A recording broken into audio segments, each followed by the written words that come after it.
Kumusta ginigiliw kong mga mag-aaral? Muling sumasa inyo ang Aral TarlakHenyo Mula sa RTV Tarlac, Channel 26 at DZTC. 828 Radyo Pilipino. Ako ang inyong guro, Ginoong Orlando Santos Alejo Jr. sa sining pang-industriya ng ika-4 na baitang sasamahan at gagabayan ka Gamit ang makabagong paraan ng komunikasyon.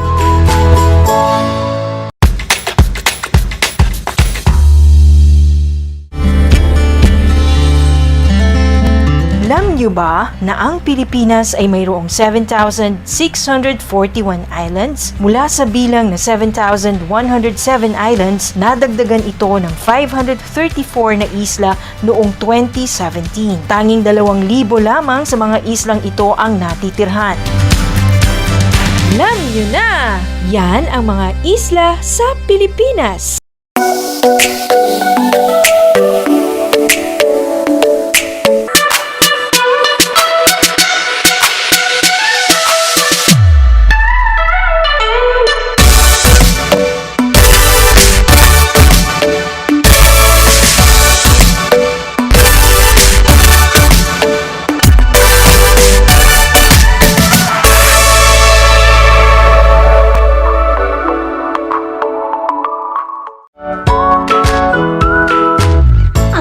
Pagbati at paghanga sa inyong patuloy na pag-aaral.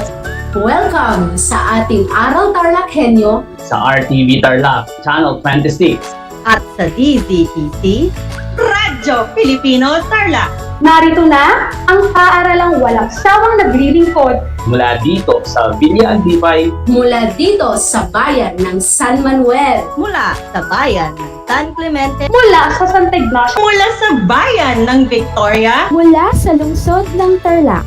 Teacher Jury Andres Madriaga, ang inyong teacher broadcaster para sa ika-4 na baitang ng PE.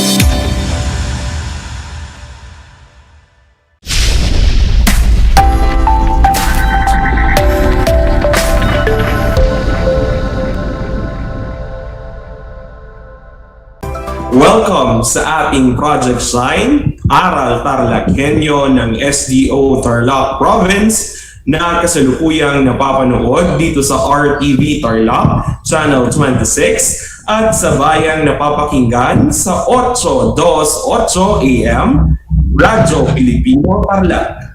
Magandang buhay, mabuting tao. Kamusta na kayo mga giliw naming tagapakinig? Ang aking pagbati at paghanga sa inyong pagpapahalaga sa edukasyon at pagpupursiging matapos ito ng nagtatagumpay sa kabila ng mga hamon ng pandemya. Ako ang inyong guro sa edukasyon sa pagpapakatao sa ika-4 na baitang, Ginoong Edward Joseph R. Silario, sumasahing papawid mula sa bayan ng Paniki, Tarlac. Sasamahan at gagabayan ka sa Most Essential Learning Competencies na may pagmamalaki o napahahalagahan ang nasuring kultura ng iba't ibang pangkat etniko sa Timog Luzon tulad ng kwentong bayan, katutubong sayaw, awit, laro at iba pa. Ngayon ay ika-31 ng Marso taong 2021. Natitiyak kung kayo ay handang-handa na mga anak sa pagpapatuloy ng ating aralin sa araw na ito. Maging alerto at listo sa anumang impormasyong magbibigay sa atin ng inspirasyon, pag-asa at aral sa buhay na makatutulong sa pagiging mabuting tao. Noong nakaraang Lunes ay napag-aralan natin ang kultura ng Hilagang Luzon. sa pamamagitan ng kwento ng aking mga kaibigang mula sa Ilocos at Benguet. Nabigyan tayo ng ideya tungkol sa yaman ng kultura ng mga Ilocano. Sila ay kilala sa kanilang sipag na makikita sa industriya ng pagsasaka, paggawa ng asin at bagoong at paghahabi. Ang kanilang panitikan na tinatawag na kurditan ay sadyang nakatutuwa. Ilan sa mga ito ang mga awiting panagbiag, dalot, badang at dungaw. Ang mga igurot naman ay may natatanging matandang kaugalian. Ito ay kanilang napangalagaan. Malapit sila sa kalikasan dahil nirerespeto nila ito dahil ayon sa kanilang paniniwala, ang mga likas na yaman ay pinapangalagaan ng mga anito, diwata at mga batala. Kilala sila sa mga ritual gaya ng kanyang. Ang dalawang pangkatnikong napag-aralan natin noong Lunes ay may angking sariling pagkakakilanlan na siyang isa sa mga dahilan kung bakit makulay ang kultura ng ating bansa. Malimit natin mapakinggan ang tagline na "It's more fun in the Philippines." Bakit nga ba more fun in the Philippines? Sabi nga ni Benito Aquino Jr., "The Filipinos are worth dying for."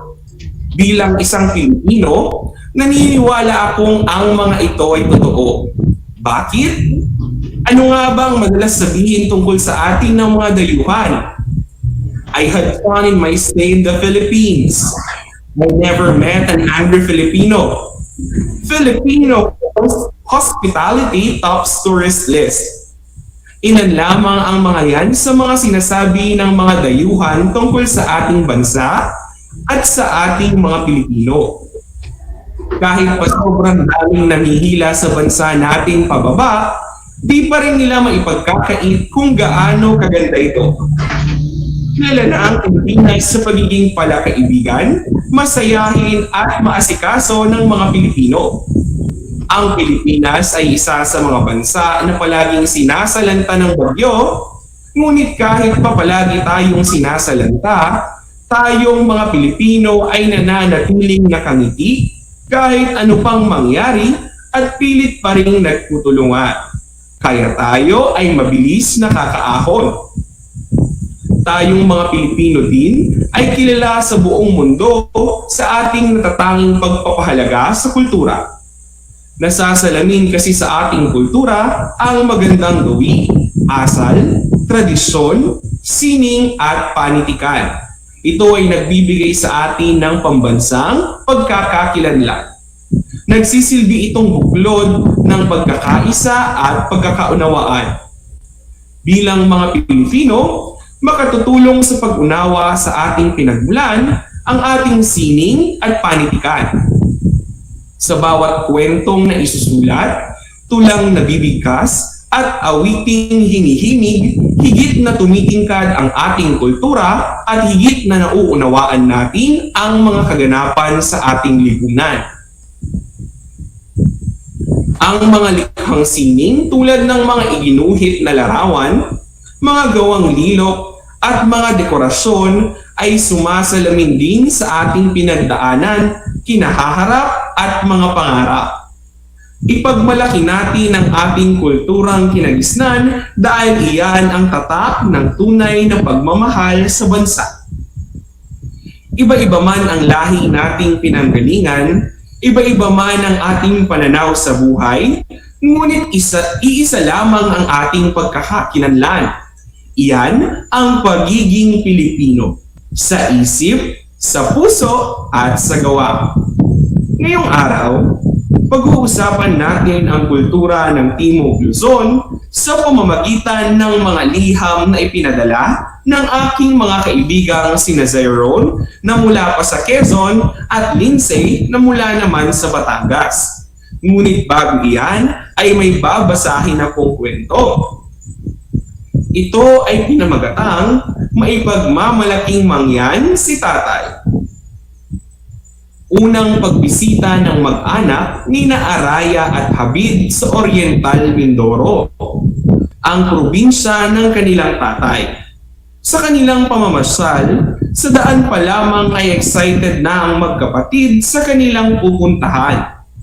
Sinabi ng kanilang nanay na maliban sa Tamaraw Falls, ay marami pa silang makikitang ikasisiya nila. Wiling-wili si Araya sa natatanaw nilang mga kulay rosas at puting bulaklak ng lotus na nagkukumpulan at nakalutang sa tubig. Pagbaba pa lamang mula sa kanilang sasakyan, ay inestima na sila ng magigiliw na tagapangasiwa ng resort na napili ng kanilang tatay. Siyang-siya muli si Araya dahil sa nakita niyang kakaibang mga suot ng mga taong sumasalubong sa kanila. Kuya Habib, kakaiba naman ang mga suot ng mga tao rito. Magaganda ang kanilang kasuotan, gayon na din ang kanilang bag at sintron. Yun ba? Sila ay mga katutubong mangyan. Sabi ng aming guro, sila ang mga katutubong naninirahan sa lugar na ito. Ang kanilang kasuotan ay tinatawag na hanunoo.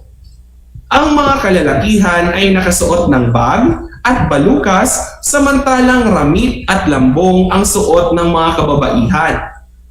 Ang kanilang mga bag ay tinatawag na bayong, samantalang ang sintron ay tinatawag na hagkos. Dali-dali silang tumuloy sa isang kubo na yari sa kawayan na nasa pampang ng talon kung saan maaaring magpahinga, magkwentuhan at hainan ng pagkain. Mabilis na inayos ng kanilang nanay ang kanilang mga gamit at ilang dalang pagkain. Maya-maya lamang ay mabilis na inahain sa kanila ng mga taong nakasuot ng hanunoo ang mga pagkaing in-order ng kanilang tatay.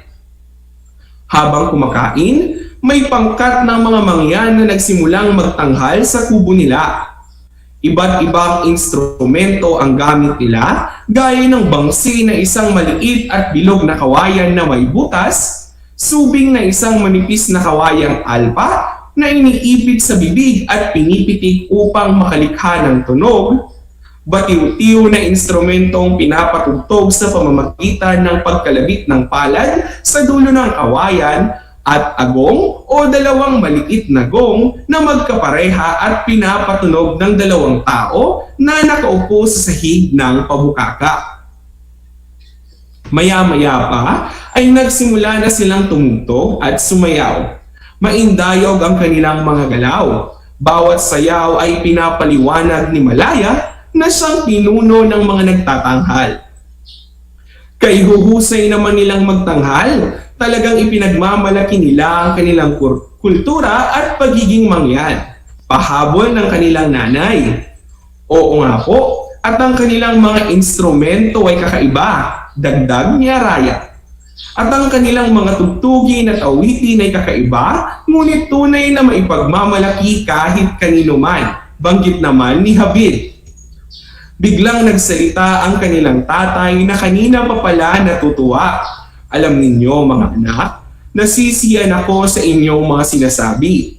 Ang mga mangyan ay isa lamang sa napakaraming pangkat etniko rito sa ating bansa. Bawat pangkat ay may iba't ibang kwentong bayan, katutubong sayaw, awit, laro at iba pa. Ang pagkakaroon natin ng napakaraming pangkat etniko ay hindi kahinaan ng ating bansa. Ito ang nagpapakulay at nagpapaganda sa ating lahi. At bawat pangkat etniko ay tunay na ipinagmamalaki sa kanilang lahi. Dapat lang ng isang tao ay may pagpapahalaga sa kanyang sariling kultura. Paraan ito ng pagmamahal sa kanyang bansa. Sabat naman ng kanilang nanay. Bigla uling nagsalita ang kanilang tatay. Kaya naman ako ay talagang nagmamalaki sa aming mga katutubong mangyan. At dahil doon, nakilala at minahal ako ng inyong nanay. Biglang nagtawanan ng mag-asawa. Nagtataka namang nagtinginan ang magkapatid na Araya at Habib. Nagustuhan niyo ba ang napakinggang kwento? Kung nagustuhan niyo, magaling! Hindi ba't nakatutuwa ang pamilya ni na Araya at Habib? Mahalagang pahalagahan natin ang kultura at maturuan ang mga kabataan na maging proud sa kanilang pinagmulan. Ngayon naman ay ating tuklasin ang kultura ng mga taga-Quezon sa pamamagitan ng liham ng aking kaibigan si Zyron.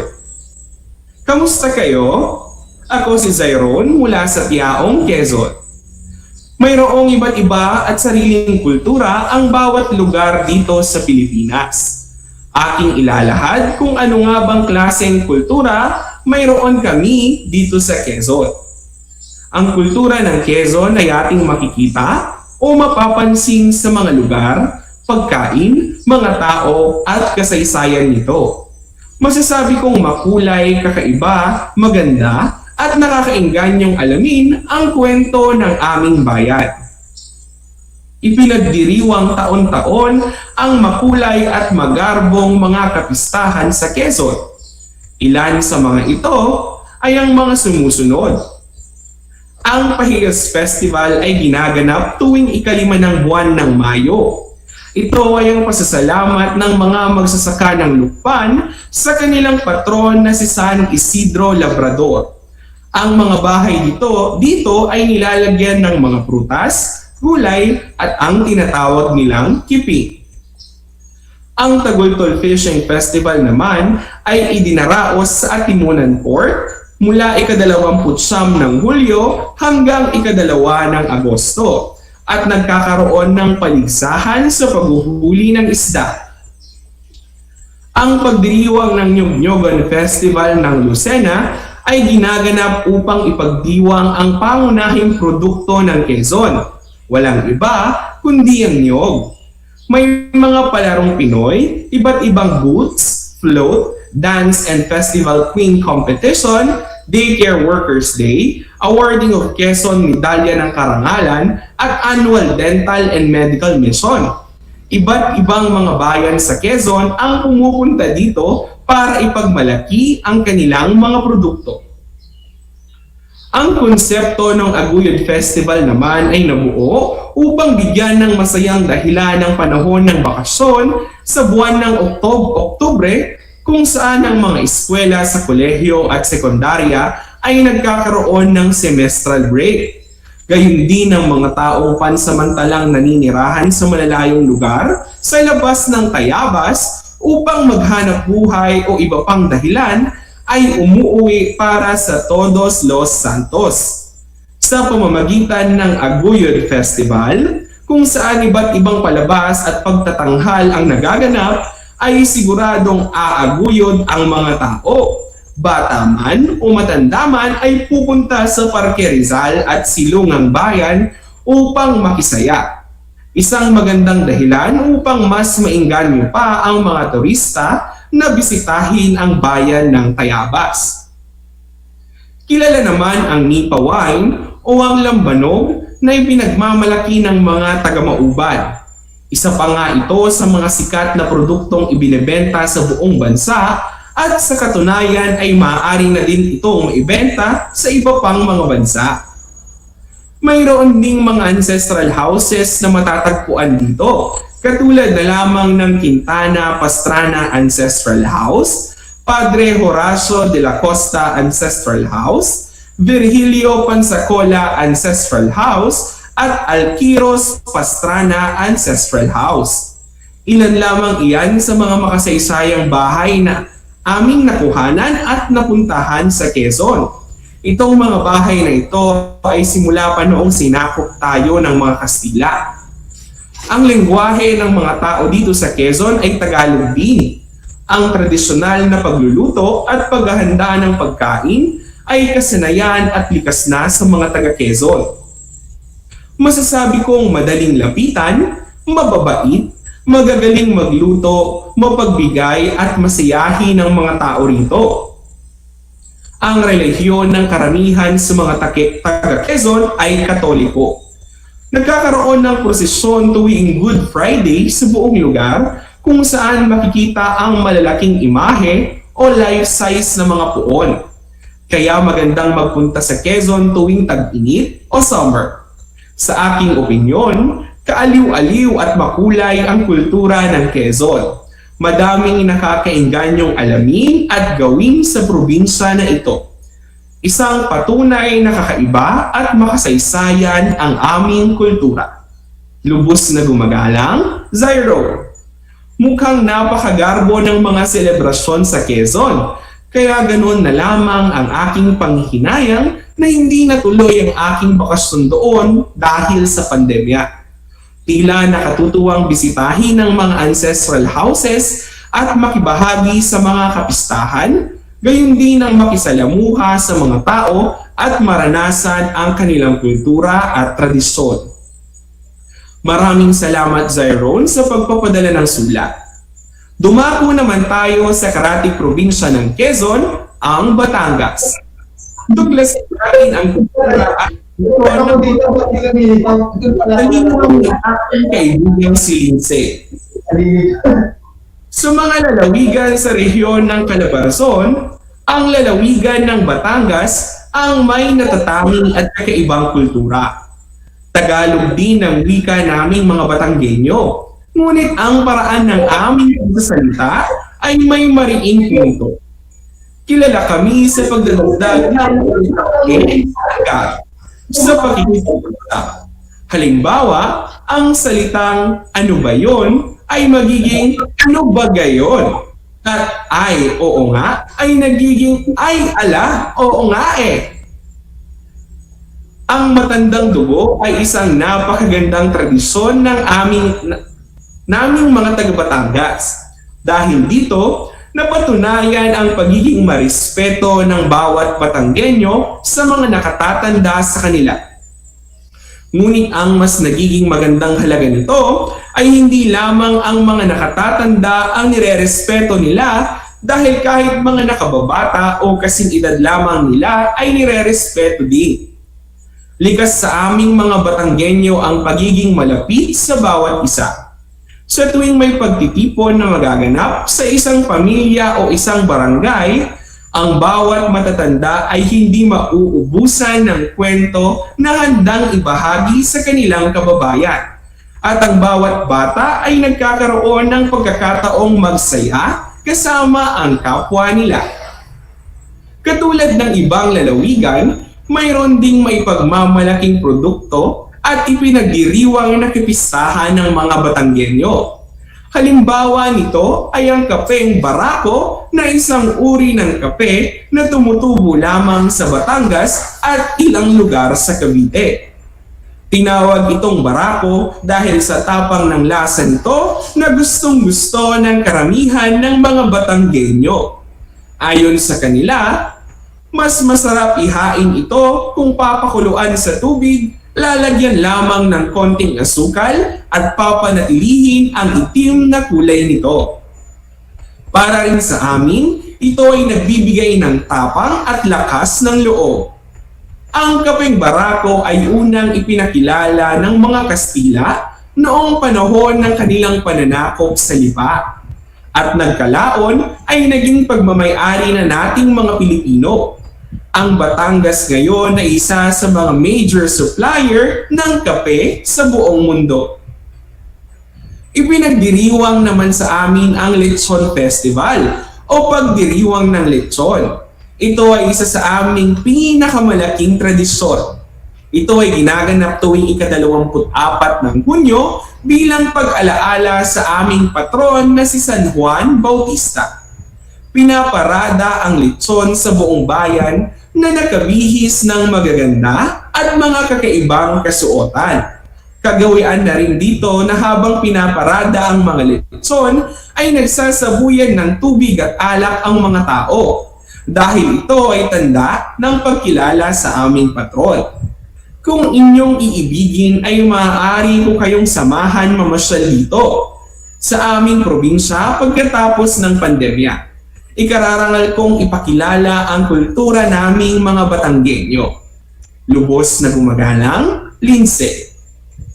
Kaya nga Lindsay, naway matapos na itong pandemya upang makabisita kami dyan. Kailan nga kaya ulit ako makakabalik ng Batangas? Nakakamiss humigop ng kaping barako. Bagamat mapait ito, matamis naman ang makulay ng kultura ng mga taga-Batangas. Kahit sa ang sulok ng mundo, Kilala ang Pilipinas hindi lang sa natatanging tanawin kundi sa magandang kaugalian. Sa katunayan nga, itinuturing ng mga banyaga na most hospitable locals ang mga Pilipino. Isa sa magandang kaugalian natin ay ang bayanihan. Ito ay ang sama-samang pagtutulungan ng taong bayan sa mga nangangailangan. Isang simpleng halimbawa nito ay ang pagtutulungan ng mga magkakapitbahay sa paglilipat ng bahay. Katangi-tangi rin ang pagtawag natin sa nakatatandang kapatid ng ate at kuya. Isa pang tradisyong nakaukit sa ating kultura ay ang panghaharana. Karaniwan itong ginagawa ng lalaki para sa kanyang nililigawan. Gustong-gusto ng mga banyaga na bumibisita sa Pilipinas sapagkat ang mga Pilipino ay malugod na tumatanggap ng bisita.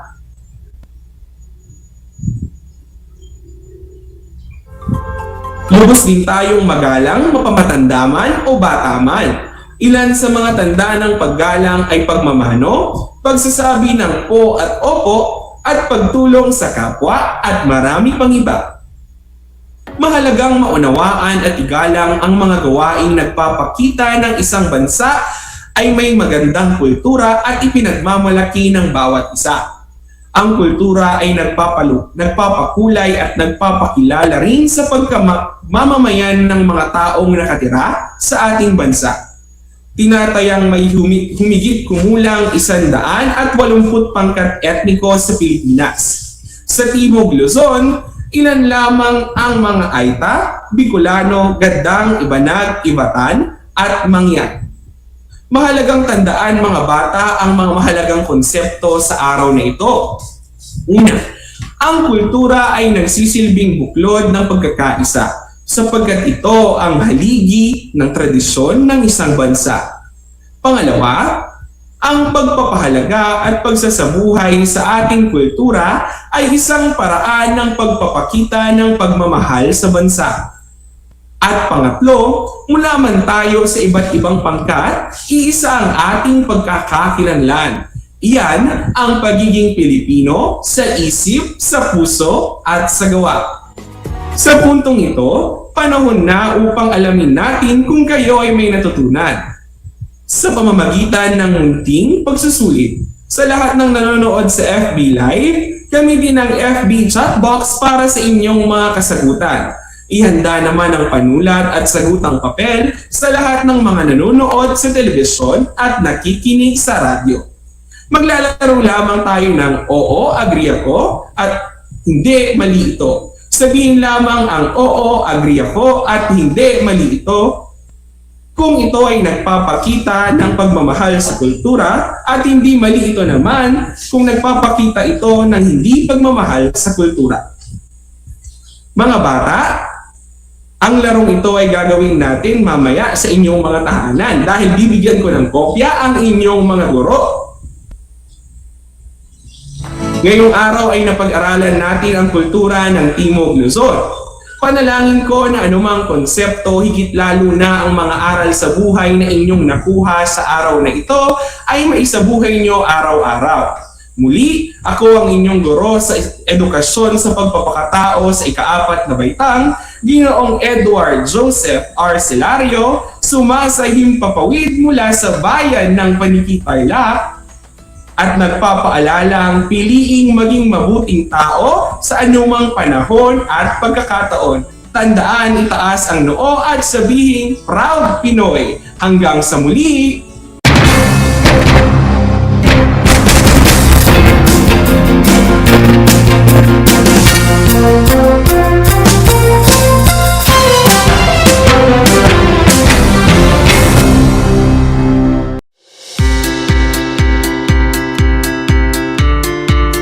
Upang matugunan ang mga kinakaharap na pagsubok ng mga guro at mag-aaral sa gitna ng kasalukuyang pandemya, nagsanib tulong sina Congressman Charlie Cojuangco ng unang distrito ng Tarlac, DEPED Region 3 Regional Director Dr. May B. Eclar at Tarlac Schools Division Superintendent Dr. Ronaldo Pozon para sa isang napapanahong proyekto na tinaguriang Project Shine, Aral TarlakHenyo. ang mga mag-aaral ng Grade 4 at Grade 5, ganon din ang Grades 8 and 9 sa buong probinsya ng Tarlac, kasalukuyang sumasailalim sa radio-based instruction. Katuwang ang himpilang DZTZ 828 kHz AM at RTV Tarlac, Channel 26. Ang Tarlac po nangunguna po ngayon pagdating po sa radio-based instruction. Marami pong humahanga sa atin. I'm very happy this station, itong DCTC, could reach the whole of Region 3. Hindi natin alam, we are contributing. We are creating a very big dent in the history of Philippine education. And I am proud. I am here in Tarlac.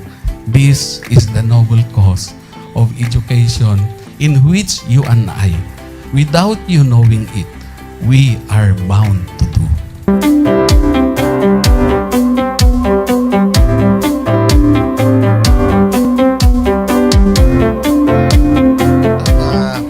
Project natin na Project Shine is a natural consequence dahil sa nangyari sa buong mundo. Let's continue to work together. I think it's very Filipino to practice bayanihan in anything or most of the things that we do. And this is a manifestation of that. No? We have private sector, we have DEPED, we have local government, all working together. And I hope the parents of some of these children, especially the parents that did not graduate from school or hindi nakapag-aral nung sila ay bata, sana naman gamitin na nila itong opportunity na mag-schooling na rin sila kasama ng mga anak nila para mag-bonding pati ang mga magulang sa mga bata. I look at this as doing God's work. Diba? So if you do God's work, it feels right. It's righteous. It's for good, not for evil. Good morning and happy learning, grade 4. Welcome to Aral TarlakHenyo here on RTV Tarlac, Channel 26. Simulcast over DZTZ 828, Radio Filipino Tarlac. I am Teacher Mercy Pacheco Bognot. This is Alistair Aidatu. I am Marie Josephine B. Andrade. I am Teacher Princess Marie Andueñas, and I will be your teacher broadcaster for today.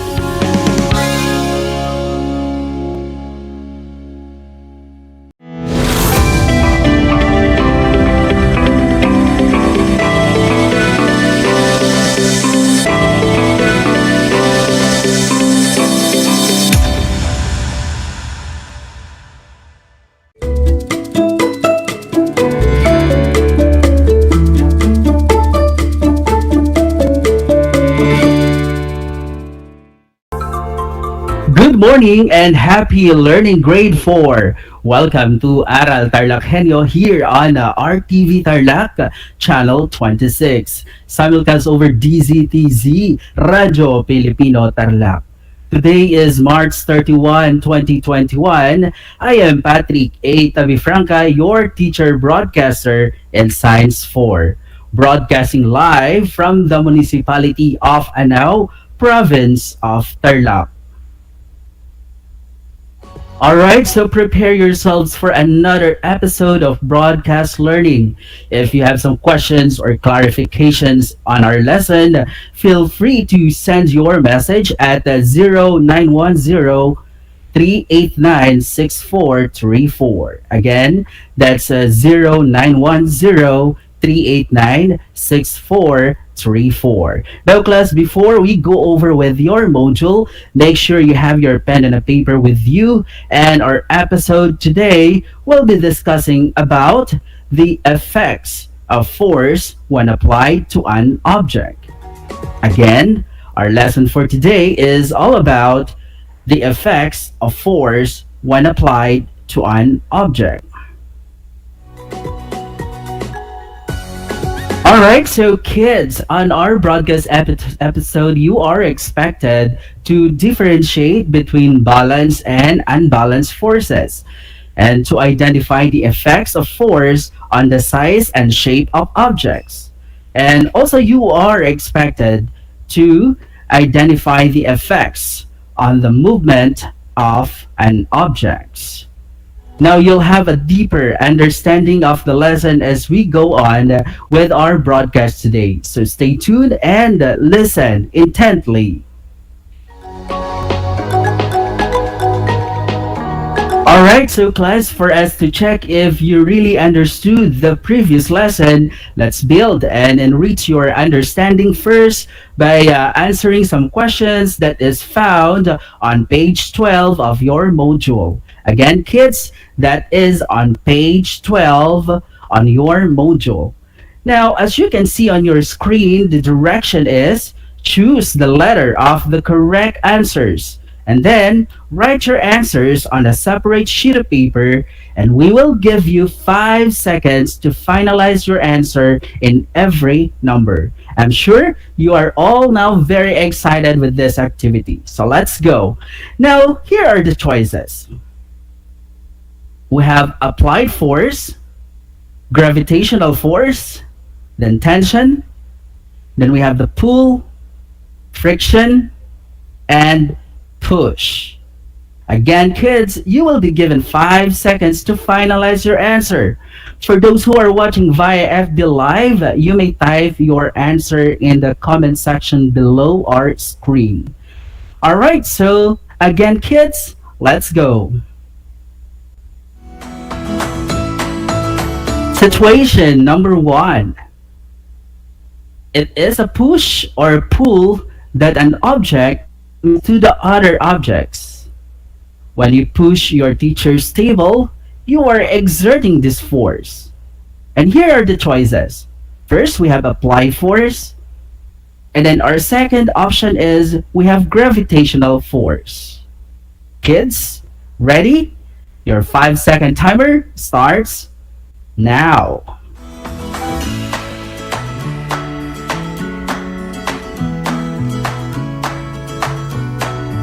Alright, there you have it. Time's up, kids. And let's check your answer. The answer is, you got it right. That's applied force. Now let's have another situation. So the situation is, it is the force that counteracts your push while rubbing both planks of wood, making it hard to move forward. And the choices are, we have tension or friction. Kids, your 5-second timer starts now.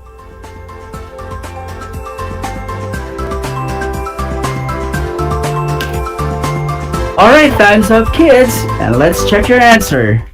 And the answer for this situation is, did you write friction? Impressive, that's correct. Now let's have another situation here. It is a force that acts on a thin string or material. And the choices are, we have tension or pull. And your 5-second timer starts now.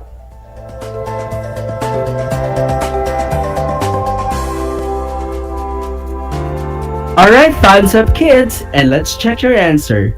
For situation number 3, the answer is, there you go. That is tension. Now this time, kids, let's have another situation. It is a force applied in a direction towards your body. Again, it is a force applied in a direction towards your body. And the choices are, we have gravitational force or pull. Your 5-second timer starts now.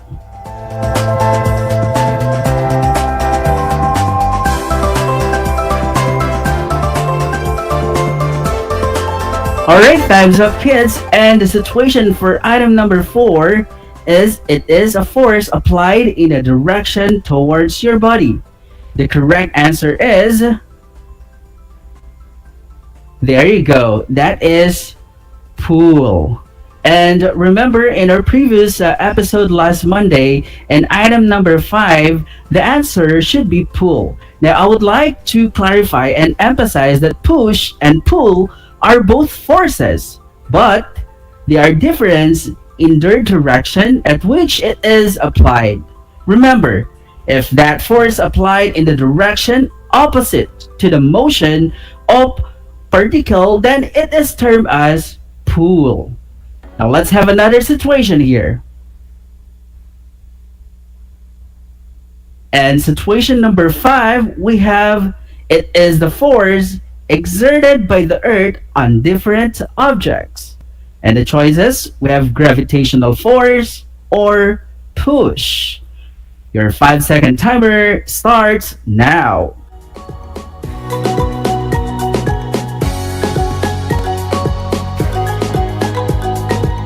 Alright, time's up, kids. And again, the situation is, it is the force that exerted by the earth on different objects.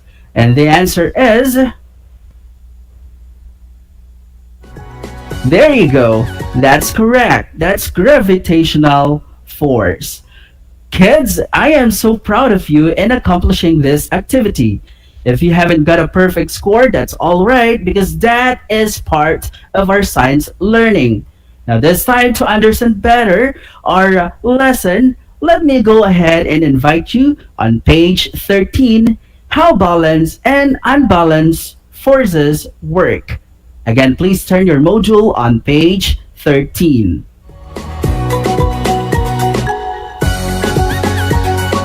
Class, we learned in our previous lesson that anything moves if some force applied to it. Nothing moves unless some force is applied to it in one direction. And remember that any movement is always caused by some unbalanced forces, or only unbalanced force can cause a movement. Now, let's see what are balanced and unbalanced forces here. Kids, remember that forces always happen in pairs and never happen that there is a single force acting on an object or person. Now let's learn it from our example.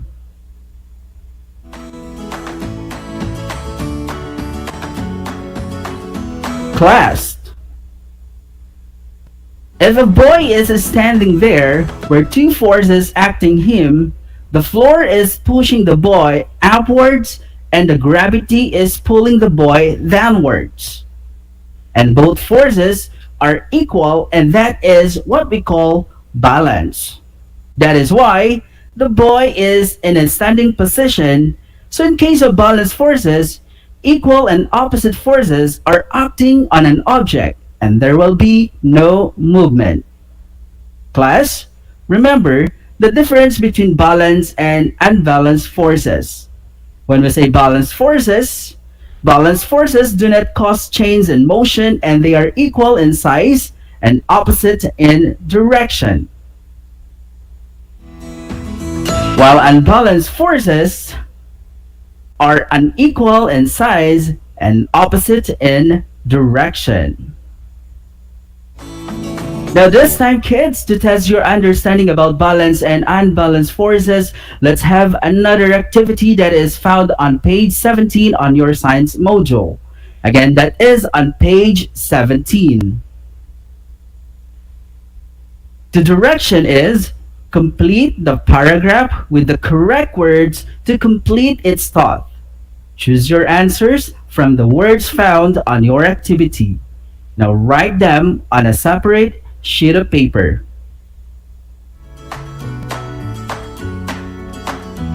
We have balanced forces, unbalanced forces, direction, force, and size.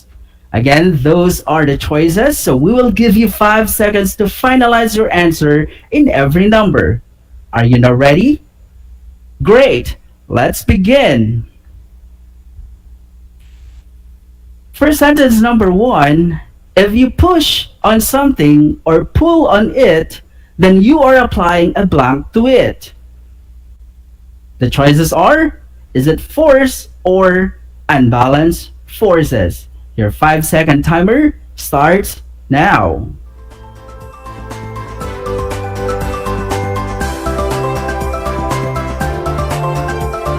Alright, thumbs up kids. Again, if you know the answer, go ahead and comment your answer in our screen.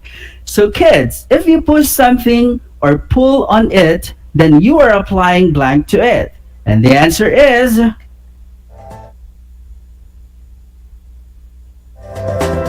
And you are right. That is force. Now let's have sentence number 2. Force make things move, or more accurately, and make things change their blank. Is it direction or balance force? Your 5-second timer starts now.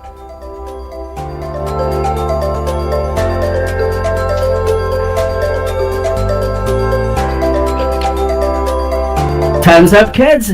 And again, for item number 2, that is force make things move, or more accurately, make things change their blank. And the answer is...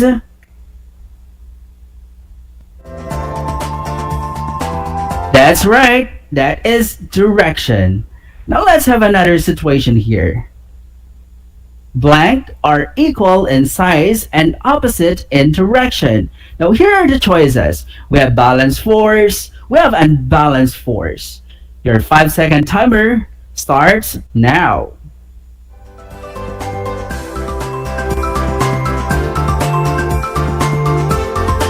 Alright, time's up kids. Again, for item number 3, blank are equal in size and opposite in their direction. And if you write balance force, that is correct.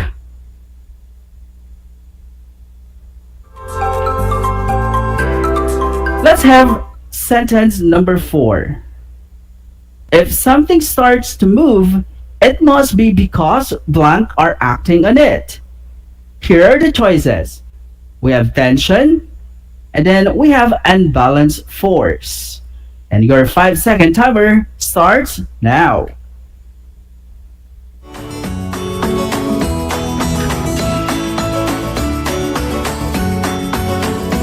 Alright, time's up kids. Now let's check your answer. And the answer is, that's correct. That is unbalanced force. And for the last number, when unbalanced are acting on an object, there is a change in blank and shape. And the choices are, we have size and motion. Now kids, your 5-second timer starts now.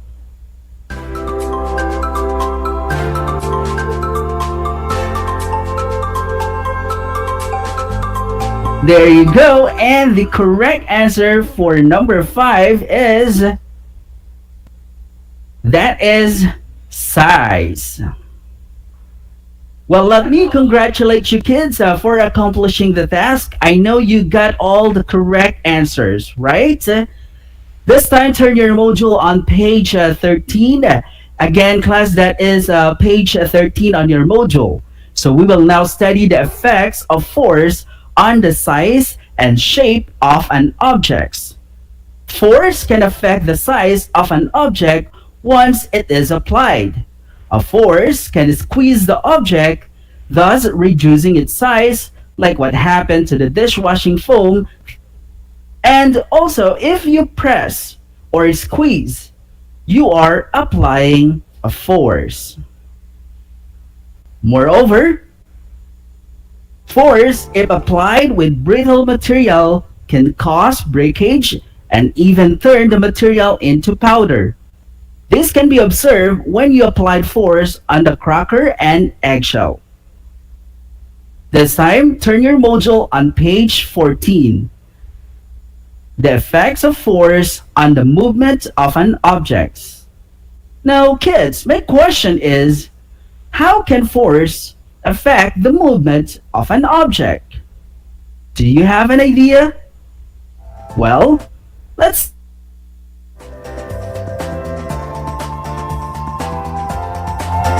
the toy car move into near distance, and on the other hand, greater force makes the toy car move into further distance.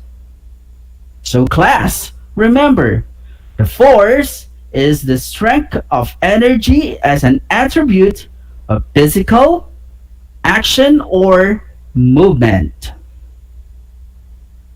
This time, class, to apply all the lesson that you have learned, let us try to answer our next activity found on page 14. The direction is choose the statement that explains the effects of force when applied to an object based on the illustrations.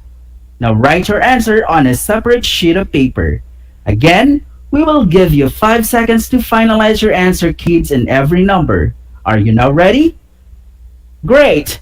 Then let's begin. Class, take a look at our first illustration. The choices are, we have A, force that can cause breakage to a brittle object. B, force can keep the object to its original shape and size. And your 5-second timer starts now.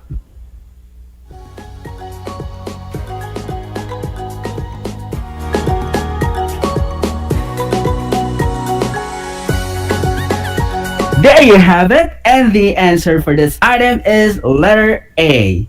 That is, force can cause breakage to a brittle object. Now let's move forward to our next question. And this is the illustration. Choices. We have unbalanced force always causes a change in motion. The letter B, balanced force is equal in size and opposite in direction. Kids, your 5-second timer starts now.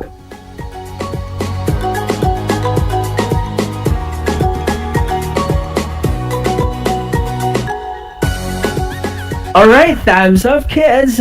Now let's try to check your answer. Are you ready? Okay. And the answer for this item is letter B. Balanced force is equal in size and opposite in direction. Now let's have our next illustration. And the choices are A, the shape and size of the nail will change depend on the degree of force applied in hammering. B, the hammering will change the shape of the nail into powdery form. And your 5-second timer starts now.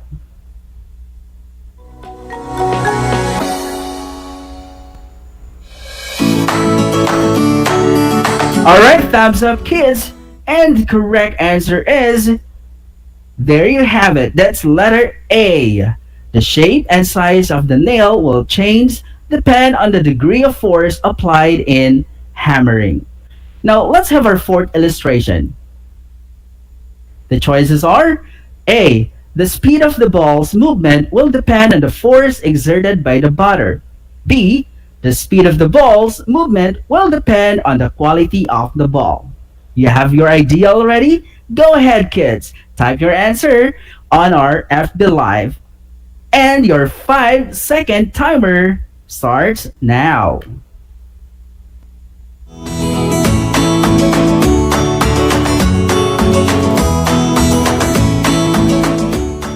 And the correct answer for this illustration is letter A. The speed of the ball's movement will depend on the force exerted by the batter. Now let's have our last illustration, kids. And the choices are, we have A, force from lying down can shrink the size of the foam. B, force from lying down can increase the size of the foam. Kids, your 5-second timer starts now.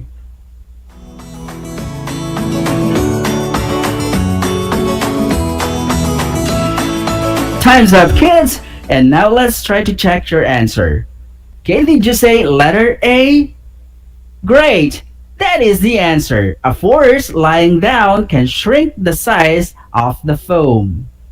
Again, class, let me congratulate you for finishing this activity. I know you got a perfect score on this one. So this time, in order to gain more knowledge and understanding about our episode, I encourage you to answer our next activity. Let us apply all these things in a real life situation. you may turn your module on page 16. Again, that is activity number 3, page 16. The direction is analyze the scenario in every picture and synthesize the effect of the force acted upon them. Now choose from the phrases found on your module and write your answers on a separate sheet of paper. Or for those who are watching via FB Live, you may type letter A if you think the answer is effects of force on the size and shape, and you may type letter B if the effects of force on the movement of objects. We will give you 5 seconds in every picture to finalize your answer. I'm sure you are all now excited. So let's begin. Here's picture number 1. And the choices are A, effects of force on the size and shape, or is it B, effects of force on the movement of objects? Now your 5-second timer starts now. Time's up, kids! Now let's try to check your answer. And the correct answer is letter B, effects of force on the movement of objects. Now let's have picture number 2. And the choices are, is it A, effects of force on the size and shape, or did you say effects of force on the movement of objects? Now to finalize your answer, go ahead. I'll give you 5 seconds to finalize it.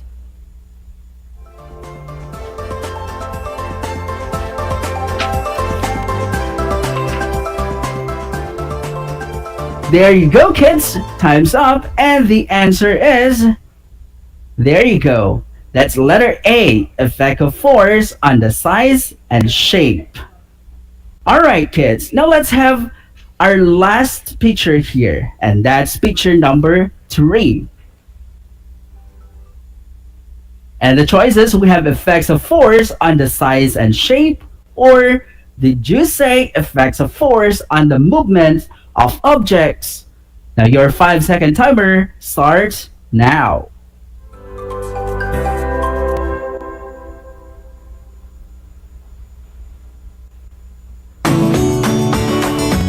Time's up, kids!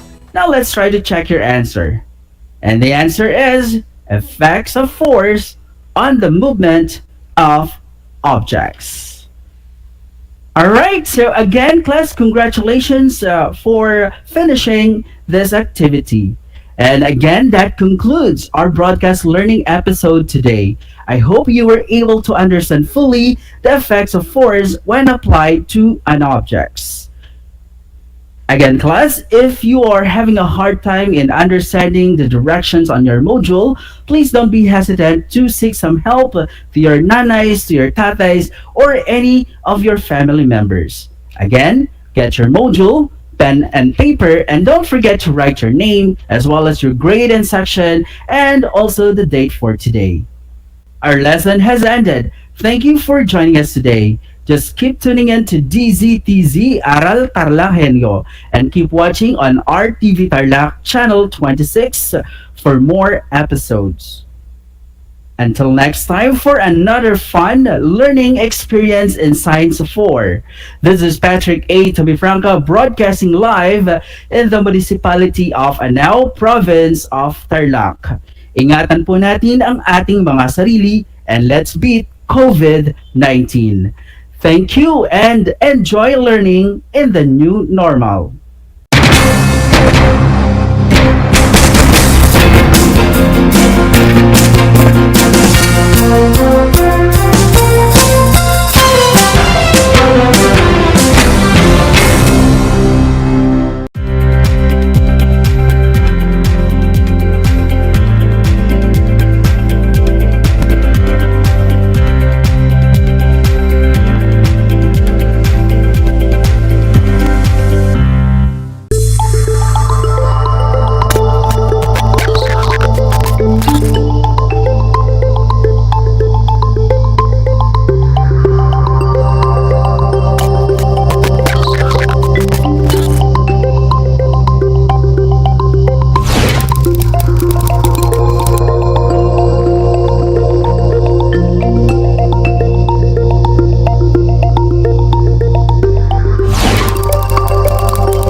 How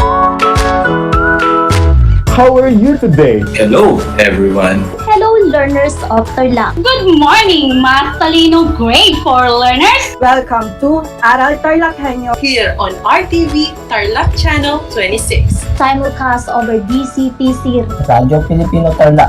I'm Sir Glenn, your teacher broadcaster. Broadcasting live here at Paniki Tarlac. Remotely here in Concepcion, Tarlac. Live here at Barangay Pedro Elquines, Mayantok, Tarlac. Broadcasting live from Ramos National High School. Your anchor teacher today for grade 9 mathematics. Your partner in education this time of pandemic.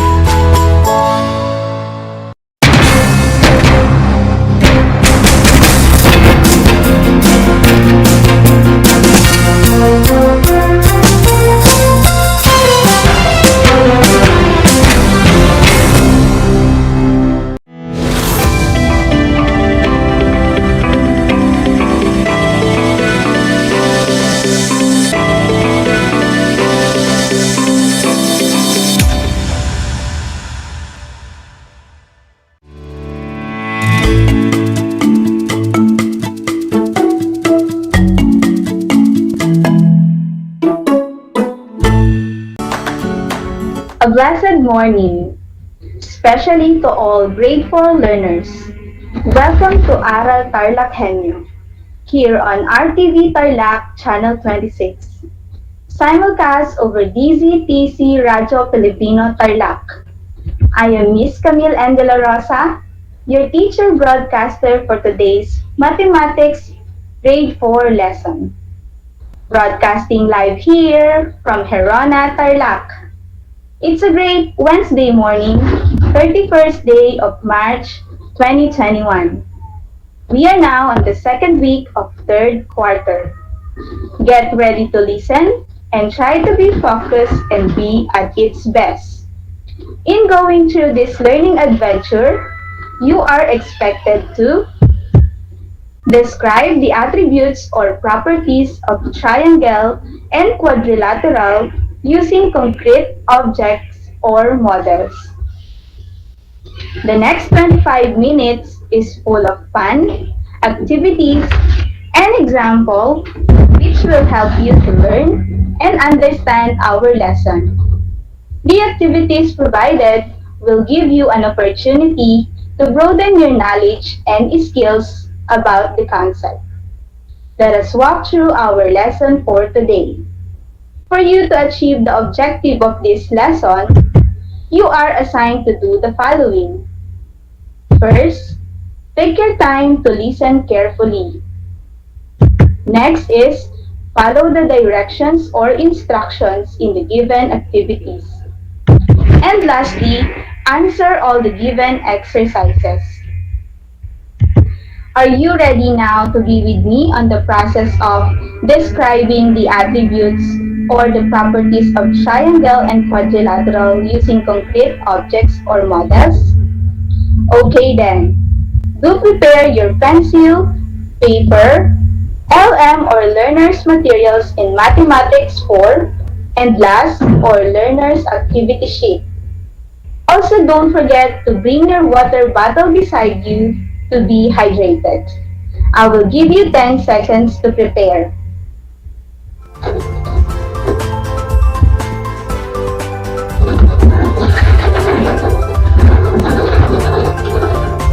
In the previous lesson that Sir Mario Dinool Jr. discussed, we have learned how to describe and illustrate different angles, the right, acute, and obtuse angle using models.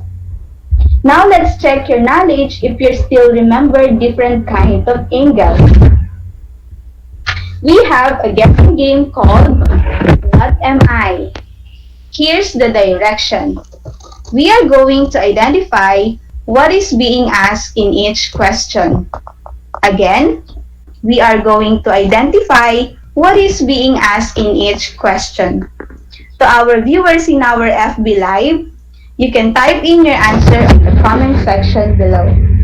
I will give you 5 seconds to name each angle.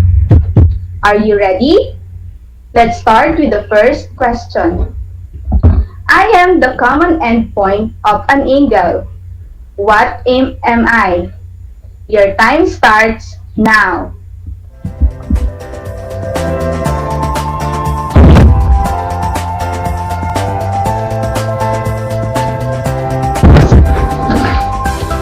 Very good. The correct answer is vertex. We all know that it is where two rays meet and it forms an angle. Number 2, I am an angle whose measure is 90 degrees. What am I? Correct. The answer is right angle.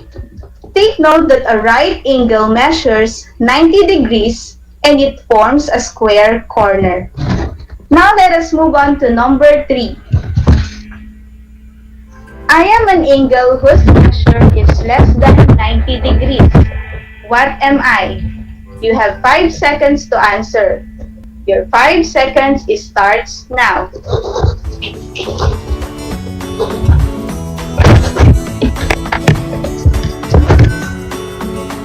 Okay, time's up. If your answer is an acute angle, you are correct. Wow, you again did it. Easy, right?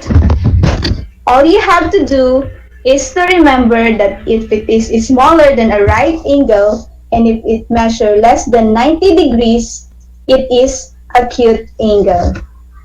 Now let us proceed to fourth and last number. I am an angle whose measure is less than 90 degrees. What am I? I will give you again 5 seconds to answer. To our viewers in our FB Live, you can type in your answer on the comment section below. Your time starts now.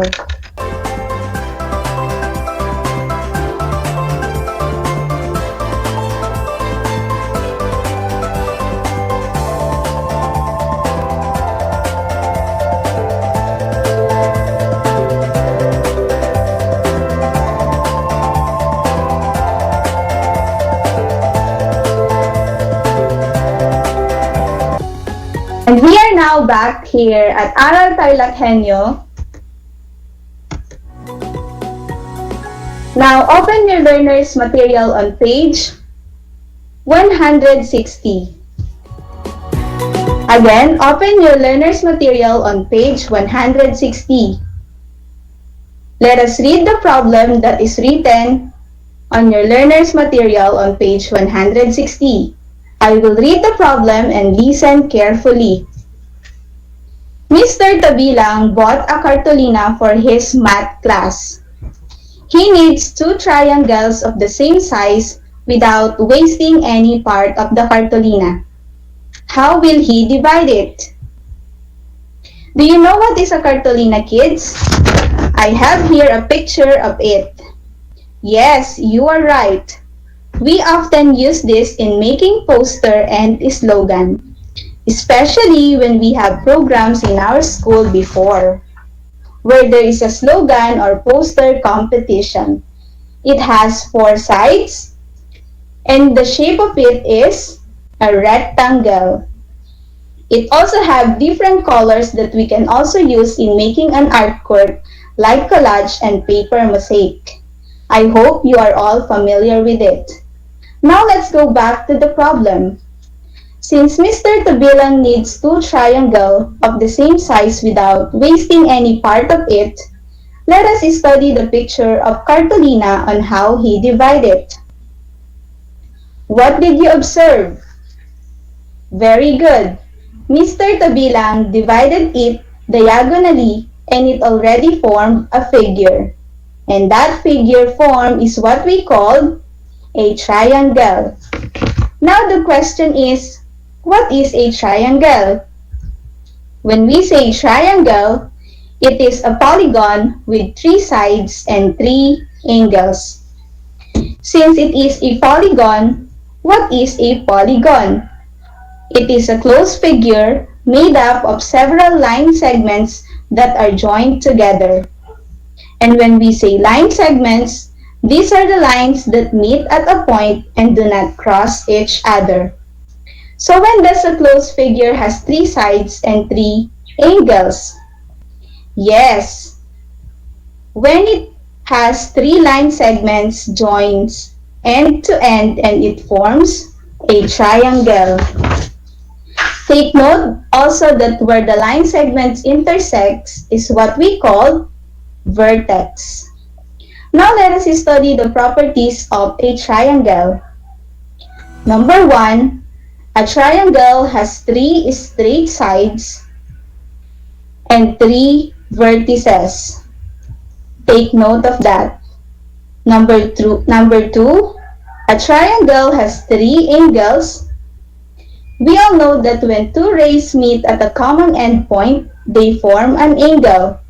Like what you have learned in your past lesson, in this triangle, we can name the angles as angle BAC, angle ABC, and angle ACB.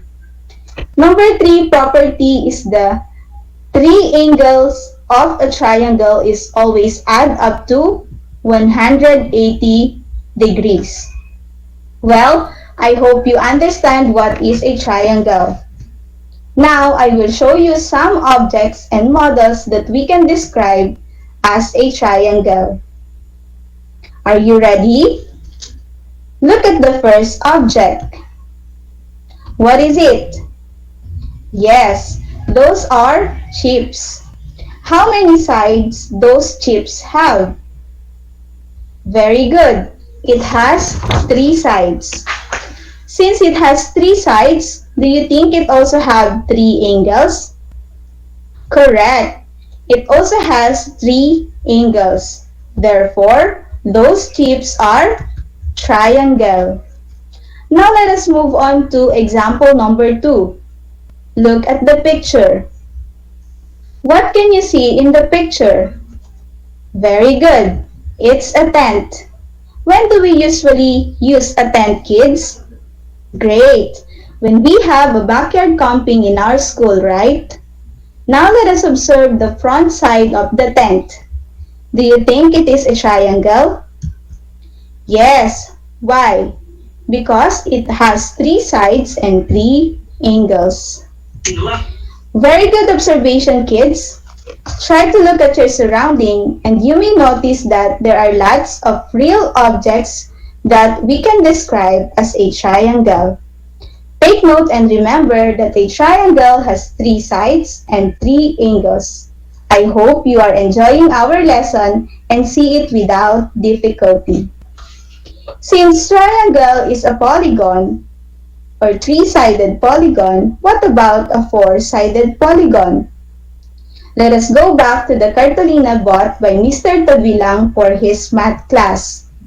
Isn't it has four sides? And its shapes is rectangle. Yes, it has four sides and it is what we call quadrilateral. What is a quadrilateral? A quadrilateral is a polygon that has four sides and four angles. Again, a quadrilateral is a polygon that has four sides and four angles. Since it is a polygon, just like the triangle, it is also a closed figure, but with four sides and four angles. Now these are the properties of a quadrilateral. First one is, a quadrilateral is a closed figure with four sides. Look at the illustration. Just like the triangle, this quadrilateral has four sides made up of line segments, and we can name them using the end points. We have line segment AB, line segments AC, line segments BD, and line segments CD.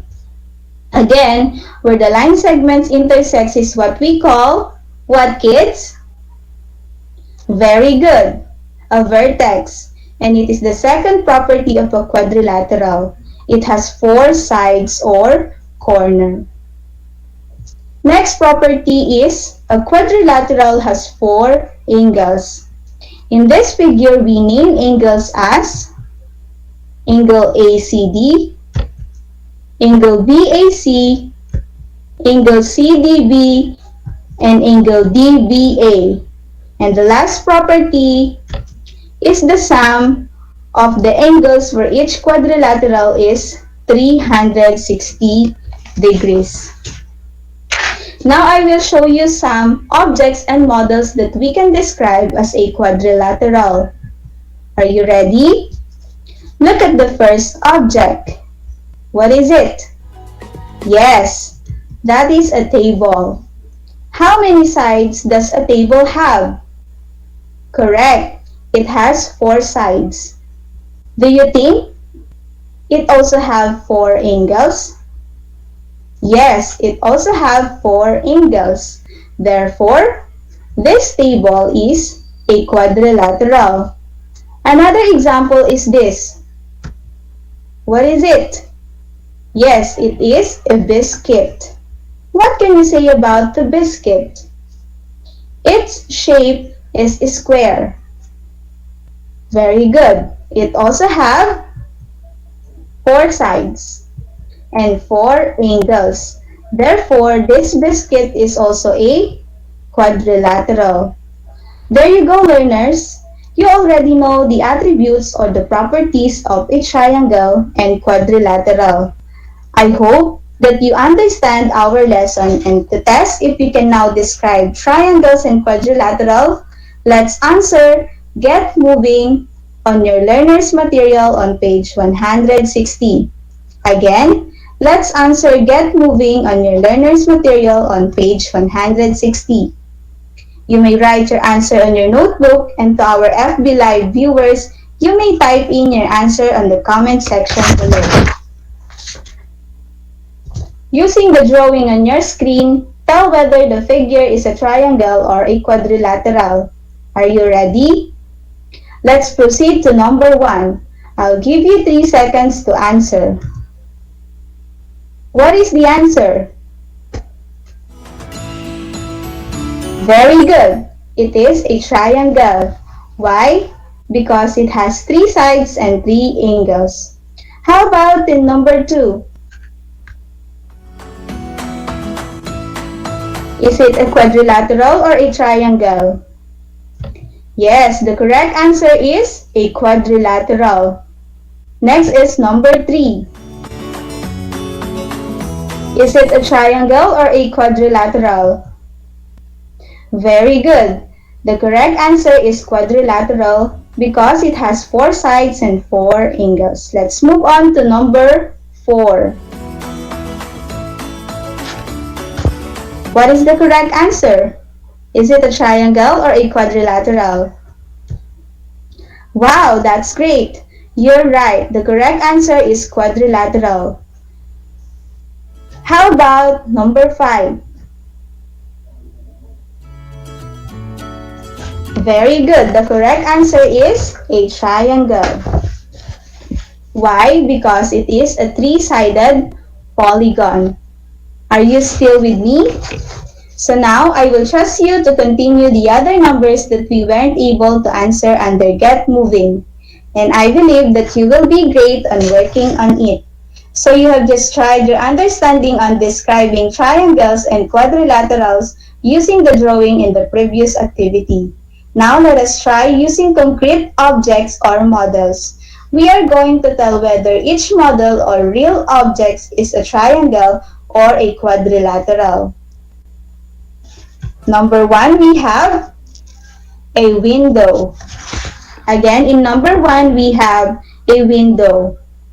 What is the answer? Your 3 seconds starts now. Very good. The correct answer is quadrilateral. Why? Because we all know that the window has 4 sides, and that is why it also have 4 angles. Next is the wall clock. Again, in number 2, we have a wall clock. Its shape is a square. What is the answer? Very good. The correct answer is quadrilateral because a square wall clock has 4 sides and 4 angles. Number 3, we have a bag. It is a square bag. Is it a triangle or a quadrilateral? Very good. The correct answer in number 3 is quadrilateral. In number 4, we have hanger. Again, in number 4, we have hanger. It has 3 sides and 3 angles. What is the correct answer, kids? Very good. It is a triangle. And on number 5, we have a street signage. It has 3 sides. What is the answer? That's right. The correct answer is triangle. Next is we have television. Its shape is a rectangle. What is the correct answer? Is it a triangle or a quadrilateral? That's right. The correct answer is a quadrilateral. And for our last object, we have a 3-sided ruler. What is it? A triangle or a quadrilateral? Excellent! It is a triangle. That's it, grade 4 learners. You have learned how to describe triangle and quadrilaterals using concrete objects or models. You can also check your Mathematics 4 LM or learners materials for more example about this lesson. To our grade 4 pupils, I admire you for being good listener. Now let's have a recap. By answering these 2 questions, you can type in your answer in the comment section. Just type yes or no. Are you ready? Number 1 question. Is any 3-sided polygon a triangle? What is your answer? Excellent! The answer is yes. Always remember that a triangle is a polygon that has 3 straight sides, 3 vertices, 3 angles, and the sum of the angles is 180 degrees. Number 2 question, is any 4-sided polygon a quadrilateral? Okay, the answer is yes. Remember that a quadrilateral is a polygon with 4 sides, 4 vertices, 4 angles, and the sum of the angles is 360. Now, it's time to do your activity. Turn your worksheet on page 11 and do the activity C, number 1 to 10. All you have to do is to draw a triangle if the object mentioned represents a triangle, and draw a rectangle if the object mentioned is quadrilateral. But let us first answer number 1 that serves as your example and guide. I will read it for you and listen carefully. Abe is reading a book. What object is mentioned in number 1? Very good. Book. Always remember, kids, that reading a book is important. So the final answer here is we will draw a rectangle. Always keep in mind and in heart that reading is the key to learning. Once again, this is Miss Camille N. De La Rosa, your mathematics anchor for teacher today. Till next time, stay safe everyone. Mabuhay po tayong lahat.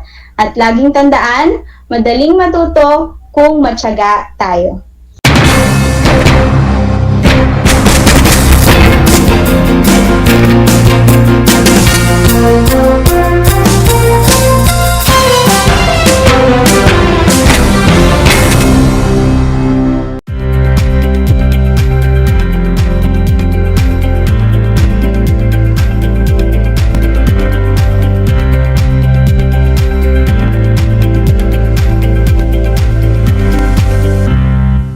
Handa ka na bang magpabakuna? Narito ang mga paalala at hakbang na gagawin sa proseso ng pagbabakuna. Bago ang pagbabakuna, kinakailangan mo nang dumaan sa pre-vaccination screening. Kinakailangan kumuha muna ng medical clearance sa doktor ang mga kabilang sa special population tulad ng mga sumusunod. may problema sa immune system, may cancer, may HIV, sumasailalim sa transplant operation, kasalukuyang umiinom ng steroids, mga senior citizens na may special conditions. Step 1. Waiting area. Siguraduhin kayo ay pumunta sa tamang oras at petsa ng inyong schedule sa pagbabakuna. Hindi papayagan ang mga walk-in sa vaccination sites. Maupo sa bakanting upuan alinsunod sa tamang pagkakasunod ng bilang. Hintayin na tawagin kayo para sa susunod na hakbang. Habang nag-aantay, sumunod sa minimum public health standards. Isuot ang face mask at face shield. Sundin ang proper physical distancing at ugaliing maghugas at isanitize ang kamay. Step 2. Registration. Sundin ang mga patakaran ng inyong LGU o vaccination site sa pag-register at ipakita ang inyong government ID. Bibigyan kayo ng kopya ng informed consent form, health screening form, at mga pamphlet tungkol sa bakuna na pwede ninyong basahin. Hintayin na matapos ang proseso ng registration bago pumunta sa susunod na hakbang. Step 3. Screening. Kayo ay isasailalim sa health screening at tatanungin tungkol sa inyong kalusugan tulad ng history of COVID-19 exposure, history of vaccination, mga gamot na iniinom, kung may allergies at iba pa. Ito ay para makasiguro kung angkop para sa inyo ang magpapakuna sa kasalukuyan. Step 4. Health Education. Makinig sa ibabahaging importanteng impormasyon tungkol sa pagbabakuna para sa COVID-19. Kung mayroon pa kayong ibang katanungan, sumangguni sa ating mga vaccination staff. Siguraduhin na pirmahan ang consent form na pumapayag kayong magpabakuna bago pumunta sa susunod na hakbang. Step 5. Vaccine Administration. Ito ang panahon kung saan kayo ay babakunahan sa loob ng 1 hanggang 2 minuto. Huwag kalimutan na kunin ang inyong vaccination card pagkatapos matanggap ang bakuna. Step 6. Observation. Alinsunod sa Department of Health, ang lahat ng magpapabakuna ay kailangang manatili sa pasilidad ng 15 hanggang 30 minuto para obserbahan kung may hindi magandang nararamdaman. Ang ating medical staff ay nakatutok sa inyo para ma-monitor ang inyong kalusugan. Bibigyan kayo ng mga pangalan ng health facility o hotline o contact kung saan pwedeng pumunta kung kinakailangang sumangguni dahil sa side effects ng bakuna. Narito rin ang mga paalala na dapat tandaan. Siguraduhin bumalik sa schedule para sa pangalawang dose ng bakuna. Laging tandaan na kahit nabakunahan ka na, ay huwag pa rin kalimutang sumunod sa minimum public health standards tulad ng pagsasanitize ng mga kamay, pagsusuot ng face mask at face shield, at pagdidistansya sa iba ng 1 metro. Ito ay para na rin sa ating proteksyon at sa proteksyon ng iba. Para sa karagdagang impormasyon, bisitahin ang mga sumusunod na pages. Tara sa Bida Vaccination!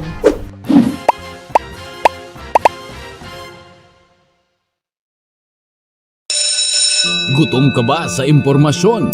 May namiss ka bang subject at leksyon? Gusto mo bang alalahanin ang nakaraan o dagdagan ang iyong kaalaman? Lahat yan alamin natin because the professor is in. Professor on air and online. Kasama si Professor Willie Perez. Isang oras na kaalaman, isang oras na makabuluhan. Professor on air. Mamangha at tumawa sa mga tips at trivia. Sa gabay at tanong, sagot ka rin niya. Professor on air and online. Kasama si Professor Willie Perez. Tuwing Sabado, alas 10 hanggang alas 11 ng umaga. Mapapakinggan sa Radyo Pilipino at mapapanood sa RTV Tarlac Channel 26. Professor on air.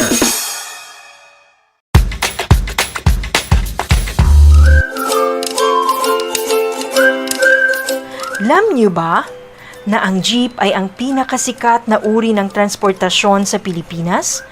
May nagsasabi na ang pangalang jeep ay hango sa salitang jeepy na ang ibig sabihin ay general purpose or government purpose na naglalarawan ng military jeep na ginamit noong World War II. Pagkatapos ng digmaan, iniwan na ng mga sundalong Amerikano ang libu-libong jeep sa kalsada ng Maynila.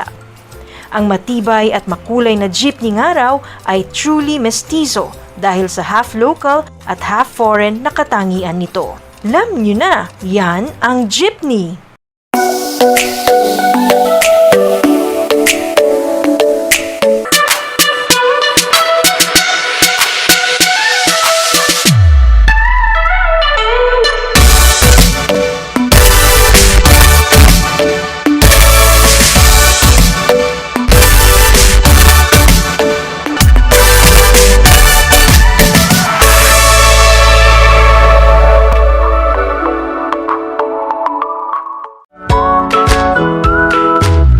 Kumusta ginigiliw kong mga mag-aaral?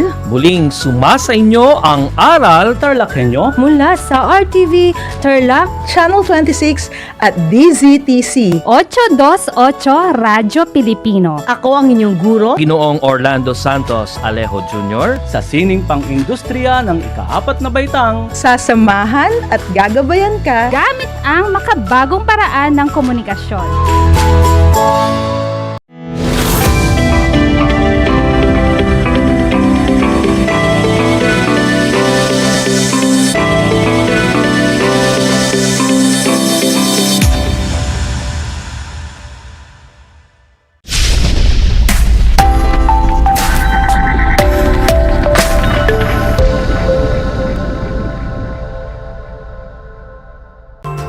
Magandang araw mga bibong bata ng ika-4 na baitang. Sumasa inyo ang Aral TarlakHenyo mula sa RTV Tarlac Channel 26 at sa bayang naririnig sa DZTC 828 Radyo Pilipino Tarlac. Tayo rin ay napapanood sa FB Live ng RTV Tarlac Channel 26. Ako si Ma'am Rosedel T. Havate, ang inyong teacher broadcaster para sa Pilipino ng ika-4 na baitang. Sumasahing papawid mula sa bayan ng Pura. Samahan ninyo ako sa 25 minuto ng makabuluhang talakayan sa araw na ito. Bago tayo magsimula sa ating mga gawain, mangyari lang na ihanda ang inyong learning activity sheet at syempre, ang inyong panulat at papel. Maaari rin ninyong i-type ang inyong mga sagot sa ating FB Live stream at sisikapin kong basahin ang inyong mga kasagutan. Paalala, siguraduhin lamang na buo ang inyong atensyon at walang anumang abala habang nag-aaral tayo. Kung kayo ay handa na, tayo na ang magbaling-aral. Titingnan ko kung natatandaan pa ninyo ang ating naging aralin. Noong nakarang araw, tinalakay natin ang pagkakaiba ng opinyon at katotohanan. Ngayon, ating itong balikan. Batay sa tala ng DOH o Department of Health, patuloy pa rin ang pagtaas ng kaso ng COVID-19 sa ating bansa. Katotohanan ba ito o opinyon? Magaling! Ito ay halimbawa ng katotohanan. Kapag sinabi nating katotohanan, ito ang mga ideya o pangyayaring napatunayan at sinusuportahan ng pinagkukuhanan ng datos.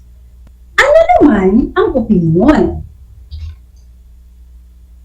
Mahusay!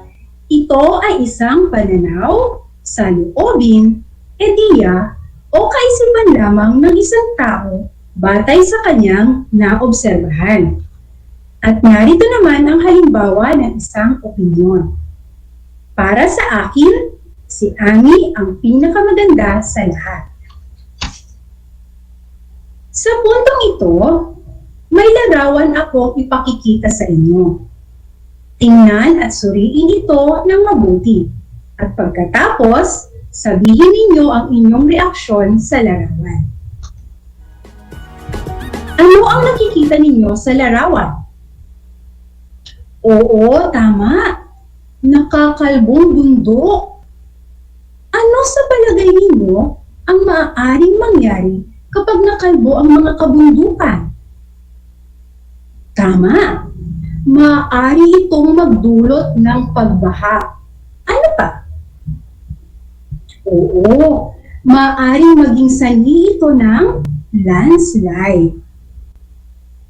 Sa puntong ito, muli ako magpapakita ng isang larawan. Suriin at sabihin o di kaya ay itype dito sa ating comment box kung ano ang reaksyon nyo dito. Narito ang larawan. Ano ang masasabi ninyo rito? Ayan, may mga nagbigay ng kanilang komento. Babasahin ko ha. Ayon kay Yani, ang bata raw ay nakakaawa. Sabi naman ni Winwin, sila ay pinabayaan ng kanilang mga magulang. Sabi naman ni Xavier, sila ay walang bahay. Maraming salamat sa mga nag-send ng kanilang sagot at opinyon. Ano ang napansin ninyo sa ating ginawa? Oo, magaling. Kayo ay nagbigay ng inyong reaksyon o opinyon sa larawang ipinakita ko sa inyo.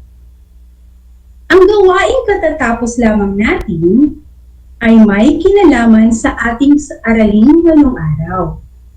Ito ay tungkol sa pagbibigay ng opinyon sa isang issue. Uulitin ko ha, ang aralin natin ay tungkol sa pagbibigay ng opinyon sa isang issue. Paano nga ba tayo magbigay ng opinyon tungkol sa isang issue? Tandaan na mahalagang alam natin kung ano ang isyung kailangang bigyan ng opinyon. Uulitin ko ha, tandaan, mahalagang alam natin kung ano ang isyung kailangang bigyan ng opinyon. Sabihin ng muli kung ano ang opinyon. Tama! Ang opinyon ay sariling palagay, pananaw, o saloobin tungkol sa balita o issue. Ulitin ko, kapag sinabi natin opinyon, ito ay ang sariling palagay, pananaw, o saloobin na maaari nating ibigay tungkol sa isang balita o issue. Naunawaan ba ninyo? Mahusay kung ganon! Sa pagpapahayag natin ng opinyon, gumagamit tayo ng mga pahayag. Halika at sabayan mo ko sa pagbasa. Sa, 2, 3.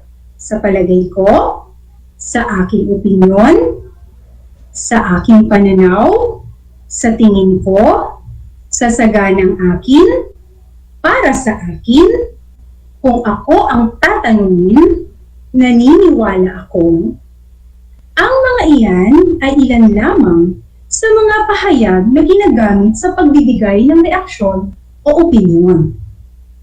Kung mapapansin ninyo, lahat ng mga pahayag na iyong nabasa ay tumutukoy sa sarili nating saloobin. Dahil iyan ang katangian ng opinyon. Ang pahayag ay tumutukoy sa sariling saloobin. Manggagaling mismo sa ating sarili kung ano ang saloobin o reaksyon sa isang issue. Ngayon naman, aking aalamin kung naunawaan ninyo ang ating naging talakayan. Subukan natin ang mga halimbawang ipakikita ko sa inyo ha. Maaari kayong magbigay ng inyong opinyon sa ating comment box. Handa ka na ba? Tara, simulan na natin. Ang unang issue, paghinto sa pag-aaral ng maraming mag-aaral dahil sa pandemya. Ano ang opinyon mo tungkol dito?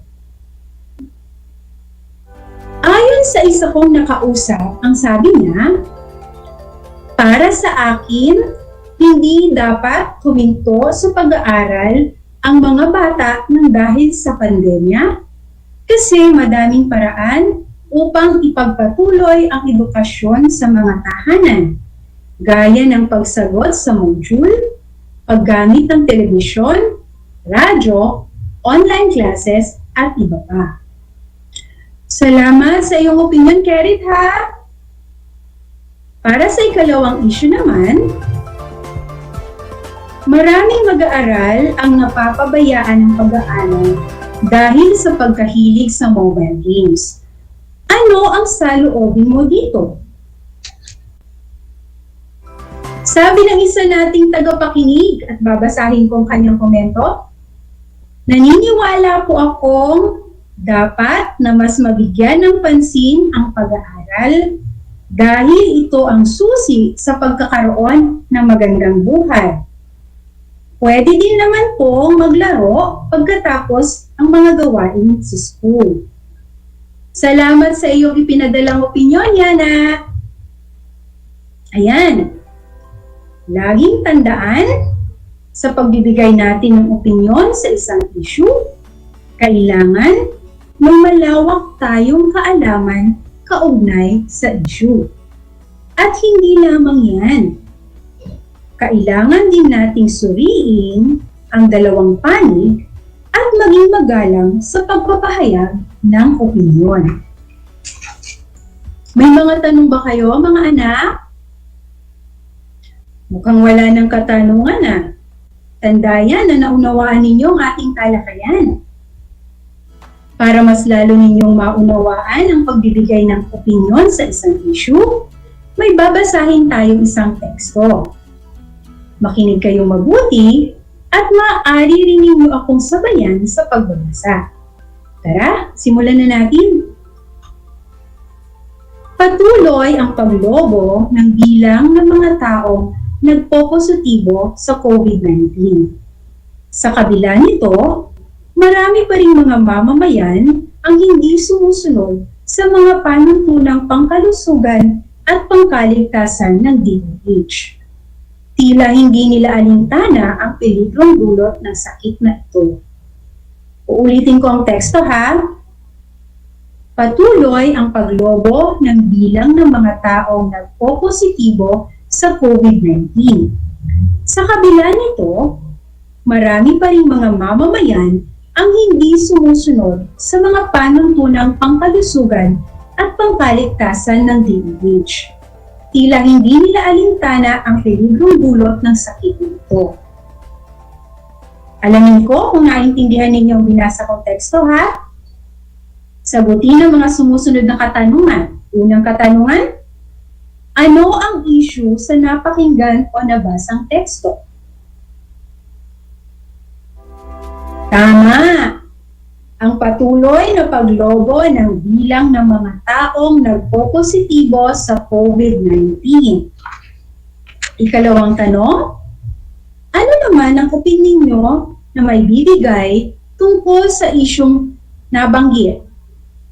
I-comment na yan. Sabi ng isa nating tagapakinig sa DZTZ Radyo Pilipino, sa palagay ko po, kaya dumarami ang bilang ng mga nagpo-positibo sa COVID-19 kasi hindi po natin maiiwasan ang hindi lumabas ng bahay dahil sa kanya-kanyang pangangailangan. Napakahusay! Salamat sa iyong opinyon, ha? Ako ay nagagalak at naunawaan ninyo ang ating aralin sa araw na ito. Alam ko rin na handa na kayo sa maikling pagsusuli. Kaya, ihanda na ang sarili, papel at panulat. Narito ang panuto. Piliin ang titik ng angkop na opinyon tungkol sa napapanahong issue. Isulat ang sagot sa inyong learning activity sheet. Letra na lamang ang isulat. Uulitin ko ang panuto, ha? Piliin ang titik ng angkop na opinyon tungkol sa napapanahong issue. Isulat ang sagot sa inyong learning activity sheet. Paalala, letra na lamang ang isulat. Para sa unang bilang, Proyekto para sa basurahan ng barangay. Sa aking palagay, A. Lalong dadami ang nagkalat na basura sa barangay. B. Malulutas ang problema sa basura ng barangay. C. Walang pakialam ang barangay sa maruming kapaligiran. Uulitin ko ha, para sa unang bilang. Proyektong para sa basura ng barangay sa A. Sa aking palagay, A. Lalong dadami ang nagkalat na basura sa barangay. B. Malulutas ang problema sa basura ng barangay. C. Walang pakialam ang barangay sa maruming kapaligiran. Ano ang inyong reaksyon?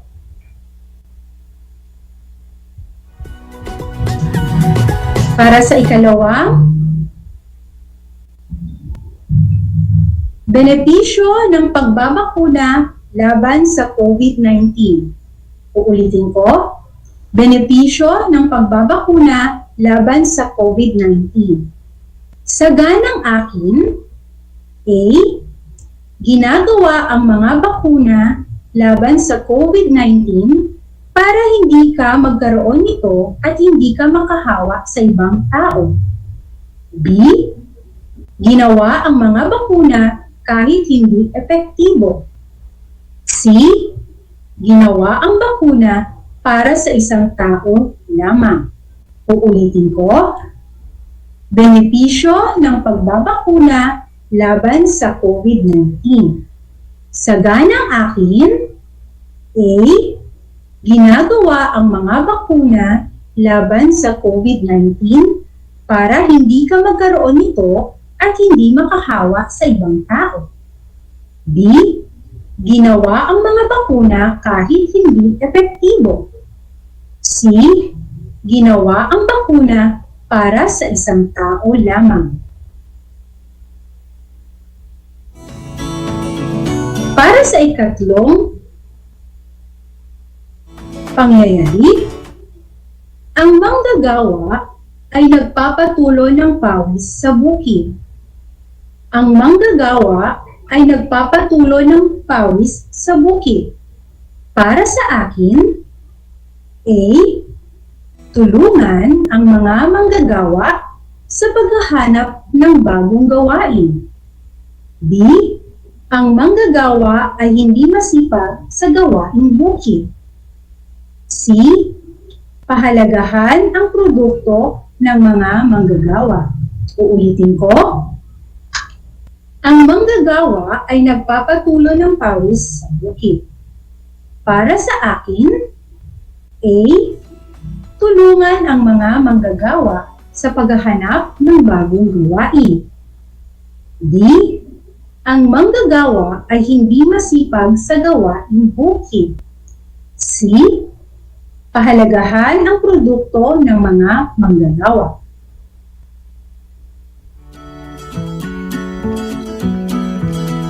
Para sa ikaapat na bilang, pagpapatupad sa car seat law sa bansa. Pagpapatupad sa car seat law sa bansa. A. Para lahat ng bata ay magkaroon ng booster seats sa sasakyan. B. Ito ang pinakamahusay na paraan upang maprotektahan ang mga bata kapag nasa sasakyan. C. Nakagaganda ito sa mga sasakyan. Uulitin ko, pagpapatupad sa car seat law sa bansa. A. Para lahat ng bata ay magkaroon ng booster seats sa sasakyan. B. Ito ang pinakamahusay na paraan upang maprotektahan ang mga bata kapag nasa sasakyan. C. Nakagaganda ito sa mga sasakyan. Para sa ikalimang bilang, naibibigay ng magulang ang pangangailangan ng kanilang mga anak. Para sa akin, na ibibigay ng magulang ang pangangailangan ng kanilang mga anak. Para sa akin, A. Baliwalain ang ibinigay ng mga magulang. B. Huwag humingi ng tulong sa magulang. C. Magpasalamat sa magulang. Uulitin ko, na ibibigay ng magulang ang pangangailangan ng kanilang anak. Para sa akin, A. Baliwalain ang ibinigay ng mga magulang. B. Humingi ng tulong sa magulang. C. Magpasalamat sa magulang.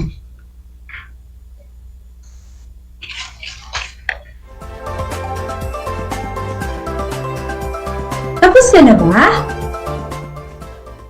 Kung gayon, ating nang isagutin ang maikling pagsusulit na ito. Nais ko na ikaw ang magwasto ng iyong papel.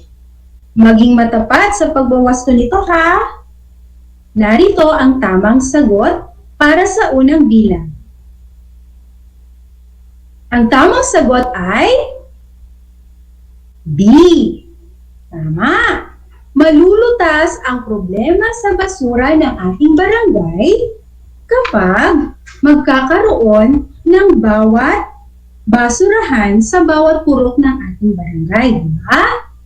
Oo, dahil ang mga tao ay magkakaroon ng tamang paraan o wastong pangangalaga at sa kanilang kapaligiran.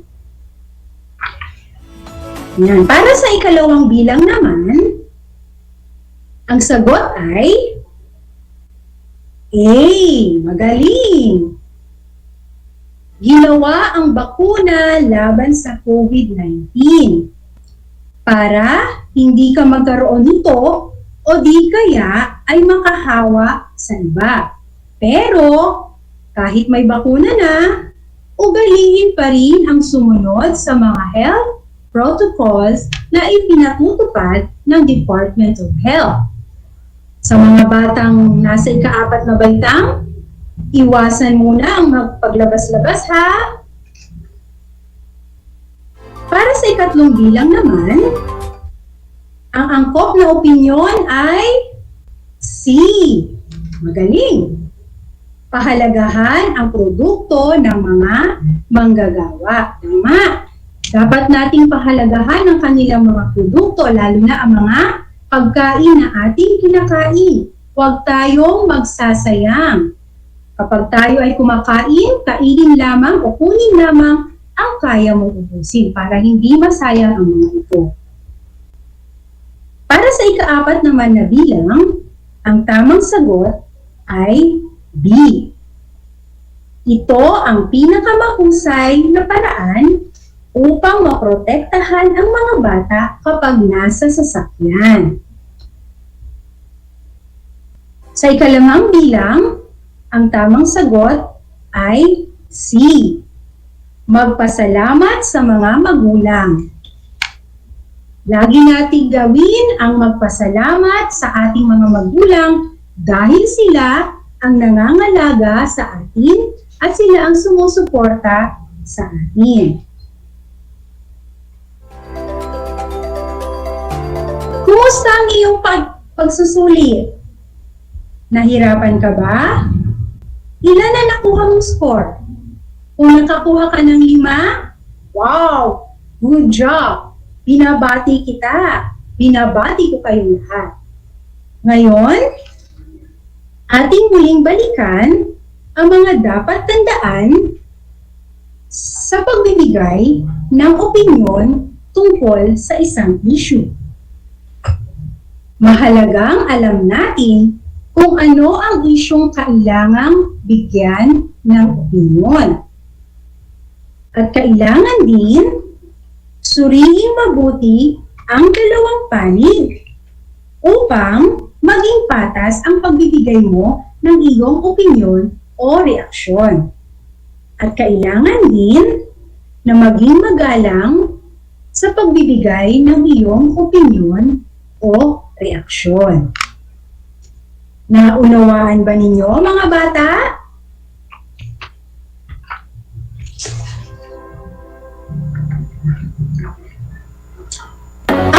nagagalak dahil lubos ninyong naintindihan ang ating aralin. Ngayon ay nais kong ilagay na sa envelope ang inyong mga learning activity sheets. Iwasan itong madumihan at mapunit ha!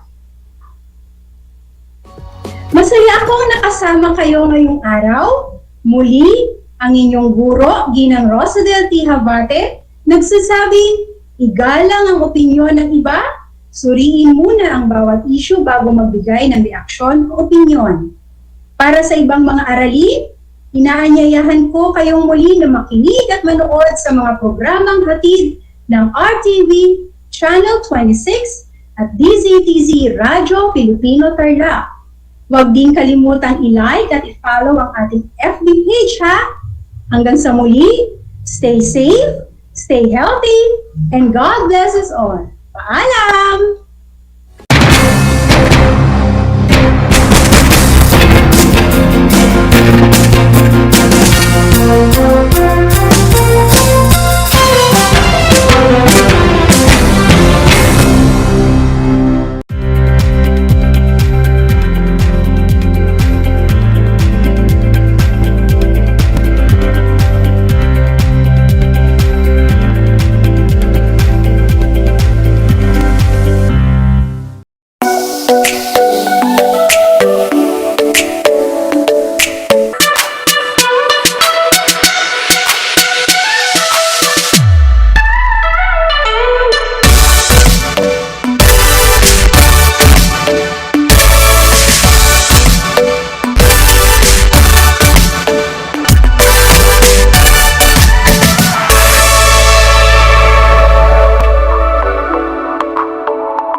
Alam niyo ba na ang kinikilalang Guinness Book of World Records holder bilang pinakamaliit na commercially harvested fish ay isang sinarapan? Ito ay matatagpuan lamang sa Pilipinas, sa Lake Buhi sa Bicol River. Isa itong uri ng goby na may transparent na katawan na may sukat na 12.5 mm. Alam mo na, yan ang sinarapan.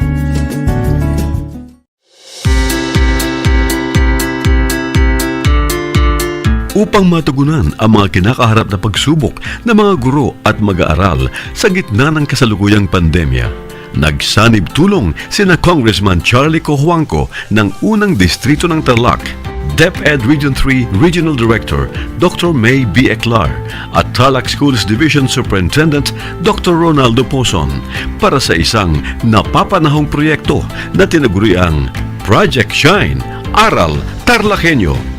Ang mga mag-aaral ng Grade 4 at Grade 5, ganun din ang Grades 8 and 9 sa buong probinsya ng Tarlac, kasalukuyang sumasailalim sa radio-based instruction.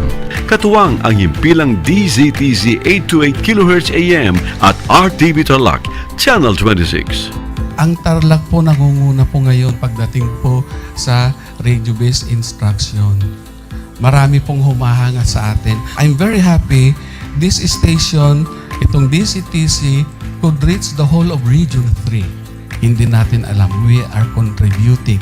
We are creating a very big dent in the history of Philippine education. And I am proud. I am here in Tarlac. This is the noble cause of education in which you and I, without you knowing it, we are bound to do.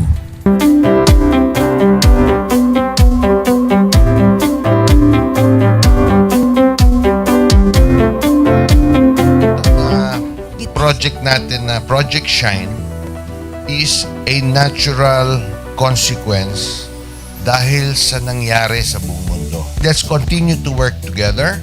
I think it's very Filipino to practice bayanihan in anything or most of the things that we do. And this is a manifestation of that. No? We have private sector, we have DEPED, we have local government, all working together. And I hope the parents of some of these children, especially the parents that did not graduate from school or hindi nakapag-aral nung sila ay bata, sana naman gamitin na nila itong opportunity na mag-schooling na rin sila kasama ng mga anak nila para mag-bonding pati ang mga magulang sa mga bata.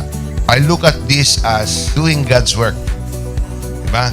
So if you do God's work, it feels right. It's righteous. It's for good, not for evil. Good morning and happy learning, grade 4. Welcome to Aral TarlakHenyo here on RTV Tarlac, Channel 26. Simulcast over DZTZ 828, Radyo Pilipino Tarlac. I am Teacher Mercy Pacheco Bognot. This is Alistair Aidatu. I am Marie Josephine B. Andrade. I am Teacher Princess Marie M. Dueñas, and I will be your teacher broadcaster for today.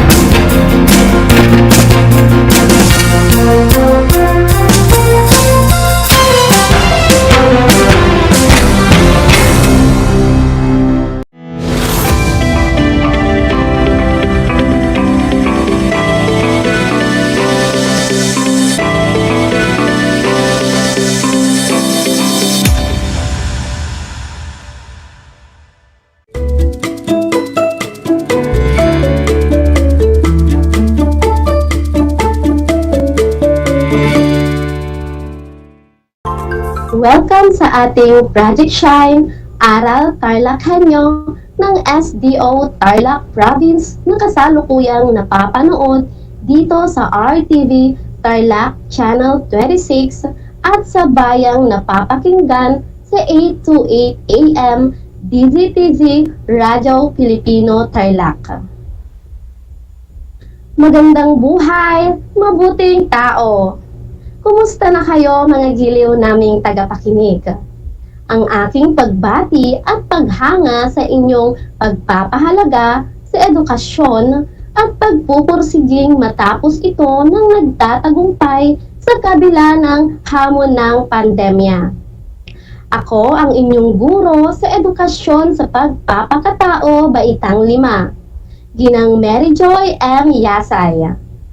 Sumasahing papawid mula sa bayan ng San Manuel, Tarlac, nasasamahan ka at gagabayan ka sa Most Essential Learning Competencies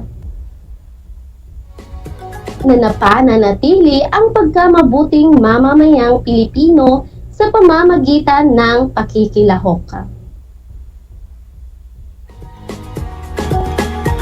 Bago tayo magtungo sa isang bagong leksyon, ay nais kong balikan ang ating aralin noong nakaraang linggo. Naaalala niyo pa ba ito?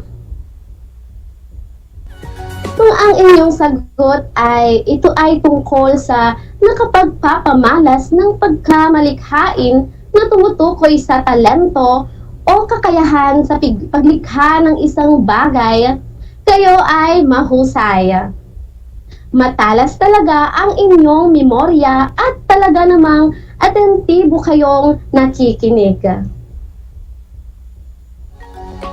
Ang ating talino ay biyaya mula sa Diyos na nagagamit natin sa mga kapaki-pakinabang na paraan. Kaakibat sa gawaing ginagamitan ng talino ay ang ating pagiging malikhain. Tayong mga Pilipino, kahit saan mang sulok ng mundo, ay kilala hindi lamang sa ating natatanging tanawin, kundi sa pamamagitan din ng angkop na paggamit ng talino. Makakatulong ang mga kabataang tulad nyo, hindi lamang para sa kaunlaran ng bayan, kundi pati na rin sa buong daigdig. Ngunit tandaan natin mga bata na ang pagiging mabuting mamamayang Pilipino ay pagpapakita ng pagmamahal sa mga talento na bigay ng Diyos. Bilang Pilipino, ating pananagutan ang paglinang sa ating angking talento. Ang ating mga talento ay biyaya ng Diyos. Gamitin lagi ang talento sa lahat ng pagkakataon Dapat maging responsable sa paggamit ng aking talento. Maging mapanagutan. Natitiyak kong kayo ay handang-handa na para sa ating bagong aralin sa araw na ito na may pamagat na Kaisa Ako Bilang Pilipino. Maging alerto at listo sa anumang impormasyong magbibigay sa atin ng inspirasyon, pag-asa at aral sa buhay na makatutulong sa pagiging mabuting tao. Simulan na natin! Ang pakikilahok at pagsali sa mga gawain at proyektong pampamayanan ay nagpapakita ng pakikiisa sa pangkat na kinabibilangan. Pagpapakita ito ng kamalayang pansibiko at mabuting pakikitungo sa ating kapwa. Ang pakikiisa at mabuting pakikitungo sa kapwa ay dalawang mabubuting ugali na taglay ng maraming Pilipino. Dalawang ugaling ipinagmamalaki nating lahat. Bukod pa rito, maaari rin nating masabi na sa pakikilahok at mabuting pakikitungo sa kapwa ay maaaring maiuugnay din ang ilan pang mabubuting ugaling Pilipino. Tulad ng disiplina sa paggawa, kasipagan, mapanuring pag-iisip, pagkakawang gawa at iba pa.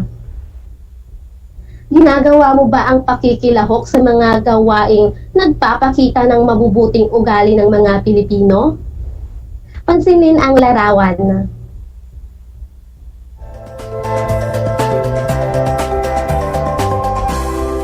Taglay mo rin ba ang ugaling ipinakikita ng mga tao sa komunidad? Pangangalaga sa kapaligiran ang isang paraan ng pagpapamalas ng kamalayan sa kahalagahan ng pagpapakita ng mga natatanging kaugaliang Pilipino. Basahin ang kwento, tingnan kung paano nakikilahok si Kyle sa mga gawaing pampamayanan. Ang pamagat ng kwento na aking babasahin ay sama-samang paggawa tungo sa iisang adhikain. Bago ko simulang basahin ang kwento ay nais ko munang umupo kayo ng maayos at makinig ng mabuti dahil pagkatapos kong basahin ay may mga ilang katanungan ako para sa inyo. Muli, ang pamagat ng kwento ay sama-samang paggawa tungo sa iisang adhikain. Isang araw ng Agosto, masayang ibinalita ng gurong si Binibining Daniel Ramos sa kanyang mag-aaral na magkakaroon ng International Coastal Cleanup. Ito ay taunang gawain upang maglinis ng mga kalat at dumi sa Rojas Boulevard. Tuwang-tuwa ang mga bata, lalong-lalo na si Kyle. Alam niya na isa na naman itong mabuting gawain ng kanilang paaralan at mga organisador nito. Sabi ni Kyle, "Ma'am, kailan po ito?" "Sa ikatlong Sabado ng Setyembre," tugon ni Binibining Ramos. "Lahat ba kayo ay sasama?" tanong ng guro. "Ako po sasama," mabilis na tugon ni Kyle. Sumunod na ring sumagot ang ibang mga mag-aaral. "Mabuti naman, natutuwa ako at sasama kayo." Ano ba ang ating matututuhan sa gawaing ito? Alam ba ninyo ang mararanasan at matututuhan ninyo sa gawaing ito? Tanong ni Binibining Ramos. "Opo, ma'am. Katulad po ng ginawa ng klase natin noong nakaraang taon sa barangay na malapit sa ating paaralan. Kami po ay makakatulong sa bansa upang mabawasan ang mga basura. Magiging malinis ito ng kahit na kaunti," tugon ng isang babaeng mag-aaral.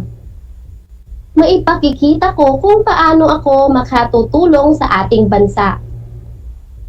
Mahihikayat ko ang iba pang mga bata na tularan ako. Nagmamalaking sagot ni Kyle. Mabuti naman at alam ninyo ang layunin ng ating pagpunta roon. Matapos ang ating gawain, pasusulatin ko kayo ng isang journal ng inyong mga nagiging karanasan. Pahayag ni Binibining Ramos.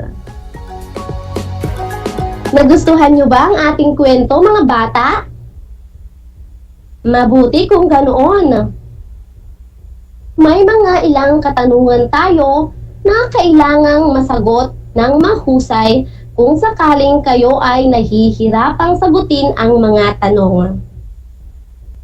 Maaari kayong humingi ng tulong kay nanay o tatay o sa nakakatanda sa inyo. Laging itanim sa isipan na hindi kayo nag-iisa. Para sa unang tanong, ano ang gawaing lalahukan ng mga mag-aaral ni Binibining Ramos? Ulitin ko, ano ang gawaing lalahukan ng mga mag-aaral ni Binibining Ramos? Kung ang inyong sagot ay magkakaroon ng International Coastal Cleanup, ito ay taunang gawain upang maglinis ng mga kalat at dumi sa Rojas Boulevard, kayo ay mahusay. Pangalawa, ano ang layunin ng gawaing ito? Ano ang layunin ng gawaing ito? Kung ang inyong sagot ay makakatulong sa ating bansa upang mabawasan ang mga basura, kayo ay magaling.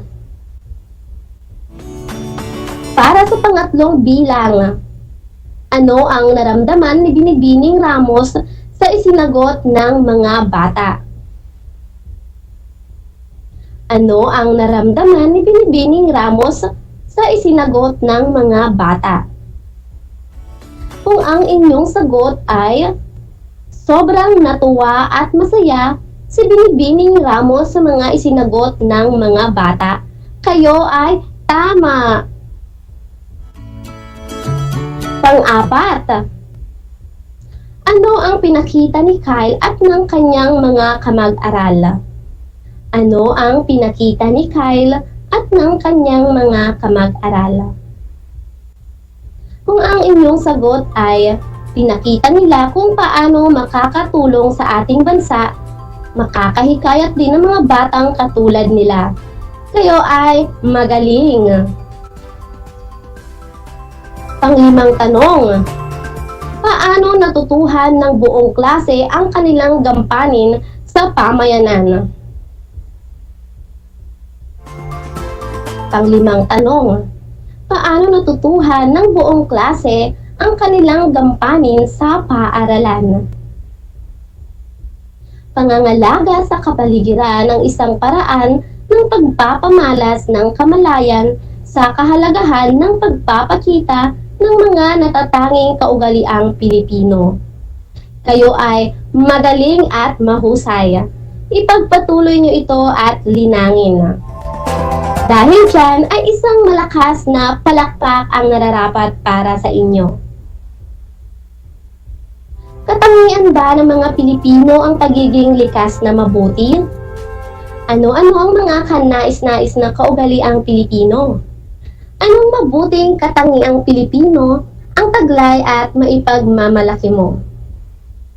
Pag-aralan ang mga larawan, mga gawaing di nagpapakita ng disiplina at pakikilahok sa mga gawaing pansibiko, paano ito maitatama? Ang unang larawan ay ang pag-aaksaya ng tubig. Ano ang mga dapat gawin upang hindi maaksaya ang tubig? Isara ang gripo habang nagsasabon ng kamay o habang nagsisipilyo ng ngipin, o habang naguhugas ng pinggan, o habang naglalagay ng shampoo, o kahit habang nag-aahit ng balbasa. Ang isang na binubuo ng 3 katao sa paraang nabanggit ay makakatipid ng halos 8 litro ng tubig sa isang taon. Huwag hayaang matumutulo ang tubig sa gripo ng hindi pinapakinabangan. Mag-shower at huwag magbabad sa bathtub. Sa pagsa-shower ay gumagamit ng halos 30 hanggang 35 litrong tubig lamang sa halip na 150 hanggang 180. Hugasan ang mga prutas at gulay sa isang palanggana sa halip na sa pamamagitan ng bukas na gripo. At ang ginamit na tubig sa paghuhugas ng prutas at gulay ay maaaring idilig sa mga halaman. Sa pangalawang larawan naman, fun run o pagtakbo. Ang tumatakbo ng mga benepisyo para sa kalusugan ng pisikal at mental ay maraming napatunayan din na maraming siyentipikong pag-aaral. Ang pisikal na ehersisyo ay pinapaboran ang pangkalahatang kalusugan. Ito ay higit pa sa napatunayan.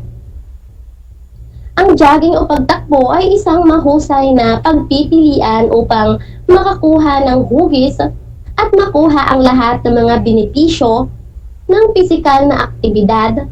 Mas maigi pa makilahok sa mga aktibidad ng barangay o ng eskwelahan. Sa pangatlong larawan naman tayo, pagkakalat ng basura. Basura nga, mga bagay na nagdudulot ng polusyon sa kapaligiran. Ito ay nagdudulot ng sakit. Kadalasan ay sanhi ito ng pagbaha tulad ng tumi, balat ng prutas, balat ng gulay, cellphone, papel, mga sirang bagay at iba pa. Marami ang mga karapat-dapat gawin upang malutas ang problema sa basura. Una na rito ang tinatawag na segregation o paghihiwalay ng mga nabubulok sa hindi nabubulok. Ang mga nabubulok ay kadalasang balat ng prutas, balat ng gulay, at marami pang iba. Pwede pa rin itong pakinabangan sa pamamagitan ng pagpapakain sa hayop o kaning baboy. Ang mga hindi nabubulok ay malaki ang pakinabang.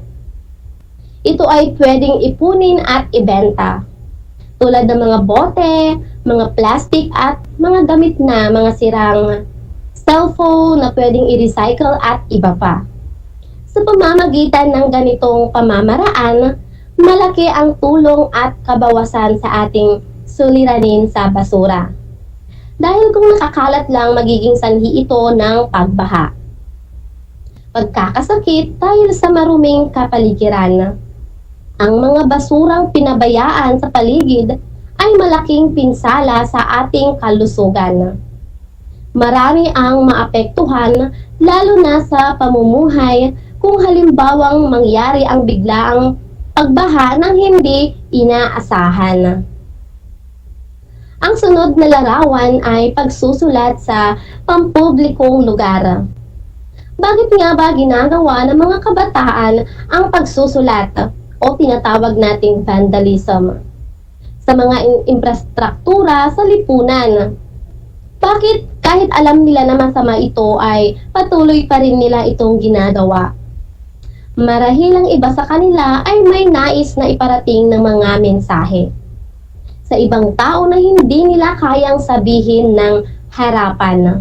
Marahil ang iba naman ay nais lamang maglagay ng mga bastos na larawan sapagkat wala silang magawa at maaari ring ang iba ay nakikiuso lamang sapagkat nakikita nilang marami ang nagsusulat o gumagawa nito sa isang lugar. Kung ating mapapansin ay laganap ang pagsusulat ng mga bastos at hindi magagandang mga salita sa mga palikuran ng paaralan, mga waiting shed ng barangay at iba pang mga pampublikong lugar. Sa ating palagay, maganda ba itong tingnan? Hindi tama ang ganitong gawain. Dinudumihan lamang natin ang mga infrastruktura na maganda naman sa ating paningin. Hindi papel ang mga pader at pintuan ng mga palikuran. Hindi rin sketchpad ang mga waiting shed na para pagguhitan ng mga bastos na larawan. Kung may disiplina lamang ang mga tao sa lipunan, lalo na ang mga kabataan, hindi ito mangyayari.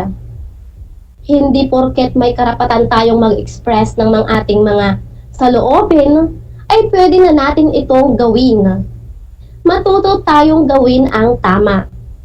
Magsulat sa tamang pagsulatan at huwag dumihan ang mga kagamitan sa lipunan upang sa gayon ay maging maganda at maayos tingnan ang ating kapaligiran. Ang panghuling larawan ay bullying. Ano nga bang ibig sabihin ng salitang bullying? Lingid sa ating kaalaman na ang bullying ay nangangahulugang pangungutya sa kapwa-tao dahil meron siyang pagkakaiba sa isang tao na wala sa kanila. Ang bullying rin ay isang uri ng pang-aapi na ginagamitan ng lakas. Kadalasang nangyayari ito sa paaralan at karaniwang mga kabataan ang biktima nito. Isa sa kaso sa Pilipinas ay tinatawag na bullying. Ang ganitong sitwasyon ay hindi dapat isinasawalang bahala. Dapat ay matuto din tayong umimik kung anong nangyayari sa ating para mapagsabihan ang mga nambubuli at maitama ito.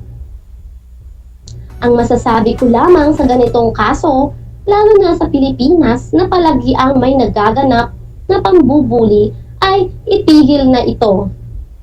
Wala namang mabuting maidudulot ito sa ating kapwa at lalo sa ating sarili bagkus ay makasasama pa ito. Dahil once na ang isang bata ay nang bully, automatically, madadamay ang magulang nito na magiging dahilan ng pagkakagulo ng bawat magulang. Dahil sa pangbubuli ng kanilang mga anak.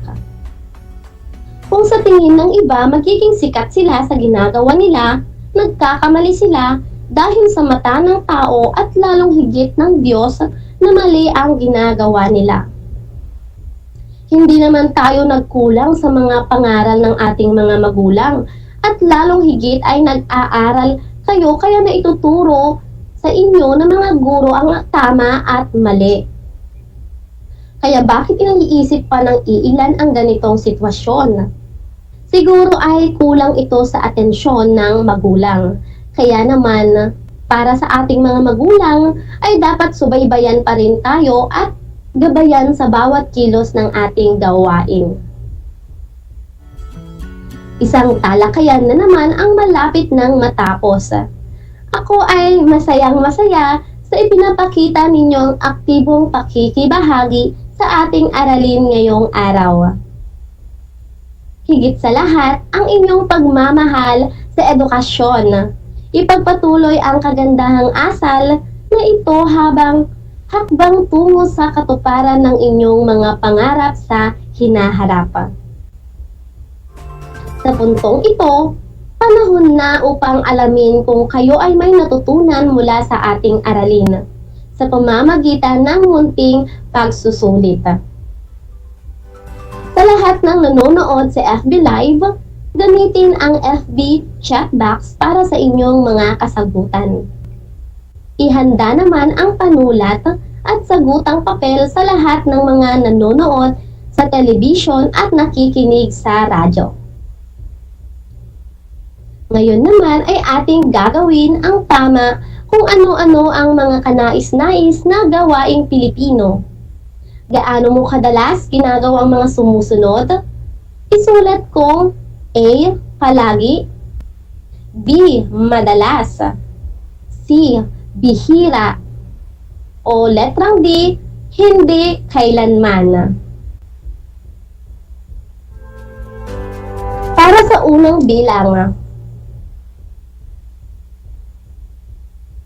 magiliw na pagtanggap sa mga panauhin ng aking mga magulang o kapatid. Magiliw na pagtanggap sa mga panauhin ng aking mga magulang o kapatid. A. Palagi, B. Madalas, C. Bihira, o D. Hindi kailanman. Pangalawa, pakikisama sa mga gawain ng mga kabataan sa aming barangay. A. Palagi, B. Madalas, C. Bihira, D. Hindi kailanman. Pangatlo, pagtulong sa pag-aayos ng aming silid-aralan kapag may espesyal na palatuntunan. A. Palagi, B. Madalas, C. Bihira, o D. Hindi kailanman. Pang-apat, pagbabahagi ng aking talento sa pangkatang gawain sa paaralan. A. Palagi, B. Madalas, C. Bihira, o D. Hindi kailanman. Panglima, pagsunod sa mga alituntuning pangkaligtasan sa aming tahanan, paaralan at pamayanan. A. Palagi, B. Madalas, C. Bihira, o D. Hindi kailanman.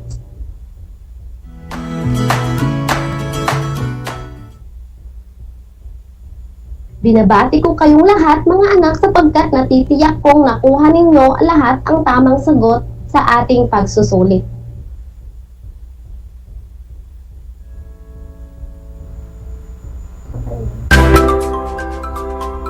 Mula sa akin, tanggapin ninyo ang mga salitang magaling at mahusay, mabuting tao. Mga bata, ako ay naghanda ng mga gawain at refleksyon sa inyong learning activity sheet. Inaasahan ko na ito ay inyong sasagutan ng buong sigasig at sa abot ng inyong makakaya. Muli, panalangin ko na anumang konsepto higit lalo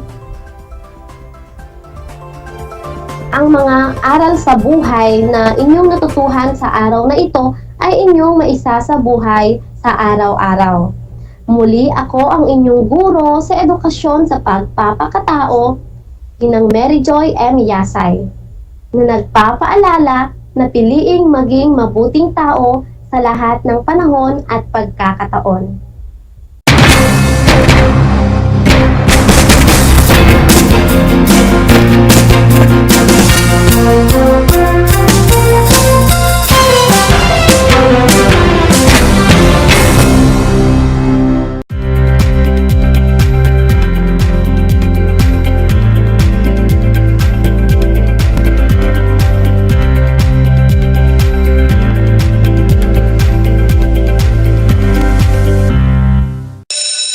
Gutom ka ba sa impormasyon? May namiss ka bang subject at leksyon? Gusto mo bang alalahanin ang nakaraan o dagdagan ang iyong kaalaman?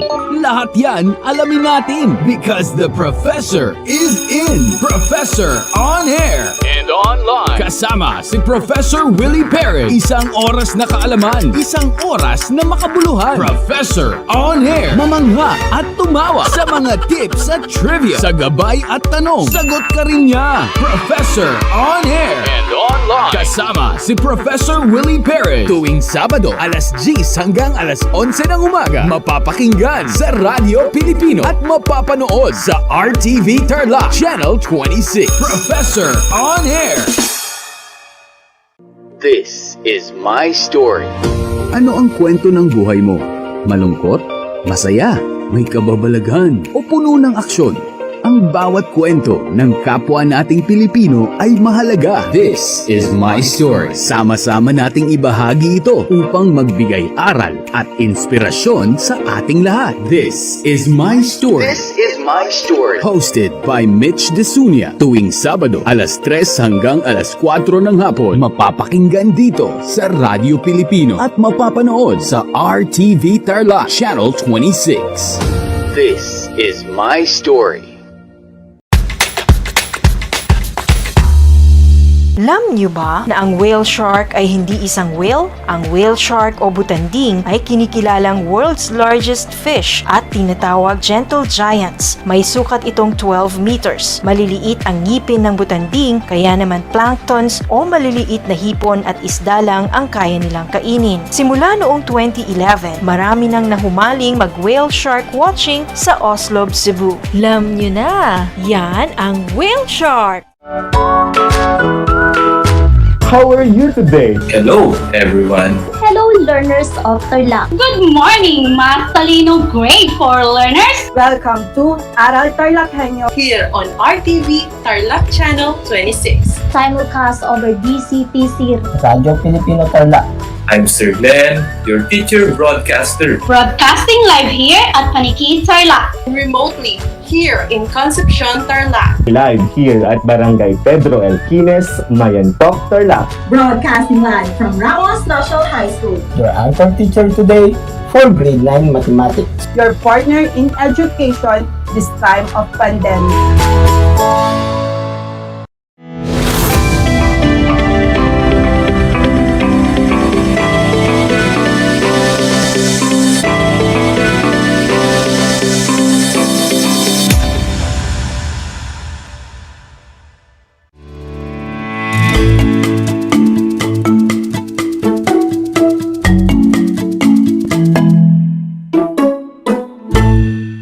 Good morning, everyone. Hello, Tarlac, and all of you out there. Welcome back. Good morning, good morning, good morning. And of course, good morning to you, my dear grade 5 science learners. This is Sir Z once again, your teacher, broadcaster, and explorer buddy in this amazing world of science. The world of exploration, discovery, invention, and technology.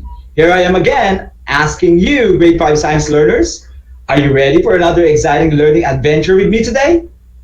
Awesome, very well. As I always say, buckle up, hold on to your seats, because our roller coaster ride in learning science is about to begin. You are tuned in to Aral TarlakHenyo, live here on RTV Tarlac, Channel 26, simulcast over DCTC, Radyo Pilipino Tarlac. But for the meantime, like everyone else, I am broadcasting to you remotely from my very own home here in Herona, Tarlac. Last Monday, we discussed or we have started learning about the topic, good conductors of heat and electricity. We discussed back then first the basic understanding about how to keep yourself and your family safe from the possible dangers and health risks, just like, for example, accidents, fire, injuries when dealing with electricity. Class, today we will continue our discussion. So our topic for today is, it's still the same, of course, good conductors of heat and electricity, but this time, part 2. Are you ready? I bet you are all excited. Me too. So with no further ado, let's all get started. As I mentioned last time, once we're done with this entire lesson, which is actually going to be continued by Teacher Elvin next week, you are expected to have learned and acquired the following skills. 1. Describe the characteristics of materials which are good conductors of electricity and heat. 2. Identify materials at school and at home that are good conductors of heat and electricity, and those that are used as insulators. And 3, practice safety at home when dealing with electricity. Well, actually, we're done with that one last time. In today's discussion class, we will be focusing and covering the following topics. We will learn what are the definitions of conductor and insulator. Learn the difference between conduction and insulation. What are the various ways heat and electricity travels, and properties of materials that are good to be used as conductors or insulators. But before that, allow me to take this opportunity to share to everyone some of the messages I received directly from my messenger from some of our wide range of viewers to inspire not only you, our dear students, but also our amazing teacher broadcasters who are working so hard to ensure that quality education is delivered to all of you despite the pandemic that's keeping us all apart. From the number of messages I personally received, here's one from Mr. PJ Soriano of Tarlac and from Mr. Dennis from Antipolo Rizal. And here's one from Mr. Ryan Johnson from Manila. In behalf of all my fellow teacher broadcasters here in RTV Tarlac, Channel 26, thank you so much for your appreciation and support. Now let's all go back to our regular programming. Good conductors of heat and electricity, Part 2. For starters, let's go back and take a quick look to everything that we were able to cover last time. Last Monday class, we talked about heat and electricity. We learned that heat and electricity are two examples of energy. Very good. When we say energy, it is the ability to do work. So when energy is generated or present, something will definitely move, something will happen, and something will change. However, energy is not matter, okay? It's not matter. It is not matter simply because energy is not made up of molecules. They are not made up of molecules, class. Since they don't have molecules, of course, they do not have mass. Mass means the amount of materials inside an object, or it can also be defined as well as the number of molecules inside a matter. Although, like matter, energy can also occupy space, right? Like heat trapped inside a closed room, especially if there are no windows around, or an electrical energy contained in batteries. So basically, energy can still occupy space. It says here, class, that energy is generated by the movements or activities of the subatomic particles. When we say subatomic particles, class, we are simply calling them the smaller parts of atom. Class, do you still remember the 3 subparticles of atom? I discussed that last time. Drop your answers in the comment section below, okay? I will read your messages once we're done with this episode. Of course, the subparticles or the smaller parts of atom are proton, which is the positively charged, neutron with 0 or no charge at all, again 0 for neutron, okay, and electron with a negative charge. Electricity, class, is the type of energy generated or produced by the flow or movement of electrons from one molecule to another. So it's like jumping from one molecule to another. As you can see, and remember that I mentioned the name electricity actually was derived from the word electron. Listen, class. Electricity, electron. Electricity, electron. You got the idea? Very good. And with that, let us all now proceed to our new topic for this lesson. Let's start with what are conductors and insulators. First, the conductors. To easily remember, class, conductors are any object or material through which heat and electricity can pass through, okay? Any material that heat and electricity can pass through. Take note. Again, conductors are any material or object that allows energy, in particular, heat and electricity, to flow or pass through them. Take note as well, class, that the process of transferring heat or electricity from one molecule to another molecule, as these electrons, you can imagine, are moving across the conductor material, okay? That movement or process is called conduction. Again, let's review. Any material through which heat or electricity can pass through, we call that conductor. While the movement or the process, these molecules as they travel across the conductor is called conduction.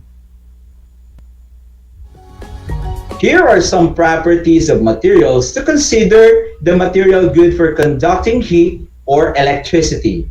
Let's try to take a look. First is thermal conductivity. It is defined as the ability of the material to allow heat and electricity to flow or pass through. From this class, we will get the word thermal. Okay, again, thermal. And note that thermal means heat. Okay, again, let me say that again. Thermal means heat. So, since thermal conductivity is a property of materials good for conducting heat and electricity, the word thermal that means heat does not only apply to heat class, but also goes along with electricity as well, okay? Don't forget that. The word thermal works both for heat and electricity. Next is hardness. Hardness is the ability of a material to be rigid and resist pressure. It means that how hard or soft a material is, it is one of the considerations when looking for materials to be used either as conductors or as insulators. So it's not always about hard class, okay? Because we're also talking about insulators, not just conductors. So when it comes to hardness, it's about being hard or being soft, okay? Very good. Now we go to malleability. Malleability is the ability of materials to be flattened or hammered into thin sheets. Okay? So it is being hammered and it should become thin. So that's important when it comes to looking for materials for conductors, in making conductors. Now we go to ductility. I believe you remember all these topics because these were discussed to you by your grade 4 teachers, supposedly last school year, okay? Ductility is the ability of a material to be stretched into strands, just like the wires we use when we are connecting our appliances, okay? All right. Specifically this one for conductors. It is also important that materials to be used are low resistant or will not be able to stop the electricity from flowing through. Low resistant property stands for class as allows heat and electricity to freely flow through. Of course, we need to have a conductor that will allow electricity, or else it will not work, right? Awesome. In addition to that, conduction is not only limited to solid materials. Conduction may and can also occur across gases and liquids only if those gases and liquids contain ions, IONs, that are conducted to electricity. That is why we can see electricity streaking through dark cloudy skies in the form of lightning rods during heavy rains. Have you ever seen lightning across the sky whenever there is rain? Awesome! Okay, let's go ahead and move on to the next slide. Let's take a look now on some examples of materials or objects that are good conductors of heat and electricity and therefore use them in making conductors. For our example, we have metals, iron, copper or copper wire as we are more familiar with. Also, we got gold, nickel, and like I said a while ago, liquid containing ions like water. Okay, they are all conductors of heat and electricity. Class, even our skin and all our body parts are conductors of heat and electricity as well, okay? That is why be very careful and make sure you never touch any exposed electrical wirings at home, at school, or anywhere at all, especially live ones, or else you will get seriously hurt, or worse, you may die, and we don't want that to happen, isn't it? Now let's talk about insulators. Actually, class, the topic insulators is included in Teacher Elvi's share of the discussion for next week. But for the meantime, I'm just gonna give you some ideas in advance that you can bring with you next week with Teacher Elvi, okay? Awesome, let's go. So basically, insulator is the opposite of conductor. If conductors are materials that allow heat and electricity to pass through, that's a conductor. Insulators, on the other hand, they do not allow, again, do not allow heat or electricity to flow or pass through. So, to easily remember, class, just take note that if heat or electricity cannot flow through a material or object, that material is automatically considered as, can you guess? Good, insulator. Since it's also on the screen right now. Very good, class. So let's go check some quick examples of insulators. So we got wood, plastic, and glass. Now, this time, we will learn about how energy like electricity and heat travels, okay? So class, there are three ways that energy can travel across, either through solid materials or even through gas and liquids. Again, it's not just about solid, okay? They can also pass through gas and liquids depending on what type of energy is involved. These are conduction, convection, and radiation. For conduction, it is defined as the transfer of heat or electricity from one molecule to another through a material or an object. Take note of the underlined words and phrases, class, okay? Consider them as the key words to easily remember the definition.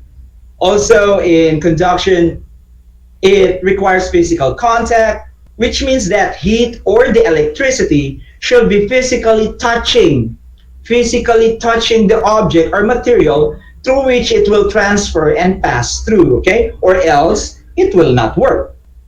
Let's take a look how this works using this illustration.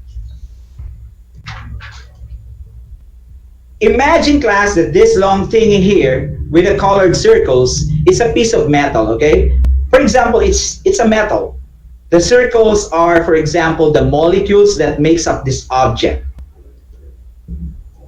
So we have the animated flame going to be our source of heat or electricity as an example. And when heat or electricity gets in contact physically with a conductor like this metal, for example, the heat or electricity will slowly or instantly enter, travel, and cross the conductor, jumping from one molecule to another, which makes up the object until it reaches the end. And in this picture, it's your hand.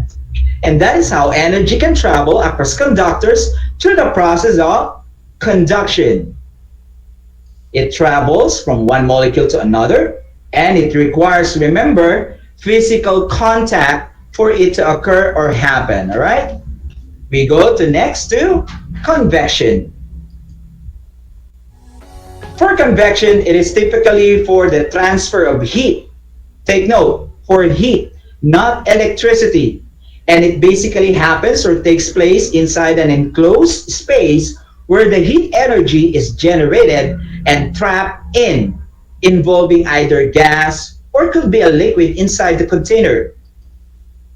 For example, this is a pot of soup or sinigang, if you wish to imagine, and mother is about to switch the fire on to cook it. Once the heat is applied, in this case under the pot, it will slowly transfer the heat energy first to the bottom of the pot, which is conduction that we discussed earlier. And then, once the heat energy reaches the molecules of the soup, it will start to move in cycles. The hot and lighter molecules go up, pushing the colder and heavier molecules down, which in turn will get heated up, causing the cycle to continue spinning round and round until all the molecules of the sinigang inside the pot are completely hot.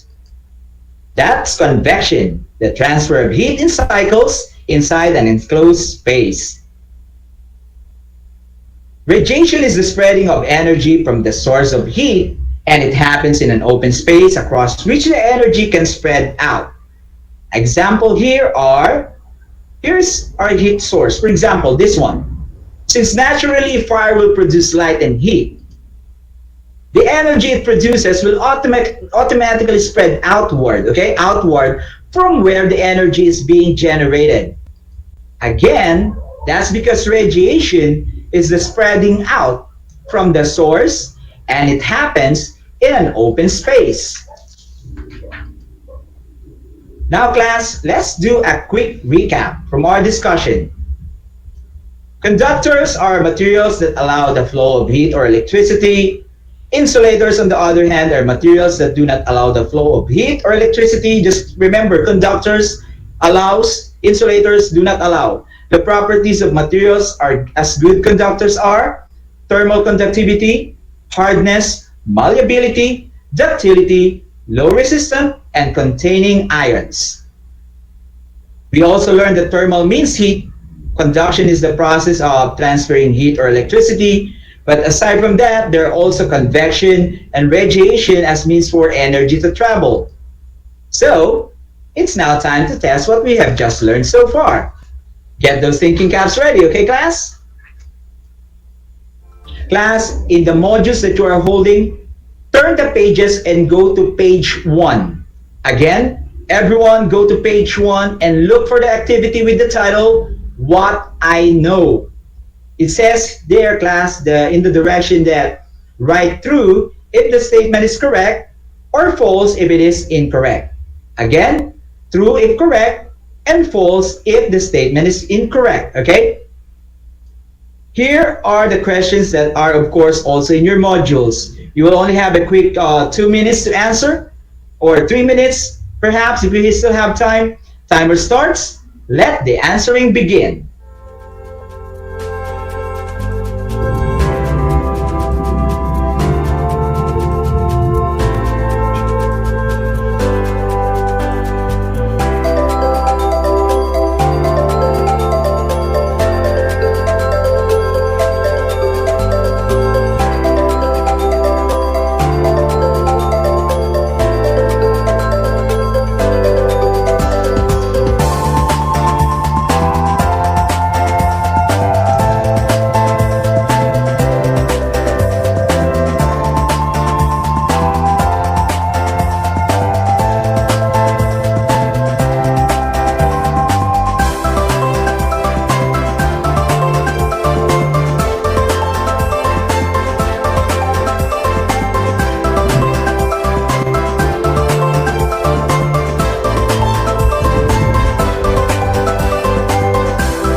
Alright class, 1 minute is out and we're still counting.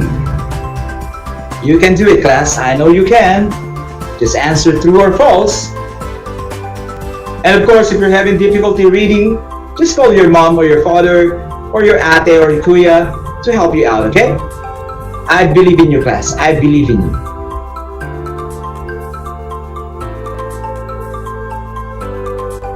Alright.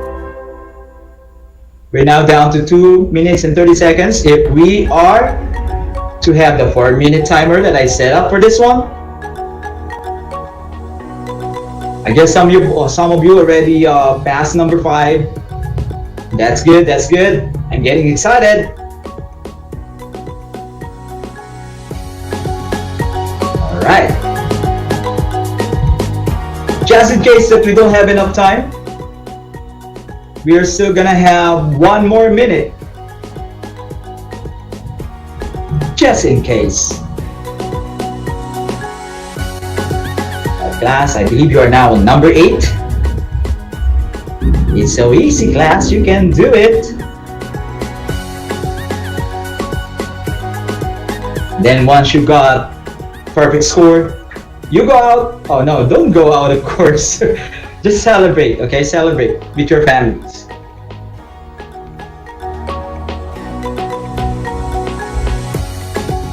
I guess once this one is done, down to 1 minute, we're gonna end so that we're gonna have what I said, 3 minutes for the timer. Come on, class, we still got 15 seconds to go. Last 10 seconds. 5, 4, 3, 2, and 1. There you go. All right. Time's up, class, and all your pens down, of course. Let's see and check your answers. The correct answers are 1 true, 2 false, 3 true, 4 true, 5 true, 6 false, 7 false, 8 false, 9 true, and for number 10, true. How was it, class? Were you able to get all 10 correct answers? Very good. Great job, class. I'm so proud of you. But in case you still got some wrong answers, okay? Again, it's all right. Just continue learning and studying, okay? Just go back to your module, study, and it's all about studying. It's not about getting perfect score. Life is so short. Let's make the most out of it, okay? All right, and there you have it, class. We are done with this week's session. Isn't that exciting? I enjoyed my time with you, so I hope you also enjoyed your time with me. However, tune in again next week, Monday, because this lesson will be continued by Teacher LV, okay? If you have any questions or follow-up questions, don't be shy. Feel free to drop me a message or two through my messenger, Christian Zulveta, Sir Z. And don't forget to like, follow, and share the official Facebook page of RTV Tarlac Channel 26. Since I belong here, we all are here. So why not we all support each other? And of course, to keep you up to date with our new lessons, events, and activities. Once again, this is Sir Z, your teacher, broadcaster, and explorer body in this amazing world of science, the world of exploration, discovery, invention, and technology. Broadcasting to you through RTV Tarlac Channel 26, simulcast over DCTC Radio Filipino Tarlac, and me, yours truly, live from Heron, Tarlac. Tune in again next week, same time, same channel. Thank you so much for learning with me, and I hope you truly learned a lot today. Good luck with your studies. God bless. Stay safe. Grade 5 learners and everyone out there, but inside your homes, of course. Class dismissed.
Alam niyo ba na ang salitang yoyo at ang makabagong bersyon nito ay naimbento ng isang Pilipinong nagngangalang Pedro Flores? Taong 1920s nang dinala ni Flores ang laruang ito sa Estados Unidos. Sinimulan niya ang paggawa nito sa kanyang maliit na pabrika sa California at ipinakita sa mga tao ang iba't ibang tricks ng paggamit nito. Alam mo na, yan ang yoyo! How are you today? Hello, everyone. Hello, learners of Tarlac. Good morning, Mas Talino Grade 4 learners! Welcome to Aral TarlakHenyo. Here on RTV Tarlac Channel 26. Simulcast over DCTC. Radyo Pilipino Tarlac. I'm Sir Glenn, your teacher broadcaster. Broadcasting live here at Paniki Tarlac. Remotely here in Concepcion, Tarlac. Live here at Barangay Pedro Elquines, Mayantok, Tarlac. Broadcasting live from Ramos National High School. Your anchor teacher today for grade 9 mathematics. Your partner in education this time of pandemic.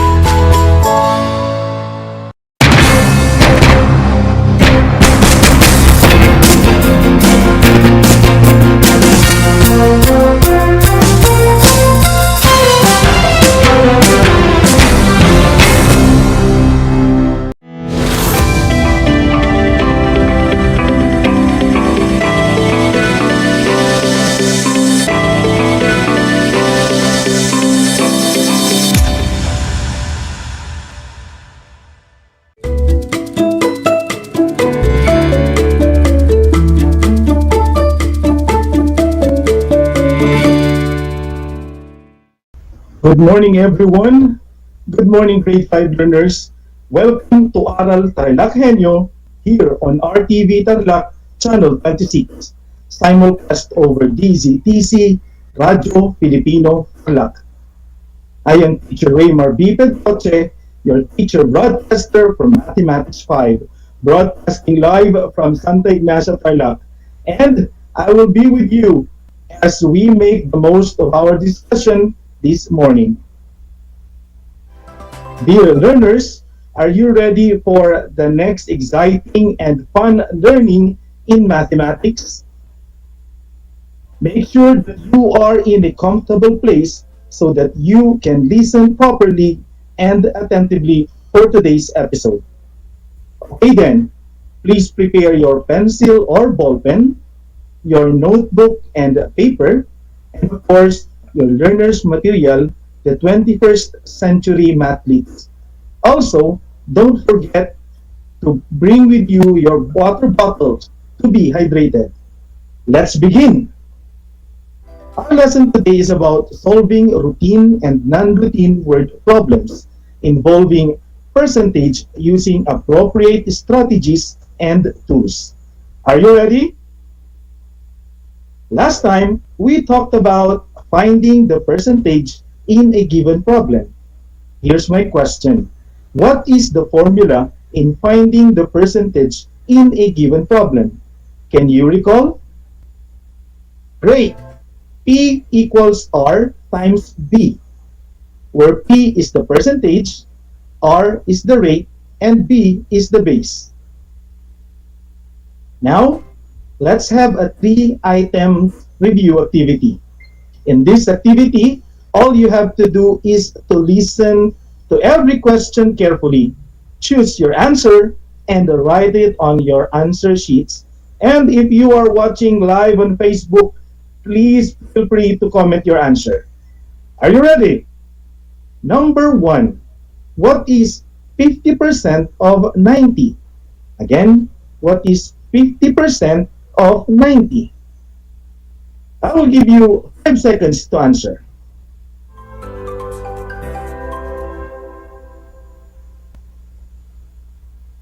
If your answer is a letter A, then you are right.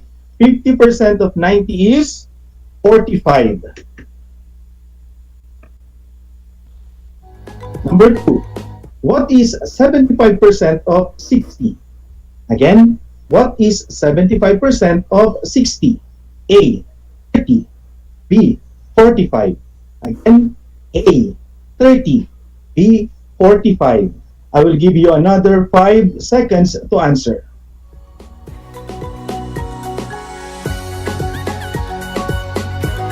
If your answer is letter B, then you are right. 75% of 60 is 45.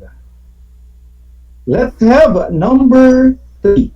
What is 60% of 50? Again, 25, B, 30.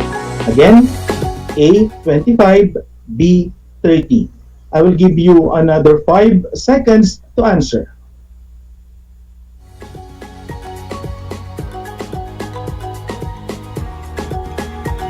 If your answer is letter B, then you are right. 60% of 50 is 30. Great job, grade 5 learners. You really mastered the lesson with Teacher Eunice the other day. Now, let's begin with our new lesson. Let's read the first word problem. Example number 1. In a certain barangay, there are 12,000 election volunteers. Due to the tedious task given to some of them, 30% were not able to vote. How many of the volunteers were not able to vote? To solve the problem, we can categorize it into 2 basic types, routine and non-routine. The purpose and the strategies used in solving word problem are different from each type. What do we mean by routine and non-routine problem? Routine problem is a type of problem in which there is an immediate solution. On the other hand, non-routine problem is a problem that requires analysis and insight into known principles of mathematics. In order to solve routine and non-routine word problems, do you still remember the acronym UPSC? Okay, step 1, U. U stands for understand. Under this, you have to answer the questions, what is asked in the problem, what are the given facts, and what is the hidden question, if there is. Step 2, P is for plan. Make a plan. Under this, you have to answer the questions, what strategy can you use to solve the problem? And what is the number sentence or the formula you can use to find the answer? Step 3, S. S stands for solve. This time, you will carry out your plan. Using the formula, solve the problem. This will show your solution to the problem. And finally, step 4, C, for check. Check if your answer is correct. Again, always remember the acronym UPSC. Understand, plan, solve, check. Now, let's apply these rules. Going back to our problem, which is an example of a routine problem, let's analyze and then solve. I will guide you through. Let's read the word problem again. In a certain barangay, there are 12,000 election volunteers. Due to the tedious task given to some of them, 30% were not able to vote. How many of the volunteers were not able to vote? Step 1, understand. What is asked in the problem? That's right. Our answer, the number of volunteers who were not able to vote. The given facts. Next question, what are the given facts? So the given facts based on the word problem are 12,000 election volunteers and 30%. Step number 2, make a plan. Under this, you have to answer the questions, what strategy can you use to solve the problem? If you answered solve for the percentage, that's right. We are going to find 30% of 12,000 volunteers who were not able to vote. Then think, What is the formula in finding the percentage? Can you tell? The formula in finding the percentage is P equals R times B, where P is the percentage, R is the rate, and B is the base, or percentage equals rate times base. We are now ready to proceed to step number 3. So step 3, solve. To find the answer, N is 30% of 12,000. Remember, N will represent the unknown, which is the percentage. Where 30% is the rate, 12,000 is the base, and N is the percentage. But we should change the rate first to decimal before we apply the formula. 30% changed to decimal is 0.30 or 30 hundredths. Then we will use the formula P equals R times B. Substitute R with the given, which is again 0.30 or 30 hundredths, and B with the given, which is 12,000. P is equal to 0.30 times 12,000. Multiply 0.30 by 12,000. The product will be 3,600. P is now equal to 3,600. Therefore, 30% of 12,000 is 3,600. Are we done? Not yet. So step 4. Check if your answer is correct. Using the Tekens triangle, plug in all the values. Then verify if the values correspond to each other. To check, using the formula in finding rate, which is R is equal to P divided by B. Substitute P to 3,600 and B to 12,000. So 3,600 divided by 12,000 is 0.30. What is 0.30 in percent? Yes, 30%. Therefore, our final answer is correct. 3,600 volunteers were not able to vote. Can you follow, kids? Great. We are now moving on to example number 2. By the way, is an example of non-routine word problem. In Mrs. Bondok's class, she was sad because 75% of her pupils failed in the exam and only 10 of her students passed. How many pupils does she have in class? Step 1. Understand what is asked in the problem. That's right. The answer is the total number of pupils she has in her class. Next question will be, what are the given facts? So 75% of her pupils failed and only 10% passed in the test. What is the hidden question, if there is any? Yes, there is. Then what is the hidden question? Very good. The hidden question is the rate of the number of pupils who pass. Step number 2, make a plan. What strategy can you use to solve the problem? The total number of pupils is asked, so the base is unknown.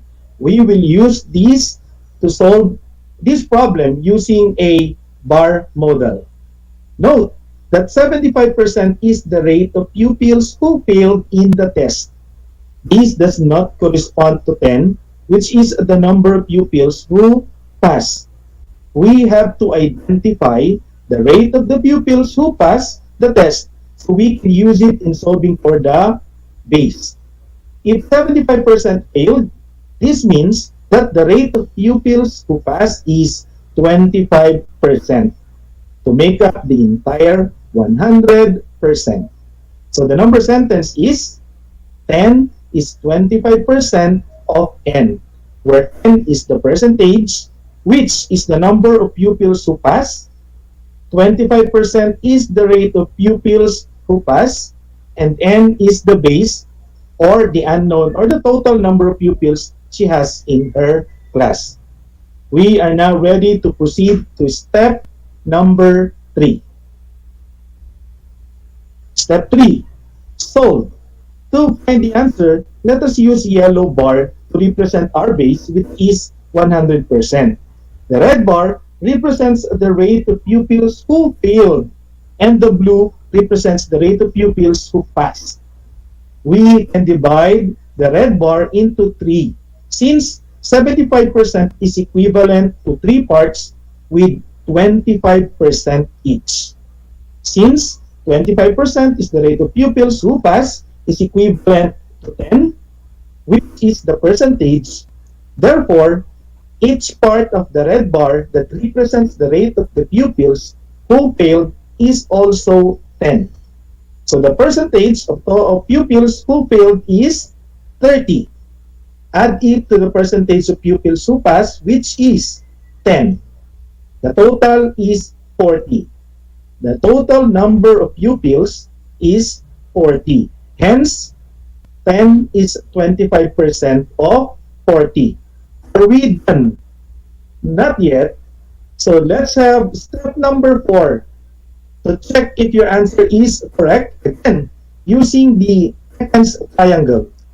Plug in all the values, then verify if the values correspond to each other. To check, using the formula in finding percentage, which is P is equal to R times B. Substitute R to 25% or 0.25 and B to 40. 0.25 multiplied by 40 is 10, which is the value of P in the seconds triangle. Therefore, our final answer is correct. Mrs. Bondoc has 40 pupils in her class. How are you getting along, kids? I hope you can now follow the steps in solving word problem. And let us move on to example number 3. Let us read the word problem together. Harry collects limited edition cards from a popular coffee shop. 20 of his cards were traded from his friends in other countries, while the rest are from the Philippines. If he has 80 cards in his album, what percent of his cards are bought from the Philippines? Step 1. Understand. What is asked in the problem?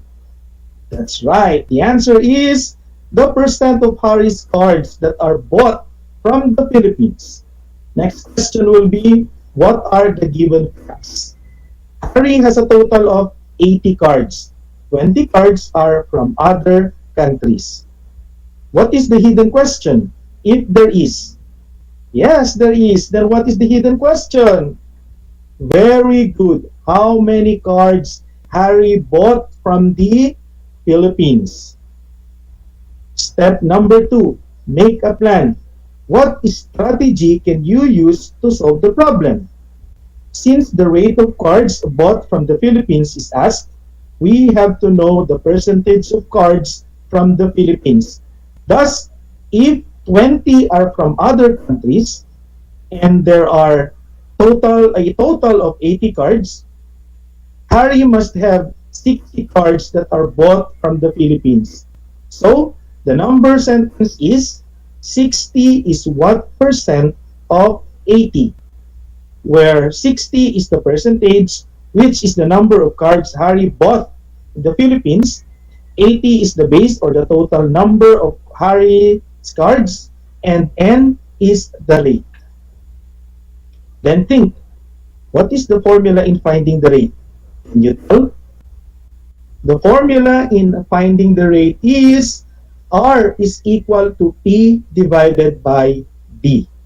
We are now ready to proceed to step number 3. So step 3, solve. To find the answer, 60 is n% of 80. So we will use the formula R equals P divided by B. Substitute P with the given, which is 60, and B with the given, which is 80.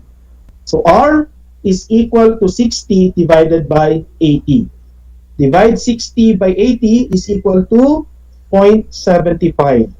So to change 0.75 2%, multiply it by 100 and the product is now 75. So R is now equal to 75%. Hence, 60 is 75% of 80. Step number 4, to check if your answer is correct. Using the Tekens triangle, plug in all the values and verify if the values correspond to each other. To check, using the formula in finding percentage, which is P is equal to R times B. Substitute R to 75% or 0.75 and B to 80. So 0.75 multiplied by 80 is equal to 60, which is the value of P in the Tekens triangle. Therefore, our final answer is correct. 75% of Harris cards are bought from the Philippines. You have learned how to solve routine and non-routine word problems involving percentage. To our grade 5 pupils, I admire you for being good listeners. Now, let's have a recap.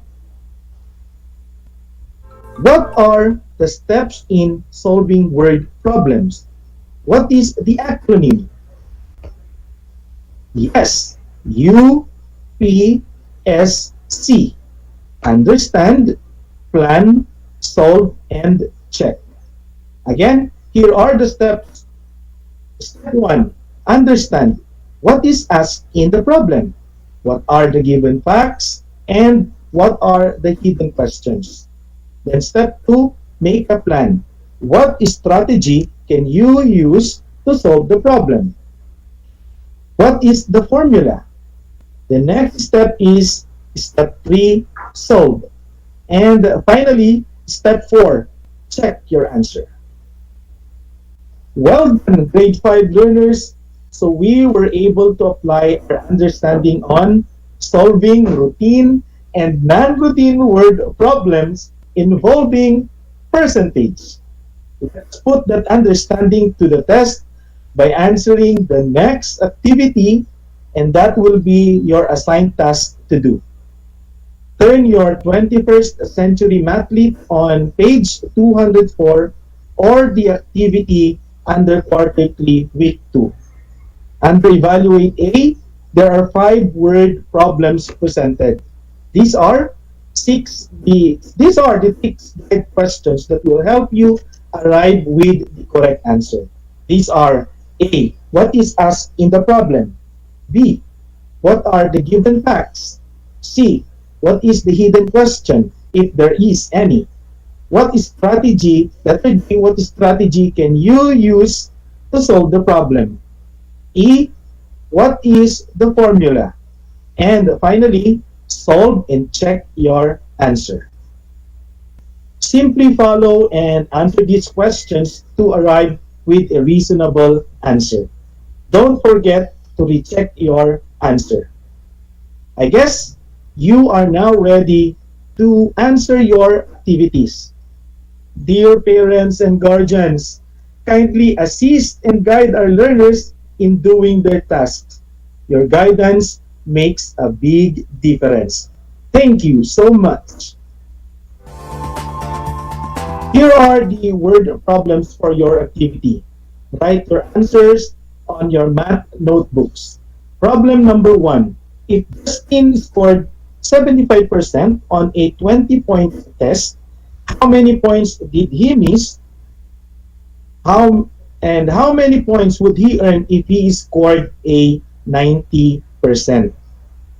Problem number 2. I have collected 10 tons of food. I am 50% complete with my goal, with my final goal. How many cans do I want to collect? Problem number 3. I am saving my money for 750 pesos video game.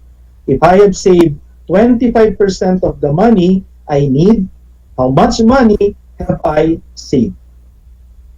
Problem number 4, May run a race. She paused for 25% of the way through the race. She stopped to tie her shoe 40% of the way.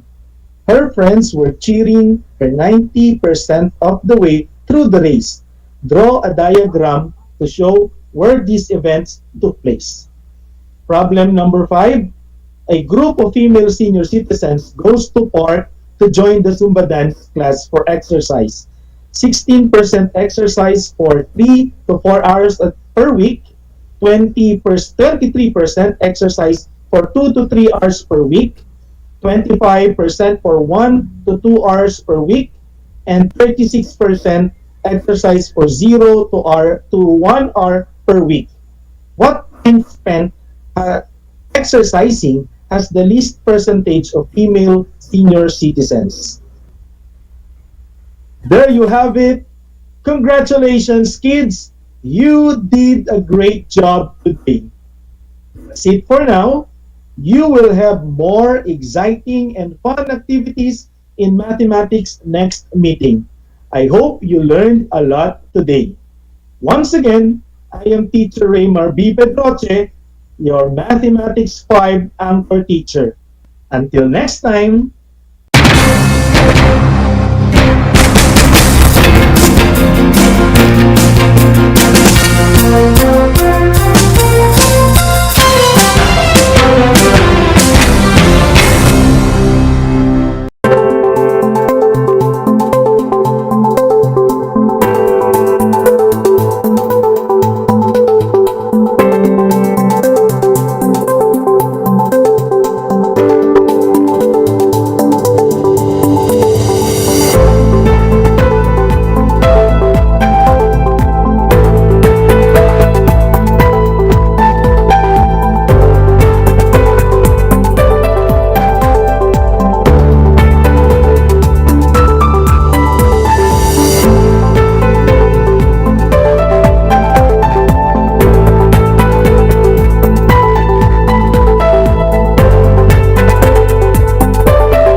Alam niyo ba na ang jeep ay ang pinakasikat na uri ng transportasyon sa Pilipinas? May nagsasabi na ang pangalang jeep ay hango sa salitang jeepy na ang ibig sabihin ay general purpose or government purpose na naglalarawan ng military jeep na ginamit noong World War II. Pagkatapos ng digmaan, iniwan na ng mga sundalong Amerikano ang libu-libong jeep sa kalsada ng Maynila. Ang matibay at makulay na jeepney nga raw ay truly mestizo dahil sa half local at half foreign na katangian nito. Alam nyo na, yan ang jeepney. Ang aking pagbati at paghanga sa inyong patuloy na pag-aaral. Welcome sa ating Aral TarlakHenyo sa RTV Tarlac, Channel 26 at sa DZTC Radyo Pilipino Tarlac. Narito na ang paaralang walang sawang naglilingkod mula dito sa Villa Aldipay, mula dito sa bayan ng San Manuel, Mula sa bayan ng San Clemente. mula sa Santa Ignacio, Mula sa bayan ng Victoria. mula sa lungsod ng Tarlac. Teacher Jury Andres Madriaga, ang inyong teacher broadcaster para sa ika-4 na baitang ng PE.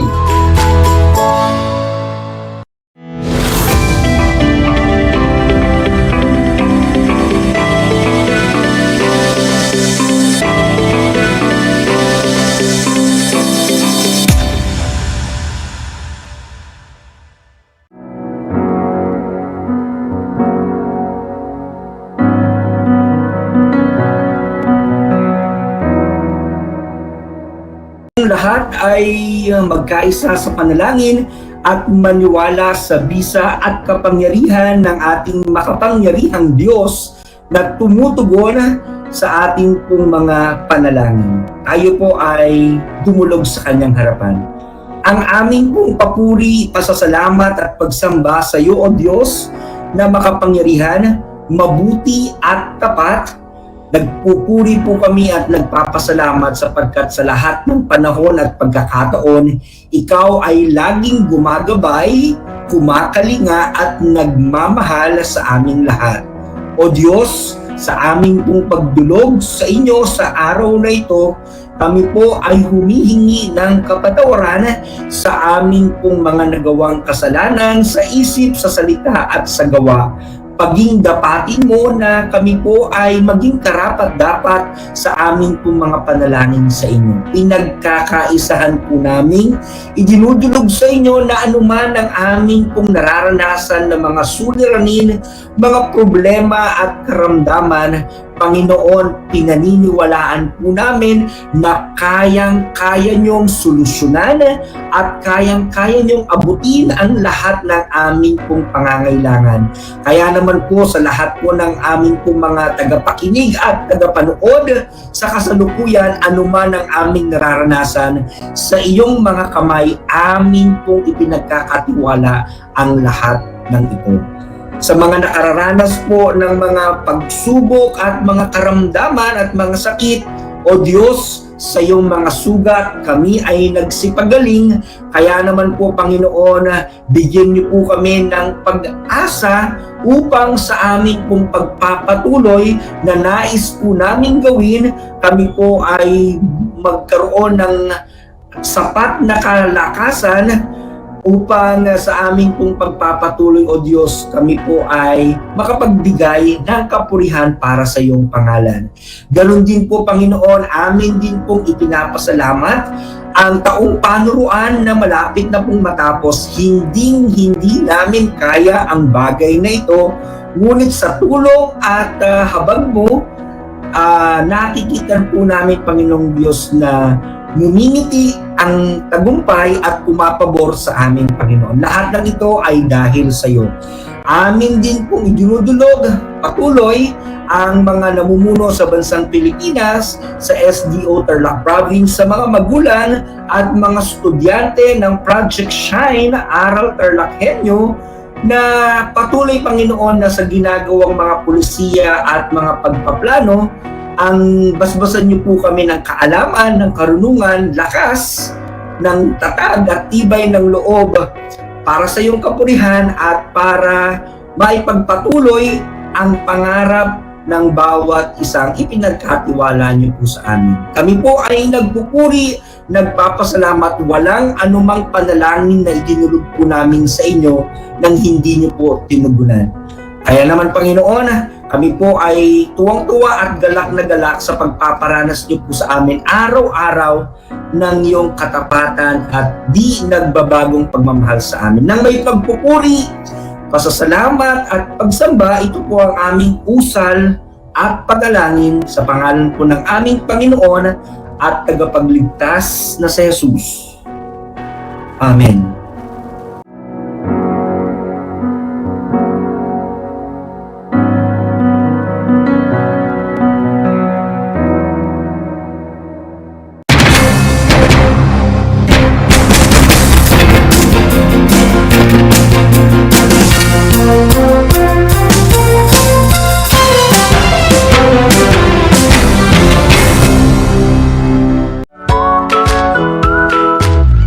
Kumusta ginigiliw kong mga mag-aaral?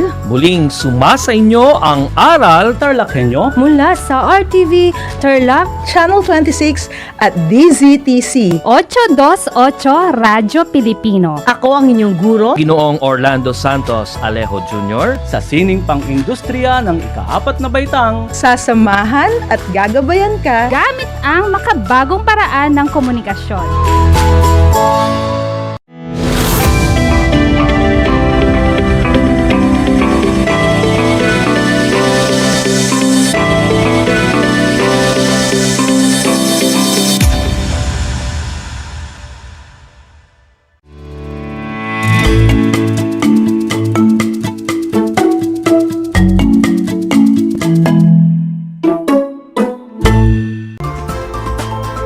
Magandang araw mga giliw kong mag-aaral.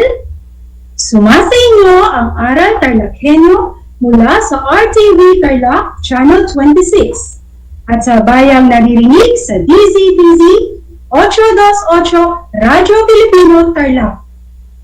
Ako ay nagagalak na makasama kayo sa araw na ito. Ako, si Ginang Rosa del P. Habate, sumasahing papawid mula sa distrito ng Pura, ang inyong kaagapay sa pag-aaral ng Pilipino sa ika-5 baitang. Bago tayo magsimula sa ating mga gawain sa araw na ito, mangyari lang na ihanda ang inyong mga learners module at activity sheet, ang inyong papel o kwaderno at mga panulat. Siguraduhin din na kayo ay nasa komportableng lugar at maayos na nakikinig sa ating broadcast. Siguraduhin din na buo ang inyong atensyon at walang anumang abala habang kayo ay nakikinig o nanonood. Kung kayo ay handa na, halina tayo nang magbalik-aral. Titingnan ko kung natandaan pa ninyo ang nakaraang-aralan natin.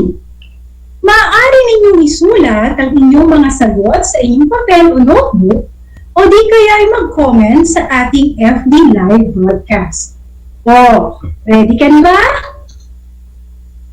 Ano ang kahulugan ng pang-abay? Mahusay!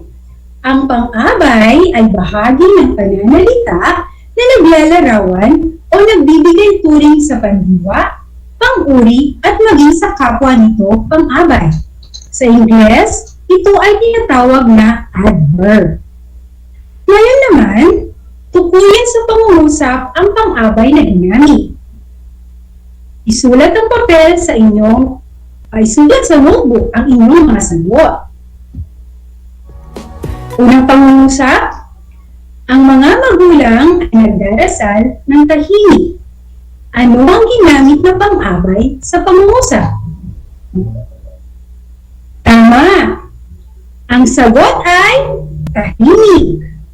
Dahil binibigyang turing nito ang pandiwang nagdarasal. Ang ikalawang pangungusap ay mabilis sumunod sa utos ang mga bata. Alin ang pang-abay? Mahusay! Ang wastong sagot ay mabilis. Tayo naman ay tumungo sa ikatlong pangungusap. Masuyong kinausap ng magulang ang kanyang mga anak. Ano ang pang-abay na ginamit? Magaling!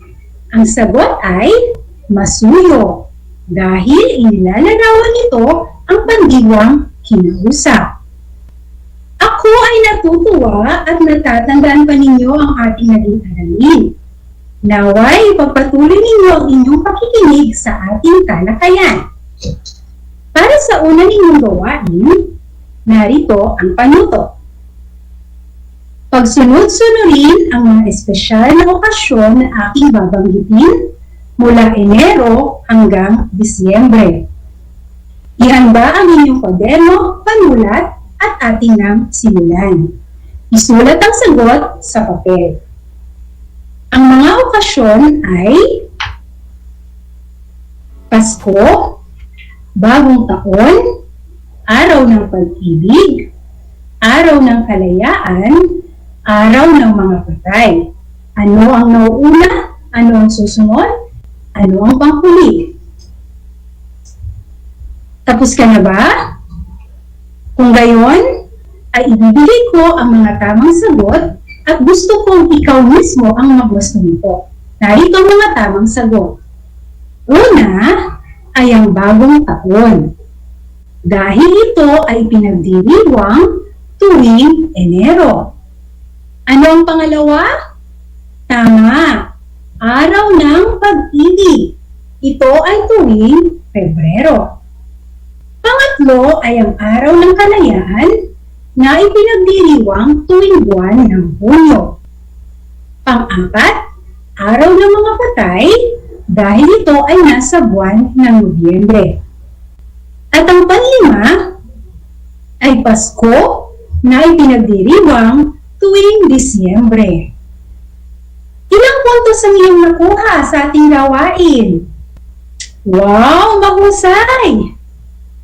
Sa puntong ito, halina't ating simulan ng isa pang gawain.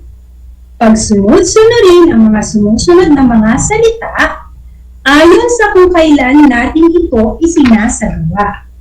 Ayan, basahin nga natin. Hapunan, almusal, tanghalian. Ano ang dapat na mauna? Ano ang susunod at ang panghuli? Tapos na ba? Magaling! At ang mga wastong sagot ay ang una, almusal. Dahil ito ay kinakain tuwing umaga. Pangalawa ay ang tanghalian. Ito ay kinakain sa kalagitnaan ng araw. At ang pangatlo ay ang hapunan dahil ito ay sa gabi. Wow naman! Napakahusay! Natutuwa ako dahil mahusay ninyong natatapos sa mga gawain. Sa mga hindi nakakuha ng mga wastong sagot, huwag mag-alala. Dahil pagkatapos ng talakayan, tiyak na mauunawaan ninyo itong mabuti. Pagpatuloy mo lang ang pakikinig at natitiyak kong mas marami kang matututuhan sa ating aralin. Ano ang napansin ninyo sa natapos nating gawain? Napansin ba ninyo na gamit ang inyong kakayahan upang pagsunod-sunurin ang mga pangyayari? Ito ang pag-aaralan natin ngayong araw. Ang timeline at ang makagawa kayo ng timeline base sa mga pangyayari sa binasang kasaysayan. Ano nga ba ang timeline? Ang timeline ay ang balangkas ng pagkakasunod-sunod ng mga pangyayari. Ito ay karaniwang naglalaman ng panahon at detalye ukol dito. Maaring ayusin ang timeline ayon sa oras, petsa o pangyayari na may maikling paglalarawan sa detalye tungkol dito. Ito rin ay diagram o graph na nagpapakita ng pagkakasunod-sunod ng mga pangyayari. Uulitin ko ha, ang timeline ay ang balangkas ng pagkakasunod-sunod ng mga pangyayari. Ito ay karaniwang naglalaman ng panahon at ilang detalye ukol sa pangyayari. Maaaring ayusin ang timeline ayon sa oras, petsa o pangyayari na may maikling paglalarawan sa detalye nito. Ito rin ay diagram o graph na nagpapakita ng pagkakasunod-sunod ng mga pangyayari. Ngayon ay babasahin ko ang isang kasaysayang hindi natin malilimutan. Ito ay kung paano lumaganap ang COVID-19. Unawain at pakinggang mabuti ang pagkakasunod-sunod ng mga pangyayari upang masagot ang mga tanong pagkatapos ko itong basahin. Makinig na mabuti. Ang paglaganap ng COVID-19. Ang COVID-19 ay lumaganap noong Disyembre 2019 sa Wuhan, China na kinaalarma ng World Health Organization. Ito ay dulot ng isang uri ng hindi pa nakikilang virus noon at kalaunan ay tinawag na coronavirus o COVID. Samantala, ang unang kaso sa Pilipinas ay naitala noong Enero ng taong 2020 na isang Chinese national. Buwan ng Marso ay inanunsyo ng ating Presidente Duterte na magkakaroon ng Enhanced Community Quarantine o ECQ sa Pilipinas. Ang mga establishmento ay nagsara, pati na ang mga pampubliko at pribadong paaralan. Ganyan din ang pagtigil ng mga pagbiyahe ng mga transportasyon. Tumagal ang ECQ hanggang sa buwan ng Hulyo 2020 sa iba't ibang bahagi ng Pilipinas. Buwan ng Disyembre 2020 naman ay handa na ang ilang bansa upang gamitin ang vaccine na binuo ng mga mahuhusay na siyentista para sa COVID-19. Patuloy pa rin na pinaalalahanan ang lahat na gawin pa rin ang mga health protocols kahit mayroon ng mga bakuna. Kaya mga bata, ugaliin natin ang paghuhugas ng mga kamay at pagsuot ng face mask at face shield at kung maaari ay huwag nang lumabas ng bahay kung di naman kinakailangan. Sapagkat ang kalusugan natin ay dapat nating ingatan dahil ito ay ating kayamanan. Naunawaan ba ninyo ang seleksyon na aking binasa, mga anak? Kung gayon, madali mo masasagot ang mga sumusunod na tanong. Kailan unang lumaganap ang COVID-19? Tama! Lumaganap ito noong Disyembre 2019. Kailan naman ipinatupad ang ECQ sa Pilipinas? Mahusay! Ito ay ipinatupad noong Marso 2020. Saang lugar nagmula ang COVID-19? Magaling! Sa Wuhan, China. Paano natin maiiwasan ang sakit na COVID-19? Maiiwasan ito sa pamamagitan ng palaging paghuhugas ng kamay, pagsuot ng face mask, face shield, at pagsunod sa mga health protocols. Mahusay! Nagagalak ako at naunawaan ninyo ang tekstong binasa ko. Sa puntong ito, susubukan nating gumawa ng timeline batay sa binasa kong teksto. Ihanda ninyo ang inyong notebook at ballpen para sa gawain na ito. Umanda na sa pakikinig at isulat ang tamang sagot. Maaari rin ninyong i-type ang sagot ninyo sa comment box ng ating FB page, ha? Halika't simulan na natin. Makinig ng mabuti sa aking panuto.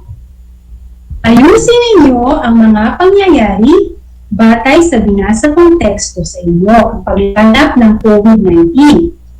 Pagsunod-sunod nito na naaayon sa napakinggang teksto. Babasahin ko ito ng 2 beses at ipakikita ko rin ito sa screen. Narito ang mga pangyayari, magkahan lamang ito ng A, B, C, at E. Buwan ng Disyembre 2020, handa nang gamitin ang mga bakuna na binuo ng mga siyentista. Pangalawang pangungusap, lumaganap ang COVID-19 sa Wuhan, China noong Disyembre 2019. Tumagal ang EQ hanggang sa buwan ng Hulyo 2020 sa iba't ibang bahagi ng Pilipinas.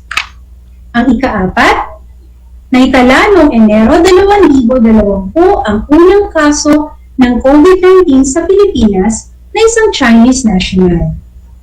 Panghuli, buwan ng Marso 2020, inanunsyo ni Pangulong Duterte na magkaroon ng Enhanced Community Quarantine o ECQ sa Pilipinas.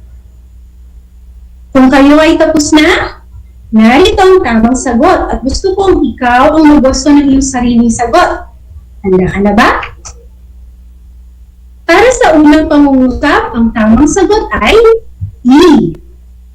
Sa ikalawang pangungusap naman ay A. Sa ikatlo ay D. Sa ika-4 ay B. Sa ikalimang pangungusap ay C.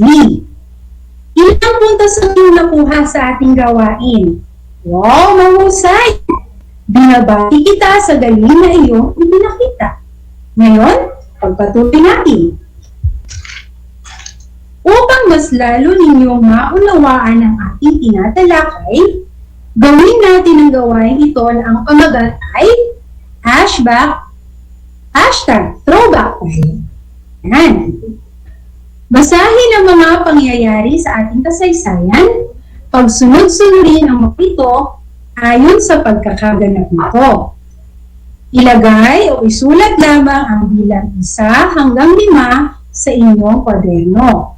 1 ang unang pangyayari at 5 sa huli. Bibigyan ko kayo ng ilang minuto upang sumagot at makapag-isip. Maaari rin ninyong i-type ang sagot sa comment box ng ating FB page. Ang pagsakop ng mga Hapones. Unang pangungusap, ipinahayag ni General Douglas MacArthur na bukas na ang lungsod ng Maynila noong ika-16 ng Disyembre 1941. Ngunit, sinira pa rin ito ng mga Hapones. Pangalawa, noong ika-9 ng Disyembre taong 1940 ay pinasabog din ang Maynila ng mga Hapones sapagkat ito ay nasa ilalim ng Estados Unidos. Katlo, lubusang sinakop ng Hapones ang Manila noong ika-2 ng Enero 1942. Umalis si General MacArthur sa Pilipinas noong ika-11 ng Marso taong 1942 na may iniwang katagang I shall return. At ang panghuli, at noong Abril 1942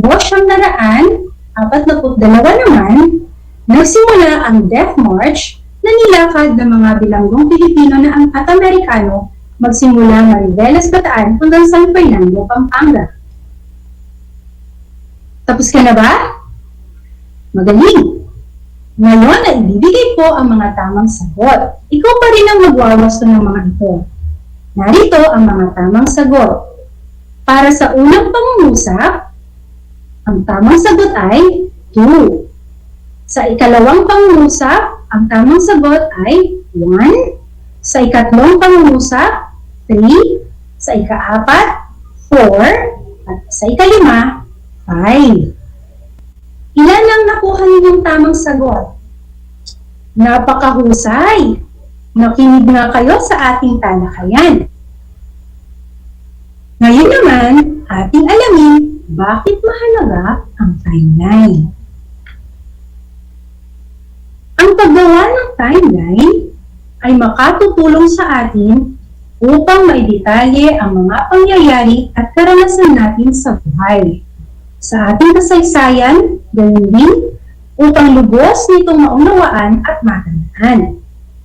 Makatutulong din ang timeline sa pagpaplano ng ating mga gawain. Uulitin ko, mahalaga ang paggawa ng timeline upang maidetalye ang mga pangyayari at karanasan natin sa buhay at sa ating kasaysayan. Nang sa gayon, ay lubos itong maunawaan at matandaan. Makatutulong din ang timeline sa pagpaplano ng mga gawain natin. Para sa ating paglalahad, sabihin nga muli kung ano ang timeline. Mahusay! Ang timeline ay ang balangkas ng pagkakasunod-sunod ng mga pangyayari. Ito ay karaniwang naglalaman ng panahon, petsa, taon o oras ng pangyayari at ilang detalye ukol dito. Ito rin ay diagram o graph na nagpapakita ng pagkakasunod-sunod ng mga pangyayari. Ngayong tapos na ang ating talakayan, oras na para sa isang maikling pagsusulit upang masukat ang iyong pag-unawa sa ating aralin. Maaari kanyang kunin muli ang inyong notebook at ballpen at huwag kalilimutang isulat ang inyong pangalan, baitang at petsa ngayong araw. Kumanda na! Makinig at unawain mabuti ang tekstong aking babasahin ha, at pagkatapos ay sagutin ang hinanda kong gawain. Ekspedisyon ni Magellan. Itinuturing na isa sa pinakamatagumpay ang ekspedisyon na pinamumunuan ni Magellan. Si Magellan ay isang Portuges na naglilingkod sa hari ng Espanya dahil sa pumumuno sa ekspedisyon sa paghahanap ng bagong ruta patungo sa Moluccas Island o Spice Island.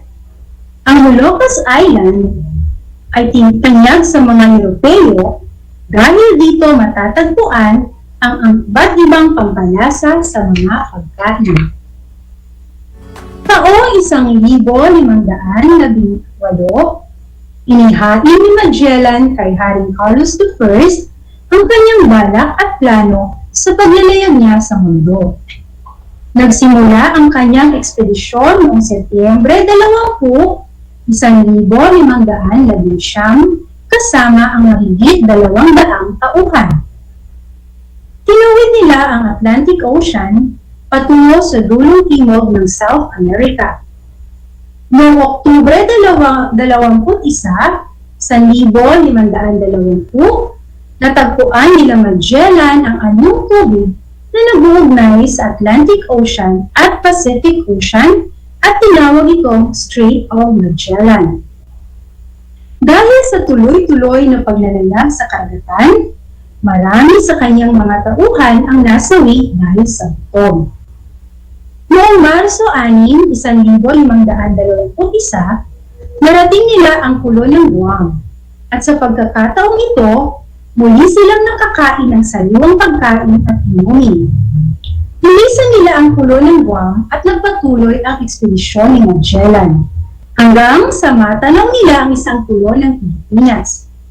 Nakarating sila Magellan sa Pilipinas noong Marso 16, 1521. Naunawaan ba ninyo ang inyong napakinggan? Kung gayon, narito na ang panuto para sa ating maikling pagsusulit. Ayusin ang mga pangyayaring naganap tungkol sa napakinggan ninyong kwento ng kasaysayan. Ilagay sapat lang ang bilang 1, 5. Bilang 1 ang una at 5 ang pinaka-huli.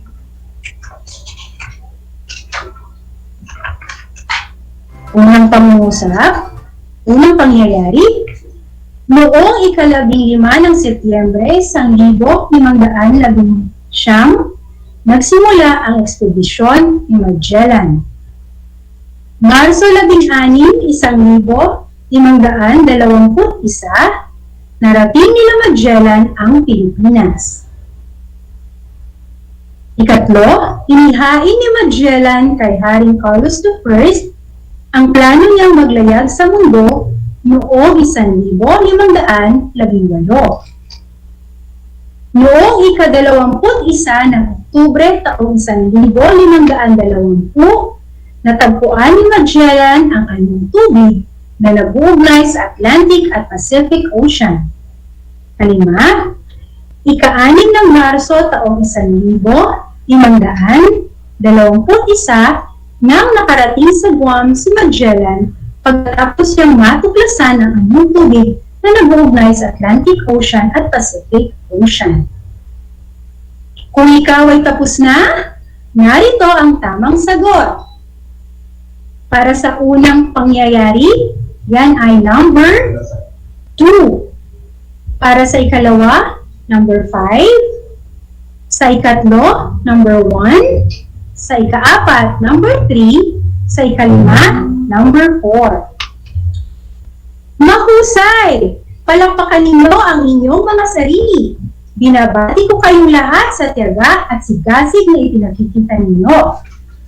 Ngayong tapos na ang ating leksyon, sana ay marami kayong natutuhan. Ngayon ay nais kong ilagay ang inyong kwaderno sa loob ng envelope at ilagay ito ng maayos at iwasang matupik o mahinhan. Maraming salamat sa inyong pakikinig hanggang sa muli. Ako si Madam Rosada T. Habate na nag-iiwan sa inyo ng mga katagang mag-aral ng maigi upang buhay ay bumuti. Paalam!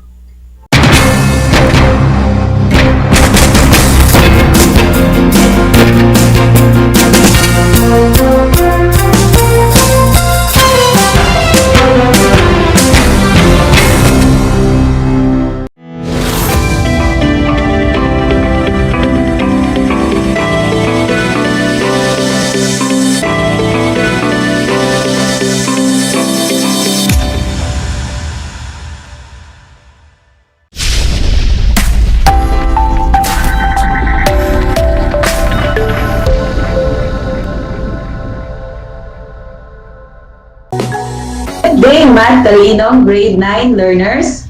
Welcome to Aral TarlakHenyo here on RTV Tarlac Channel 26, simulcast over DCTC Radio Filipino Tarlac. Broadcasting live from Paniki Tarlac, this is Bernadette S. Tayag, your teacher broadcaster for today in Mathematics Grade 9. It's a beautiful Wednesday morning. Today is March 31, 2021, and we are now on the second week of third quarter, and this is our third lesson. How are you today, my dear learners? I hope you are all doing fine. I am happy to share with you a new lesson in Mathematics Grade 9. So join me in a 25-minute full of learnings and fall in love with the world of mathematics. But before we start, dear learners, please prepare the following: your modules, paper, notebook, and ball pen. The title of our lesson is Proving Theorems on the Different Kinds of Parallelogram. If you are watching the FB Live, please participate in our discussion by writing your answers on the comment box. In the previous lesson, you have learned about the properties of parallelograms.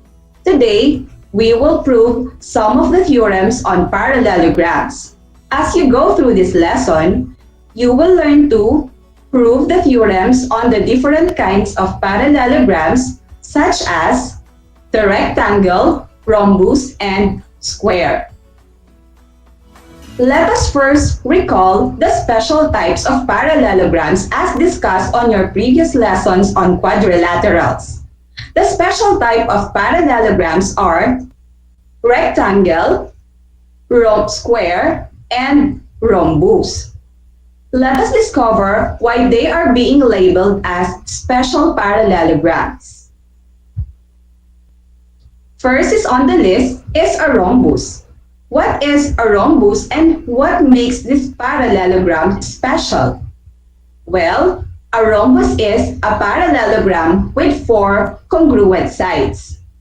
The figure below is a rhombus.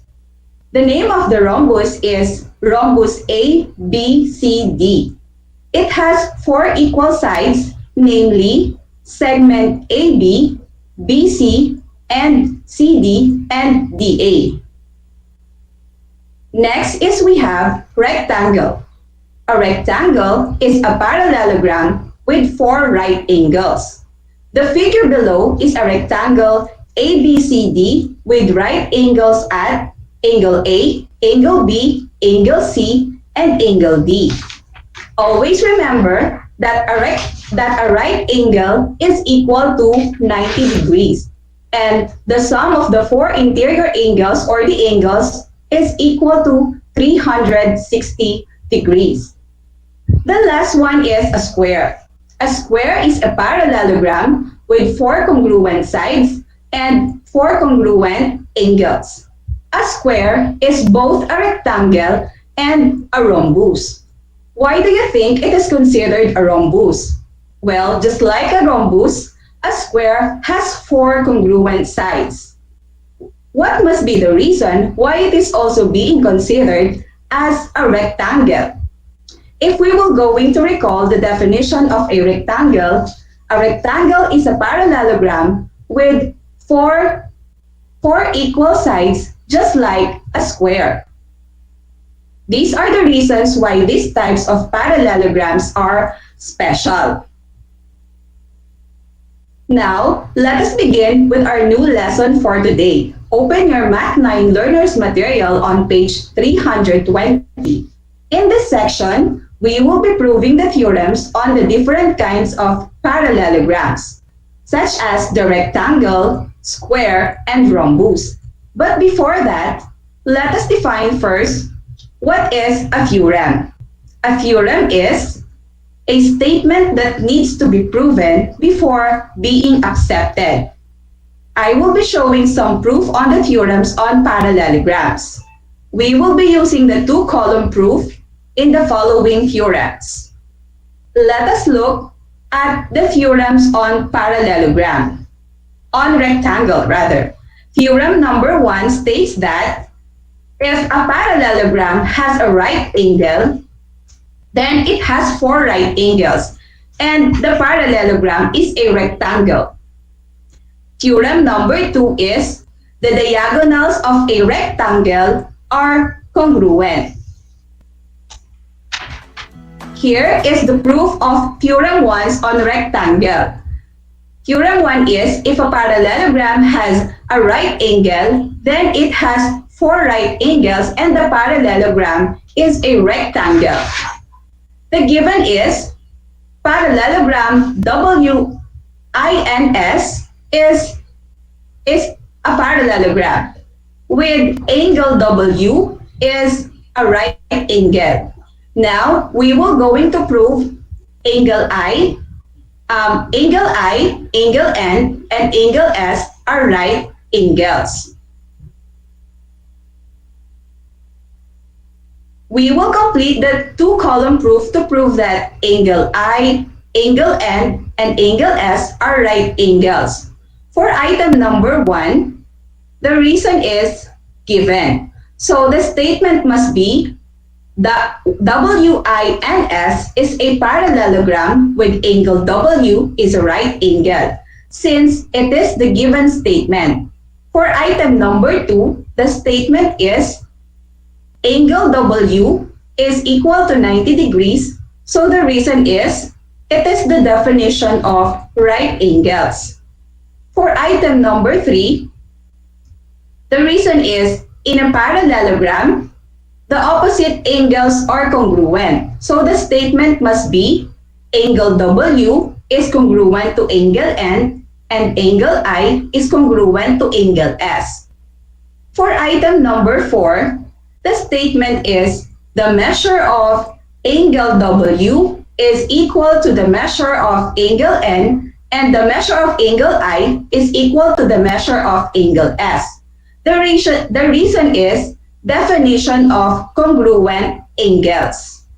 For item number 5, the statement is the measure of angle N is equal to 90 degrees, and the reason is substitution. Just substitute Sn or statement number 2 and statement number 4. Since statement number 2 is equal to 90 degrees and statement number 4 is the measure of angle W is equal to the measure of angle N, then the measure of angle N is equal to 90 degrees. For item number 6, the statement is the measure of angle W plus the measure of angle I is equal to 180 degrees. The reason must be consecutive angles are supplementary. For they are consecutive angles and their sum is equal to 180 degrees.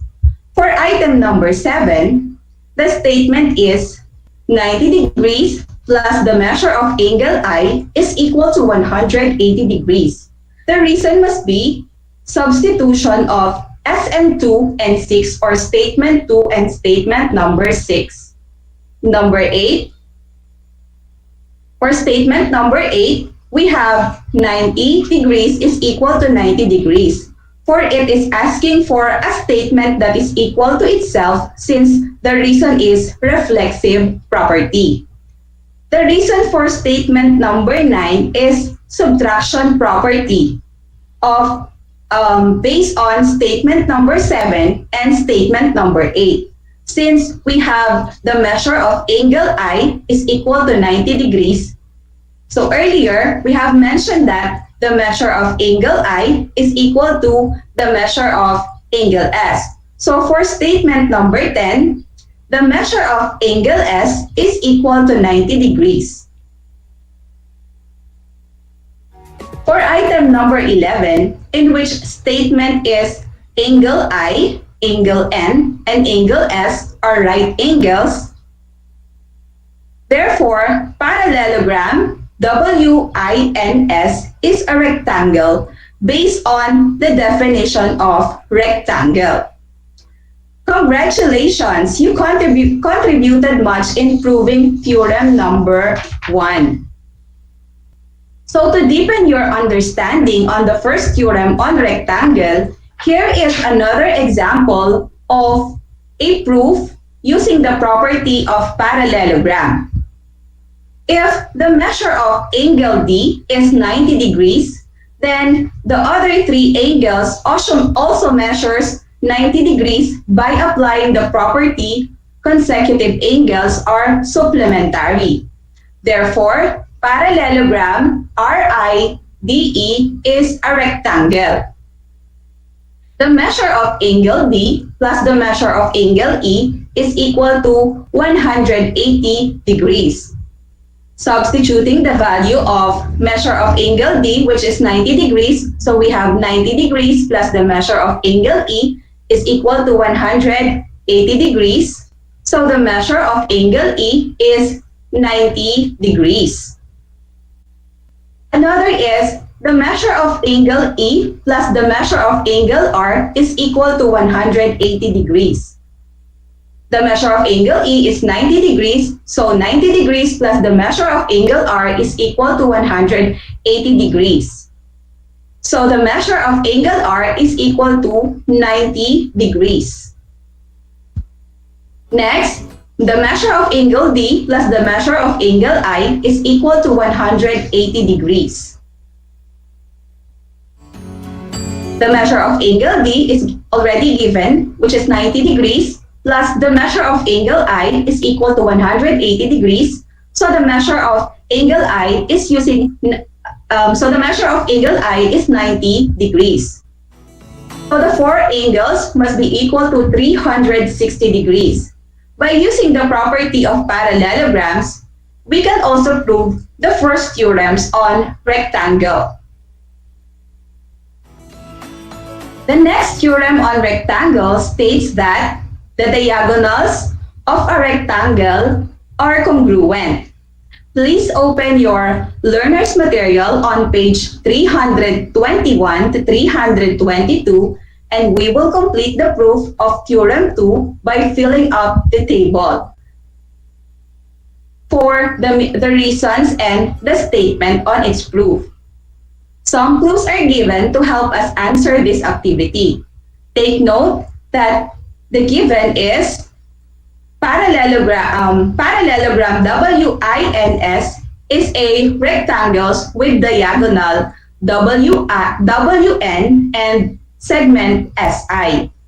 Now, we are going to prove that WN is congruent to SI according to theorem number 2. For item number 1, we will write the statement which is WINS is a rectangle with diagonals WN and SI. To prove the given statement, we will use deductive method. We will use the idea of congruent triangles in proving the statement. In item number 2, with the statement WS is congruent to IN, so the reason is because the opposite sides of a parallelogram are congruent. For item number 3, the statement is angle WSN and angle INS are right angles. The reason is because of theorem 1. For item number 4, angle WSN is congruent to angle INS. Because of the reason all right angles are congruent. So here, we are trying to establish a proof using triangle congruence.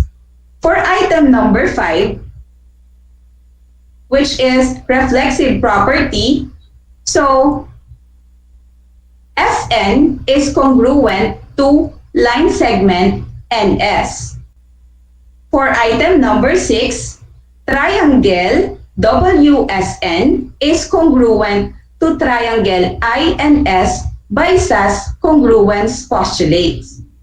Finally, for item number 7, we can now prove that WN is congruent to IS because of CPTC, or corresponding parts of congruent triangles are congruent. Therefore, the diagonals WN and IS of rectangle WINS or WINS are congruent. Now, let us have an application of theorem 2. In rectangle AFDS, if diagonal AD measures 20 centimeters, what is the measure of segment FS or diagonal FS? You may write your answer on the comment box or on your notes. So what is your answer? So here is the answer. Since diagonals of our rectangles are congruent, then the diagonal AD is equal to FS. Therefore, the measure of diagonal FS or segment FS is equal to 20 centimeters. We will now proceed with theorem on rhombus. Theorem number 3 states that the diagonals of a rhombus are perpendicular. Theorem number 4 states that each diagonal of a rhombus bisect the opposite angles. Now, turn your learner's material on page 323 and let us look at the proof of Theorem 3 on rhombus, which is the diagonals of a rhombus are perpendicular. The given is rhombus rows. So we are going to prove that segment RS is perpendicular to segment OE. So here is the proof. For statement number 1, the reason is given. So we will write the statement rhombus ROSE or rows. For item number 2, the statement is line segment OS is congruent to RO. And the reason is the definition of rhombus. For item number 3, the statement is RS and EO bisect each other. since the diagonals of a parallelogram bisect each other.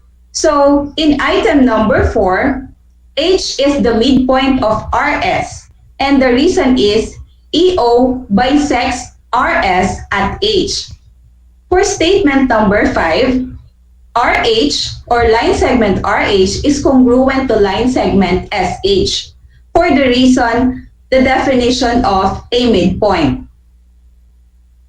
In item number 6, line segment OH is congruent to line segment OH because of reflexive property.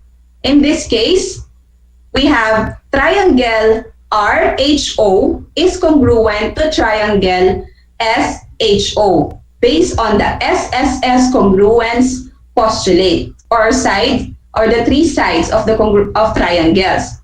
For statement angle RHO is congruent to angle SHO, the reason is CPTC or the corresponding parts of congruent triangles are congruent. And for the next statement, which is angle RHO and angle SHO are right angles for the reason that they form a linear pair and are congruent.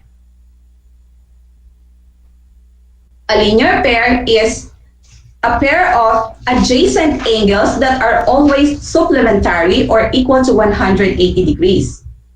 For the last statement, from statement 9, RS is perpendicular to OE because perpendicular lines need to form right angles. Now, let us apply Theorem 3 by answering the problem. ABCD is a rhombus. If the measure of angle ADE is equal to 35 degrees, find the measure of angle DAE. Can you solve the problem using the theorem number 3 of rhombus? So what must be the answer? So let us solve. Since the measure of angle AED is equal to 90 degrees and the measure of angle ADE plus the measure of angle DAE plus the measure of angle AED is equal to 180 degrees. So we have 35 degrees, which is the measure of angle ADE plus the measure of DAE plus the measure plus 90 degrees is equal to 180 degrees. So the measure of angle DAE plus 125 is equal to 180 degrees. And then,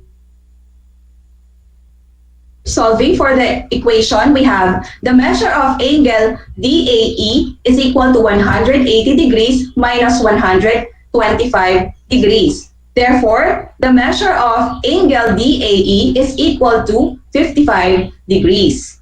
If you're going to check, the measure of DAE plus 125 degrees is equal to 180 degrees.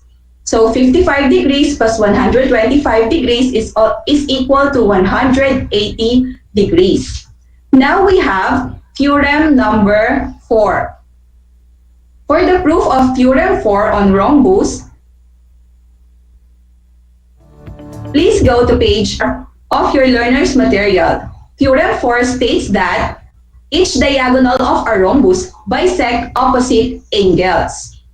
So the given is rhombus VWXY. We are going to prove that angle 1 is congruent to angle 2 and angle 3 is congruent to angle 4. So here is the proof. Statement number 1 is given, so rhombus VWXY. So you will just write the statement. For statement number 2, segment YV is congruent to segment and segment VWX is congruent to XY because of the definition of a rhombus. Number 3, line segment WY is congruent to YW, so to satisfy the reason, reflexive property, which means we are referring to the same line. We can now conclude that triangle YVW is congruent to triangle WXY because of SSS congruence postulate. For statement number 5, we can prove that angle 1 is congruent to angle 2 and angle 3 is congruent to angle 4.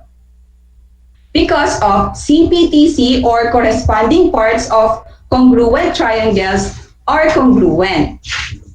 Now let us try another example using theorem 4. Given ABCD is a rhombus, if the measure of ABD is 42 degrees, find the measure of A. So here's the solution. Since the measure of ABD plus the measure of CBD is equal to the measure of ABC, and angle ABD is congruent to CBD, so here the measure of angle ABC is 84 degrees.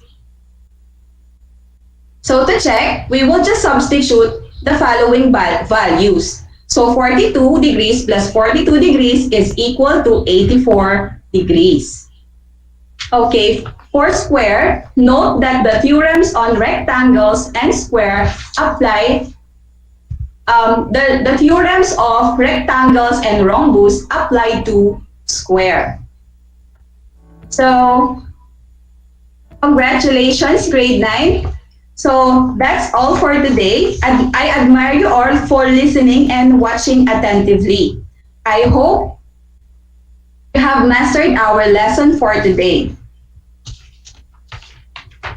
So, I think you are now ready to apply what you have learned for today by answering quiz number 2 on your learner's material on mathematics grade 9, 125 to 326. Submit your assignment to your math teacher. Good luck, and I'm sure you can do it. Thank you for listening, and make sure you are always tuned in here at DCTC 8 to 8 a.m. and RTV Tarlac Channel 26. Once again, this is Bernadette S. Tayag, your mathematics teacher anchor for today. Until next time, stay safe and God bless.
Gutom ka ba sa impormasyon? May namiss ka bang subject at leksyon? Gusto mo bang alalahanin ang nakaraan o dagdagan ang iyong kaalaman? Lahat yan alamin natin because the Professor is in. Professor on air and online. Kasama si Professor Willie Perez. Isang oras na kaalaman, isang oras na makabuluhan. Professor on air. Mamangha at tumawa sa mga tips at trivia. Sa gabay at tanong, sagot ka rin niya. Professor on air and online. Kasama si Professor Willie Perez. Tuwing Sabado, alas 10 hanggang alas 11 ng umaga. Mapapakinggan sa Radyo Pilipino at mapapanood sa RTV Tarlac Channel 26. Professor on air.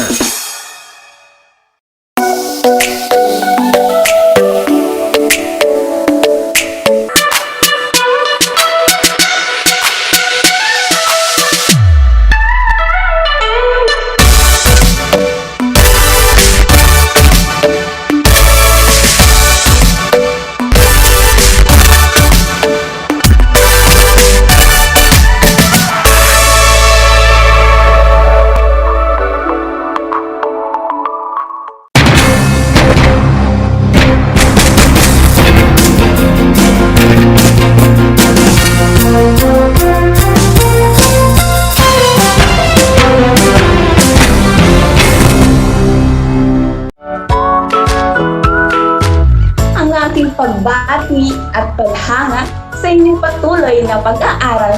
Welcome sa ating Aral TarlakHenyo Sa RTV Tarlac Channel 26 At sa DZTC, Radyo Pilipino Tarlac. Narito na ang paaralang walang sawang naglilingkod mula dito sa Villa Agdipay, mula dito sa bayan ng San Manuel, mula sa bayan ng San Clemente, mula sa Santa Ignacio, Mula sa bayan ng Victoria, mula sa lungsod ng Tarlac.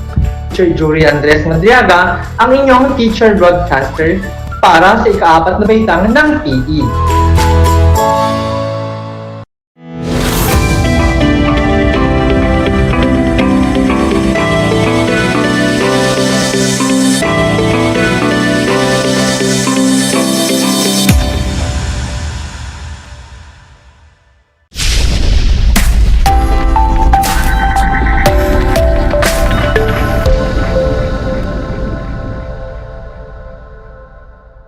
Welcome sa ating Project Shine Aral TarlakHenyo ng SDO Tarlac Province na kasalukuyang napapanood dito sa RTV Tarlac Channel 26 at sa bayang napapakinggan sa 828 AM DCTC Radio Pilipino Tarlac. Magandang buhay, mabuting tao. Kumusta mga giliw kong tagapakinig? Ang aking paghanga at pagbati sa inyong pagpapahalaga sa edukasyon at pagpupursiging matapos ito nang nagtatagumpay sa kabila ng hamon ng pandemya. Ako nga pala ang inyong guro sa edukasyon sa pagpapakatao, Baitang 8, Ginang Maylin Tagata, sumasahing papawid mula sa bayan ng Pura Tarlac, nagagabayan at sasamahan ka sa Most Essential Learning Competencies na nasusuri ang mga halimbawa o sitwasyon na nagpapakita ng pasalamat o kawalan nito. Natitiyak kong kayo'y handang-handa ng mga anak para sa pagpapatuloy ng ating aralin sa araw na ito. Kaya't maging alerto at listo sa anumang impormasyong magbibigay sa atin ng inspirasyon, pag-asa at aral sa buhay upang maging mabuting tao. Makikita nyo sa inyong mga screen mga anak, ang larawan ng learner's material na ating gagamitin sa ating talakayan.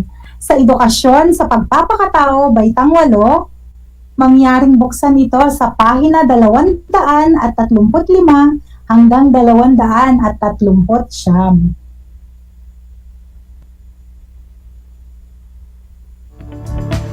Pero bago yan, atin munang alalahanin ang tinalakay natin noong nakaraan. Ano ulit ang mga antas ng pasalamat? Maaari niyong gamitin ang ating FB Live Messenger upang sagutin ang aking katanungan. Hindi ba't una, ito ay ang pagkilala sa kabutihang ginawa ng kapwa? Ikalawa, pagpapasalamat? At ang pangatlo ay pagbabayad sa kabutihang ginawa ng kapwa sa abot ng makakaya. Nalaman din natin na ang pagpapakita ng pasasalamat ay hindi lamang sa taong pinagkakautangan natin ng loob. Bagkus, maaari ding ituon ang pasasalamat sa pamamagitan ng naranasan mong kabutihan mula sa ibang tao. Ano naman ang ilan sa paraan ng pagpapakita ng pasasalamat? Ilan dito ay ang pagkakaroon ng ritual ng pasasalamat. Pwede ring magpadala ng liham pasasalamat sa mga taong nagpakita ng kabutihan o higit na nangangailangan ng iyong pasasalamat. Ngayon sa ating aralin, inaasahang masuri ang mga halimbawa o sitwasyon na nagpapakita ng pasasalamat o kawalan nito. Kung ang pasasalamat ay isang espesyal na bertud dahil nagampanan mo ang iyong moral na obligasyon, ano naman ang kawalan ng pasasalamat? Naranasan mo na bang masabihan ng ingrata? Sa tingin ko naman ay hindi pa. Ingrata kasi ang tawag sa mga taong hindi marunong magpasalamat. Ang kawalan ng pasalamat o tinatawag nating ingratitude ay isang masamang ugali na nakakapagpababa sa pagkatao. Gaya ng pagpapakita ng pasasalamat, mayroon ding 3 antas ng kawalan ng pasasalamat. Tingnan natin kung ano-ano ang mga ito. Una, ito ay ang hindi pagbabalik sa kabutihang loob sa kapwa sa abot ng makakaya. Ikalawa, ang pagtatago sa kabutihang ginawa ng kapwa. At ang ikatlo, na pinakamabigat sa lahat ay ang hindi pagkilala o pagkalimot sa kabutihang natanggap mula sa kapwa. Ang una ay ang hindi pagbabalik ng kabutihang loob sa kapwa sa abot ng makakaya. Marami sa atin ang hindi marunong magbalik ng kabutihan sa kapwa.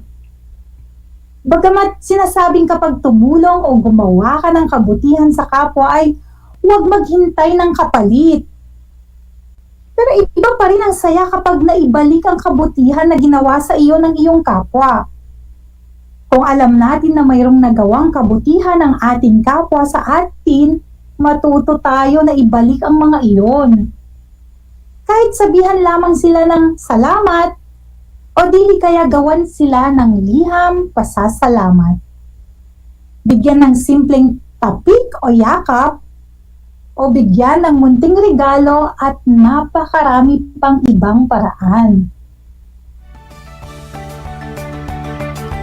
Upang lubos nating maunawaan, heto ang isang kwento na nagpapakita ng unang antas ng kawalan ng pasasalamat, kung saan hindi ibinalik ang kabutihang loob ng kapwa sa abot ng makakaya.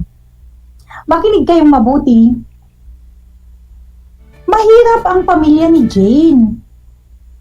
Hirap sila maging sa kanilang mga pangunahing pangangailangan sa buhay. Napilitan ang mga magulang ni Jane na pumunta sa ibang bansa upang mabigyan siya ng magandang kinabukasan. Naging maswerte naman ang kanyang mga magulang sa kanilang trabaho. Naibigay nila kay Jane ang lahat ng kanyang pangangailangan.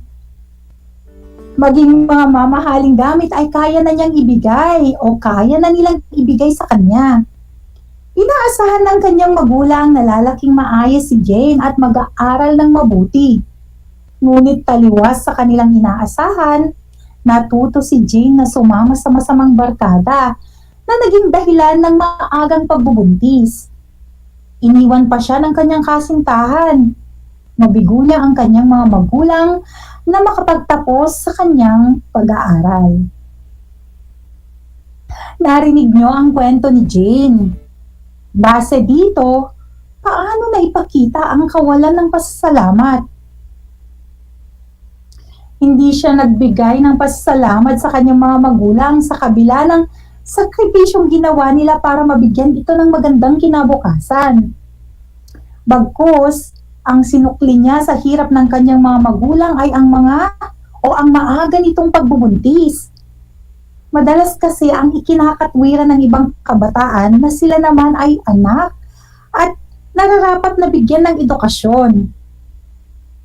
Mahalagang maunawaan mga anak na mayroon kayong karapatang mag-aral pero mayroon din itong kaakibat na tungkulin. Kailangan ninyong mag-aral ng mabuti. Bakit? Sa pamamagitan kasi nito ay napapasalamatan ninyo ang inyong mga magulang sa sakripisyo na kanilang ginagawa para sa inyo. Sa kabilang banda, ito rin ay para sa inyong magandang kinabukasan. Dumako naman tayo sa ikalawang antas ng kawalan ng pasasalamat. Ito ay ang pagtatago sa kabutihang ginawa ng kapwa. Kapag nakagawa ng kabutihan ang ating kapwa sa atin, huwag natin itong itago. Huwag nating isekreto, bagkus ipagmalaki ito. Ipagmalaki sa ibang tao ang tulong o kabutihan na ginawa sa iyo. Madalas kasi nagagawa ng iba ang ganitong pagtatago dahil sa inggit nila sa taong gumawa sa kanila ng kabutihan. Kung may nagawang kabutihan ng ating kapwa, ipamalita ito upang sa ganon ay madami ang tumulad sa kanya. At maging ikaw mismo ay tutularan ng iba dahil sa ginawa mong hindi paglilihim. Ngayon ay pakinggan ang isa pang halimbawa ng kwento na nagpapakita ng ikalawang antas ng kawalan ng pasasalamat. Ito ay ang pagtatago sa kabutihan ginawa ng kapwa. Pakinggang muli. Lumaking mahiyain si Donna. Sa paaralan, madalas nasa isang tabi lang siya at hindi nakikisalamuha sa kanyang mga kaklase. Pinalaki siyang mag-isa ng kanyang tiyahin. Dahil sanggol pa lamang siya nang iniwan siya dito ng kanyang mga magulang. Kaya hindi na niya nakilala ang mga ito. Kahit hindi siya tunay na anak, itinaguyod siya nito at sinigurong maibigay ang kanyang mga pangangailangan. Nagtitinda ito sa palengke at minsan kumukuha ng labada para magkaroon ng extra income. Mahilig umawit ang kanyang tiya at mula pagkabata, tinuruan na din siya. Dahil may angking galing din sa pag-awit si Donna at sa pagtuturo na din ng kanyang tiya, nakumbinsi siya ng kanyang buro na sumali sa isang patimpalak. Sa kabila ng kanyang pagiging mahiyain, nanalo si Donna. At dahil doon, nadiskubre siya ng isang talent manager at inalok siya nito ng kontrata upang maging mga awit sa telebisyon. Di nagtagal naging sikat na mga awit si Donna, kaya nagkaroon siya ng mayayaman at sikat na mga kaibigan. Sinabi niya sa mga ito na siya ay anak ng isang mayamang negosyante. Isang araw, dumalo sa kanyang mga ito sa kanyang tinitirhan at lubos ang lungkot na naramdaman ng kanyang tiya nang siya ay ipakilala nito na sa kanyang mga kaibigan bilang kanyang katulong. Base sa kwentong binasa ko, paano na ipakita ang ikalawang antas ng kawalan ng pasasalamat? Itinago niya ang kabutihang ginawa ng kanyang tiya sa kabila ng sakripisyo nito upang siya ay makapag-aral, mapalaki ng maayos at sa pagtuturo nito sa kanya na umawit. Ang masakit pa nito ay ipinakilala niya ito sa kanila bilang kanyang katulong. Hindi naisip ni Donna na wala siya sa kinalalagyan niya kung hindi dahil sa sakripisyo ng kanyang tiya.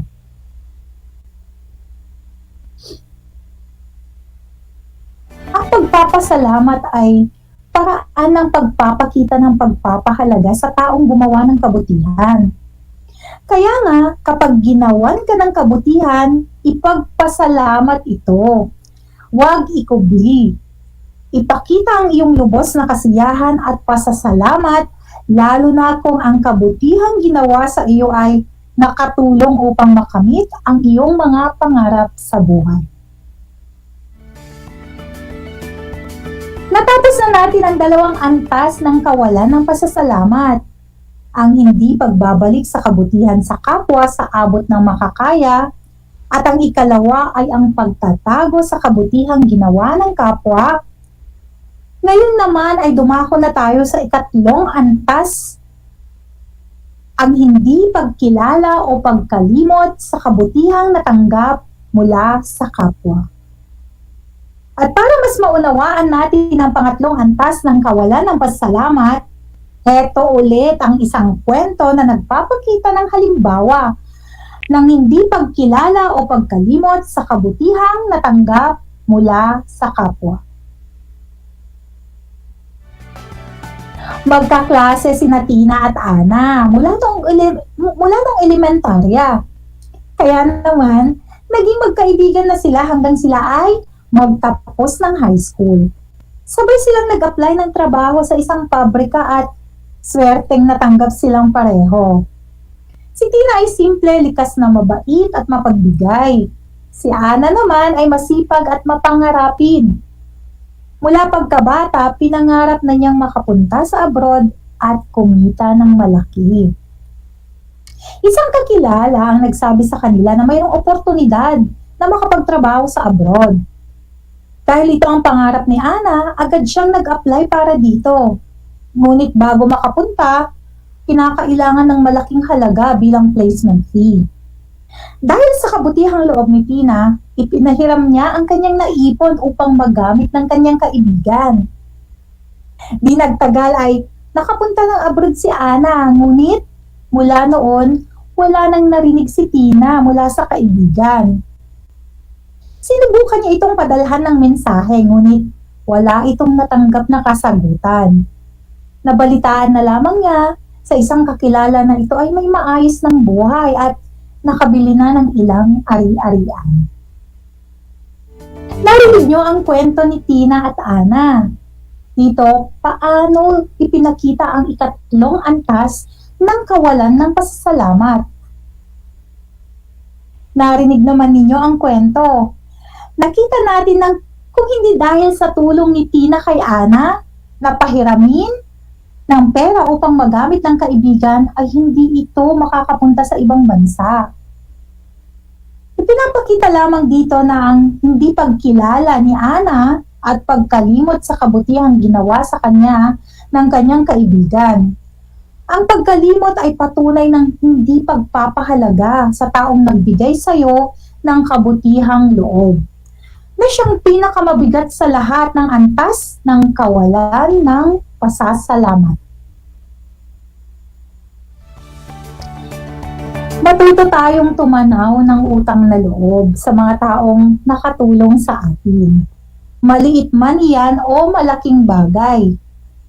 Mahalaga sa isang tao na iparamdam sa kanila na may nakaka-appreciate ng kanilang mga ginagawa. Mas lalo silang nagkakaroon ng gana na tumulong sa iba.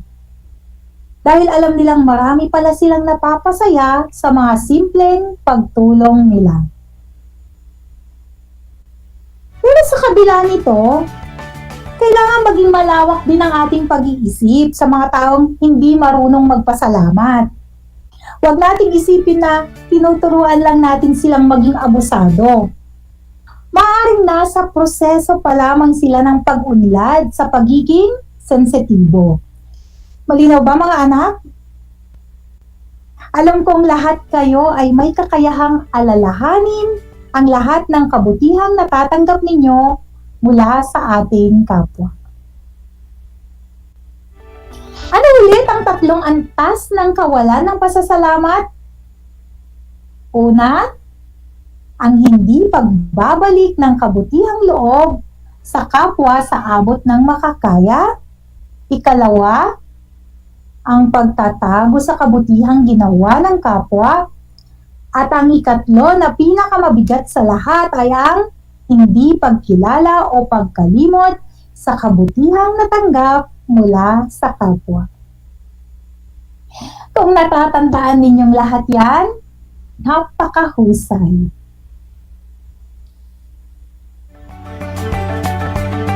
Sana'y naging malinaw sa inyo ang ating tinalakay. Mahalagang tandaan na ang taong hindi marunong magpasalamat ay hindi nakapokus sa magandang aspeto ng kanyang buhay. Ito ay pagiging arogante, umaasa ng espesyal na pabor, ngunit walang balak ibalik ito sa taong gumawa sa kanila ng kabutihan. Laging naghahanap ng mga bagay na kulang, hindi marunong makontento, at ito ay maaaring magdala sa kanya ng labis na kabiguan. Isang talakayan na naman ang malapit ng matapos. Ako ay masayang-masaya na ipinapakita ninyo ang aktibong pakikibahagi sa ating aralin. Ngayong araw, higit sa lahat ang inyong pagmamahal sa edukasyon. Ipagpatuloy ang kagandahang asal na ito, mga anak. Hakbang ito tungo sa katuparan ng inyong mga pangarap sa hinaharap.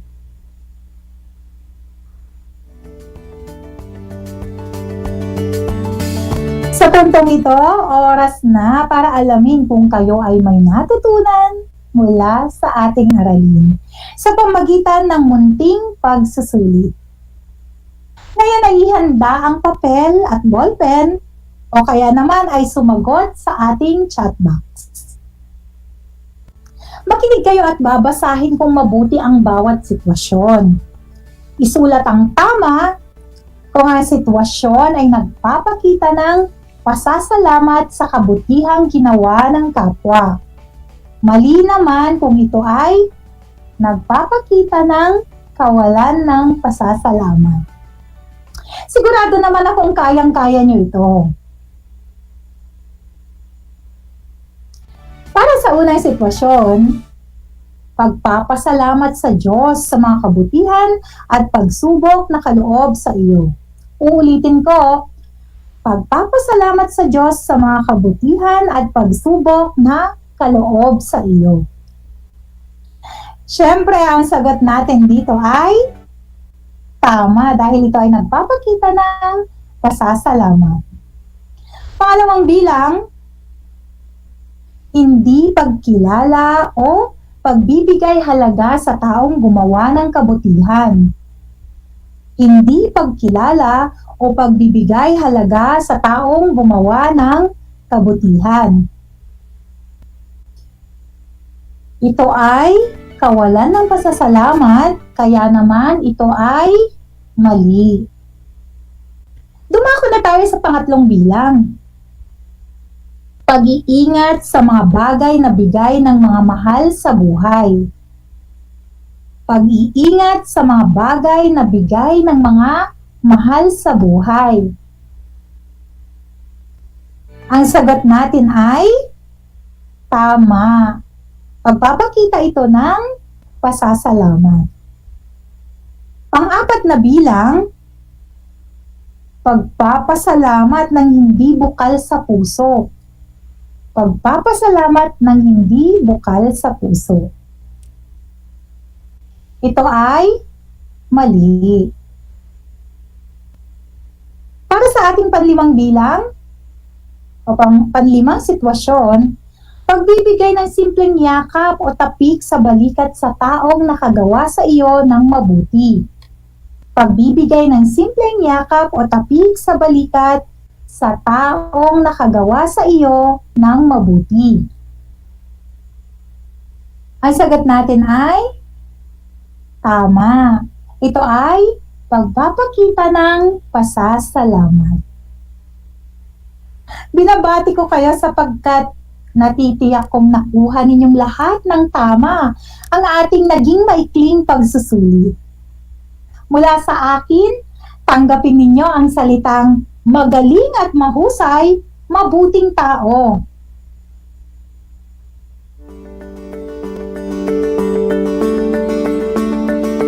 Mga anak, ako ay naghanda ng mga gawain at refleksyon sa inyong learning activity sheet. Inaasahan ko na ito ay inyong sasagutan ng buong sigasig at sa abot ng inyong makakaya. Sakali man na kailanganin ninyo ang patnubay ng inyong kapamilya at guro, huwag kayong mag-atubiling sila ay tawagan upang kayo ay magabayan ng tama.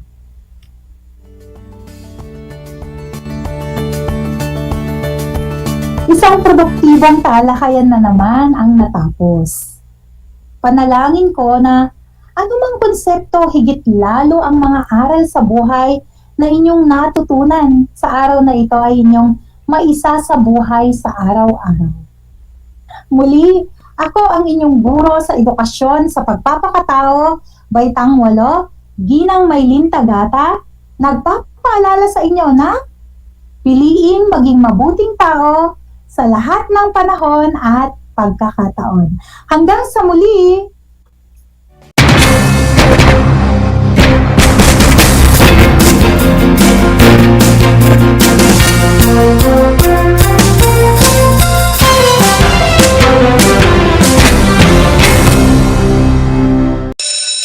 Gutom ka ba sa impormasyon? May na-miss ka bang subject at leksyon? Gusto mo bang alalahanin ang nakaraan o dagdagan ang iyong kaalaman? Lahat yan alamin natin because the professor is in. Professor on air and online. Kasama si Professor Willie Perez. Isang oras na kaalaman, isang oras na makabuluhan. Professor on air. Mamangha at tumawa sa mga tips at trivia. Sa gabay at tanong, sagot ka rin niya. Professor on air and online. Kasama si Professor Willie Perez. Tuwing Sabado, alas 10 hanggang alas 11 ng umaga. Mapapakinggan sa Radyo Pilipino at mapapanood sa RTV Tarlac Channel 26. Professor on air.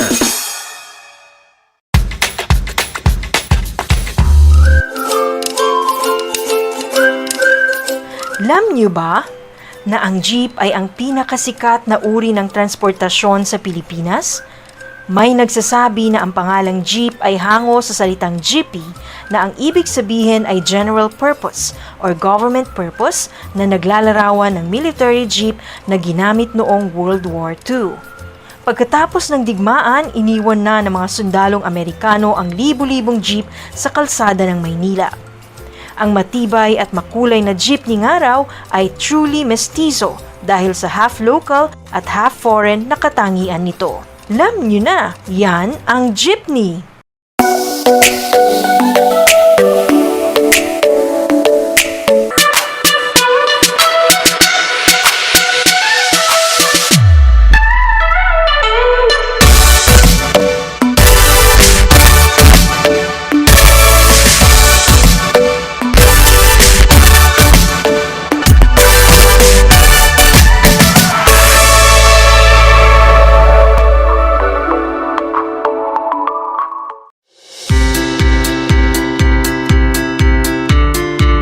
Upang matugunan ang mga kinakaharap na pagsubok ng mga guro at mag-aaral sa gitna ng kasalukuyang pandemya, nagsanib tulong sina Congressman Charlie Cojuangco ng unang distrito ng Tarlac, DEPED Region 3 Regional Director Dr. May B. Eclar at Tarlac Schools Division Superintendent Dr. Ronaldo Pozon para sa isang napapanahong proyekto na tinaguriang Project Shine, Aral TarlakHenyo.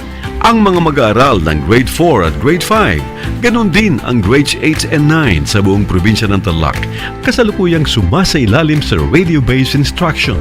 Katuwang ang himpilang DZTZ 828 kHz AM at RTV Tarlac, Channel 26. Ang Tarlac po nangunguna po ngayon pagdating po sa radio-based instruction.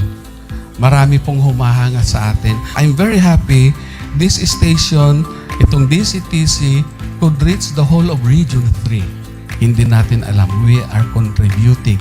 We are creating a very big dent in the history of Philippine education.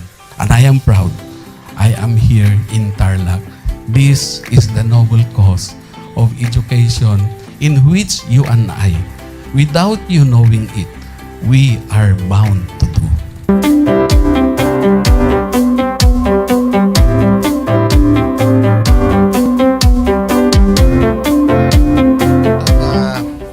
project natin na Project Shine is a natural consequence dahil sa nangyari sa buong mundo. Let's continue to work together. I think it's very Filipino to practice bayanihan in anything or most of the things that we do. And this is a manifestation of that. No? We have private sector, we have DEPED, we have local government, all working together. And I hope the parents of some of these children, especially the parents that did not graduate from school or hindi nakapag-aral nung sila ay bata, sana naman gamitin na nila itong opportunity na mag-schooling na rin sila kasama ng mga anak nila para mag-bonding pati ang mga magulang sa mga bata. I look at this as doing God's work. Diba? So if you do God's work, it feels right. It's righteous. It's for good, not for evil. Good morning and happy learning, grade 4. Welcome to Aral TarlakHenyo here on RTV Tarlac, channel 26. Simulcast over DZTZ 828, Radio Filipino Tarlac. I am Teacher Mercy Pacheco Bognot. This is Alistair Aidatu. I am Marie Josephine B. Andrade. I am Teacher Princess Marie M. Dueñas, and I will be your teacher broadcaster for today.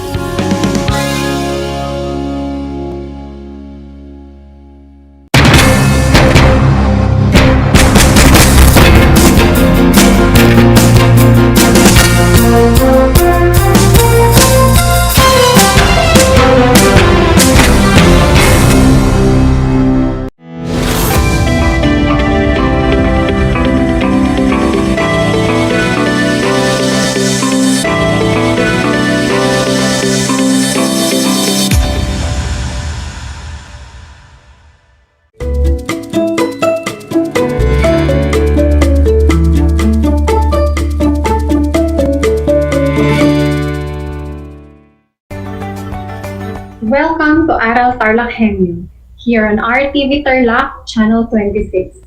Simulcast over DZTC, Radio Filipino Tarlac.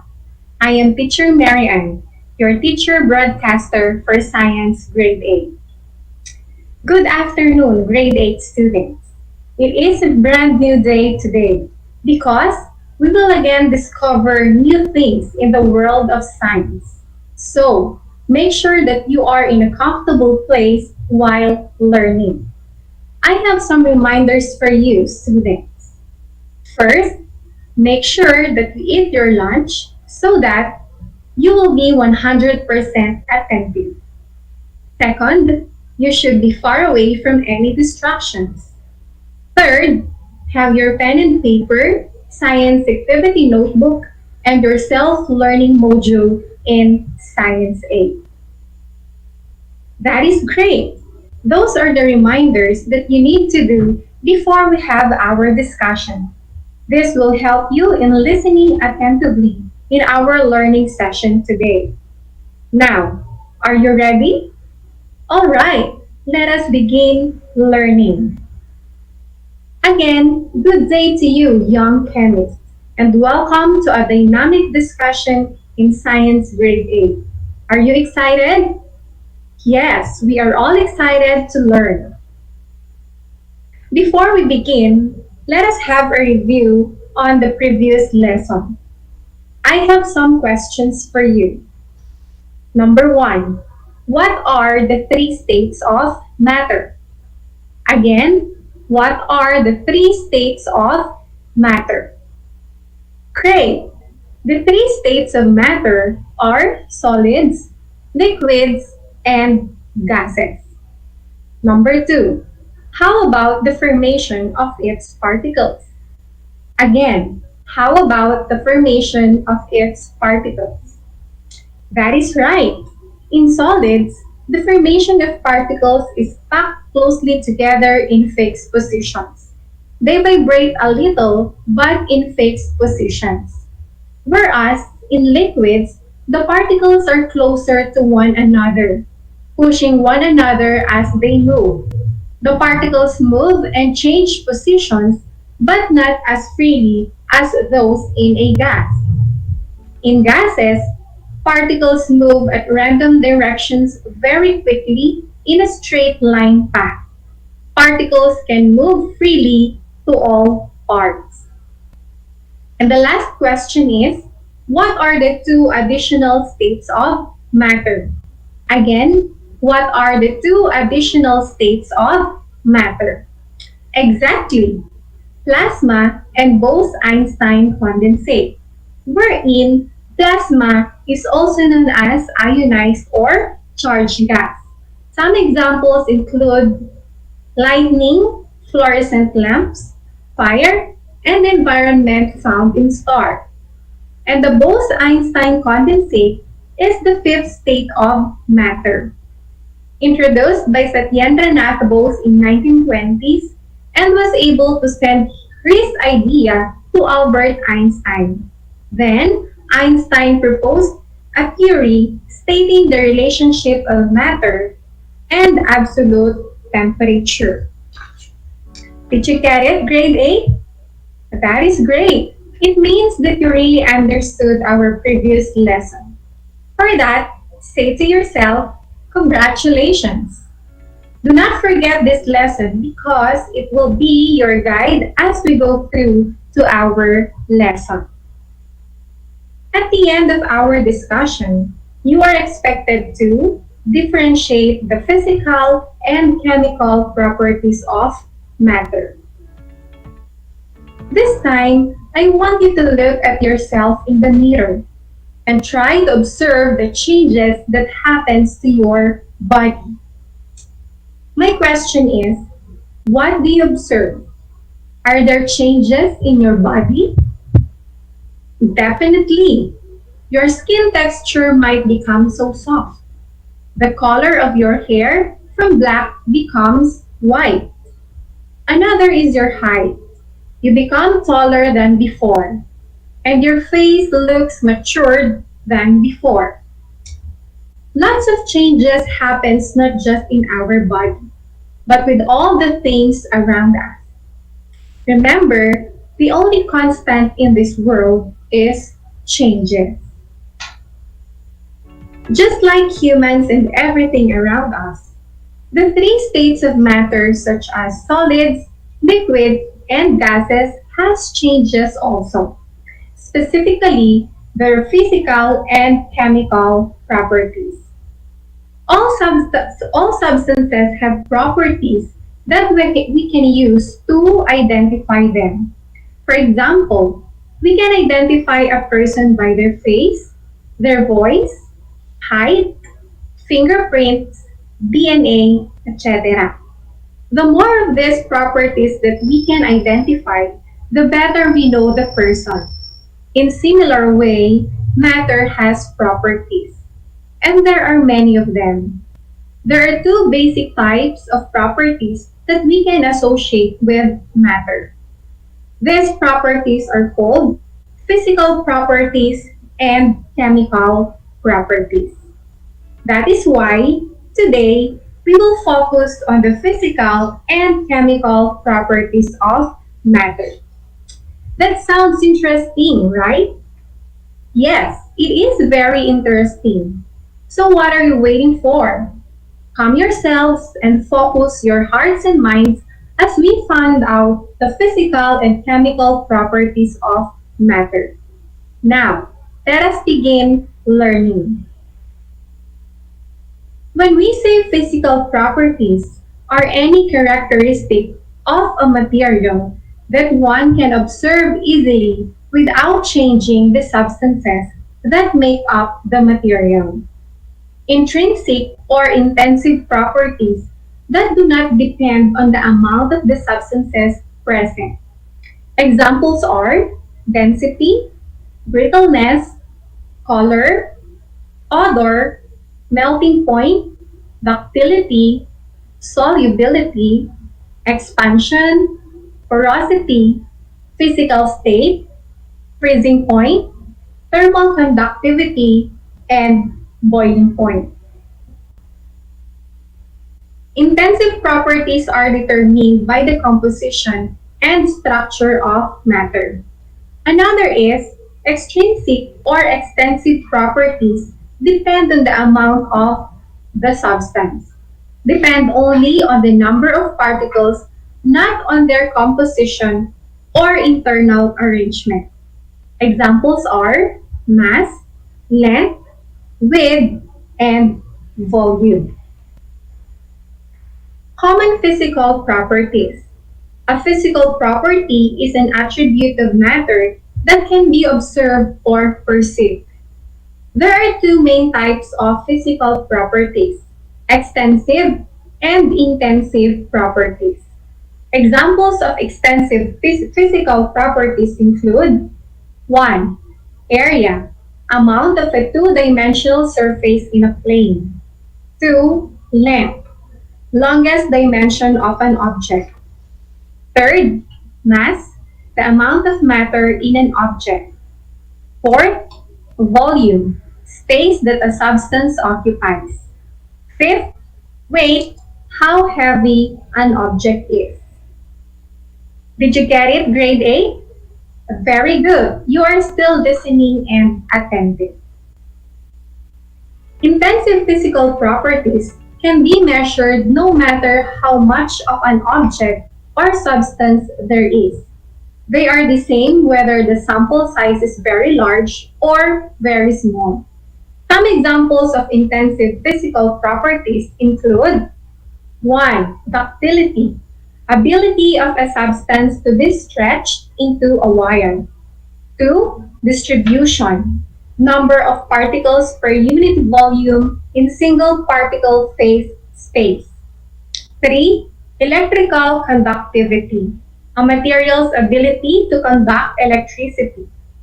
4. Emission, spectrum of frequencies of electromagnetic radiation emitted. 5th, flexibility, the pliability. 6. Freezing point, temperature where a liquid solidifies. Number 7, frequency, number of repetitions in a given time frame. 8. Hardness, how resistant solid matter is to external force. 9. Temperature, numerical measure of heat and cold.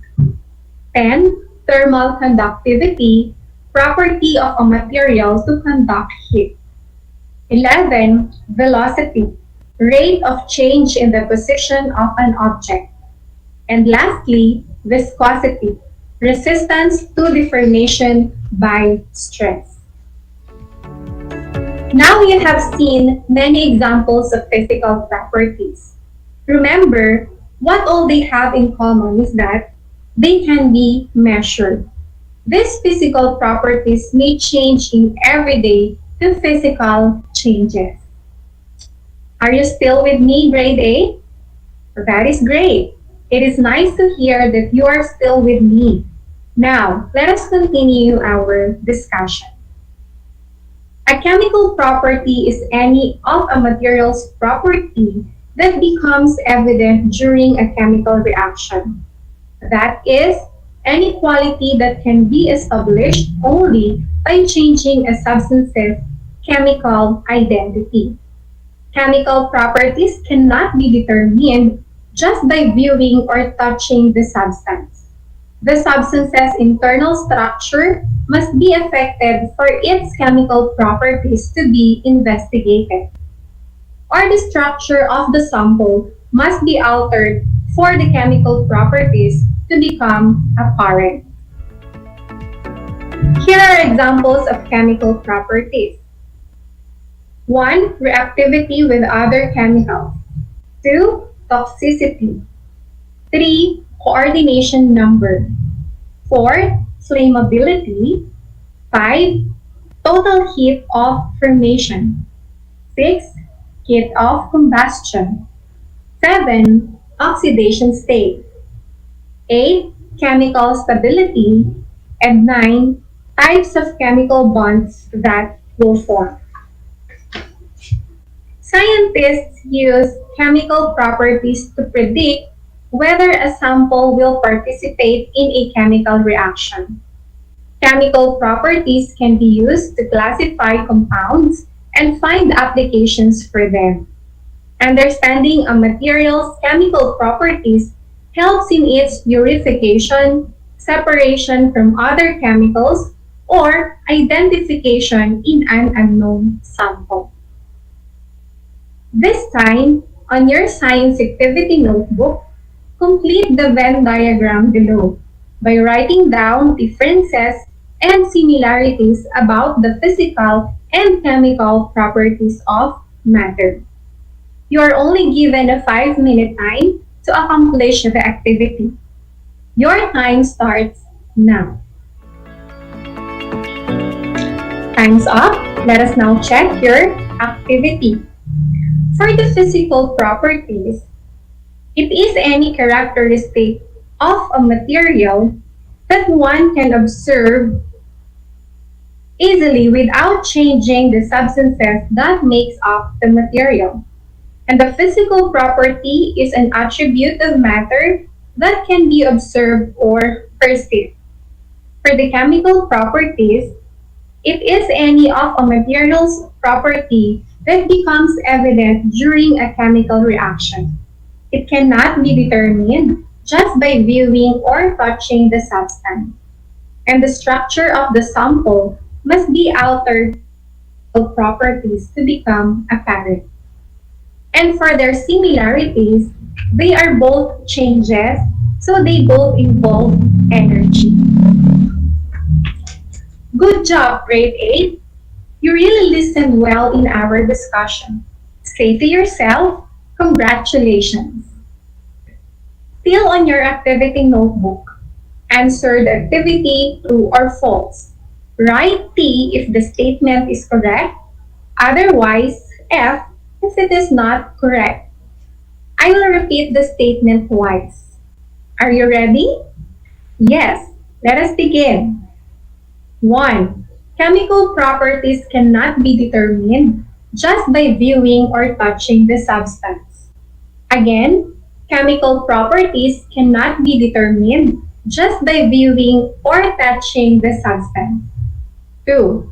Scientists use chemical properties to predict whether a sample will participate in a chemical reaction.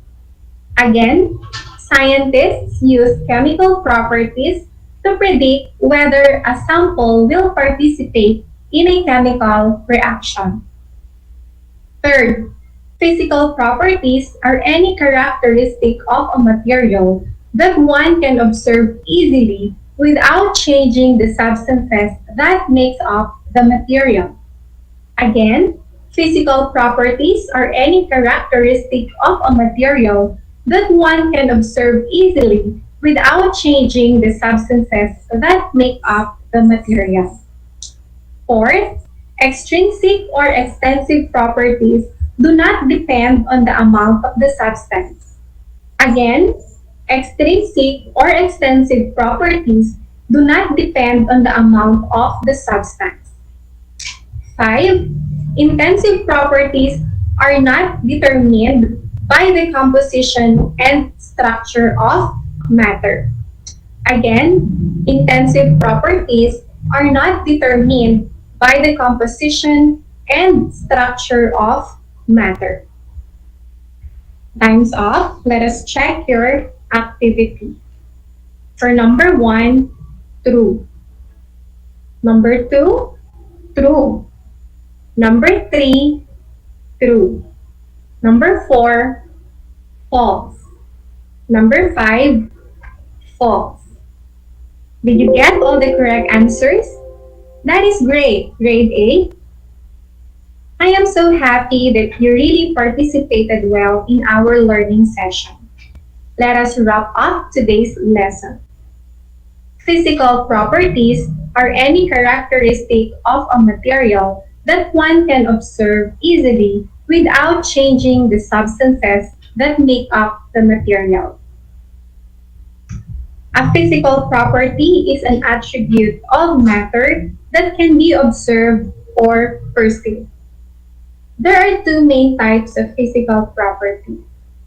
extensive and intensive properties. Examples of extensive physical properties include area, length, mass, volume, and weight. And some examples of intensive physical properties include intensive physical properties can be measured no matter how much of an object or substance there is. They are the same whether the sample size is very large or very small. Some examples of intensive physical properties include ductility, distribution, electrical conductivity, emission, flexibility, freezing point, frequency, hardness, temperature, thermal conductivity, velocity, and viscosity.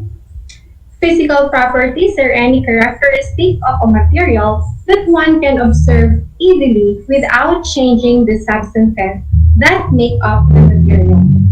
While chemical properties is any of a material's property that becomes evident during a chemical reaction. That is, any quality that can be established only by changing a substance's chemical identity and cannot be determined just by viewing or touching the substance. The substance's internal structure must be affected for its chemical properties to be investigated. Some examples of chemical properties include reactivity with other chemicals, toxicity, coordination number, flammability, total heat of formation, and others. With these differences, we can also say that in chemical properties, there is change in chemical composition, while in physical properties, there is no chemical changes in matter. Another is, in chemical properties, change needed to be measured, while in physical properties, no change needed to be measured. So before we end our discussion, let me just share this additional information for you. Chemical properties are not as obvious as physical properties, but are inherent within the substance. If the substance can react or unreacted, that is a chemical property. Other chemical properties are ability to rust and flammability. A key term one should know when determining if a property is a chemical or chemical is formed. A chemical reaction happens when one or more chemicals are changed into one or more other chemicals. Example, iron and oxygen combining to make rust. Second, vinegar and baking soda combining to make sodium acetate. Carbon dioxide and water.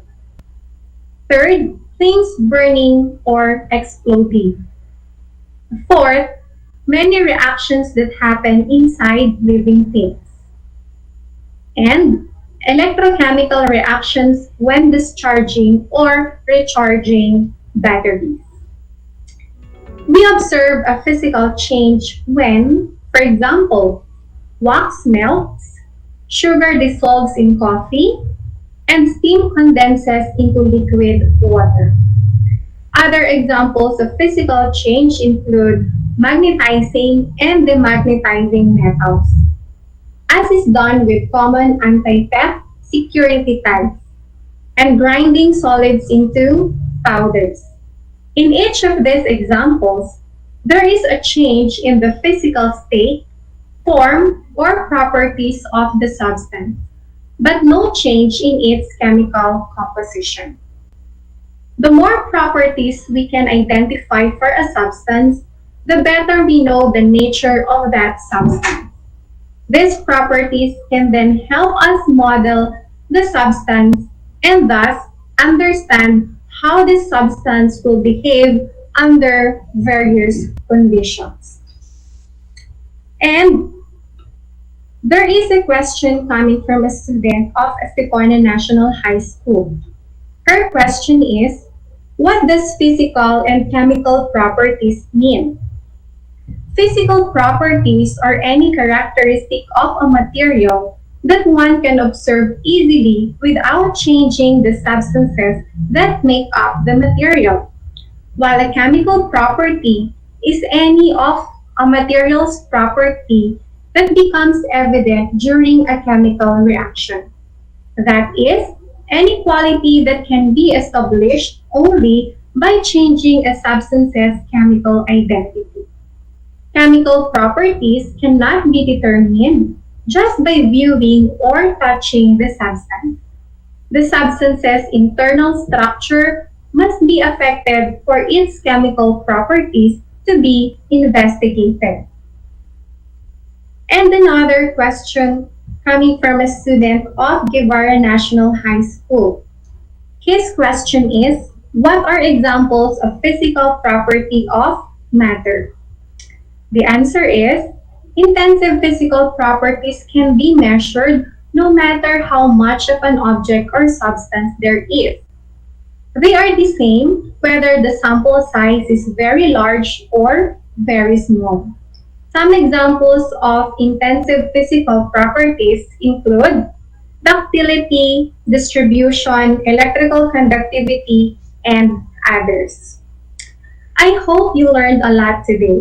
This is Teacher Marianne, your science broadcaster in grade 8. Remember, always do your part and make the best out of it. With that, whatever changes that will happen to you, you are still the best and you are unique. Until next time!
niyo ba na ang Pilipinas ay mayroong 7,641 islands? Mula sa bilang na 7,107 islands, nadagdagan ito ng 534 na isla noong 2017. Tanging 2,000 lamang sa mga islang ito ang natitirhan. Alam niyo na! Yan ang mga isla sa Pilipinas. How are you today? Hello, everyone. Hello, learners of Tarlac. Good morning, Math Talino Grade 4 learners. Welcome to Aral TarlakHenyo Here on RTV Tarlac Channel 26. Simulcast over DCTC. Radyo Pilipino Tarlac. I'm Sir Glenn, your teacher broadcaster. Broadcasting live here at Paniki Tarlac. Remotely here in Concepcion, Tarlac. Live here at Barangay Pedro Elquines, Mayantok, Tarlac. Broadcasting live from Ramos National High School. Your anchor teacher today for grade 9 mathematics. your partner in education this time of pandemic.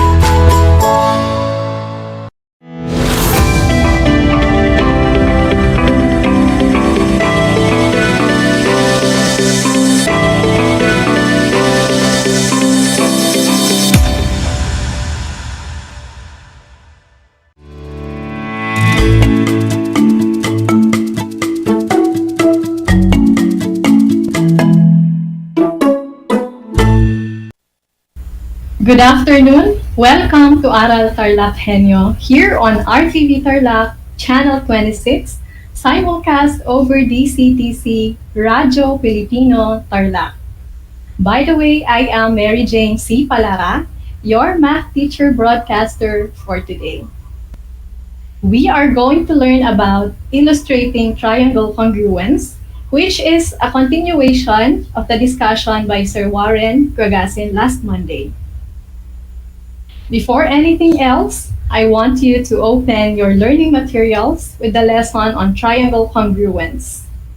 For those who are using their textbooks, you can find the lesson on pages 319 to 324. Additionally, have with you your paper and pen for you to take down notes and write your solutions. I will give you 5 seconds to prepare.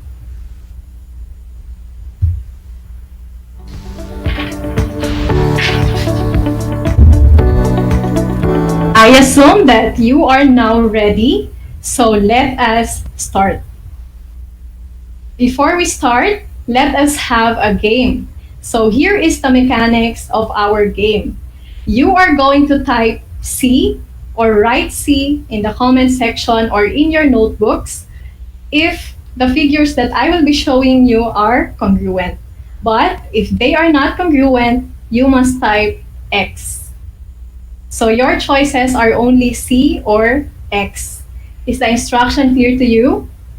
Then here is our first pair of figures. Identify if they are congruent or not. So the answer for the first pair is C, because the two figures are congruent. Is that your answer too? Very good. But if not, try to observe and take note of the characteristics of congruent figures. Now, here is our second pair of figures. Are they congruent or not? The figures are not congruent, so the answer is X. Here is the third pair of figures. Are they congruent or not? The figures are not congruent, so the answer is X. Now, let us move on to the fourth pair. Are the figures congruent or not? The figures are not congruent, so again, our answer is X. Now, let us move on to the last pair. Are they congruent or not? The figures are congruent. That's why the answer for number 5 should be C. How was your score? I know that you were able to get a high score in that activity. Now, let me ask you this. Based on your observation, How did we determine which pair of figures are congruent? That's right. Congruent figures are figures with the same size and shape. That is the reason why the answer for the first and last figure is C. The other figures are not congruent either because they are of different sizes or they are of different shapes. Our activity makes it seem easy to spot congruent figures just by looking at the appearance of the figures. However, our lesson for today will deal with a more detailed way of illustrating triangle congruence. To start, let us read carefully and try to understand this definition. Two triangles are congruent if their vertices can be paired so that corresponding sides are congruent and corresponding angles are congruent. I know that you are already familiar with the term correspondence, but in case you forgot, let us take a quick recap. As you can see, there is the correspondence symbol between the vertices of the triangles ABC and DEF. The correspondence between the vertices of the triangles means that vertex A is paired with vertex D, vertex B is paired with vertex E, and vertex C is paired with vertex F. Going back to the definition given, aside from the corresponding angles, which have the same name as the vertices, we must also consider the corresponding sides of the two triangles that we are comparing. Now, if the corresponding parts, which are the sides and the angles of the two triangles are congruent, then we can say that the two triangles are congruent. I hope that the definition is clear to you. And before we discuss some examples, I want you to familiarize yourselves with the symbols that we will encounter in our discussion. We have here the symbol for congruency. We also have the symbol for triangle. And we have here the notation, which is read as triangle ABC is congruent to triangle DEF. Take note of those examples or of those symbols as we discuss these examples. For the first example, we have two triangles ABC and triangle DEF. We are going to examine the illustration to see if the two triangles are congruent.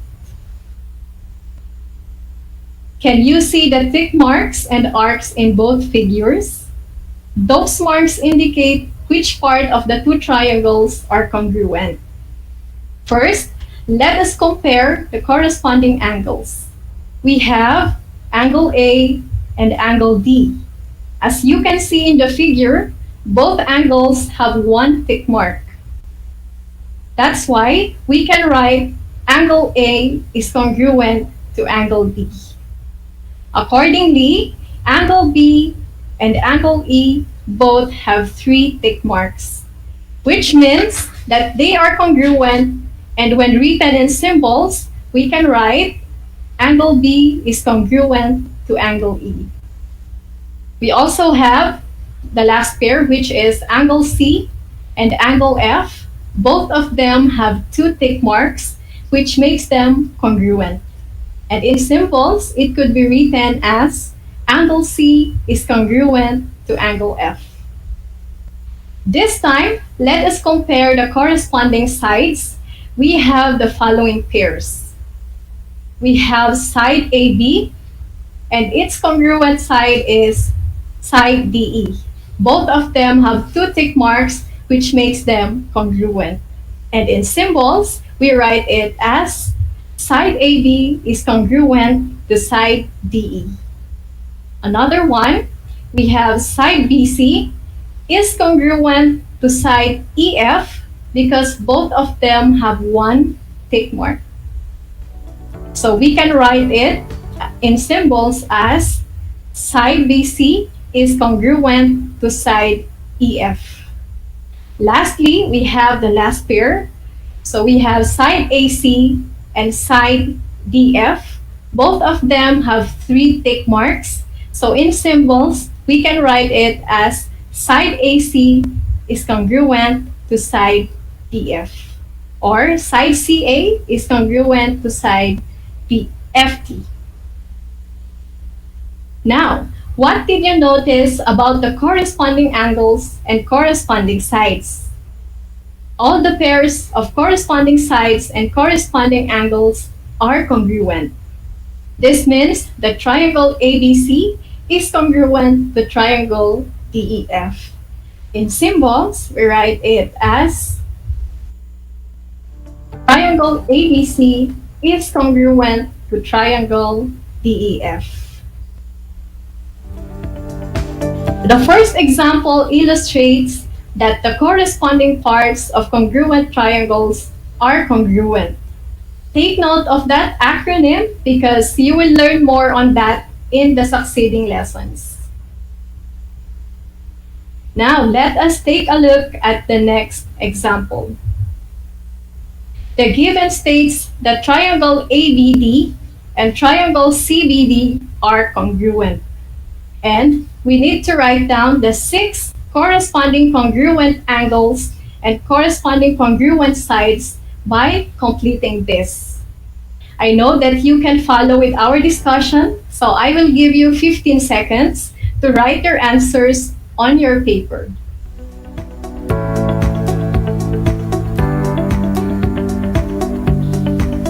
While you are writing your answers, you are asked to give the angles that are congruent to angle A, angle B, and angle D.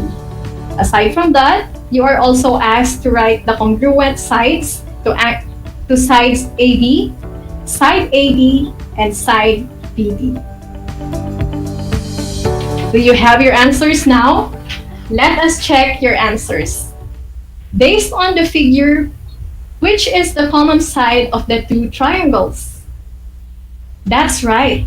The common side of the 2 triangles is line BD.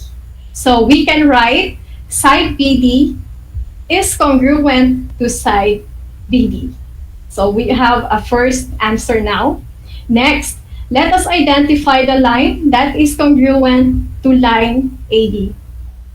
We can infer from the given that line AB is congruent to line CB.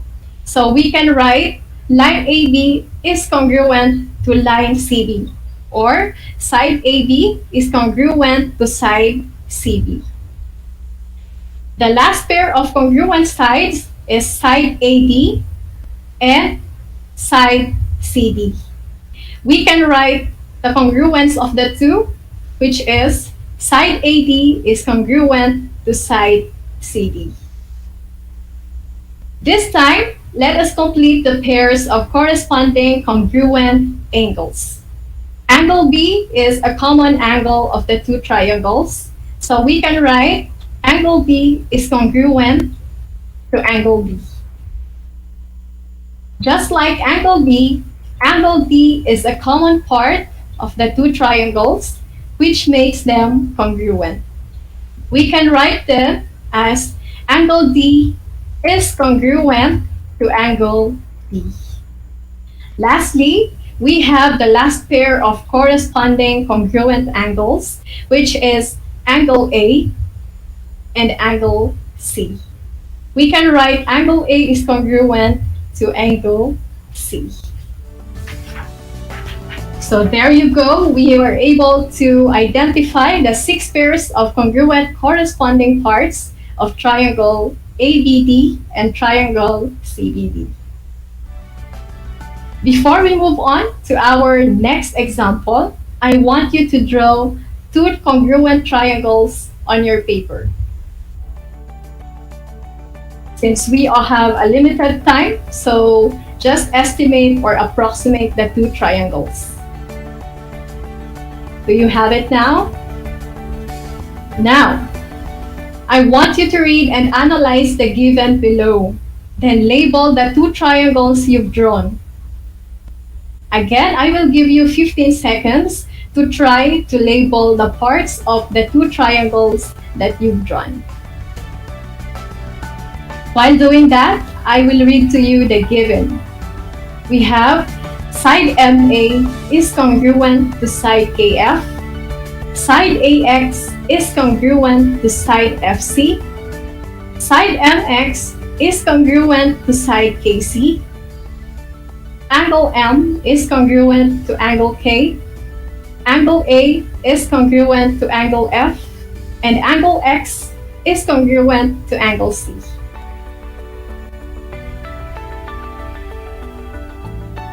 Well, let us check if your answer is correct as we illustrate and label the two triangles. It is stated in the given that line MA is congruent to line KF. This means that we can label any of the two angles in the first triangle as M. And the corresponding angle in the second triangle is angle K. For the first triangle, let us move clockwise and label the next angle as A. Let's do the same thing to our second triangle and label the next angle as F. Now, let us put one tick mark to both side MA and side KF to show that they are congruent. I hope that you can follow with our illustration. Let us consider the next given wherein side AX is congruent to side FC. We can show this by naming the third angle of the third triangle as X, while the third angle of the second triangle is C. To show that the two sides are congruent, we can put two tick marks on both sides. We can put 3 tick marks to side MX and side KC to show that they are also congruent. Now that we have labeled the vertices, we can easily name which two triangles are congruent. But let us complete our illustration by showing the congruent corresponding angles. Let us show that angle M is congruent to angle K by using a single arc. Next, let us show that angle A and angle F are congruent by using two arcs. Lastly, let's use 3 arcs to show that angle X and angle C are congruent. Next, let us look at the congruent corresponding. We are finished with the corresponding sides and the corresponding angles. So let us identify or name which two triangles are congruent. What is your answer? So your answer could be triangle MAX is congruent to triangle KFC. But if you have another answer, it's okay because there are other possible answers. Here are the other possible answers. We have triangle AXM is congruent to triangle FCK. Triangle AMX is congruent to triangle FKC. Triangle MXA is congruent to triangle KCF. Triangle XMA is congruent to triangle CKF. Or triangle XAM is congruent to triangle CFK. Were you able to follow with our discussion? If yes, kindly react or comment with a heart symbol in our FB Live comment section. Wow! Even if I cannot see it right now, I know that you have your hearts with me, so thank you so much. Let us have a quick summary of our lesson. We've learned that two triangles are congruent if their vertices can be paired so that corresponding sides are congruent and corresponding angles are congruent. One way of doing this is by using tick marks to show that the corresponding congruent sides and corresponding congruent angles of the two triangles are congruent. With that, let us try the following. So I want you to answer by typing your answer in our comment section. We have our first problem. Which of the following shows the correct congruent statement for the figure below? Is it letter A, triangle PQR is congruent to triangle KJL? Or B, triangle PQR is congruent to triangle LJK? C, triangle PQR is congruent to triangle LKJ? Or letter D, triangle PQR is congruent to triangle JLK? What is your answer? The answer is B. As you can see in the figure, angle P is congruent to angle L, angle Q is congruent to angle J, and angle R is congruent to angle K. Well, very good for those who got them correctly. Let us proceed to our next example, to our next problem. In the figure, triangle POG is congruent to triangle SOR. What is the side corresponding to side PO?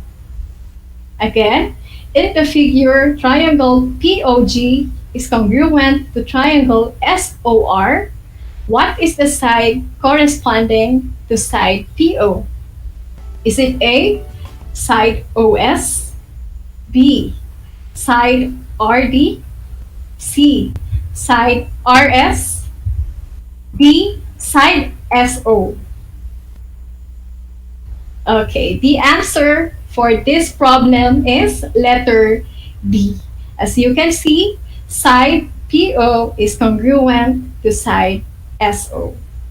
Very good once again for getting the correct answer. Here is our third one.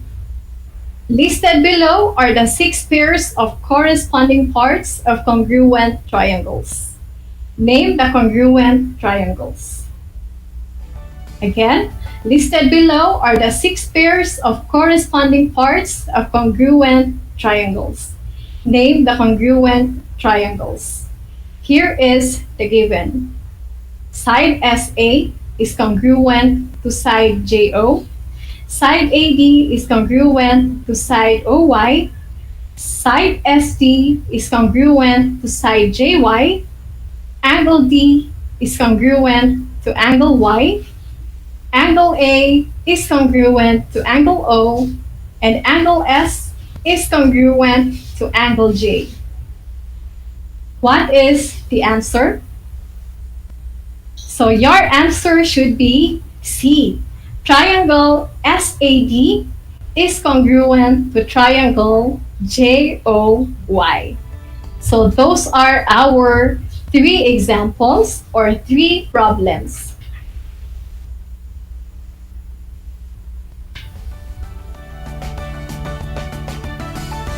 Before we end, let me share with you a quotation which is related to our lesson on congruence. Trust is congruence between what you say and what you do. Do you agree?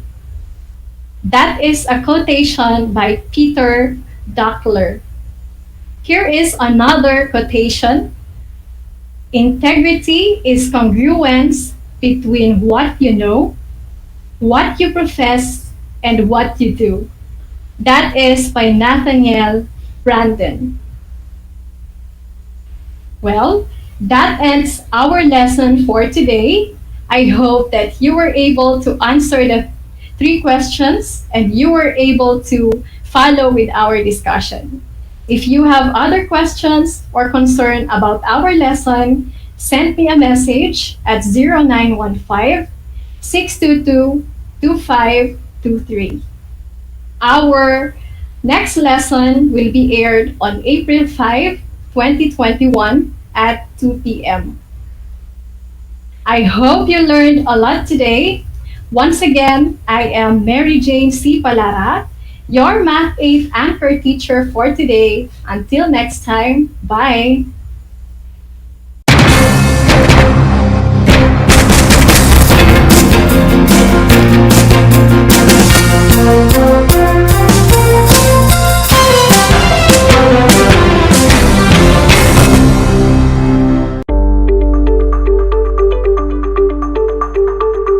Sa pagnanais na mapigilan ng ating pamahalaan ang pagdami ng bilang ng mga kaso ng COVID-19, binuo ang One Hospital Command Center o OHCC upang mas mabilis na matugunan ang medikal na pangangailangan ng ating mga kababayan. Bukas ang OHCC 24 oras araw-araw. Tumawag lamang sa mga hotline nito sa 0919-977-3333 o 0915-777-7777 o 02-886-50500. Maaari ring i-download ang Pure Force Citizens app sa Android o iOS upang mabilis na matugunan ang sinumang nangangailangan. Layon din ng OHCC na maiwasang mapuno ang kapasidad ng bawat ospital. Kaya't kung ikaw ay kinakailangang tumawag sa OHCC, mabibigyan ka ng libreng preliminary consultation. Para sa mga nangangailangan ng emergency quick response, makikipag-ugnayan ang OHCC sa DOH Bed Tracker at sa mga ospital upang makahanap agad ng pinakamalapit na bakanteng ospital. Ang transportasyon o ambulansya naman ng ospital na inirefer ng OHCC sa pasyente ang siyang susundo sa bahay nito.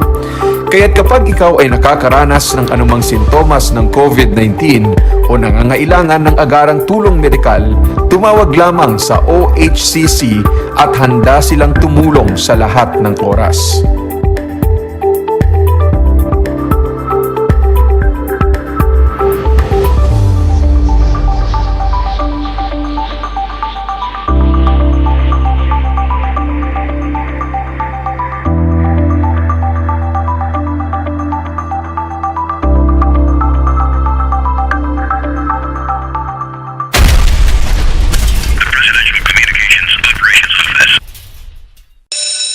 Gutom ka ba sa impormasyon?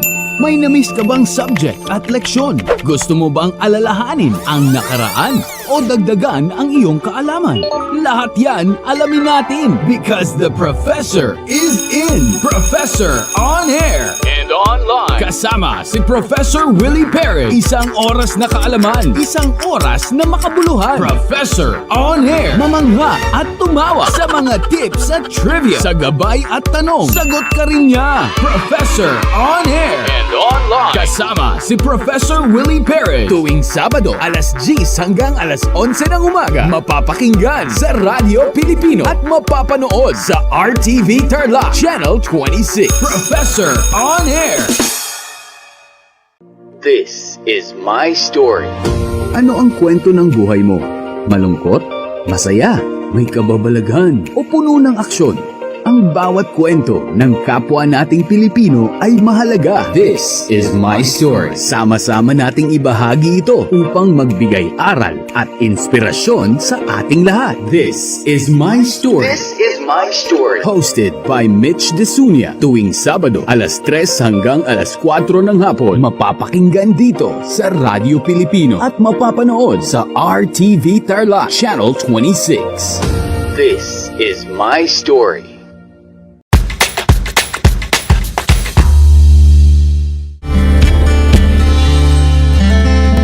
Alam niyo ba na ang Pilipinas ay mayroong 7,641 islands? Mula sa bilang na 7,107 islands, nadagdagan ito ng 534 na isla noong 2017. Tanging 2,000 lamang sa mga islang ito ang natitirhan. Alam niyo na! Yan ang mga isla sa Pilipinas. Ang aking pagbati at paghanga sa inyong patuloy na pag-aaral.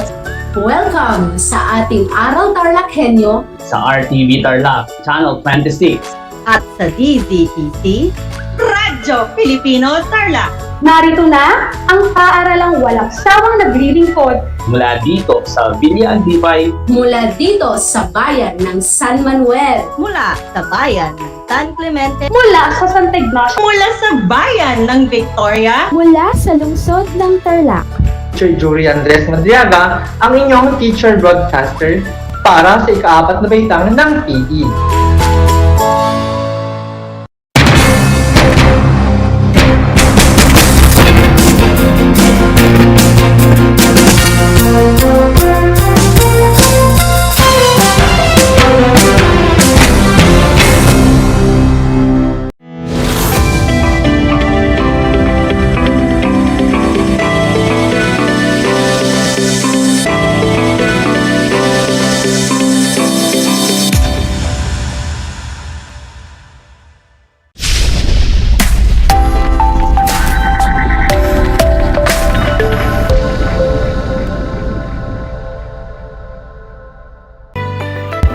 Magandang araw, Tarlac!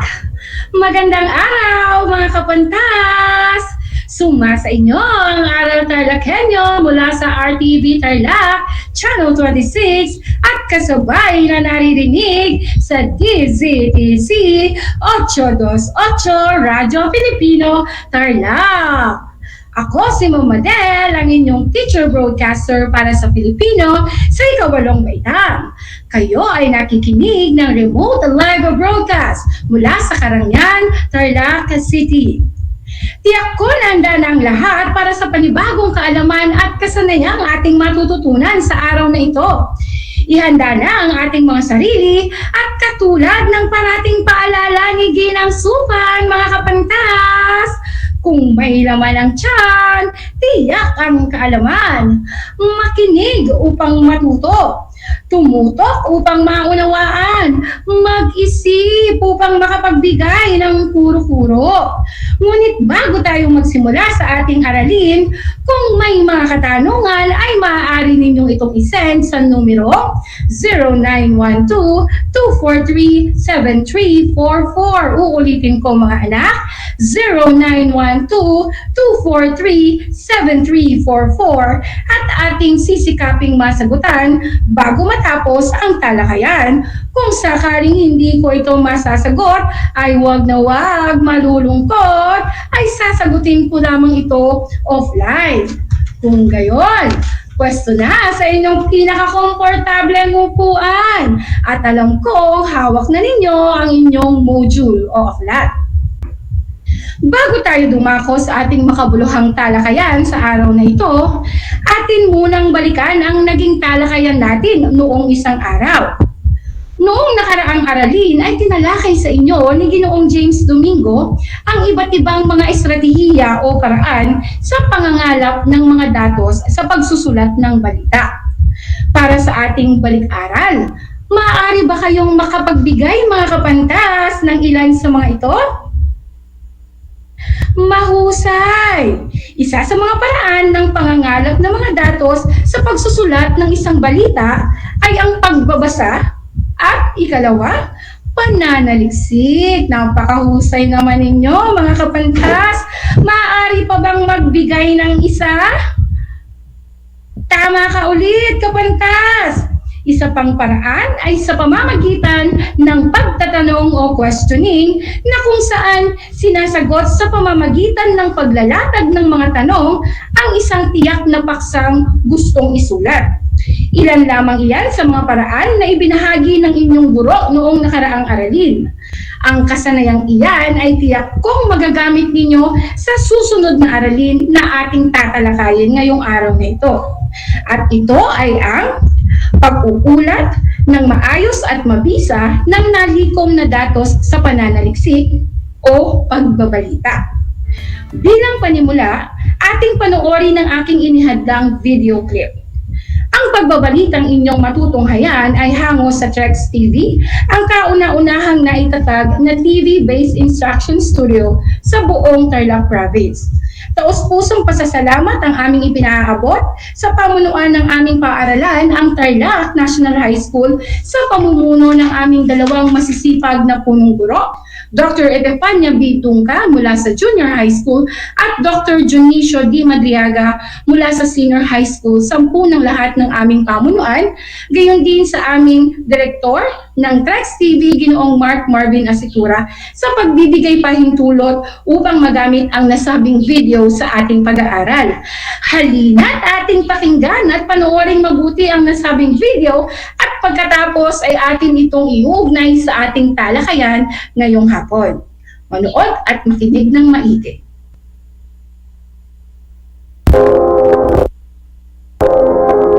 When darkness seems to prevail, we will find a way.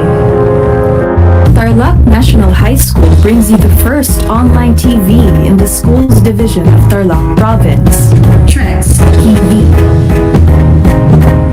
The NHS responds to educational challenges through communication and service. We are paving the way for easier learning, easier teaching, and an easier way of life. TREX TV. TREX TV, kung saan masaya matututo ka pa. TREX TV, walang iwanan, we learn as one. Walang iwanan, we learn as one.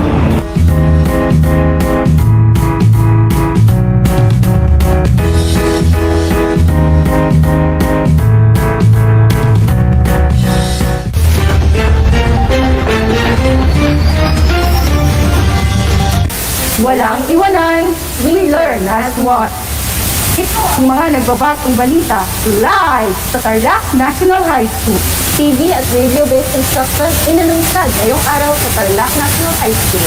Ribbon cutting at turnover ceremony ng bagong building, dinaluhan ng mga DEPED officials. Programang Antitos at Nantitas, sinasinaya. TV at radio-based instruction inalungsad na sa Tarlac National High School. Narito ang ulat ni Madeline Susan at Romeo Mandang.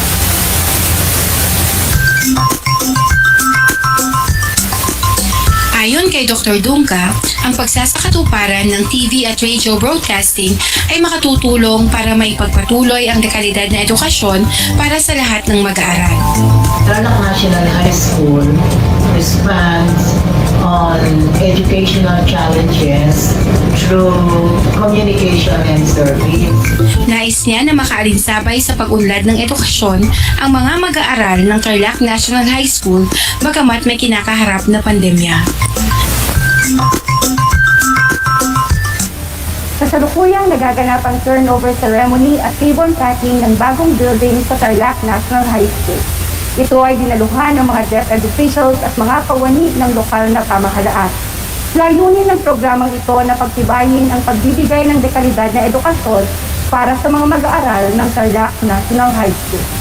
Madeline Supan, nag-uulat para sa TREX TV. Walang iwanan, we learn as one. TREX TV, walang iwanan, we learn as one. Walang iwanan, we learn as one.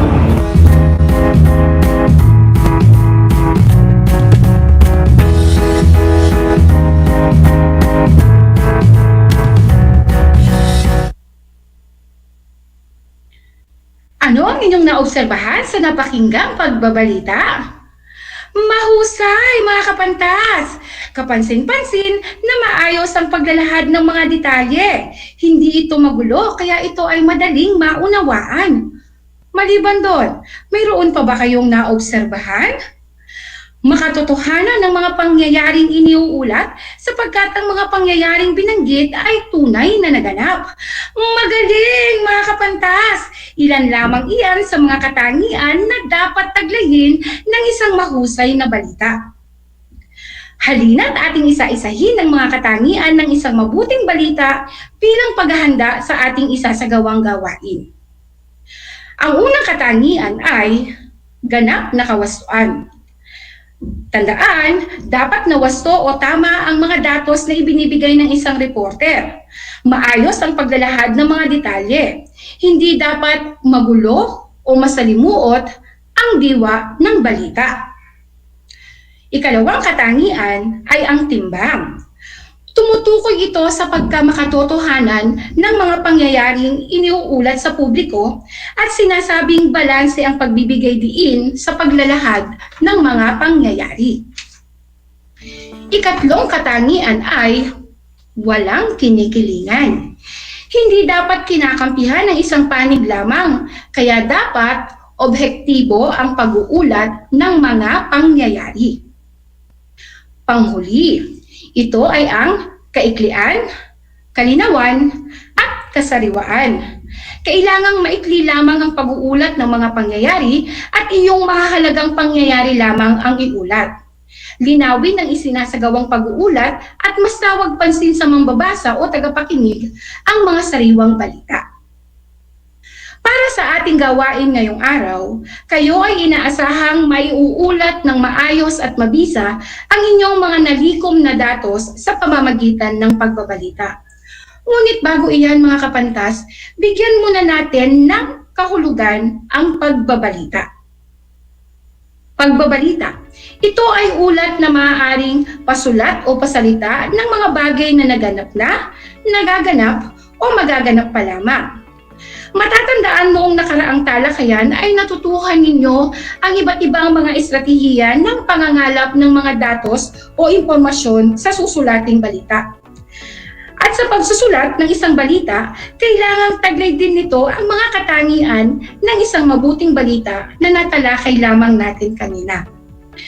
Ngayon mga kapantas, para sa isasagawang pagbabalita, narito naman ang mga dapat ninyong matandaan. Uulitin ko, narito ang mga dapat ninyong matandaan para sa inyong isasagawang pagbabalita. Una, siguraduhin may kalinawan sa pagbabalita, yung tipong napakalinaw at parang profesional ang paghahatid ng balita. Ikalawa, may pagkabalanse sa paghahatid ng balita. Ibig sabihin nito ay ang pagkamakatotohanan ng mga pangyayari na inuulat, gayon din may pantay na pagtrato sa bawat balitang ibinabahagi. Ikatlo, kailangan ding isaalang-alang siyempre ang kasuotan at props na gagamitin sa pagbabalita. Katulad ng nakita ninyo kanina, kailangan hindi isang simpleng t-shirt mga anak. Kailangan kung hindi kayo nakapormal na kasuotan katulad ng mga karaniwang nagbabalita, nakasuot kayo ng t-shirt yung may kwelyo o yung may collar para magmukhang formal. Ikaapat o panghuli, ay ang paggamit ng akmang tunog. Yung parang narinig nyo kanina dun sa Trex TV. Trex TV! Trex TV! Walang iwanan, we learn as one. Kumbaga parang umiikot-ikot sa iyong pandinig, yung ganda ng himig ng iyong isasagawang pagbabalita. Okay? So, excited na ba ang lahat? Parang nararamdaman ko mga kapantas na excited na ang lahat sa kanilang isasagawang pagbabalita. Pero bago iyon, isa-isahin natin ng maigi ang rubrics ng isasagawang pagbabalita ninyo ha. Ang una ay ang paraan ng pagbabalita. Ipaliwanag na natin yan kanina. Ikalawa, kalinawan sa pagbabalita. Ikatlo, pagbabalanse sa paghahatid ng mga balita. Ikaapat, katulad ng sabi ko kanina, kailangan may angkop na kasuotan at props na ginagamit sa pagbabalita. Ikalima, kailangan din isaalang-alang ang paggamit ng tunog at musika. Palinaw tayo doon mga anak? So iyan ang rubrics na iyong isasagawa. So para namang bigyang interpretasyon yung pagbibigay sa inyo ng mga score sa isinasagawang pagbabalita, ito naman po ang ating gagawing gabay. Para sa napakahusay, kung napakahusay talaga yung gagawin yung pagbabalita, bibigyan kayo ng karampatang score na 15 hanggang 20 puntos. Para sa mahusay, meron tayong 10 hanggang 14 na puntos. Para sa medyo mahusay, meron tayong 5 hanggang 9 na puntos. And then, meron din naman kailangan pang pagbutihan, merong 1 hanggang 4 na puntos. Pero naniniwala ako mga anak na pagbubutihan ninyo ang inyong isasagawa at paghahandaan ninyo ang inyong isasagawa sapagkat ito ay bahagi ng inyong performance output. Uulitin ko mga kapantasa, ito ay bahagi ng inyong performance output. Pero para lubusang maunawaan ng rubrics at magabayan, alam ko may mga aklat kayo dyan, buksan ang inyong aklat sa Filipino 8, Pinagyamang Wika at Panitikan, Batayang Aklat na isinulat ni Aida M. Gimari, mga pahina 175 hanggang 176. Ngayon, kung meron pa rin kayong mga katanungan kung paano ninyo isasagawa ang gawain ito, maaari nyo namang ma-text o magbigay ng mensahe gamit ang messenger sa inyong kani-kanyang mga guro at alam ko kayo ay kanilang gagabayan sa pagsasakatuparan ng nasabing gawain. Ngayon mga anak, para mas lubusan tayong magabayan, halina't panoorin ang inihandang pagbabalita ng isang grupo ng mga mag-aaral mula sa Tarlac National High School Main Ulit, mula sa Special Programming Journalism sa ika-8 baitang sa pangkat ng Oak Tree upang kayo ay magkaroon ng basihan sa inyong isasagawang pagbabalita. Ang kanilang napakasipag na guro ay walang iba kung hindi si Ginang Rachel B. Balot.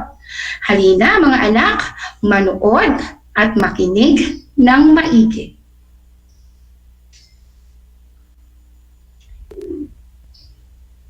Maya pa, TarlakHenyo, kami ang magkumpareng mag-aatid sa inyo ng pinakabago at pinakamainit na balita sa buong Tarlac. Kami ang magkumparing maaari niyong pagkatiwalaan kahit kailan at kahit saan. Bawal ang fake news, totoong balita lamang. Opo, si Paring Odi. At ako naman, si Paring Ted. Ito ang Radio radyostasyon, DZTV numero 145. Sa ulo ng mga nagbabagang balita. Pagpapaigpit ng health protocol sa munisipalidad ng Concepcion. 15 anyos na binatilyo ilang araw nang hindi nagpapakita. Pagpapahigpit ng health protocol sa munisipalidad ng Concepcion. Paring Odi, ibalita mo. Salamat, Paring Ted. Pinamunuan ng alkalde ng Concepcion na si Mayor Andy Lacson ng pagpupulong kanina sa pagpapaigting ng pamalaang lungsod ng Concepcion kaugnay sa pagpapatupad ng health protocols ng IATF. Iyan ay matapos maging kontrobersyal kamakailan ang hindi pagsunod ng tamang social distancing sa kilalang food park sa naturang munisipalidad. Karagdagang health protocols at pagtalima sa lahat ng guidelines ng IATF ang natalakay ni Mayor Lacson na siya namang sinang-ayunan ng mga food shop owners. Matatanda ang pansamantalang ipinasara ang food park noong nakaraang linggo at noong Lunes nga ay muli nang binuksan sa publiko ang food park. Ayon kay Mayor Lacson, mas papaigtingin pa nila ang seguridad anupat pumalo na sa 555,246 ang kaso ng COVID-19 sa lugar. Ito po ang isang interview na naghahayag ng opinyon ng isang mamayan mula sa Concepcion Tarlac sa pag-igting ng pagpapatupad ng health protocol sa lungsod ng Concepcion Tarlac. Ito po si Ivan, ang ating interviewin ngayon. Ano po ang masasabi ninyo sa pananatiling pagpapatupad ng health protocol sa inyong lungsod? Ang masasabi ko lamang ay mas mapapabuti ang kalusugan ng mga tao dito sa aming lungsod at maiwasan nitong bahagya ang paglaganap ng COVID-19. At mas matututunan ng mga tao ang pagsunod sa protocols na pinapatupad. Maraming salamat po, Ivan, sa pagpayag na ikaw ang interviewin namin tungkol sa patuloy na magpapatupad ng health protocol sa inyong lungsod.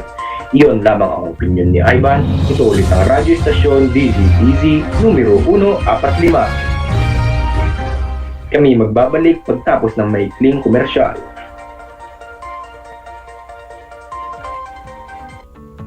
Lahat tayo'y apektado, COVID-19, hinamak ang buong mundo. Oras na, kising na, dumayo't mag-ehersisyo, halina, kain na, palakasin resistensya mo, huwag kalimutang maligo araw-araw. Maging malinis ka sa sarili mo, gawin ang makabubuti para sa inyo at sa iyo. Alagaan, mahalin, bigyang pansin ang sarili mo, magtiwala at malalagpasan natin ito. Kami muling nagbabalik. Ang oras po natin ngayon ay alas 12 ng tanghali. 15 anyos na Minatilyo, ilang araw nang hindi nagpapakita. Paring Ted, ibalita mo. Salamat paring Odi. 15 anyos na Binatilyo, ilang araw nang hindi nagpapakita. Binatilyong 15 anyos sa Victoria, Tarlac na nagpaalam na pupunta sa bukid ay ilang araw nang lumipas ngunit hindi pa rin ito nagpaparamdam. Ang Binatilyo ay kinilala na si Francine Gapingan. Nagpaalam raw ito na pupunta sa bukid upang tumulong sa pagsasaka, ngunit simula noon, hindi na ito bumalik. Labis ang pag-aalala. Ang Binatilyo ay kinilala na si Francine Gapingan. Nagpaalam raw ito na pupunta sa bukid upang tumulong sa pagsasaka, ngunit simula noon, hindi na ito bumalik. Labis ang pag-aalala ng kaniyang pamilya sa kaniyang pagkawala. Nakarating sa tanggapan ng Women and Children Protection Desk o WCPD ng Victoria Tarlac Police Station ang misteryosong pagkawala ng Binatilyo. Sa mga may impormasyon sa pagkawala at kinaroroonan ni Francine, maaaring tumawag sa kanyang pamilya sa numerong 0915-795-6491. At yan ang pinakabago at pinakamainit na balita sa buong Tarlac. Ako po si Paring Modi. Maraming salamat sa pagsama sa amin at sana'y samahan niyo kami muli sa susunod. Ako naman si Paring Ted. Kami ang magkumparing maghatid sa inyo ng pinakabago at pinakamainit balita sa buong Tarlac. Kami ang magkumparing maaaring yung pagkatiwalaan kahit kailan at kahit saan. Bawal ang fake news. Totoong balita lamang. Radio Stasyon, DZTC numero 145.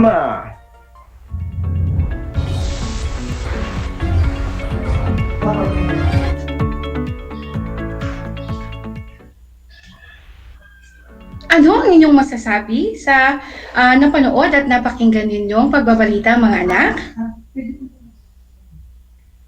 Napakahusay ng isinagawang pagbabalita, hindi ba mga kapantas?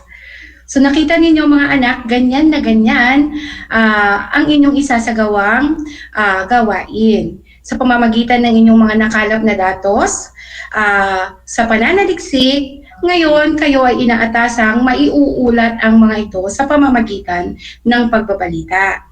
Siyempre, kayo ngayon ay papatnubayan ng inyong mga guro para sa inyong gagawing pagpapangkat-pangkat upang maisagawa ng mahusay ang inyong isasagawang pagbabalita. Kailangan ninyong tandaan mga anak na sa ganitong mga gawain ay napakahalaga ng pagkakaroon ng tinatawag na pagtutulungan.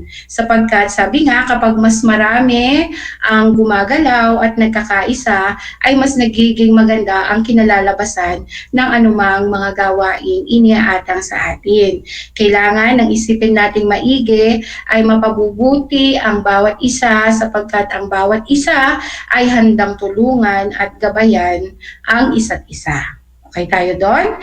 Sakaling matapos na ninyo ang inyong mga output, ay ipapasa na ninyo ito sa inyong mga guro gamit ang Messenger o ang inyong Google Classroom. Ngayon mga anak, para mas madaling malinawan tayo o magabayan tayo sa inyong isasagawang gawain, ibabalik kong muli yung ating pamantayan sa pagbibigay ng marka sa inyo. So kailangan tandaan natin mga anak, no, yung mayroong sa paraan ng pagbabalita, kailangan may kalinawan sa pagbabalita, kailangan may pagkabalanse sa paghahatid ng mga balita, kailangan tatandaan nyo din mga anak, no, yung angkop na kasuotan at yung props na ginagamit ninyo sa pagbabalita. At syempre, kinakailangan din ng paggamit ng tunog at musika. Ngayon, hindi ito magiging madali, alam ko mga anak, ngunit kinakailangan nyo ring humingi ng tulong sa mga kasama ninyo sa bahay, sa mga mabibigyan kayo ng gabay para mas magawa ninyo ng maayos ang inyong isasagawang gawain. At dahil dyan mga anak, inaasahan ko na ang lahat ay natuto sa ating aralin ngayong araw. Muli, ako, si Mama Del, ay nagpapaalala na lagi kayong nandiriyan upang tayo ay panoorin at pakinggan sa DZTC 828 Radyo Pilipino. Okay? At syempre po, tutukan araw-araw ang ating mga aralin, lalo higit sa asignaturang Filipino. Ako ay laging nagpapaalala na laging tandaan mga kapantas, walang ligaya sa lupa na hindi dinilig ng luha. Ang pag-aaral ng mabuti ang susi sa ating magandang kinabukasan. Ang sabi nga po sa Trex TV, walang iwanan, we learn as one. Hanggang sa muli!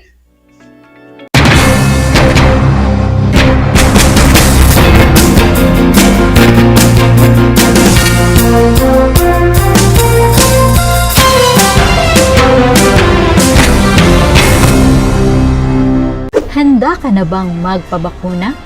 Narito ang mga paalala at hakbang na gagawin sa proseso ng pagbabakuna. Bago ang pagbabakuna, kinakailangan mo nang dumaan sa pre-vaccination screening. Kinakailangan kumuha muna ng medical clearance sa doktor ang mga kabilang sa special population tulad ng mga sumusunod. May problema sa immune system, may cancer, may HIV, sumasailalim sa transplant operation, kasalukuyang umiinom ng steroids, mga senior citizens na may special conditions. Step 1. Waiting area. Siguraduhin kayo ay pumunta sa tamang oras at petsa ng inyong schedule sa pagbabakuna. Hindi papayagan ang mga walk-in sa vaccination sites. Maupo sa bakanting upuan alinsunod sa tamang pagkakasunod ng bilang. Hintayin na tawagin kayo para sa susunod na hakbang. Habang nag-aantay, sumunod sa minimum public health standards. Isuot ang face mask at face shield. Sundin ang proper physical distancing at ugaliing maghugas at isanitize ang kamay. Step 2. Registration. Sundin ang mga patakaran ng inyong LGU o vaccination site sa pag-register at ipakita ang inyong government ID. Bibigyan kayo ng kopya ng informed consent form, health screening form, at mga pamphlet tungkol sa bakuna na pwede ninyong basahin. Hintayin na matapos ang proseso ng registration bago pumunta sa susunod na hakbang. Step 3. Screening. Kayo ay isasailalim sa health screening at tatanungin tungkol sa inyong kalusugan tulad ng history of COVID-19 exposure, history of vaccination, mga gamot na iniinom, kung may allergies at iba pa. Ito ay para makasiguro kung angkop para sa inyo ang magpapakuna sa kasalukuyan. Step 4. Health Education. Makinig sa ibabahaging importanteng impormasyon tungkol sa pagbabakuna para sa COVID-19. Kung mayroon pa kayong ibang katanungan, sumangguni sa ating mga vaccination staff. Siguraduhin na pirmahan ang consent form na pumapayag kayong magpabakuna bago pumunta sa susunod na hakbang. Step 5. Vaccine Administration. Ito ang panahon kung saan kayo ay babakunahan sa loob ng 1 hanggang 2 minuto. Huwag kalimutan na kunin ang inyong vaccination card pagkatapos matanggap ang bakuna. Step 6. Observation. Alinsunod sa Department of Health, ang lahat ng magpapabakuna ay kailangang manatili sa pasilidad ng 15 hanggang 30 minuto para obserbahan kung may hindi magandang nararamdaman. Ang ating medical staff ay nakatutok sa inyo para ma-monitor ang inyong kalusugan. Bibigyan kayo ng mga pangalan ng health facility o hotline o contact kung saan pwedeng pumunta kung kinakailangang sumangguni dahil sa side effects ng bakuna. Narito rin ang mga paalala na dapat tandaan. Siguraduhin bumalik sa schedule para sa pangalawang dose ng bakuna.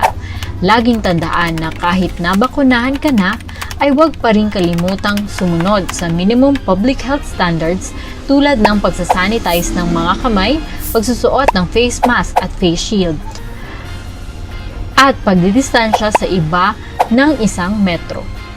Ito ay para na rin sa ating proteksyon at sa proteksyon ng iba. Para sa karagdagang impormasyon, bisitahin ang mga sumusunod na pages. Tara sa Bida Vaccination!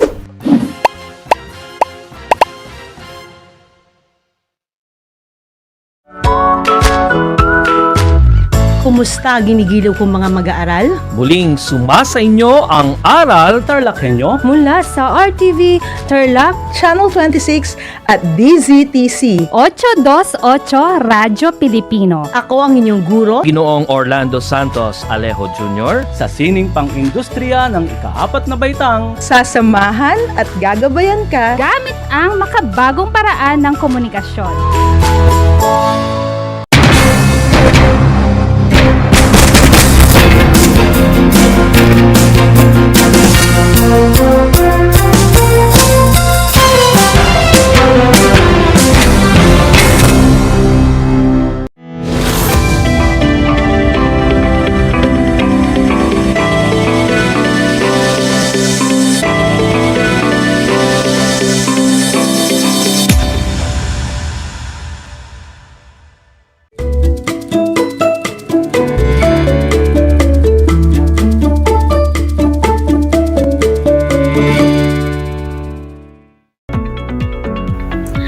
Welcome sa ating Project Shine, Aral TarlakHenyo ng SDO Tarlac Province na kasalukuyang napapanood sa RTV Tarlac, Channel 26 at sa bayang napapakinggan sa 8:08 AM ng DZTC Radyo Filipino Tarlac. Magandang buhay, mabuting tao. Kamusta kayo mga giliw kong tagapakinig? Ang aking pagbati at paghanga sa inyong pagpapahalaga sa edukasyon at pagpupursiging matapos ito sa kabila ng hamon ng pandemya. Ako ang inyong guro sa edukasyon sa pagpapakatao ng ika-9 na baitang, Ginang Luisa Ferrer Obsena, sumasahim papawid dito sa bayan ng Tarlac, sasamahan at gagabayan ka sa ating Most Essential Learning Competency na patutunayan na may mga pagpapahalagang nakaugnay sa katarungang panlipunan. Natitiyak kong kayo ay handang-handa na mga anak sa ating gagawing talakayan sa araw na ito.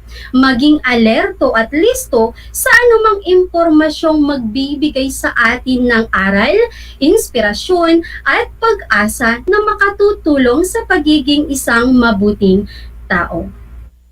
Makikita sa ating screen mga anak ang larawan ng learner's material na ating gagamitin sa ating talakayan ngayong hapon sa edukasyon sa pagpapakatao.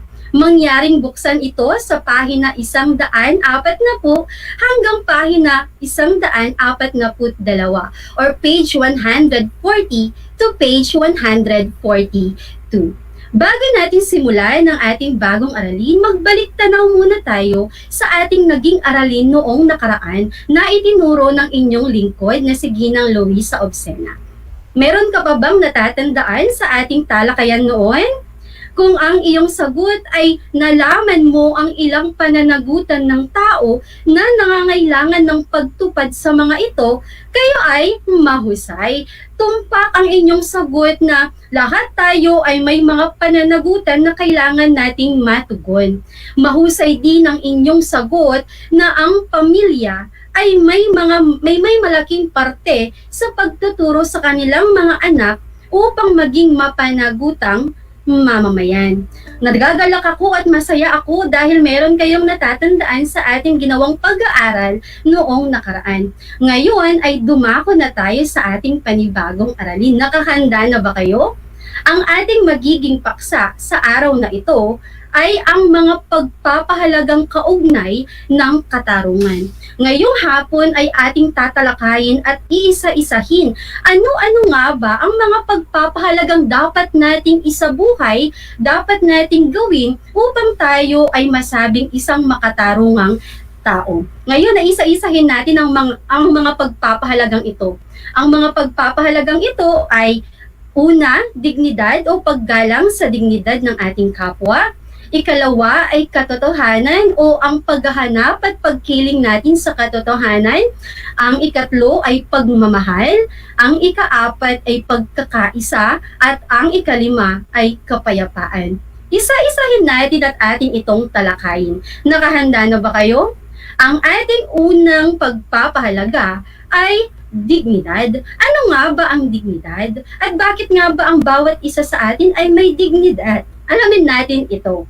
Ang bawat tao ay may dignidad hindi dahil sa kanyang pag-aari, posisyon sa lipunan o mga nakakamit sa buhay, kundi dahil sa kanyang pagkatao.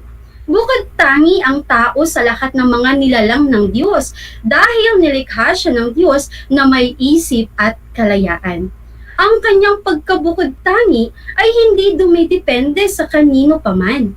Wala siyang katulad sa buong kasaysayan at hindi siya mauulit. Tulad ng binanggit sa inyong mga naging pag-aaral nung kayo ay nasa ikapitong baitang, kung ang diamante ay mahalaga dahil sa bihira ito, ano pa kaya ang tao na bukod tangi? May dignidad ang tao dahil may halaga siya. Lagi natin tatandaan na mayroon tayong dignidad dahil tayo ay may halaga hindi lamang sa ating sarili, kundi maging sa mga taong nakapalibot sa atin. Mahalaga siya sa kanyang pagkasya at pagkaako at pagkabukod tangi. Ito ang nararamdaman ng tao sa kanyang kapwa at sa kanyang sarili. Dahil mahalaga ang tao, makatarungan na ibigay ang nararapat sa kanya.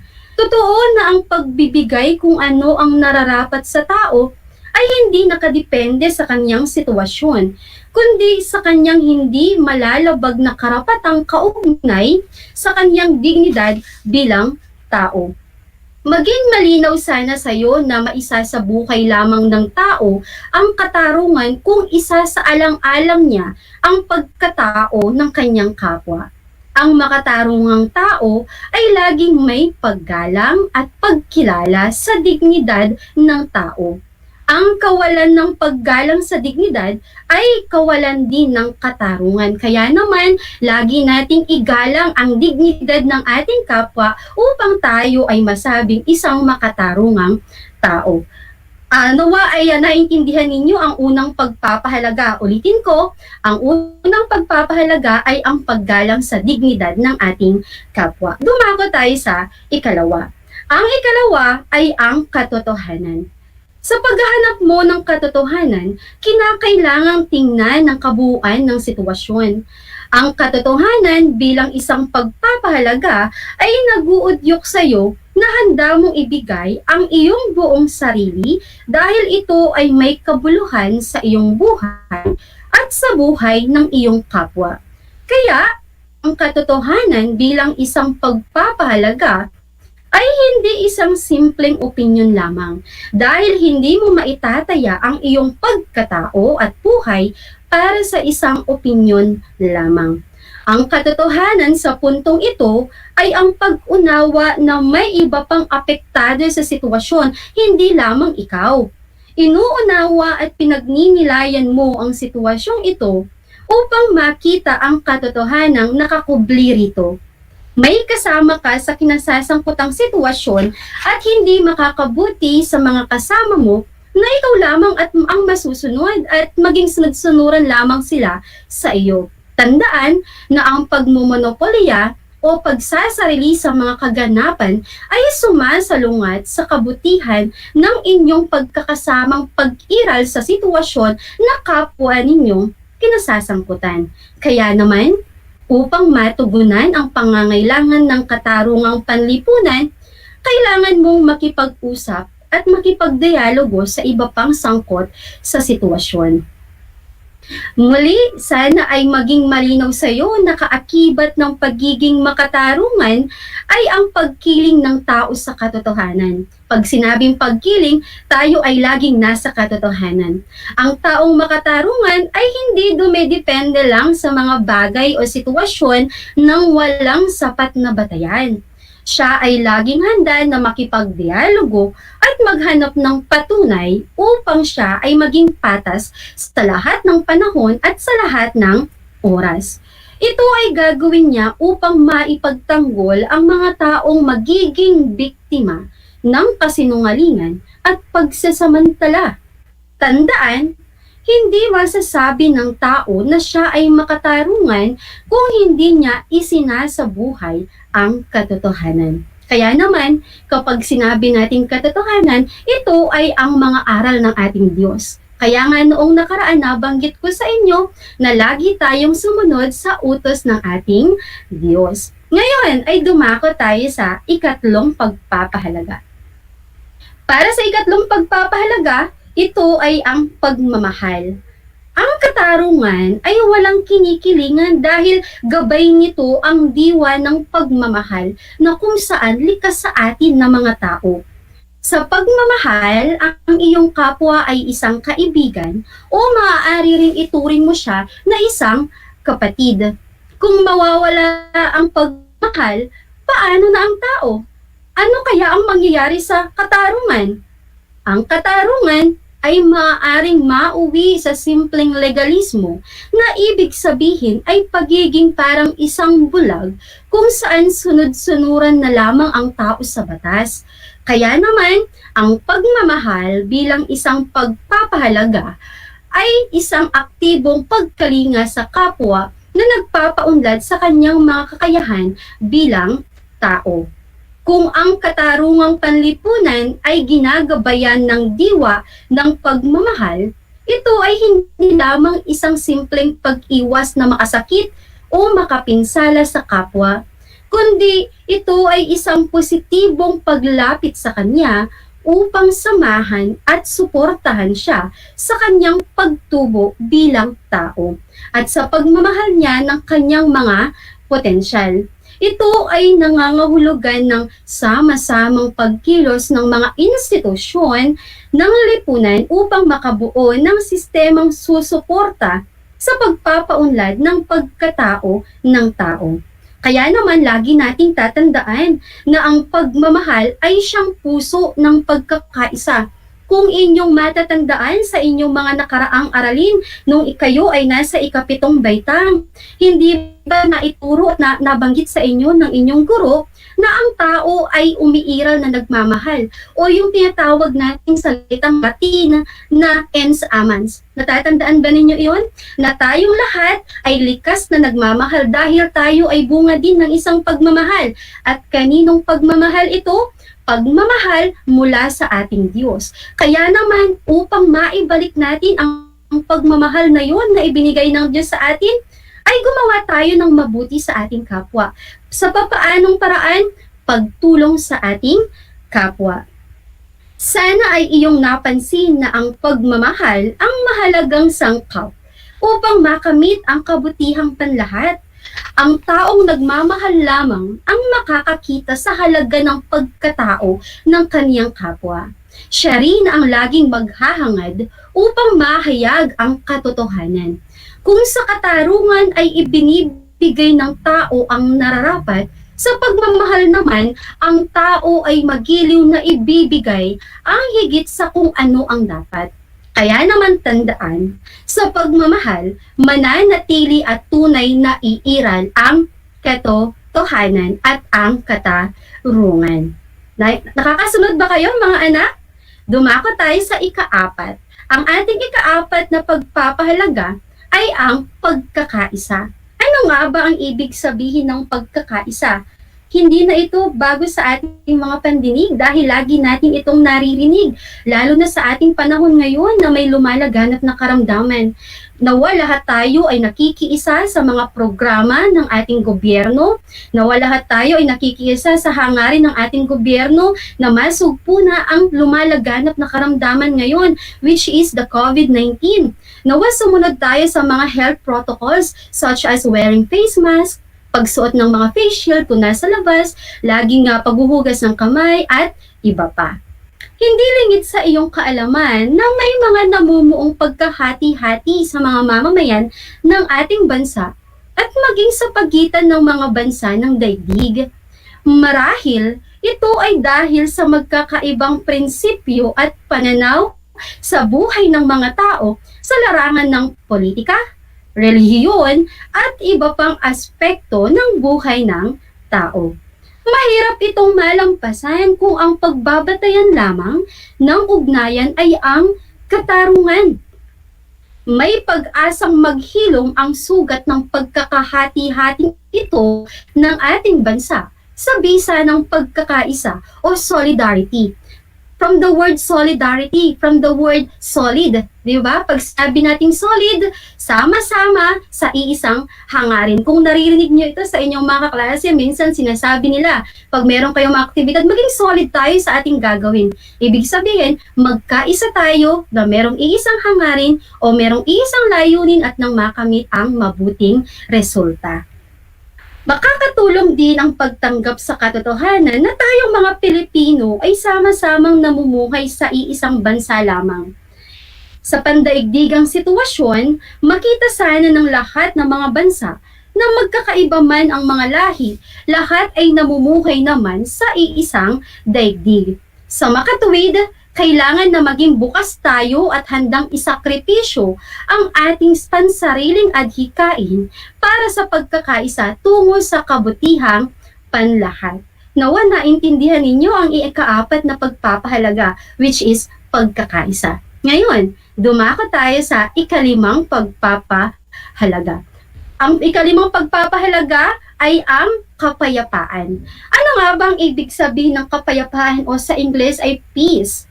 Sa iyong ugnayan sa kapwa at sa kalipunan, makabubuting tahakin mo ang landas ng katarungan at pagmamahal, lalo na para sa mga mahirap at mahina tungo sa pagkakaroon ng kapayapaan. Ang pagmamahal ay magbubunga ng kapayapaan sa pamamagitan ng mapayapang paraan at hindi ng sandatahan o paggamit ng kung anumang armas para makamit ito. Ang kapayapaan ay hindi nangangahulugan ng kawalan ng kaguluhan o pagkakaroon ng parehong kapangyarihan ng bansa, kundi ang kapayapaan ay ang pagkakaisa sa puso ng mga tao at sa panlipunang kaayusan ng katarungan. Kaya naman nararapat na tayong lahat ay magkaroon ng pagkakaisa upang makamit natin ang tinatawag na kapayapaan. Muli ay kailangan dito ng paggalang sa dignidad ng tao at ng palagiang pagsasanay na maisabuhay ang diwa ng pagkakaisa upang maitaguyod ang kabutihang panlahat. Dahil ang kapayapaan ay bunga rin ng pagmamahal, ang pinakamataas na antas ng pag-iral ng katotohanan. Huwag kayong palilito sa ating pangungusap. Para mas maintindihan natin, ang tinutukoy dito na pinakamataas na antas ng pag-iral ng katarungan ay ang pagmamahal. Dahil ang kapayapaan ay bunga lamang ng pagmamahal na kung saan, kung lahat tayo ay nagmamahalan, ito ay magre-resulta sa isang kapayapaan na kung saan puno ng katarungan sa lipunang ating kinabibilangan. Mahalaga na iyong tandaan na ang katarungan ay isang mahalagang sangkap na kung saan sa pag-uugnayan sa lipunan dahil ito ang magdidikta sa mga individual. Hindi lamang para ingatan ang sarili, kung hindi upang ingatan ang komunidad upang magkaroon ng kalayaang makabuo at makalikha ng isang pamayanan o ng isang lipunan. Kailangan nating panatilihin ang katarungan sa lipunan upang mapanatili ang pag-unlad. Kapag buhay ang pagpapatupad ng katarungan ng isang bansa, ay matatakot gumawa ng labag sa batas ang mga tao. Sa ganoong paraan ay malilimitahan ang mga krimen sa isang bansa at mas lalo pang uusbong ang ekonomiya nito. Bukod dito, ang pagpapanatili ng katarungan sa lipunan ay pagpapanatili din ng pagkilala at paggalang sa dignidad ng tao. Pakikisa sa pamayanan, pagsusulong ng kapayapaan, at higit sa lahat ay ang pagmamahal na pinakamataas na antas ng pagpapahalaga upang tunay na makamit ang katarungang panlipunan. Naiintindihan ba ninyo ang ating ginawang talakayan ngayon? Ano ang bagong kaalaman na iyong nalaman? Kung ang iyong sagot ay ang mga pagpapahalaga na kaugnay ng katarungan, mahusay, meron tayong 5 pagpapahalaga, tama ba? Kung mawawala ang pagmamahal, ano ang mangyayari sa katarungan? Kung ang inyong sagot ay maaaring mauwi sa simpleng legalismo, na ibig sabihin ay pagiging parang isang bulag kung saan sunod-sunuran na lamang ang tao sa batas. Mahusay ang kayong lahat dahil naintindihan ninyo ang ating naging talakayan sa araw na ito. Meron tayong mga dapat tandaan sa ating ginawang talakayan. Kailangan natin itong itanim sa ating isipan, kailangan natin itong isapuso at higit sa lahat ay maisabuhay natin. Ito ang mga dapat nating tandaan. Para sa una, ang pagkilala at paggalang sa dignidad ng tao ay kailangan upang maging makatarungan. Kung matatandaan ninyo, ang unang pagpapahalaga natin kanina ay ang pagkilala at paggalang sa dignidad ng ating kapwa upang maging makatarungan hindi lamang tayo, maging ang ating kapwa. Ikalawa, ang makatarungang tao ay laging panig sa katotohanan. Di ba? Nabanggit natin kanina na dapat lagi tayong naghahanap, hindi tayo tumitigil na hanapin ang katotohanan na kung saan ang mga katotohanan ito ay pawang may mga batayan. Tama ba? Dumako tayo sa ikatlo. Ang makatarungang tao ay laging makikiisa tungo sa kabutihang panlahat. Lagi dapat tayo kung tayo para masabing tayo ay isang makatarungang tao, dapat lagi tayong nakikiisa doon sa hangarin na makagawa or magkaroon ng kabutihang panlahat.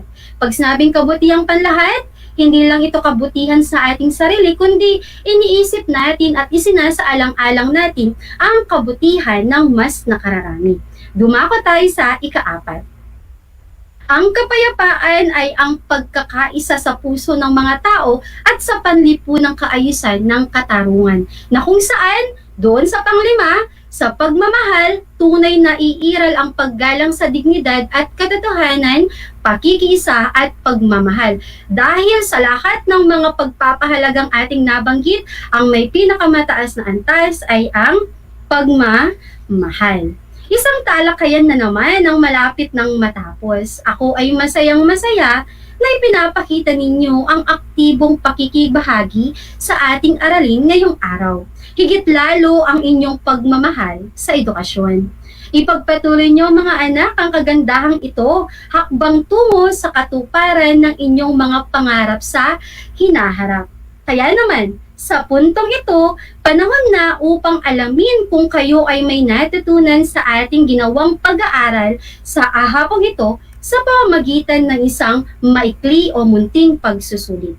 Sa lahat ng mga nanonood sa ating Facebook Live ay gamitin ang ating Facebook chat box o yung ating comment section para ilagay ang inyong mga kasagutan at ihanda naman ang panulat at sagutang papel sa lahat ng mga nanonood sa telebisyon at nakikinig sa radyo. Nakahanda na ba kayo?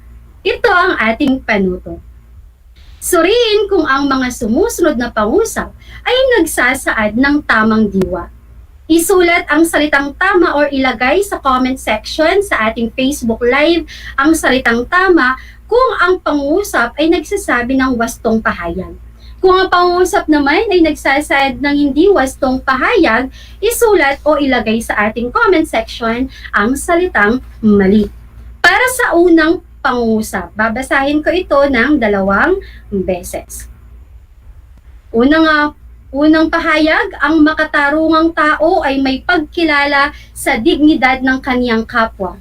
Inulit ko, ang makatarungang tao ay may pagkilala sa dignidad ng kaniyang kapwa. Ang tamang sagot ay tama. Kung ang sagot ninyo ay tama, kayo ay tumpak. Dumako tayo sa ikalawa.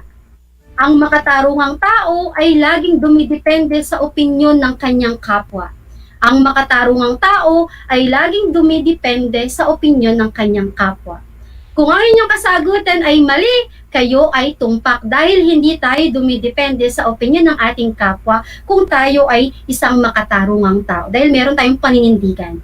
Susunod, for number 3. Ang kapayapaan ng pinakamataas na pagpapahalaga upang manatili ang katarungan sa lipunan. Ang kapayapaan ang pinakamataas na pagpapahalaga upang manatili ang katarungan sa lipunan. Kung ang inyong sagot ay mali, kayo ay tumpak. Dumako tayo sa ika-4. Ang katarungan ay maaaring mauwi sa simpleng legalismo kung wala ang pagmamahal sa lipunan. Ang katarungan ay maaaring mauwi sa simpleng legalismo kung wala ang pagmamahal sa lipunan. Ang tamang sagot ay tama. At ang panghuli, ang pagmamahal ay nagpapanatili ng paggalang sa dignidad at katotohanan. Ang pagmamahal ay nagpapanatili ng paggalang sa dignidad at katotohanan. Ang tamang sagot ay tama. Kaya naman nagagalak ako dahil alam ko na lahat sa inyo ay nakakuha ng mataas na puntos. At kung hindi man, ay maaari kayong bumawi sa mga susunod nating mga aralin. Kaya naman, panalangin ko na anumang konsepto, higit lalo ang mga aral sa buhay na inyong natutuhan sa araw na ito, ay inyong maisa sa buhay sa araw-araw. Muli, ako ang inyong guro sa edukasyon sa pagpapakatao, Ginang Luisa Ferrer Obsena, sumasahim papawid dito sa bayan ng Tarlac, Tarlac, kasama ang manunulat ng script na si Ginoong Rolando A. Sacatani Jr. nagpapaalalang piliing maging mabuting tao sa lahat ng panahon at pagkakataon. Hanggang sa muli!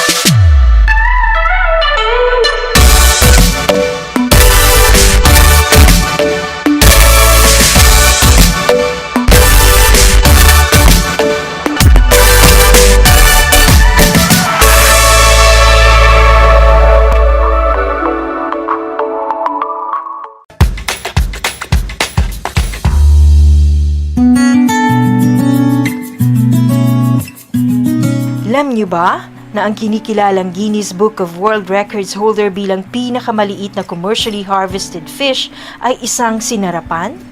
Ito ay matatagpuan lamang sa Pilipinas, sa Lake Buhi sa Bicol River. Isa itong uri ng goby na may transparent na katawan na may sukat na 12.5 mm. Alam mo na, yan ang sinarapan.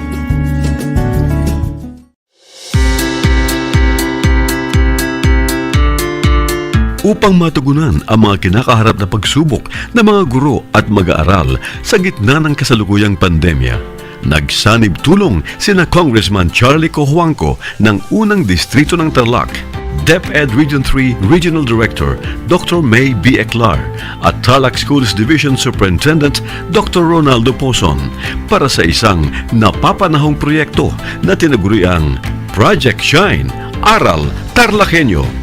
Ang mga mag-aaral ng Grade 4 at Grade 5, ganon din ang Grades 8 and 9 sa buong probinsya ng Tarlac, kasalukuyang sumasailalim sa radio-based instruction. Katuwang ang himpilang DZTZ 828 kHz AM at RTV Tarlac, Channel 26. Ang Tarlac po nangunguna po ngayon pagdating po sa radio-based instruction. Marami pong humahanga sa atin. I'm very happy this station, itong DCTC, could reach the whole of Region 3. Hindi natin alam, we are contributing. We are creating a very big dent in the history of Philippine education. And I am proud. I am here in Tarlac. This is the noble cause of education in which you and I, without you knowing it, we are bound to do.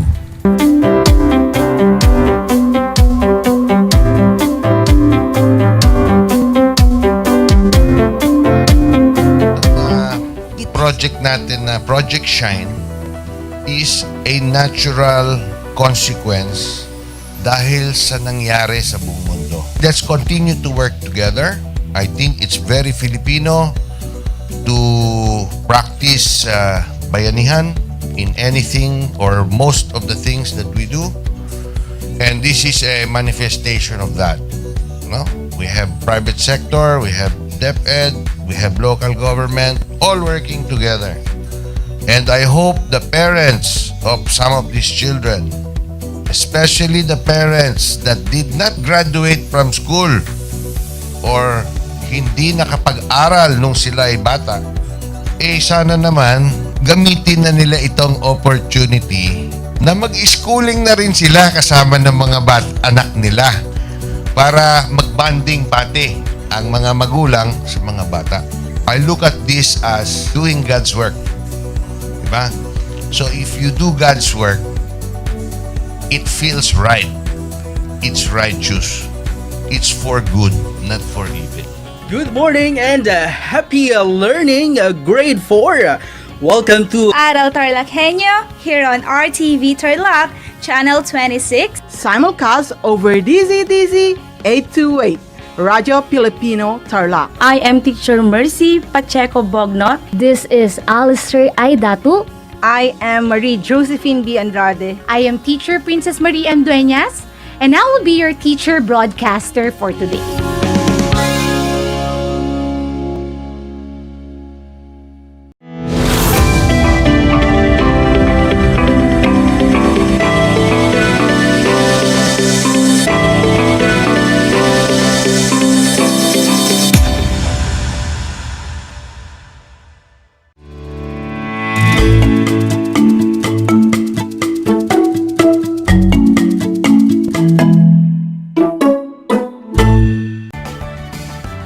Happy learning afternoon, my dear grade 9 learners, as well as to our viewers and listeners. Welcome to Aral TarlakHenyo here on RTV Tarlac, Channel 26, simulcast over DZTC, Radio Filipino Tarlac. I am Marian Erica Tañedo Baison, your teacher broadcaster for Grade 9 Science, live here at Pada Pada Santa Ignacia, Tarlac. Are the Grade 9 learners present? Very good. It feels great knowing that you could join me again for this afternoon via remote live broadcast. If you have questions with regards to our topic, you may reach me through this number, 0943-385-4915. I repeat, that's 0943-385-4915. Get ready and enjoy learning science at the comfort of your homes. Join me as we explore another interesting facts about volcanoes. Get your science module for week 1 as well as your pen and paper so you could write the important details I will be mentioning during our discussion. So come on, let's begin to learn and to love science. Let us first have a review of our previous topic. I have 2 questions for you. The first one is, what is a volcano? Very good. A volcano is a vent, hill, or mountain from which molten or hot rocks with gaseous materials are or have been ejected. It also applies to craters, hills, or mountains formed by removal of pre-existing materials or by accumulation of ejected materials. Second question. What then are the categories of volcanoes as prescribed by the Philippine Institute of Volcanology and Seismology? Good job! Volcanoes are classified as active if it has volcanic deposits less than 10,000 years, inactive if it has no eruptions, and potentially active if it is morphologically young looking. You are really doing great. I believe you are now ready for the next topic. We will now continue discussing the types of volcanoes as to their landform, as well as the different types of volcanic eruption. Again, we will talk about the type of volcanoes as well as their volcanic eruptions. But before that, I have again questions for you. Are you ready? Great! Do you know what volcano is considered to be having the world's most perfect volcanic cone? Yes, this volcano's feature is world-class. Can you name it? You are right. It is the Mayon volcano, which could be found at Legazpi, Albay. Have you ever wondered how did it get its perfect volcanic cone shape? Well, brace yourselves, because after this discussion, you will. Let's begin! Volcanoes come in different sizes and shapes, and each structure has a unique history of eruption. Yes, you heard that right. However, volcanologists have been able to classify them according to their landforms. Let us now talk about the external parts of a volcano before proceeding with volcanic landforms. A volcano usually has a summit, a slope, and base. At the summit, there is an opening which may either be a crater or a caldera. A crater is a funnel-shaped opening at the top of a volcano. On the other hand, a caldera is formed when a part of the wall collapses following an explosive eruption. A volcano can have one crater, like the Mayon volcano, or more than one, like the Taal volcano that has 47 craters. Let us now deepen your understanding on why volcanoes have different sizes and shapes. After an explosive eruption, a scenic cone-shaped structure may be produced or changes on its slope may be observed. The viscosity of the material that the volcano emits affects the volcano's slope. Viscosity is the property of the material's resistance to flow. Volcanologists have different bases for classifying volcanoes.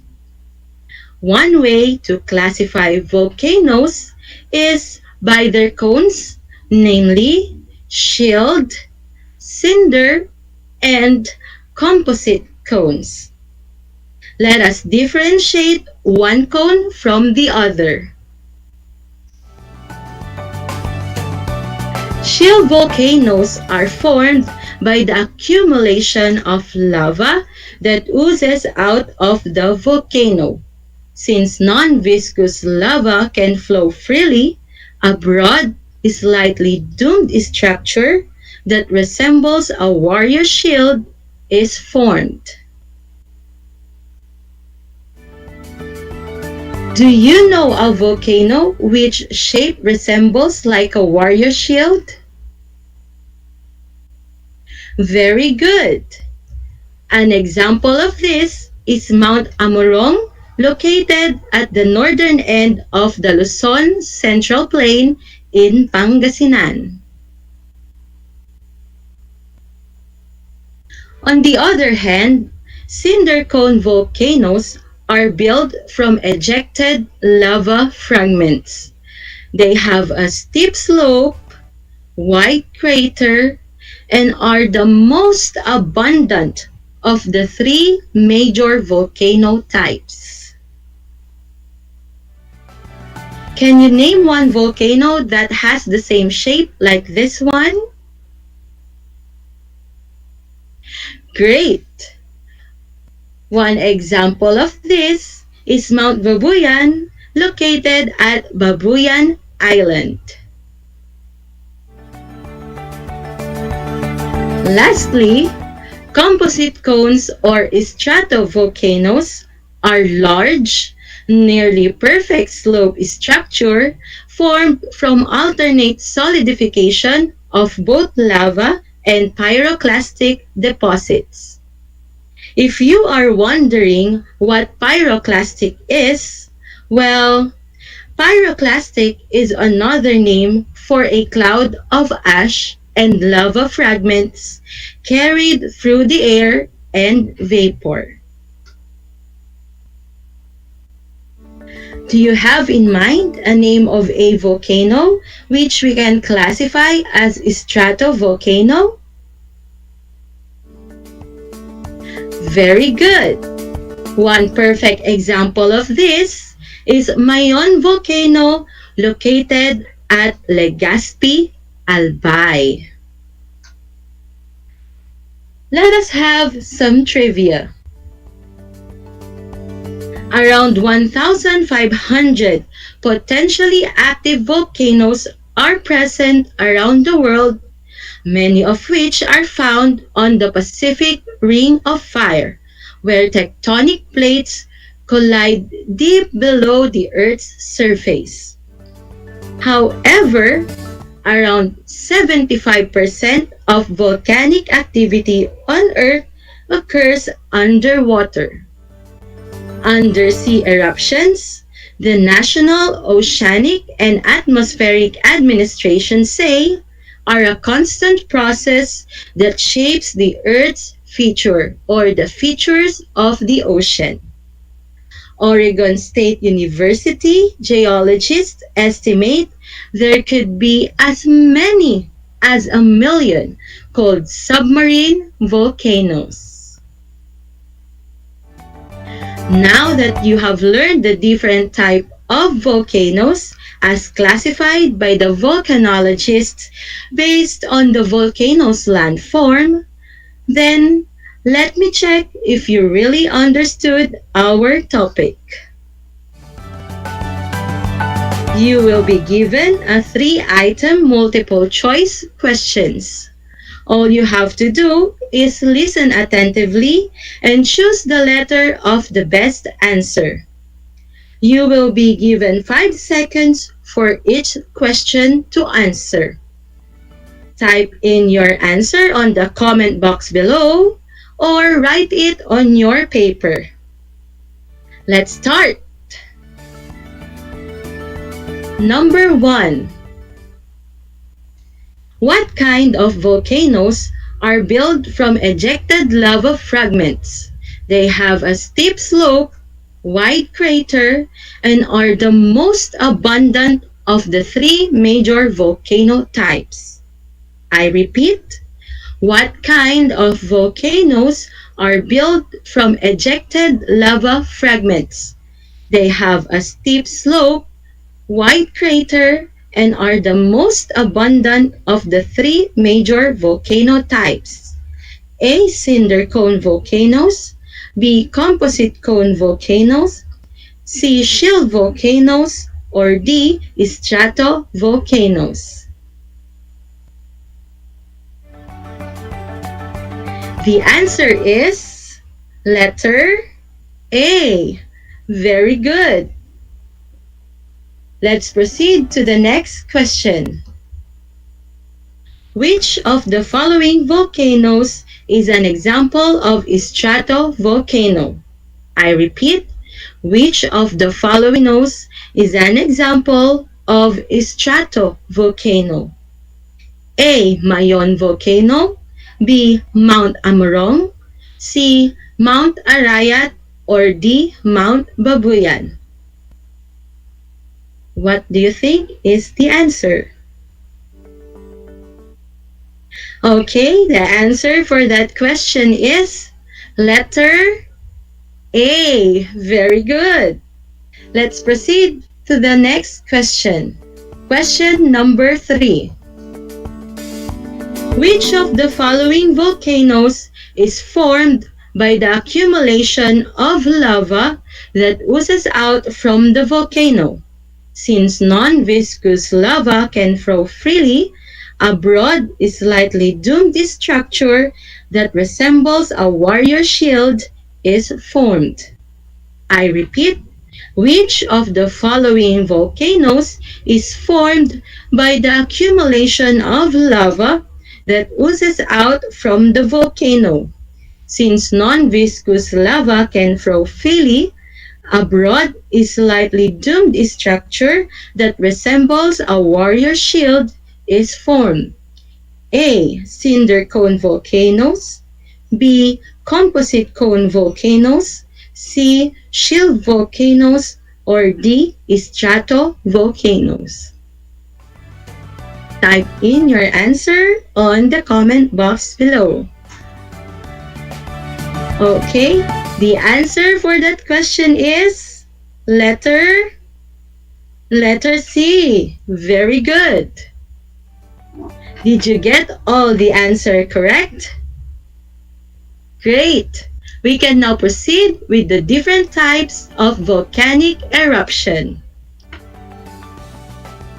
The emission of a volcano provides us with the clues on what materials are found inside the earth. Some eruptions are very explosive, while others are not. These eruptions are classified as wet or dry depending on the magma's water content. Volcanoes are described according to the style of eruption as follows.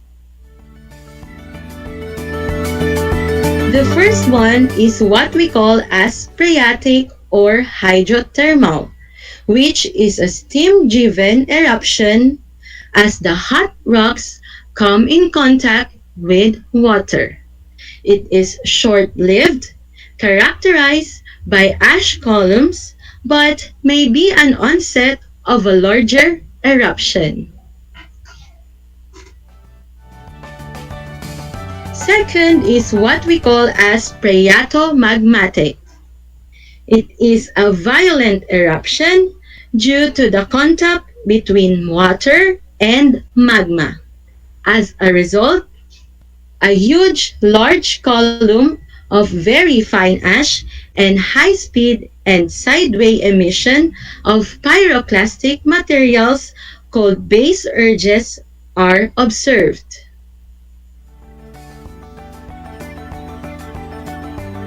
The third one is what we call as strombolian, which is a periodic weak to violent eruption characterized by fountain lava.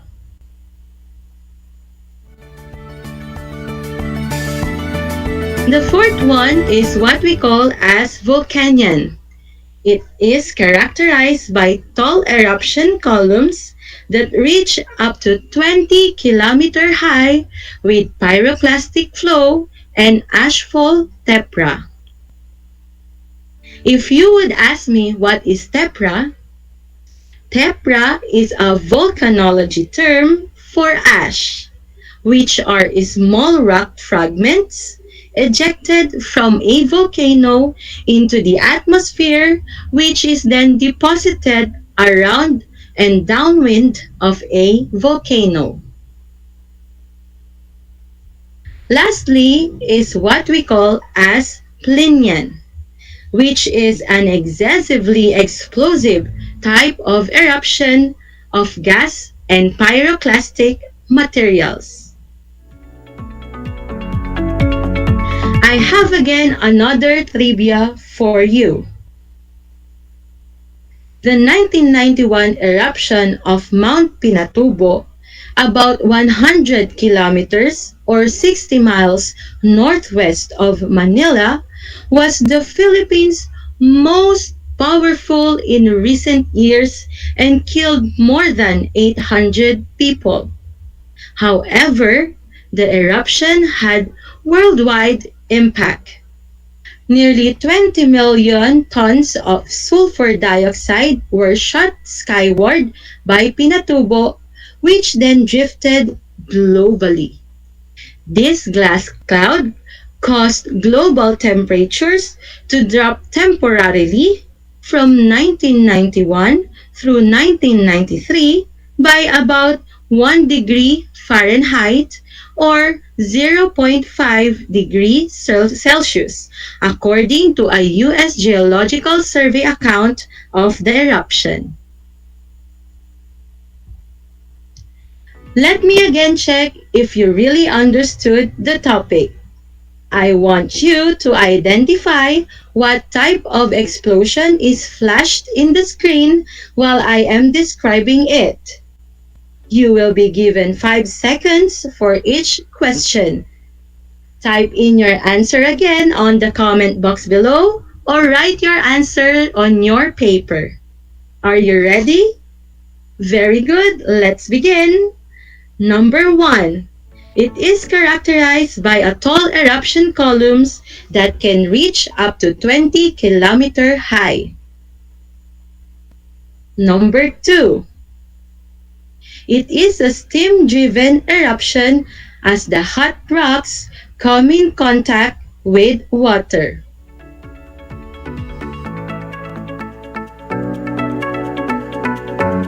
Number 3. It is an excessively explosive type of eruption of gas and pyroclastic materials.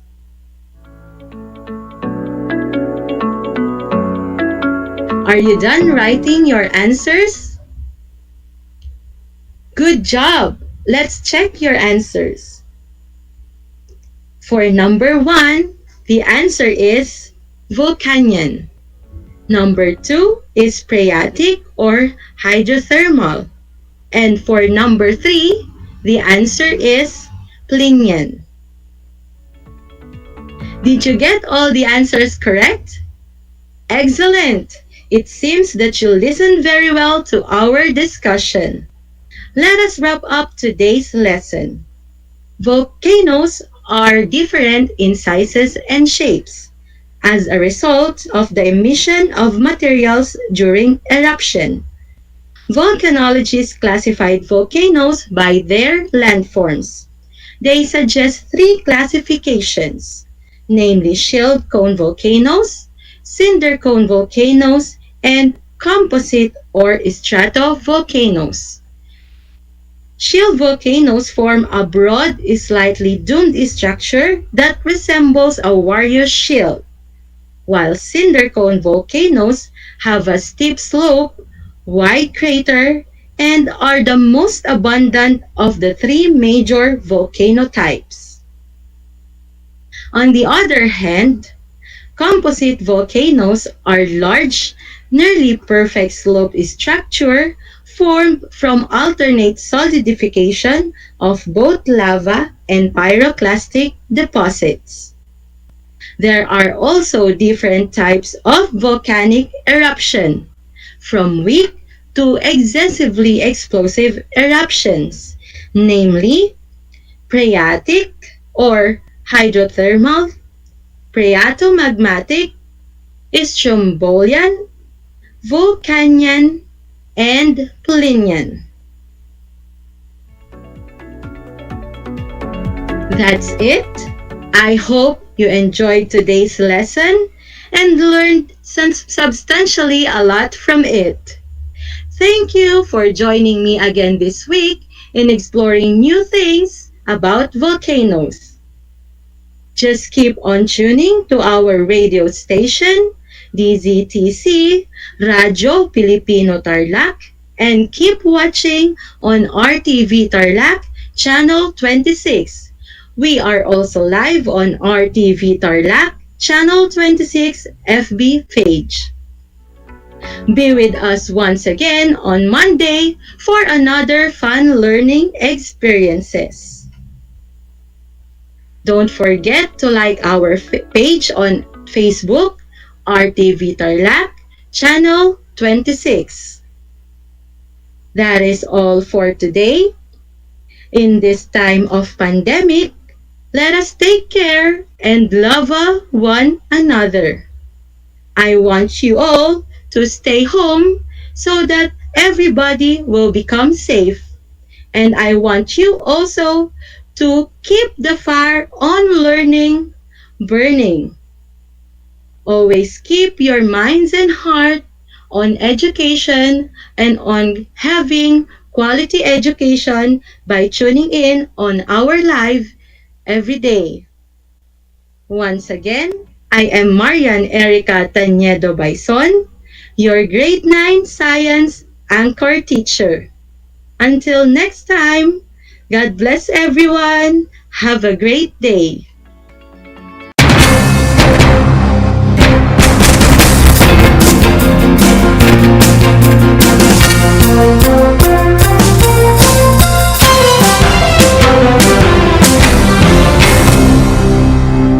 Handa ka na bang magpabakuna? Narito ang mga paalala at hakbang na gagawin sa proseso ng pagbabakuna. Bago ang pagbabakuna, kinakailangan mo nang dumaan sa pre-vaccination screening. Kinakailangan kumuha muna ng medical clearance sa doktor ang mga kabilang sa special population tulad ng mga sumusunod. May problema sa immune system, may cancer, may HIV, sumasailalim sa transplant operation, kasalukuyang umiinom ng steroids, mga senior citizens na may special conditions. Step 1. Waiting area. Siguraduhin kayo ay pumunta sa tamang oras at petsa ng inyong schedule sa pagbabakuna. Hindi papayagan ang mga walk-in sa vaccination sites. Maupo sa bakanting upuan alinsunod sa tamang pagkakasunod ng bilang. Hintayin na tawagin kayo para sa susunod na hakbang.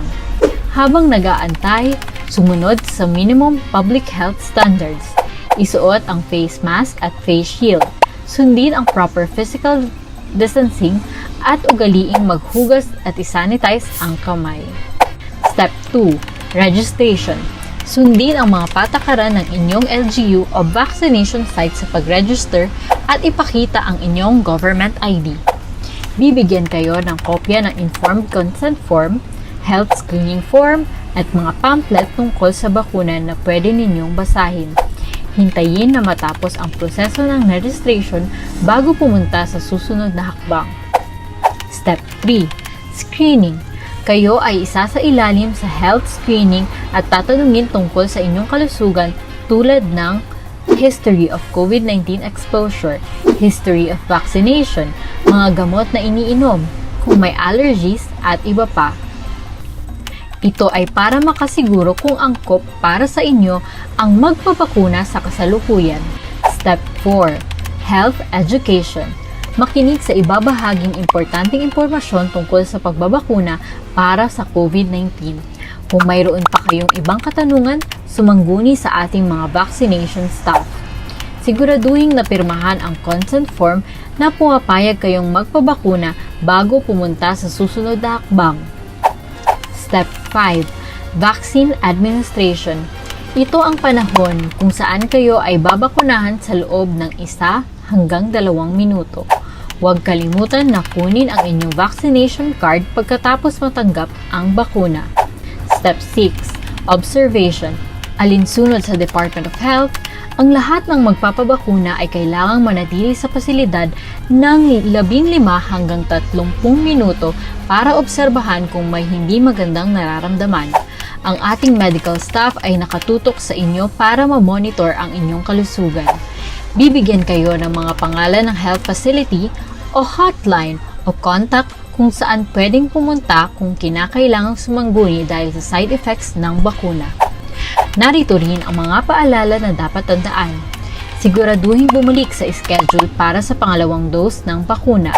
Laging tandaan na kahit nabakunahan ka na, ay huwag pa rin kalimutang sumunod sa minimum public health standards tulad ng pagsasanitize ng mga kamay, pagsusuot ng face mask at face shield, at pagdidistansya sa iba ng 1 metro. Ito ay para na rin sa ating proteksyon at sa proteksyon ng iba. Para sa karagdagang impormasyon, bisitahin ang mga sumusunod na pages. Tara sa Vida Vaccination!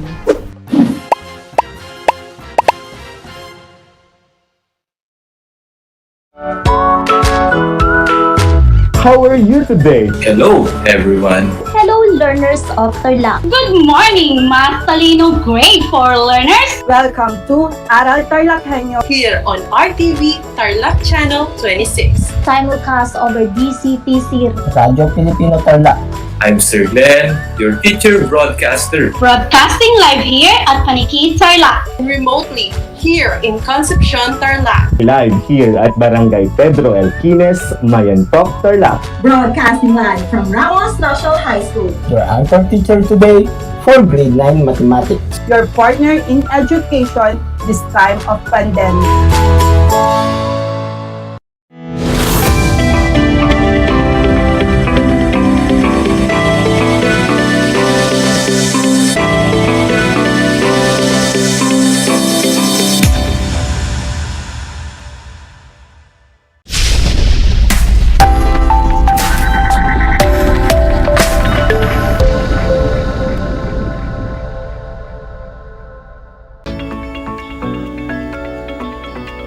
Good day, listeners.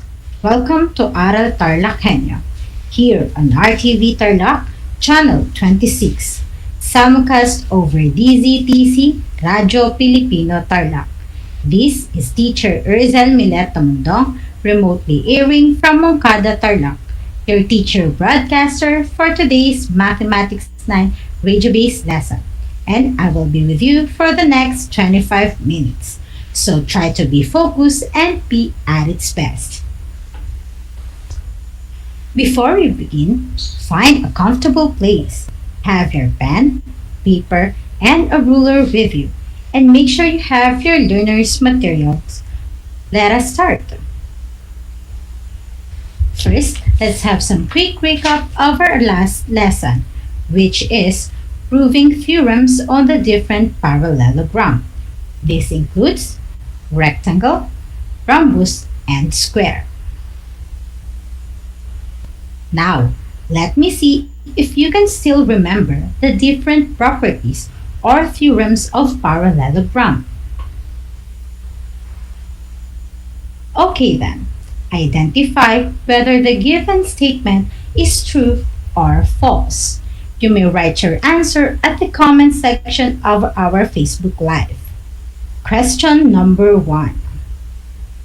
If a parallelogram is rectangle, then it has congruent diagonals. True or false?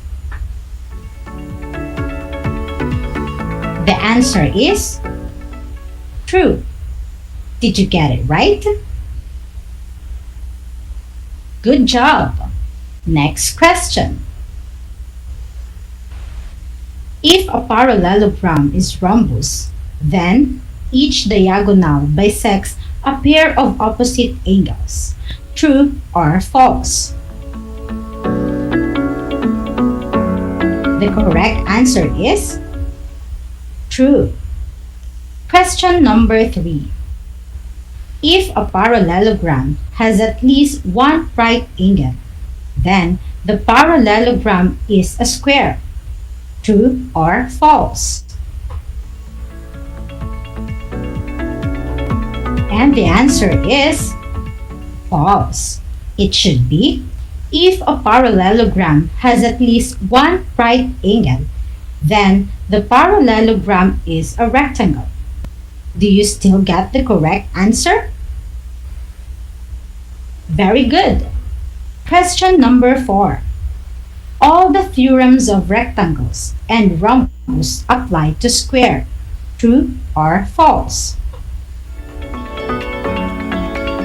The correct answer is true. Last, question number 5. If a parallelogram is a rhombus, then the diagonals are perpendicular. True or false? The answer is true. Did you get everything right? Write your scores at the comment section. Good job! I know you will do great. Now, let us proceed to our next activity. Open your learner's material on page 327 and let's answer Activity 11 entitled It's Parallelogram. Get a piece of paper. Fold your paper like this. And then cut the paper on the folded area. Now, you have your triangle. Choose a third side of a triangle. For my triangle, I choose this side. Mark each midpoint of the other two sides. Then, connect the points to form a segment. For this side, you can fold it in half to get the midpoint.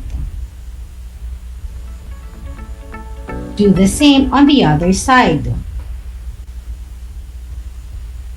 Then, fold it and trace the folded part to form a segment. The segment drawn is called the midline or mid-segment in a triangle, just like this. You might have these drawings also. Does the segment drawn look parallel to the third side of the triangle you chose? Mine too. Then, using your ruler, measure the segment drawn and the third side you chose. What did you get? Now, compare the lengths of the segments drawn and the third side you chose. What did you observe? Good observation. The length of the segment is half of the third side. Now, cut the triangle along the segment drawn, just like this. What two figures are formed after cutting the triangle along the segment drawn? Very good. We have a triangle and a trapezoid. We connect the triangle with the other figure in such a way that their common vertex was a midpoint and that a congruent segments formed by a midpoint coincide. After connecting the cutouts, what new figure is formed? Why? Correct. The new figure formed is a parallelogram. which is a rectangle. Others may be a parallelogram like this. What conjecture can you make to justify the new figure formed after doing the activity? A parallelogram is formed when a segment joining the midpoints of any two sides is cut and reconnecting the figures formed in such a way that their common vertex was a midpoint and that congruent segments formed by a midpoint coincide. I hope all of your findings are the same because such findings apply to all kinds of triangles because all figures formed are all parallelograms.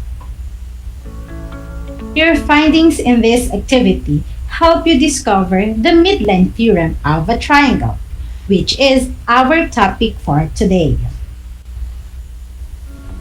The midline theorem states that the segment that joins the midpoints of two sides of a triangle is parallel to the third side and half as long. Now, open your learner's module on page 324 and let's answer the activity entitled Show Me. Given triangle H and S, O is midpoint of segment HN. E is midpoint of segment NS. We have to prove segment OE is parallel to segment HS and segment OE is half of segment HS. So, in triangle HNS, O is midpoint of HN. E is the midpoint of NS. Reason is given. Next statement. In array opposite segment EO, there is a point T such that segment OE is equal to segment ET. The reason is, in array, there is a point at a given distance from the endpoint of the ray. Statement 3. Segment EN is congruent to segment ES. The reason is definition of midpoint. Statement 4. Angle 2 is congruent to angle 3. Reason, vertical angle theorem. Statement 5. Triangle ONE is congruent to triangle TSE. Using the above statements, the reason is type angle side congruence postulate. The sixth statement is angle 1 is congruent to angle form. Reason, CPCTC, or the congruent parts of congruent triangles are congruent. Are you still with me? That's good. Let's proceed to statement 7. Segment HT is parallel to segment ST. Reason, if two lines form congruent alternate interior angles with a transversal, then the lines are parallel. Statement 8. Segment OH is congruent to segment ON, with the reason definition of midpoint. Statement 9. Segment ON is congruent to segment TS. Reason, CPCTC. Statement 10. Segment OH is congruent to segment HST. Reason, transitive property. Statement 11. Quadrilateral HOTS is a parallelogram. Reason, if two sides of a parallelogram are parallel and congruent, then the quadrilateral is a parallelogram. Statement 12. Segment OE is parallel to segment HS. Reason, segment OE is on the side of segment OT of HOTS. Statement 13.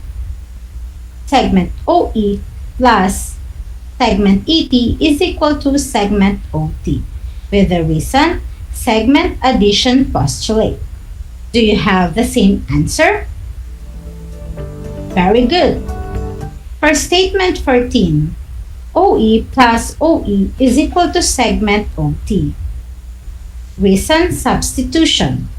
For statement 15, twice segment OE is equal to segment OT. That is addition.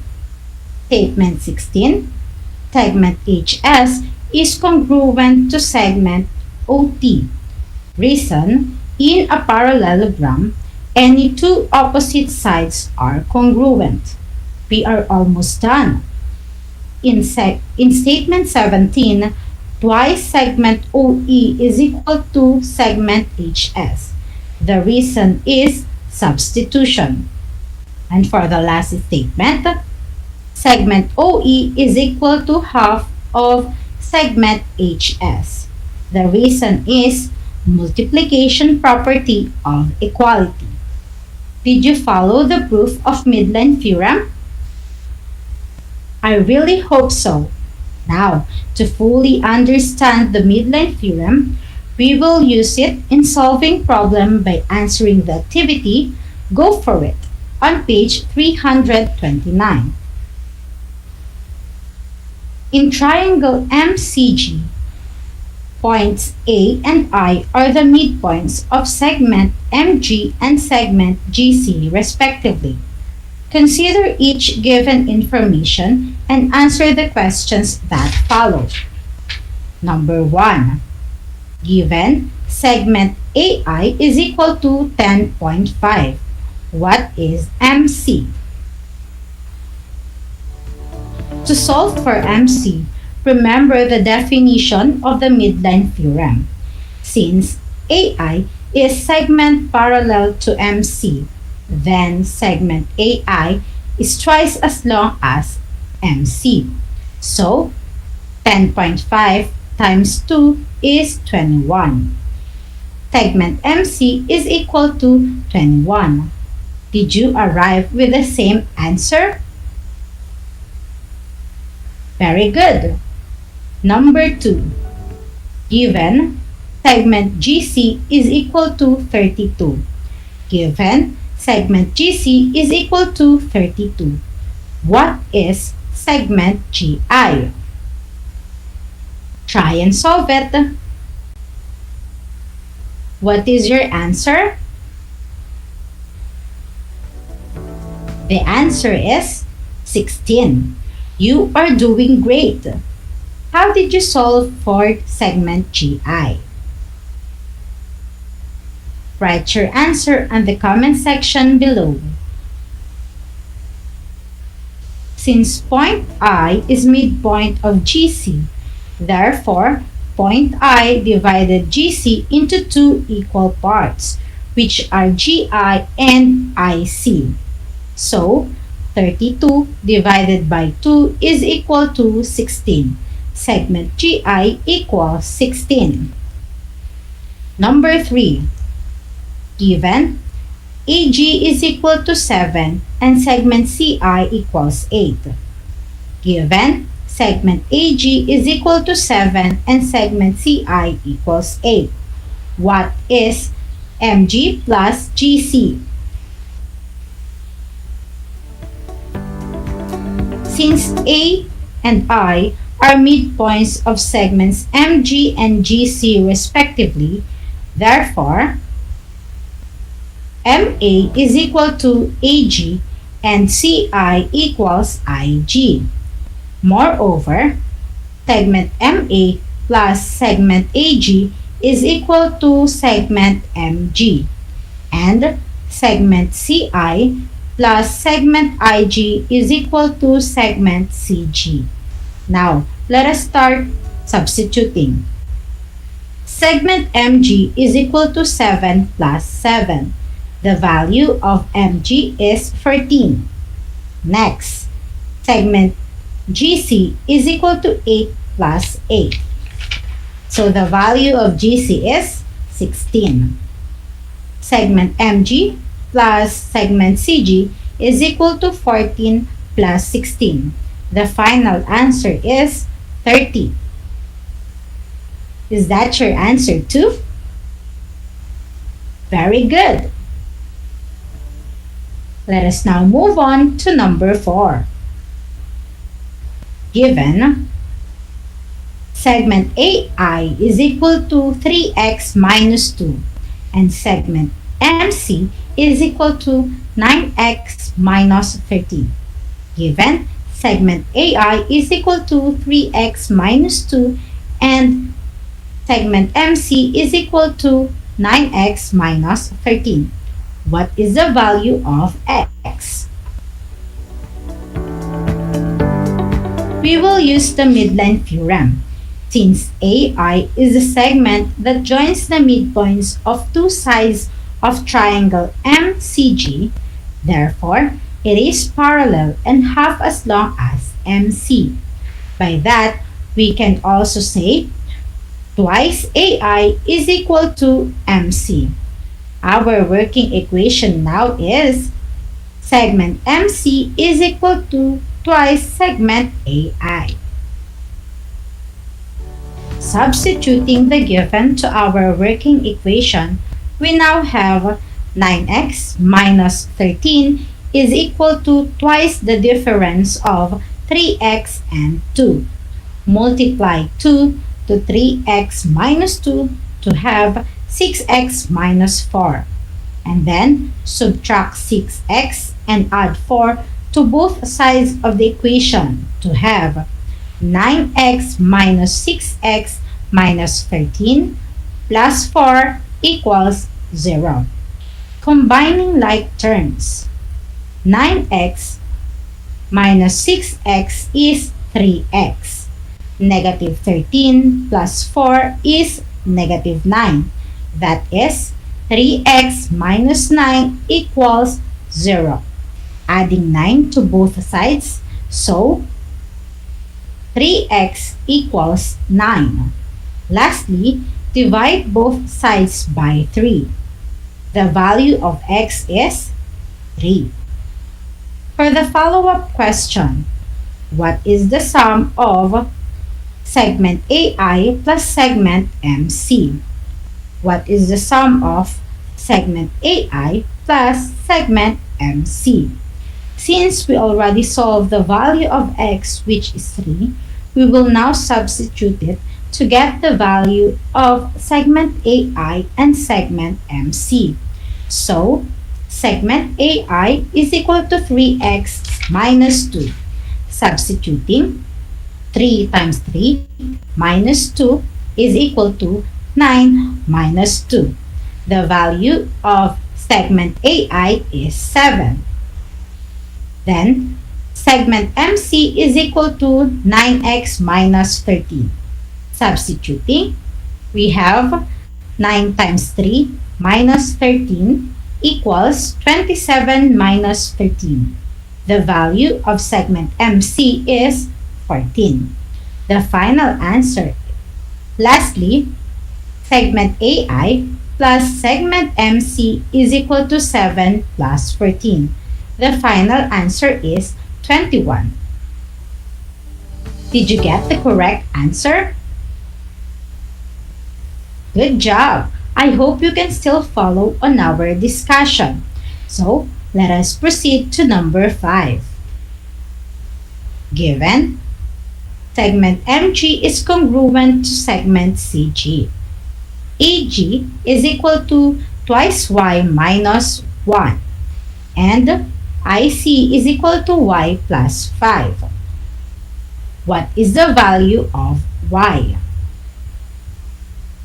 Given that MG is congruent to CG and A and I are the midpoints of MG and CG respectively, we can say that segment AG is also congruent to segment IC.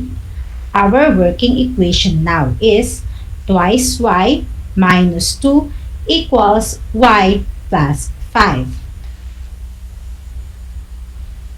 Subtracting y and 5 to both sides of the equation, we now have twice y minus 2 minus 5 equals 0. Then combine like terms, 2y minus y equals y, and negative 2 minus 5 equals 7. So it will be y minus 7 equals 0. Adding 7 to both sides of the equation, we will get y equals 7. Easier now, right? We still have the follow-up question. How long are MG and CG? Since A is the midpoint of MG, then segment MG is equal to segment AG. Also, segment AG is equal to segment AG by identity property. So, twice AG is equal to MG. You may continue answering the activity at your home. Okay. So I hope you learned a lot today. For your better understanding with our lesson today, you can go back with your learner's material. Read again and do the activity provided by your teacher. If you have any questions or clarifications about our lesson today, you can text me through this number, 0917-135-3216. Or you can also message me on Messenger on my Facebook account at Erzal Milet Tamundong. We are done with our lesson for today. I hope you have learned a lot. Dear parents and guardians, kindly assist and guide our learners. Next week, we will be discussing the lesson Mid-Segment Theorem of Trapezoid. So, don't miss any sessions at Aral TarlakHenyo here on RTV Tarlac, Channel 26. Congratulations! We have come to the end of today's session. Thank you so much to grade 9 learners who have joined me today. Until our next lesson, this has been Erzal Milet Tamundong, your teacher broadcaster for today, saying, Numero 1 ang batang matalino. Basta matalino, panalo. Have a great day, everyone.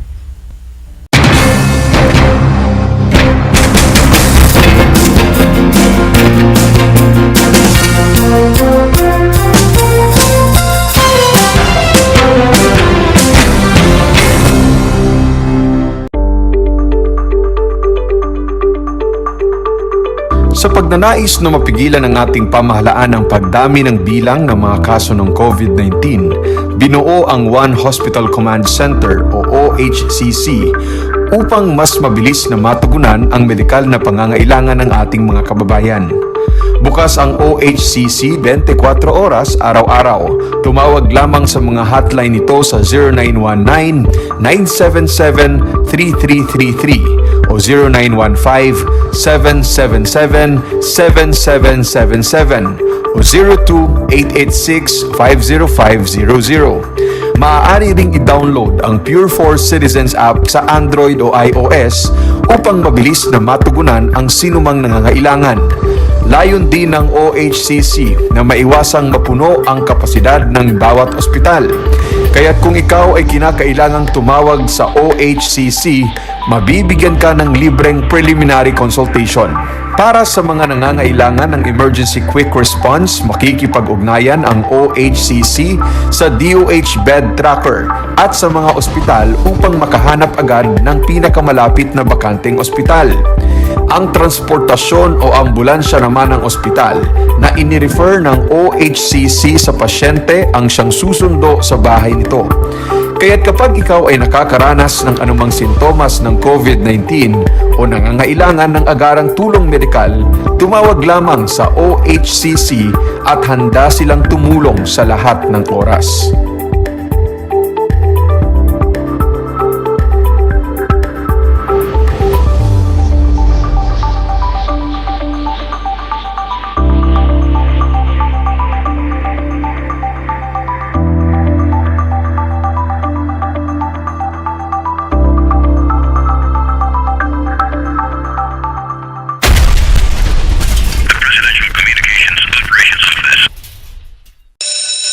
Gutom ka ba sa impormasyon? May namiss ka bang subject at leksyon? Gusto mo bang alalahanin ang nakaraan o dagdagan ang iyong kaalaman? Lahat yan alamin natin because the professor is in. Professor on air and online. Kasama si Professor Willie Perez. Isang oras na kaalaman, isang oras na makabuluhan. Professor on air. Mamangha at tumawa sa mga tips at trivia. Sa gabay at tanong, sagot ka rin niya. Professor on air and online. Kasama si Professor Willie Perez. Tuwing Sabado, alas 10 hanggang alas 11 ng umaga. Mapapakinggan sa Radyo Pilipino at mapapanood sa RTV Tarlac Channel 26. Professor on air.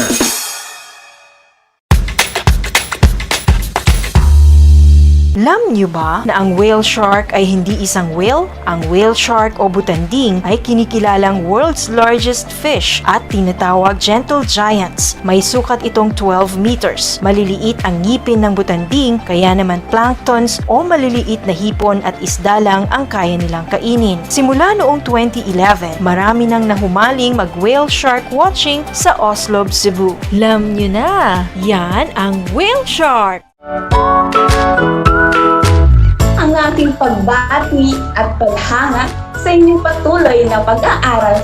Welcome sa ating Aral TarlakHenyo sa RTV Tarlac, Channel 26 at sa DZTC Radyo Pilipino Tarlac. Narito na ang paaralang walang sawang naglilingkod mula dito sa Villa Aldibay, mula dito sa bayan ng San Manuel, mula sa bayan ng San Clemente, mula sa Santa Ignacio, mula sa bayan ng Victoria, mula sa lungsod ng Tarlac. Teacher Jury Andres Madriaga, ang inyong teacher broadcaster para sa ika-4 na baitang ng PE.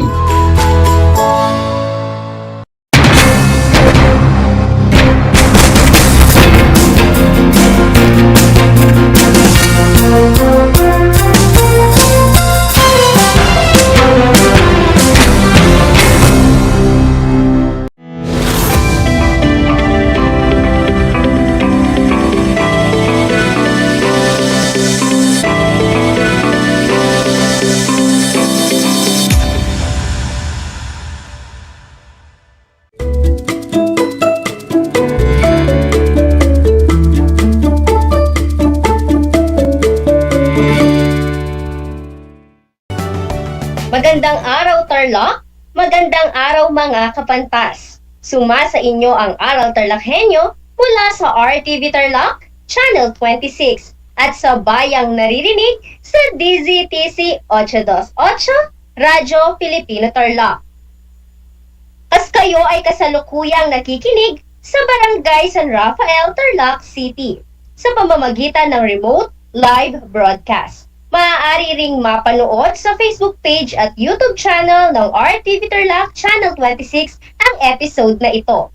Ako ang inyong lingkod, Mamuela, ang inyong teacher broadcaster sa Filipino, ika-9 na baitang. Halina, mga kapantas, samahan ninyo ako sa pagtalakay at pagtuklas ng panibagong kaalaman. Handa ka na ba sa panibagong araw na ito, kapantas? Naway, ikaw ay nasa maayos na kalagayan habang hawak mo ang iyong self-learning activity sheets.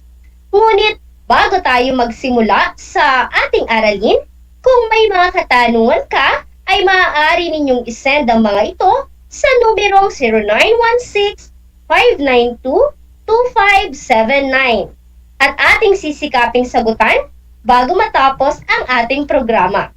Kung sakaling hindi masagot, ay sasagutan na lamang natin ito offline. Noong nakaraan ay tinalakay natin ang elehiya. Nalaman natin na isa itong malungkot na tula na ipinapatungkol sa yumao. Tinalakay rin natin ang isang halimbawa nito na pinamagatang ang elehiya sa kamatayan ni Kuya, na kung saan pinadama sa atin ng elehiya o ng akdang ito at ng persona na ang malungkot at masakit ang mawalan ng mahal sa buhay. At bilang bahagi sa pagsusuri sa elehiyang nabanggit, ay nalaman din natin ang mga elemento ng elehiya. Kapantas, Sabay-sabay nating bigkasin ang mga sumusunod na elemento. Una, ang tema. Ikalawa, mga tauhan. Ikatlo, tagpuan. Ikaapat, mga mahihiwatigang kaugalian o tradisyon. Ikalima, wikang ginamit. Ika-anim, pahiwatig o simbolo. At ang ikapito, ang huli, ang damdamin. Batid kong nagawa nyo ng maayos ang gawain na ibinigay sa inyo noong nakaraan. Kaya naman, atin pang dagdagan ang inyong kaalaman sa pamamagitan ng ating panibagong aralin. Handa na ba kayong matuto sa panibagong aralin na ating tatalakayin ngayon, mga kapantas? Mahusay, kapantas! Alam kong handang-handa ka na. Ang pamagat ng gawain na ito ay damdamin mo, isigaw mo. Ang gagawin niyo lamang ay ipapakita ninyo ang damdamin sa mga sumusunod na larawan sa pamamagitan ng pagtipa ng inyong sagot sa comment section sa ating Facebook Live kung ano ang damdamin ninyo batay sa mga larawan na aking ibibigay at inyong makikita sa inyong screen. Maaaring ang damdamin nyo ay malungkot, masaya, tuwang-tuwa, nasusuklam, at marami pang iba. Halina, kapantas, makibahagi ka sa ating gawain. Simulan na natin. Para sa unang larawan, pagmasdan ninyong mabuti, mga kapantas. Ano kaya ang damdamin ninyo sa larawang ito? Marahil ilan sa inyo o sa atin ay nalulungkot, yung iba naman ay nahahabag o naawa, sapagkat napakalungkot talaga na makakita tayo ng mga bata na sa murang edad ay nakararanas na ng ganitong kalunos-lunos na pamumuhay. At para naman sa ikalawang larawan, ano kaya ang damdamin nyo sa larawang ito o sa mga larawang ito? Malamang ang karamihan sa inyo ay masakit ang nararamdaman nang makita ang mga larawang ito. Masakit ang mawalan ng mahal sa buhay. Maaaring ang ilan sa atin dahil nakikilala nila ang mga tao sa larawan ay nakaramdam ng pagkasuklam sapagkat alam nila kung paano namatay ang mga taong nasa kabao. At para naman sa ikatlong larawan, ano kaya ang damdamin ninyo, kapantas, sa larawang ito? Ang nakikita natin sa larawan ay isang pamilyang Pilipino. Malamang sa malamang, masaya ang ating maibibigay na damdamin. Sa larawan o di kaya naman masarap sa pakiramdam. Ito ang dapat nating panatilihin sa ating pamilya. Isang pamilyang masaya at nagmamahalan. Alam natin na mayaman sa talasalitaan ang wikang Filipino. Ang tao ay gumagamit ng mga salita ayon sa tawag ng mga pangyayari sa araw-araw na pakikipagtalaspasan. Marapat na alam natin kung paano gamitin ang mga salita upang makapagpahayag ng mainam at mas mabisa. May mga salita tayong magkakaugnay ang kahulugan, subalit magkakaiba ayon sa intensidad na ipinapahiwatig nito. Ang salitang ito ay ginagamit sa pagpapasidhi ng damdamin at kaisipan ayon sa intensidad ng pagkakaayos ng kahulugan na tinatawag na meaning. Narito ang mga salita bilang halimbawa ng pagpapasidhi ng damdamin. Ngumiti, ngumisi, tumawa, humalakhak, humagalpak. Hindi ba't ang kahulugan ng mga salita ayon sa halimbawa ay halos magkakaugnay? Tama, nagkakaiba lamang ang mga salitang iyan sa sidhi ng kahulugan na ipinapahiwatig nito. Hindi maaaring gamitin ang salitang humagalpak kung ang tao ay ngumiti lamang. Sa pagpapahayag ay mahalagang ipakita ang damdaming nais bigyan ng diin o pangibabawin upang higit na maipahiwatig ang kaisipan o bagay na nais nating iparating o maiparating. Ngayon, alamin natin ang gamit ng pang-uri sa pagpapasidhi ng damdamin. Ngunit bago ang lahat, atin munang kilalanin at alamin ang paglalarawan ng pang-uri o ano nga ba ang pang-uri. Ang pang-uri ay isa sa mga bahagi ng pananalita na naglalarawan sa tao, bagay, puok at pangyayari. Narito ang ilan sa mga halimbawa ng pang-uri. Maganda, kanais-nais, maputi, masipag, at istrikto. Ilan lamang ang mga salitang iyan sa mga marami pang halimbawa ng pang-uri. Tandaan na ang pang-uri ay naglalarawan sa tao, bagay, puok at pangyayari. O sa madaling salita, ang pang-uri ay naglalarawan sa pangalan. Narito ang halimbawa ng pang-uri na naglalarawan sa pangalan. Maganda at kanais-nais ang kasuotan ni Ana. Ano ang pang-uring ginamit sa pangungusap, kapantas? Mahusay ka, kapantas. Ang ginamit na pang-uri sa pangungusap ay maganda at kanais-nais. At ang mga salitang ito ay siyang naglalarawan sa kasuotan ni Ana. Atin nang tukuyin ang gamit ng pang-uri sa pagpapasidhi ng damdamin. Una, ito ay ginagamit sa pamamagitan ng pag-uulit ng salita. Muli, ginagamit ang pang-uri sa pagpapasidhi ng damdamin sa pamamagitan ng pag-uulit ng mga salita. Tumutukoy ito sa pag-uulit ng isang salita na naglalarawan upang higit na mapasidhi ang damdaming nais maiparating. Narito ang mga halimbawa upang lubusan itong maintindihan. Magandang-maganda ang tinig ng mga Pilipino kapag umaawit. Ang pinasidhing damdamin ay tama, mga kapantas. Magandang-maganda ang sagot. Ito ay mula sa pang-uring maganda na atin lamang itong inulit upang mapasidhi ang damdamin. Mainit na mainit ang damdamin ng dalawang nagtatalo kanina. Ano kaya ang pang-uring nagpapasidhi sa damdamin sa ikalawang pangungusap? Isip-isip, mga kapantas. Mahusay kang muli, kapantas.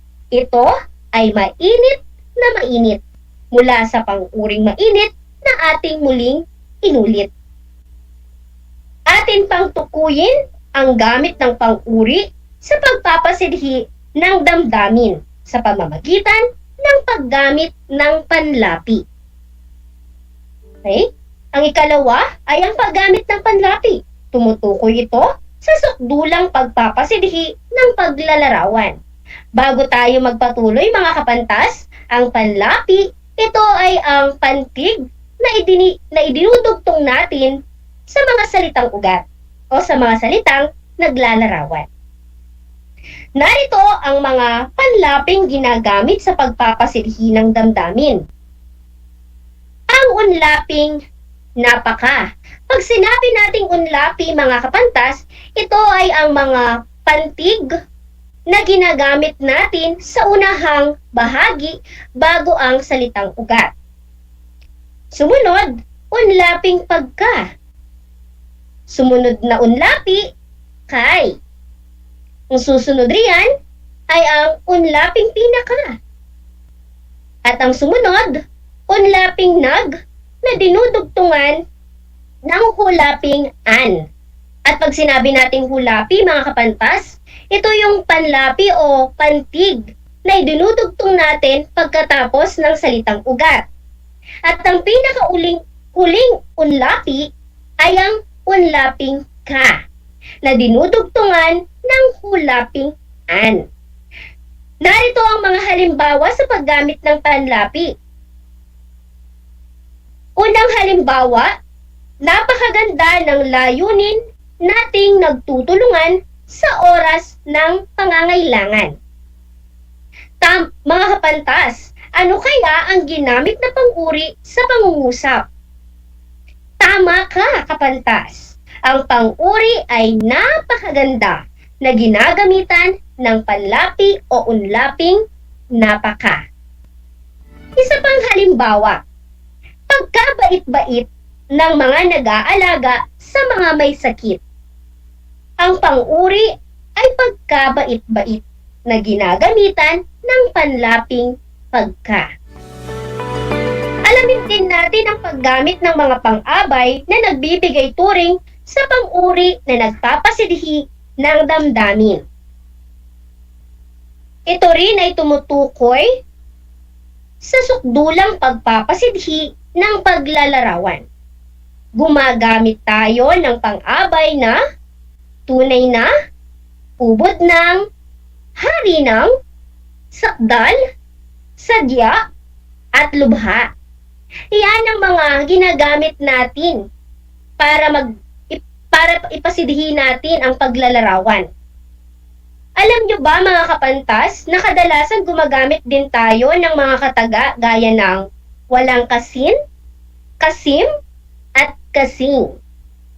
Atin nang suriin ang mga ibibigay kong halimbawa sa paggamit ng mga paggabay na nagbibigay turing sa pang-uri.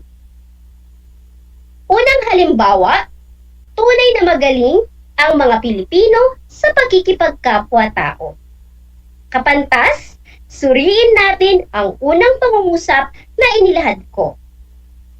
Mahusay, kapantas! Ang pang-abay na ginamit natin ay tunay, na binibigyang turing ang pang-uring magaling.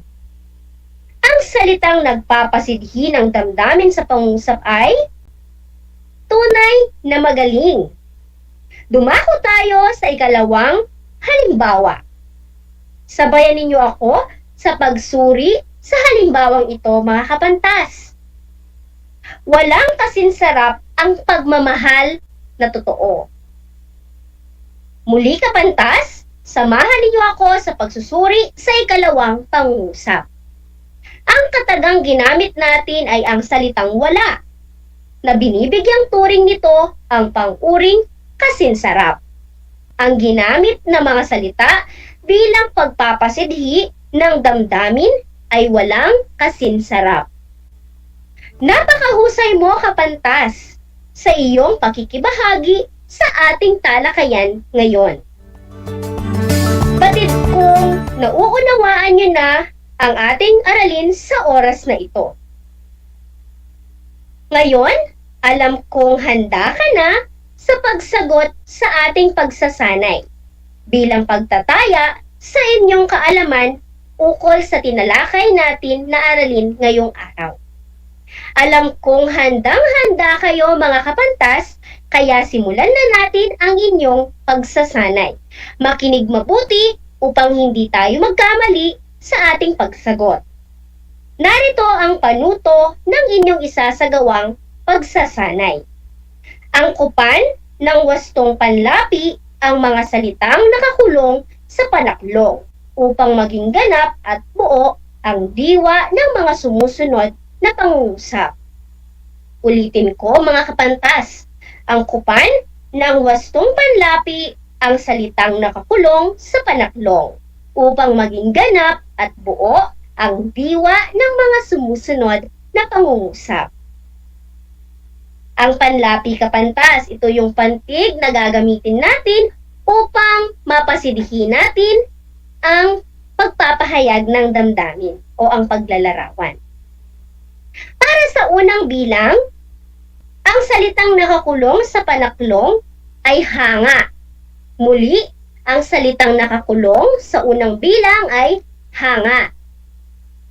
Para sa unang bilang, patlang ang taong nagmamalaki at nagmamahal sa kanyang bayan. Muli, patlang ang taong nagmamahal, nagmamalaki at nagmamahal sa kanyang bayan. Para sa ikalawang bilang naman, marami ang salitang nakakulong sa panaklong. Muli, marami ang salitang nakakulong sa panaklong.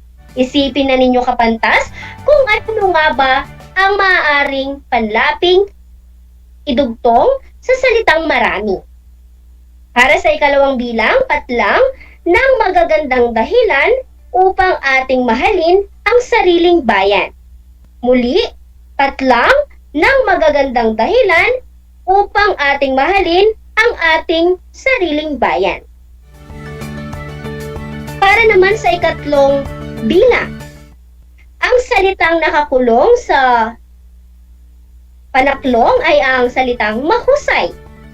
Ang salitang nakakulong sa panaklong ay mahusay. Mahusay, patlang ng mga Pilipinong gumagawa ng kanyang makakaya para sa bayan. Muli, patlang ng mga Pilipinong gumagawa ng kanyang makakaya para sa bayan. Para naman sa ikaapat na bilang kapantas, ganda ang salitang bibigyan natin ng panlapi. Muli, ganda ang salitang nakakulong sa panaklong na bibigyan natin ng panlapi. Patlang ng adhikain ng mga Pilipino ukol sa pagpapalalim ng pagmamahal sa bayan. Patlang ng adhikain ng mga Pilipino ukol sa pagpapalalim ng pagmamahal sa bayan. At para naman sa huling bilang, ikalima, saya ang salitang nakakulong sa panaklong. Muli, saya ang nakakulong sa salitang saya ang salitang nakakulong sa panaklong. Patlang ng mga Pilipino sa pagkakaroon ng pagkakaisa at pagkakaunawaan. Muli, patlang ng mga Pilipino sa pagkakaroon ng pagkakaisa at pagkakaunawaan. At dyan na nagtatapos ang ating pagsusulit. Sino kaya sa inyo ang nakakuha ng 5 tamang sagot? Sino kaya sa inyo ang nakakuha ng 5 tamang sagot? Batid kong kayo ay nakakuha ng 5 puntos. Kaya naman akin nang ibibigay ang mga kasagutan sa bawat bilang. Tiyaking nakasusunod ang lahat para sa pagwasto ng inyong sariling pagsusulit. Kapantas, makinig upang maunawaan ang ating pagwawasto sa inyong ginawang sariling pagsusulit. Para sa unang bilang, ang tamang sagot ay kahanga-hanga. Gumamit tayo ng panlaping ka at inulit ang salitang hanga upang mapasidhi ang damdamin.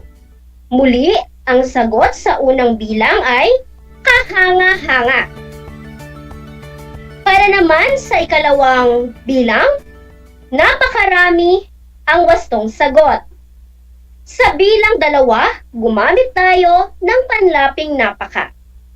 Muli, ang sagot sa ikalawang bilang ay napakarami. Gumamit tayo ng panlaping napaka. Para naman sa ikatlong bilang, ang tamang sagot ay napakahusay. Muli, gumamit tayo ng panlaping napaka upang mapasidhi ang damdamin. Napakahusay ang tamang sagot sa ikatlong bilang.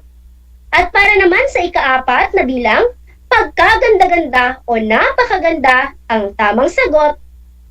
At gumamit tayo rito ng panlaping napaka at panlaping pagka katulad ng nasa ikatlong bilang. Muli, sa ikaapat na bilang, pagkaganda-ganda o napakaganda ang tamang sagot. At para sa huling bilang, ikalima, kay saya ang wastong sagot. Gumamit tayo ng panlaping kay upang mapasidhi ang damdamin sa pang-uusap.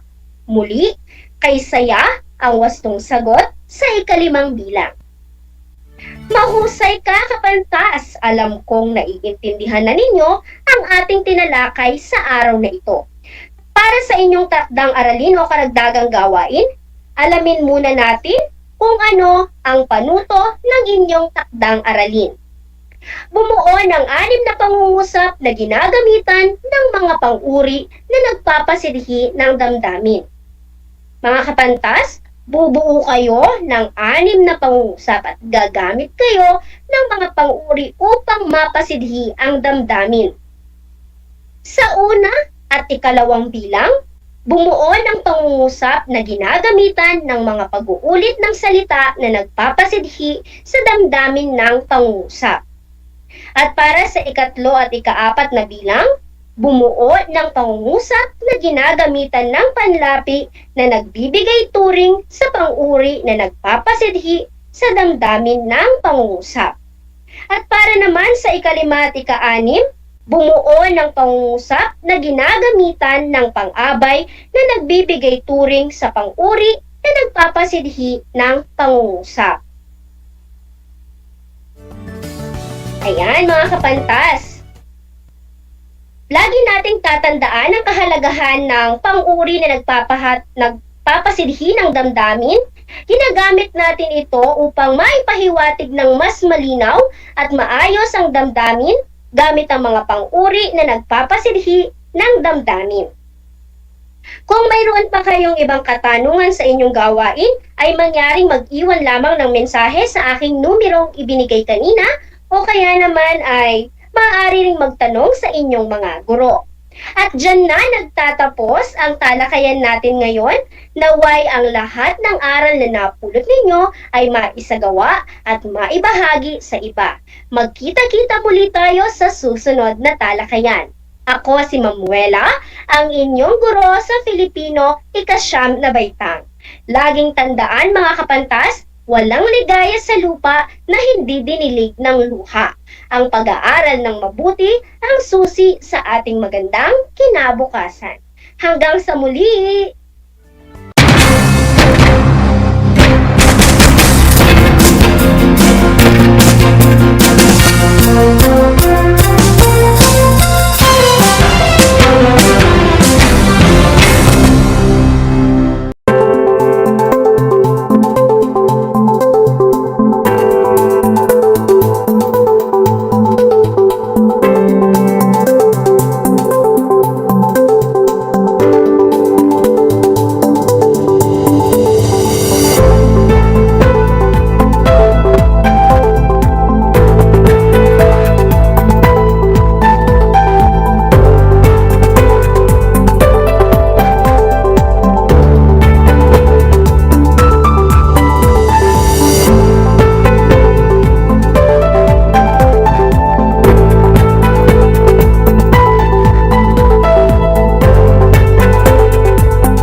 pagbati at paghanga sa inyong patuloy na pag-aaral.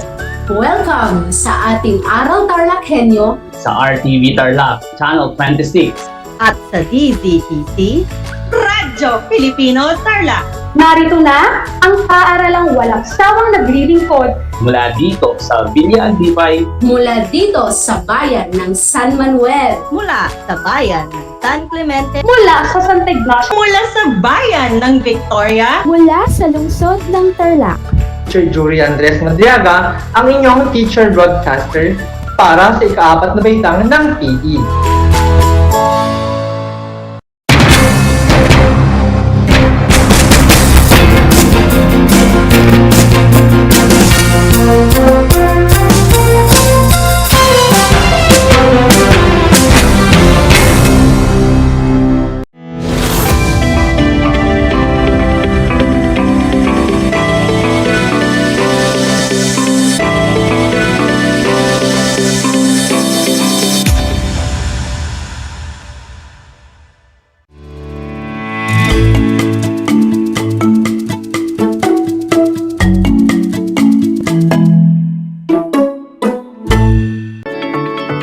Welcome sa ating Project Shine, Aral TarlakHenyo ng Schools Division of Tarlac Province na kasalukuyang napapanood dito sa RTV Tarlac, Channel 26 at sa bayang napapakinggan sa 8:28 AM DZTC Radyo Filipino Tarlac via remote live broadcast. Magandang buhay, mabuting tao! Kamusta na kayo mga giliw naming tagapakinig? Ang aking pagbati at paghanga sa inyong pagpapahalaga sa edukasyon at pagpupursiging matapos ito ng nagtatagumpay sa kabila ng hamon ng pandemya. Ako ang inyong guro sa Homeroom Guidance Program Baitang Siyam, Minibining Rose Ann Gonzalez Franco, sumasahimpapawid mula sa bayan ng Bamban Tarlac, nasasamahan at gagabayan ka sa Most Essential Learning Competency na nagagampanan ang tungkulin sa sarili at sa iba. Matapos mapakinggan ang episode na ito, kayo ay inaasahang matukoy ang aspeto ukol sa mga gampanin sa mga tungkulin sa sarili at sa iba. Magawa ang mga tungkulin sa sarili at sa iba, at maisabuhay ang mga gampanin sa mga tungkulin sa sarili at sa iba. Natitiyak kong kayo ay handang-handa na sa ating bagong aralin sa araw na ito. Maging alerto at listo sa anumang impormasyong magbibigay sa atin ng inspirasyon, pag-asa at aral sa buhay na makatutulong sa pagiging mabuting tao. Handa na ba kayo? Simulan na natin! Sa bawat araw na ibinigay ng Diyos sa ating buhay, marami tayong gawain na kinakailangang gampanan. Mga tungkulin na nakaatang sa ating mga balikat. Ito ay dahil tayo ay anak, kapatid, at mamamayan ng ating lipunan. Ganon pa man, ang bawat tungkulin ay dapat maluwalhati nating ginagawa. Kailangan ito ay bukal sa ating mga puso. At kailangan ito ay galing sa ating kusang loob. Bago tayo magpatuloy, kailangan muna nating maintindihan kung ano nga ba ang ibig sabihin ng salitang tungkulin. Ang tungkulin ay mga bagay na inaasahang magagawa o maisa sa katuparan ng isang tao. Mayroon tayong iba't ibang uri ng tungkulin. Nariyan ang tungkulin sa sarili, tungkulin bilang anak, tungkulin bilang kapatid, tungkulin bilang mag-aaral, tungkulin bilang mananampalataya, tungkulin sa pamayanan, tungkulin bilang consumer ng media, at tungkulin sa kalikasan. Kung ang mga tungkulin na ito ay maisa sa katuparan ng maayos, ito ay maaaring magbigay ng kaligayahan at kaganapan kung sino at ano ka bilang tao sa mundo. Subalit, ang maaari nating maitanong sa ating sarili ay, paano natin magagampanan ang lahat ng mga tungkulin na ito? Maraming nakaatang nagampanin sa atin araw-araw. Ngunit tayo pa din ang pipili sa kung paano natin gagampanan ang mga nasabing tungkulin na ito. Maaaring makakarinig ka na, talagang ganyan ang buhay. Bahala na. O kaya naman ay, kaya yan, laban lang.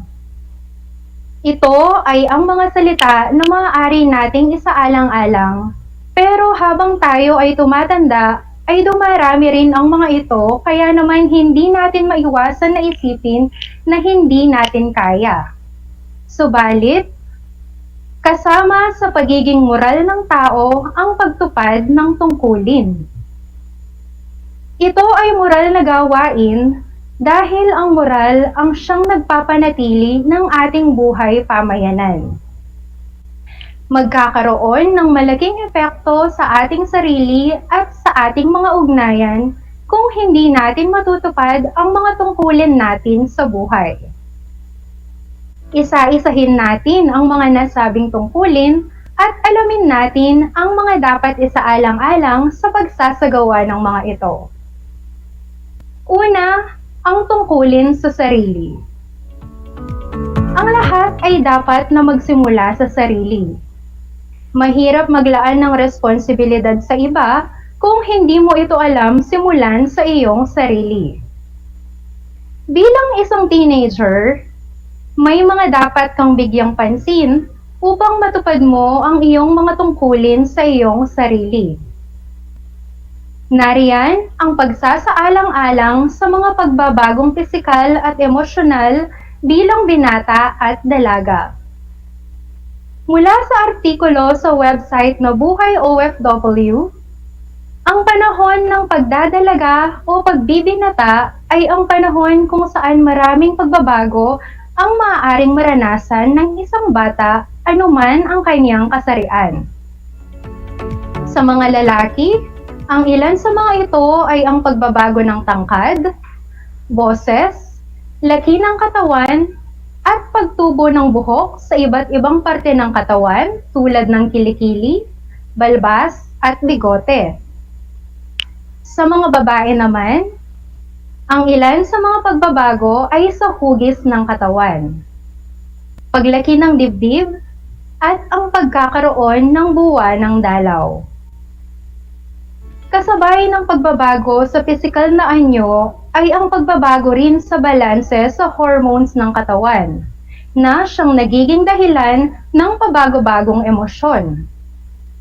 Minsan kayo'y nagiging mayamutin, agresibo, mapusok, o malungkutin, at maaaring may mga bumabagabag sa inyo tulad ng una, pag-iisip na dahil kayo'y mga bata pa, mas maraming bagay ang dapat ay kaya niyong gawin at mas maraming tungkulin ang kinakailangan niyong gampanan.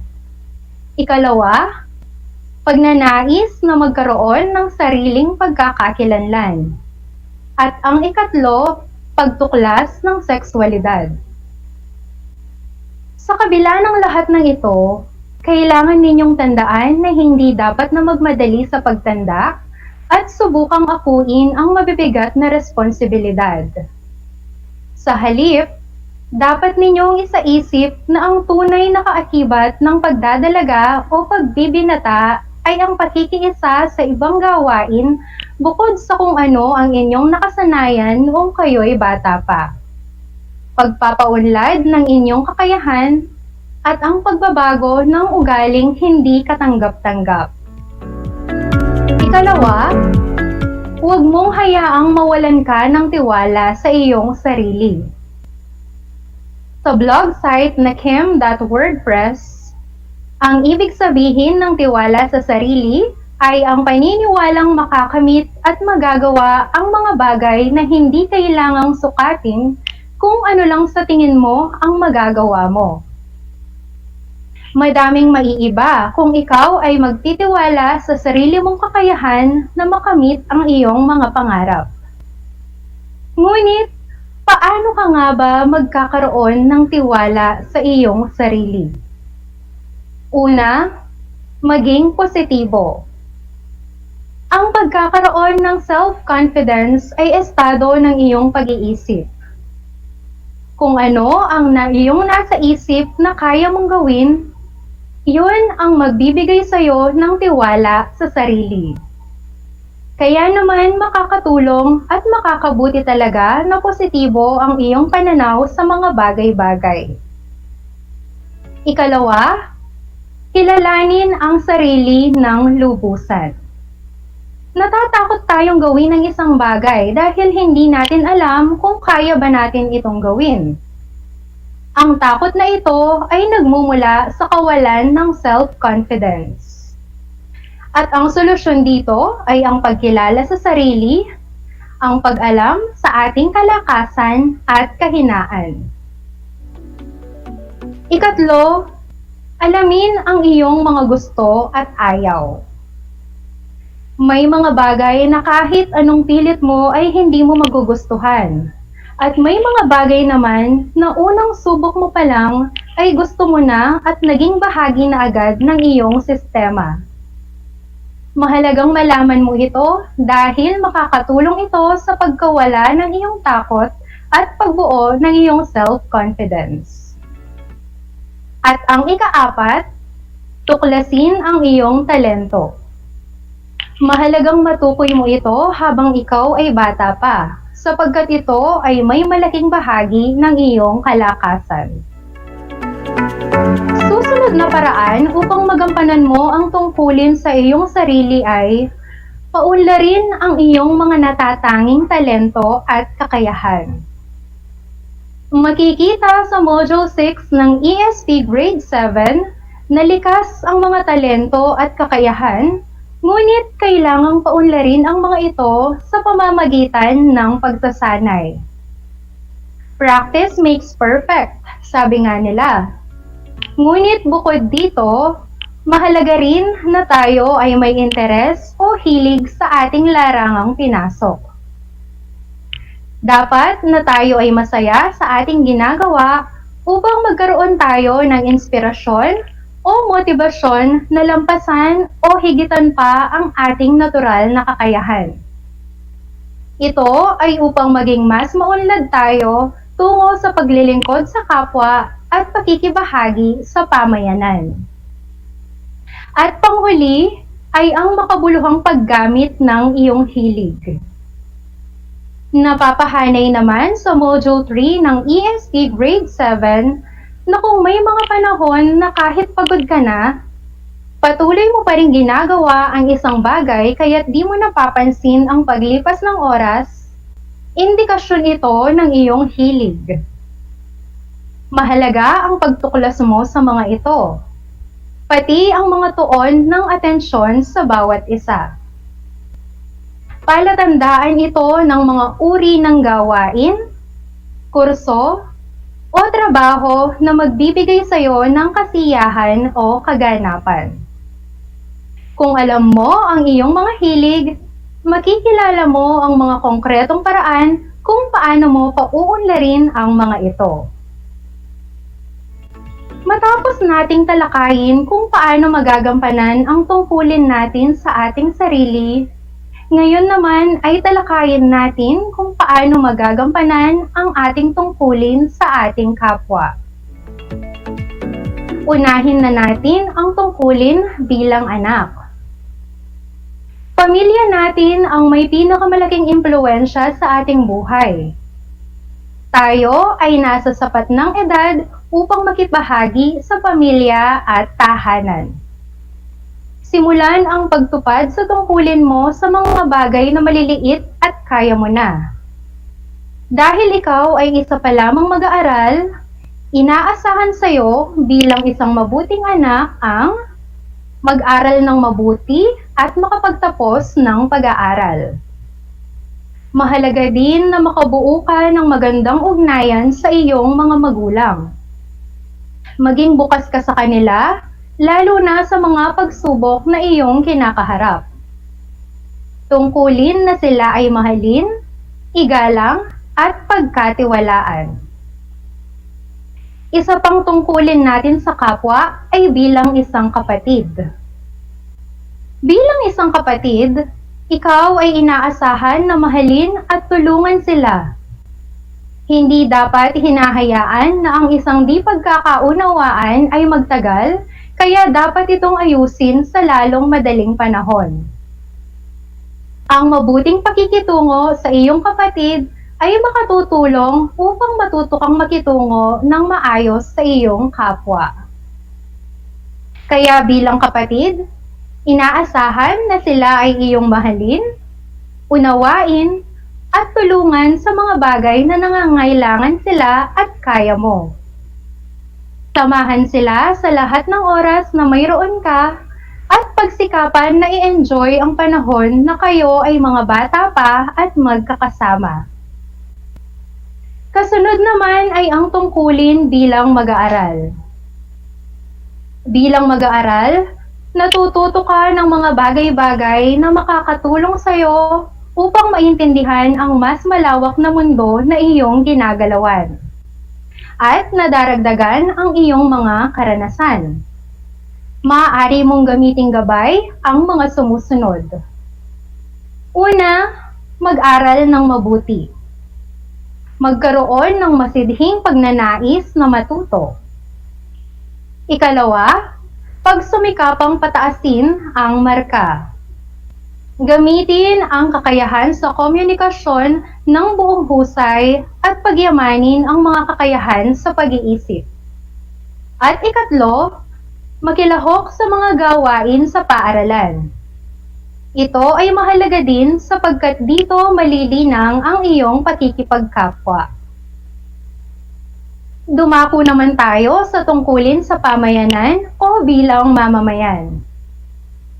Bilang kasapi ng pamayanan, kinakailangang ikaw ay tumugon sa mga tungkulin para sa kapakanan nito.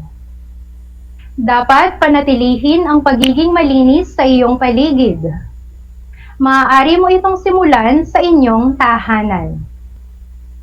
Makibahagi sa mga gawain sa pamayanan. Magkusang maglingkod kung kinakailangan.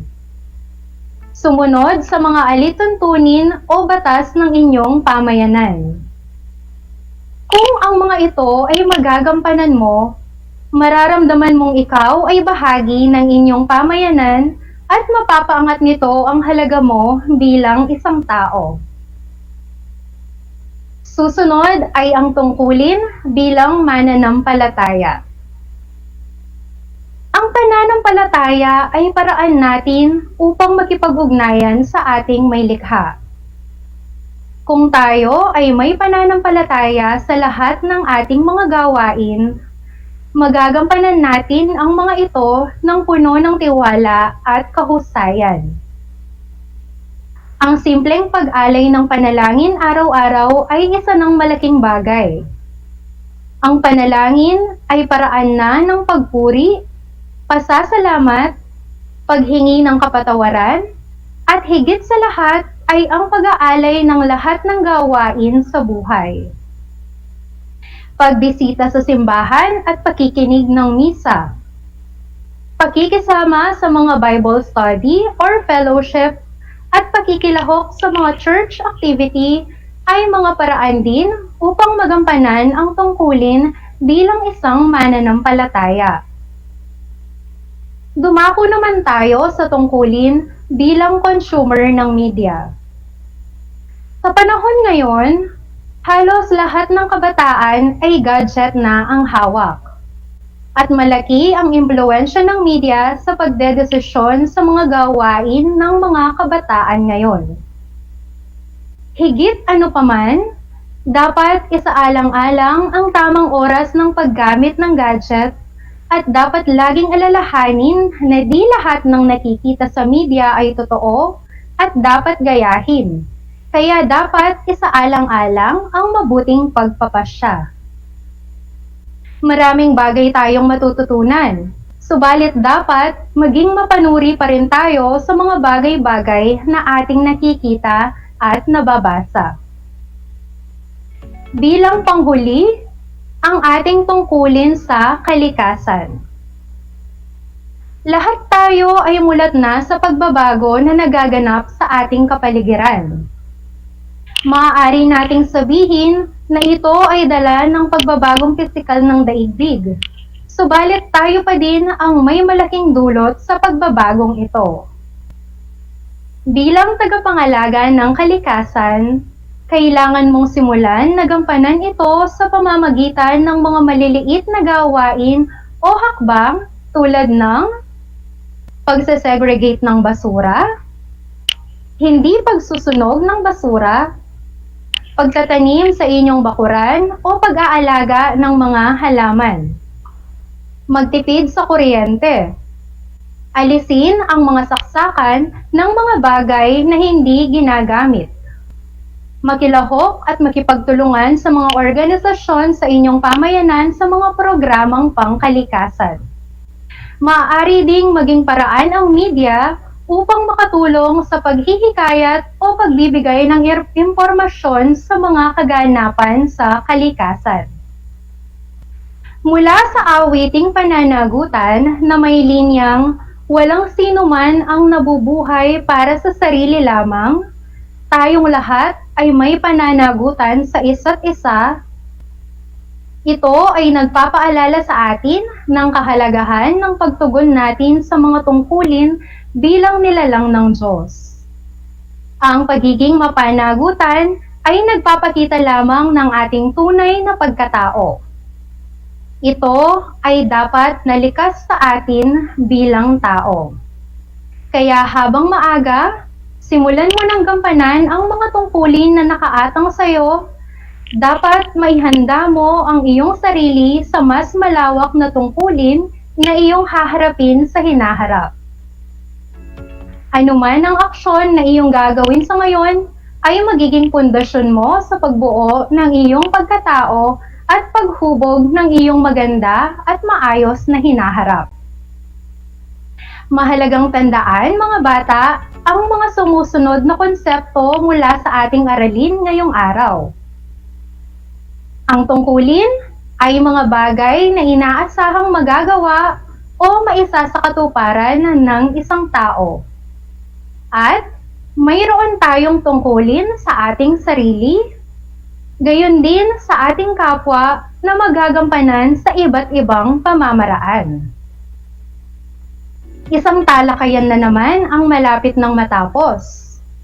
Ako ay masayang-masaya sa ipinapakita ninyong aktibong pakikibahagi sa ating aralin ngayong araw. Higit sa lahat, ang inyong pagmamahal sa edukasyon. Ipagpatuloy ang kagandahang asal na ito bilang hakbang tungo sa katuparan ng inyong mga pangarap sa hinaharap. Sa puntong ito, panahon na upang alamin kung kayo ay may natutunan mula sa ating aralin sa pamamagitan ng munting pagsusulit. Sa lahat ng mga nanonood sa Facebook Live, gamitin ang chat box para sa inyong kasagutan. Ihanda naman ang panulat at sagutang papel sa lahat ng mga nanonood sa telebisyon at nakikinig sa radyo. Ang ating panuto ay isulat ang tama kung sumasang-ayon sa ipinapahayag ng pangungusap at isulat naman ng mali kung hindi sumasang-ayon. Handa na ba kayo? Simulan na natin. Para sa unang tanong, ang tungkulin ay mga bagay na inaasahang magagawa o maisa sa katuparan ng isang tao. Kung ang inyong sagot ay tama, mahusay. Ikalawang tanong, kinakailangang isaalang-alang ang pisikal at emosyonal na pagbabago sa sarili. Muli, kung ang inyong sagot ay tama, mahusay. Para sa ikatlong tanong, hindi kasama ang tungkulin natin ang maging mapanuring consumer ng media. Kung ang inyong sagot ay mali, ito ay tumpak. Ika-4 na tanong, tayo ay walang tungkulin sa ating kapaligiran. Bagus ay ang kapaligiran ang may pananagutan sa atin. Muli, mali ang pahayag at alam kong ito rin ang inyong sagot kaya naman mahusay. At ang ikalima at panghuling katanungan, tungkulin natin na magmahal, tumulong at umunawa sa ating mga kapatid na kababata man o mas nakakatanda. Kung ang inyong sagot ay tama, pagbati at paghanga. Binabati ko kayong lahat sapagkat natitiyak kong nakuha ninyo ang tamang sagot sa ating pagsusulit. Mula sa akin, tanggapin ninyo ang mga salitang magaling at mahusay, mabuting tao. Mga bata, ako ay naghanda ng mga gawain at refleksyon sa inyong learning activity sheet. Inaasahan ko na ito ay inyong sasagutan ng buong sigasig at sa abot ng inyong makakaya. Sakali man na kailanganin ninyo ang patnubay ng inyong kapamilya at guro, huwag kayong magatubiling sila ay tawagan upang kayo ay magabayan ng tama. Panalangin ko na anumang konsepto, higit lalo ang mga aral sa buhay na inyong natutuhan sa aralin na ito ay inyong maisasabuhay sa araw-araw. Kasama ang mga manunulat na sina Ginang Camille Ann Atuan at Doan Joy Aquino, muli, ako ang inyong guro sa Homeroom Guidance Program Baitang Siyam, Binibining Rose Ann Gonzalez Franco, na nagpapaalala na piliing maging mabuting tao sa lahat ng panahon at pagkakataon. Hanggang sa muli!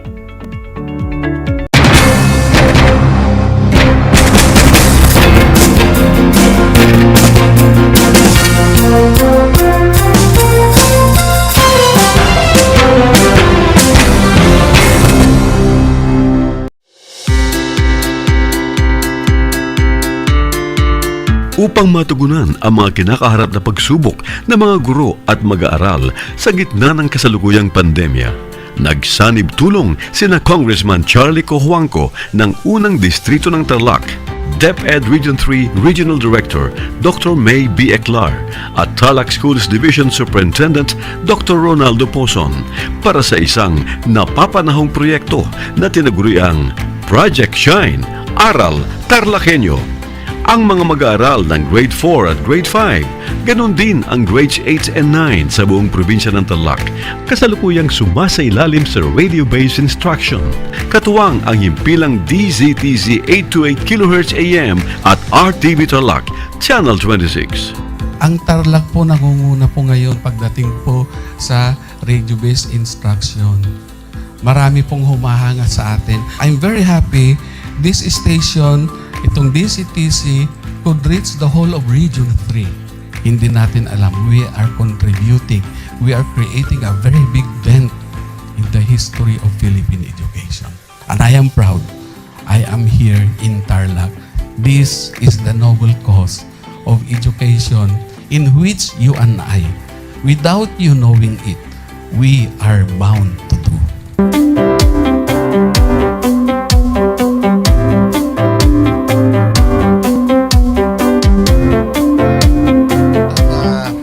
Project natin na Project Shine is a natural consequence dahil sa nangyari sa buong mundo. Let's continue to work together. I think it's very Filipino to practice bayanihan in anything or most of the things that we do. And this is a manifestation of that. No? We have private sector, we have DEPED, we have local government, all working together. And I hope the parents of some of these children, especially the parents that did not graduate from school or hindi nakapag-aral nung sila ay bata, sana naman gamitin na nila itong opportunity na mag-schooling na rin sila kasama ng mga anak nila para mag-bonding pati ang mga magulang sa mga bata. I look at this as doing God's work. Diba? So if you do God's work, it feels right. It's righteous. It's for good, not for evil. Good morning and happy learning, grade 4. Welcome to Aral TarlakHenyo here on RTV Tarlac, Channel 26. Simulcast over DZTZ 828, Radio Filipino Tarlac. I am Teacher Mercy Pacheco Bognot. This is Alistair Aidatu. I am Marie Josephine B. Andrade. I am Teacher Princess Marie M. Dueñas, and I will be your teacher broadcaster for today.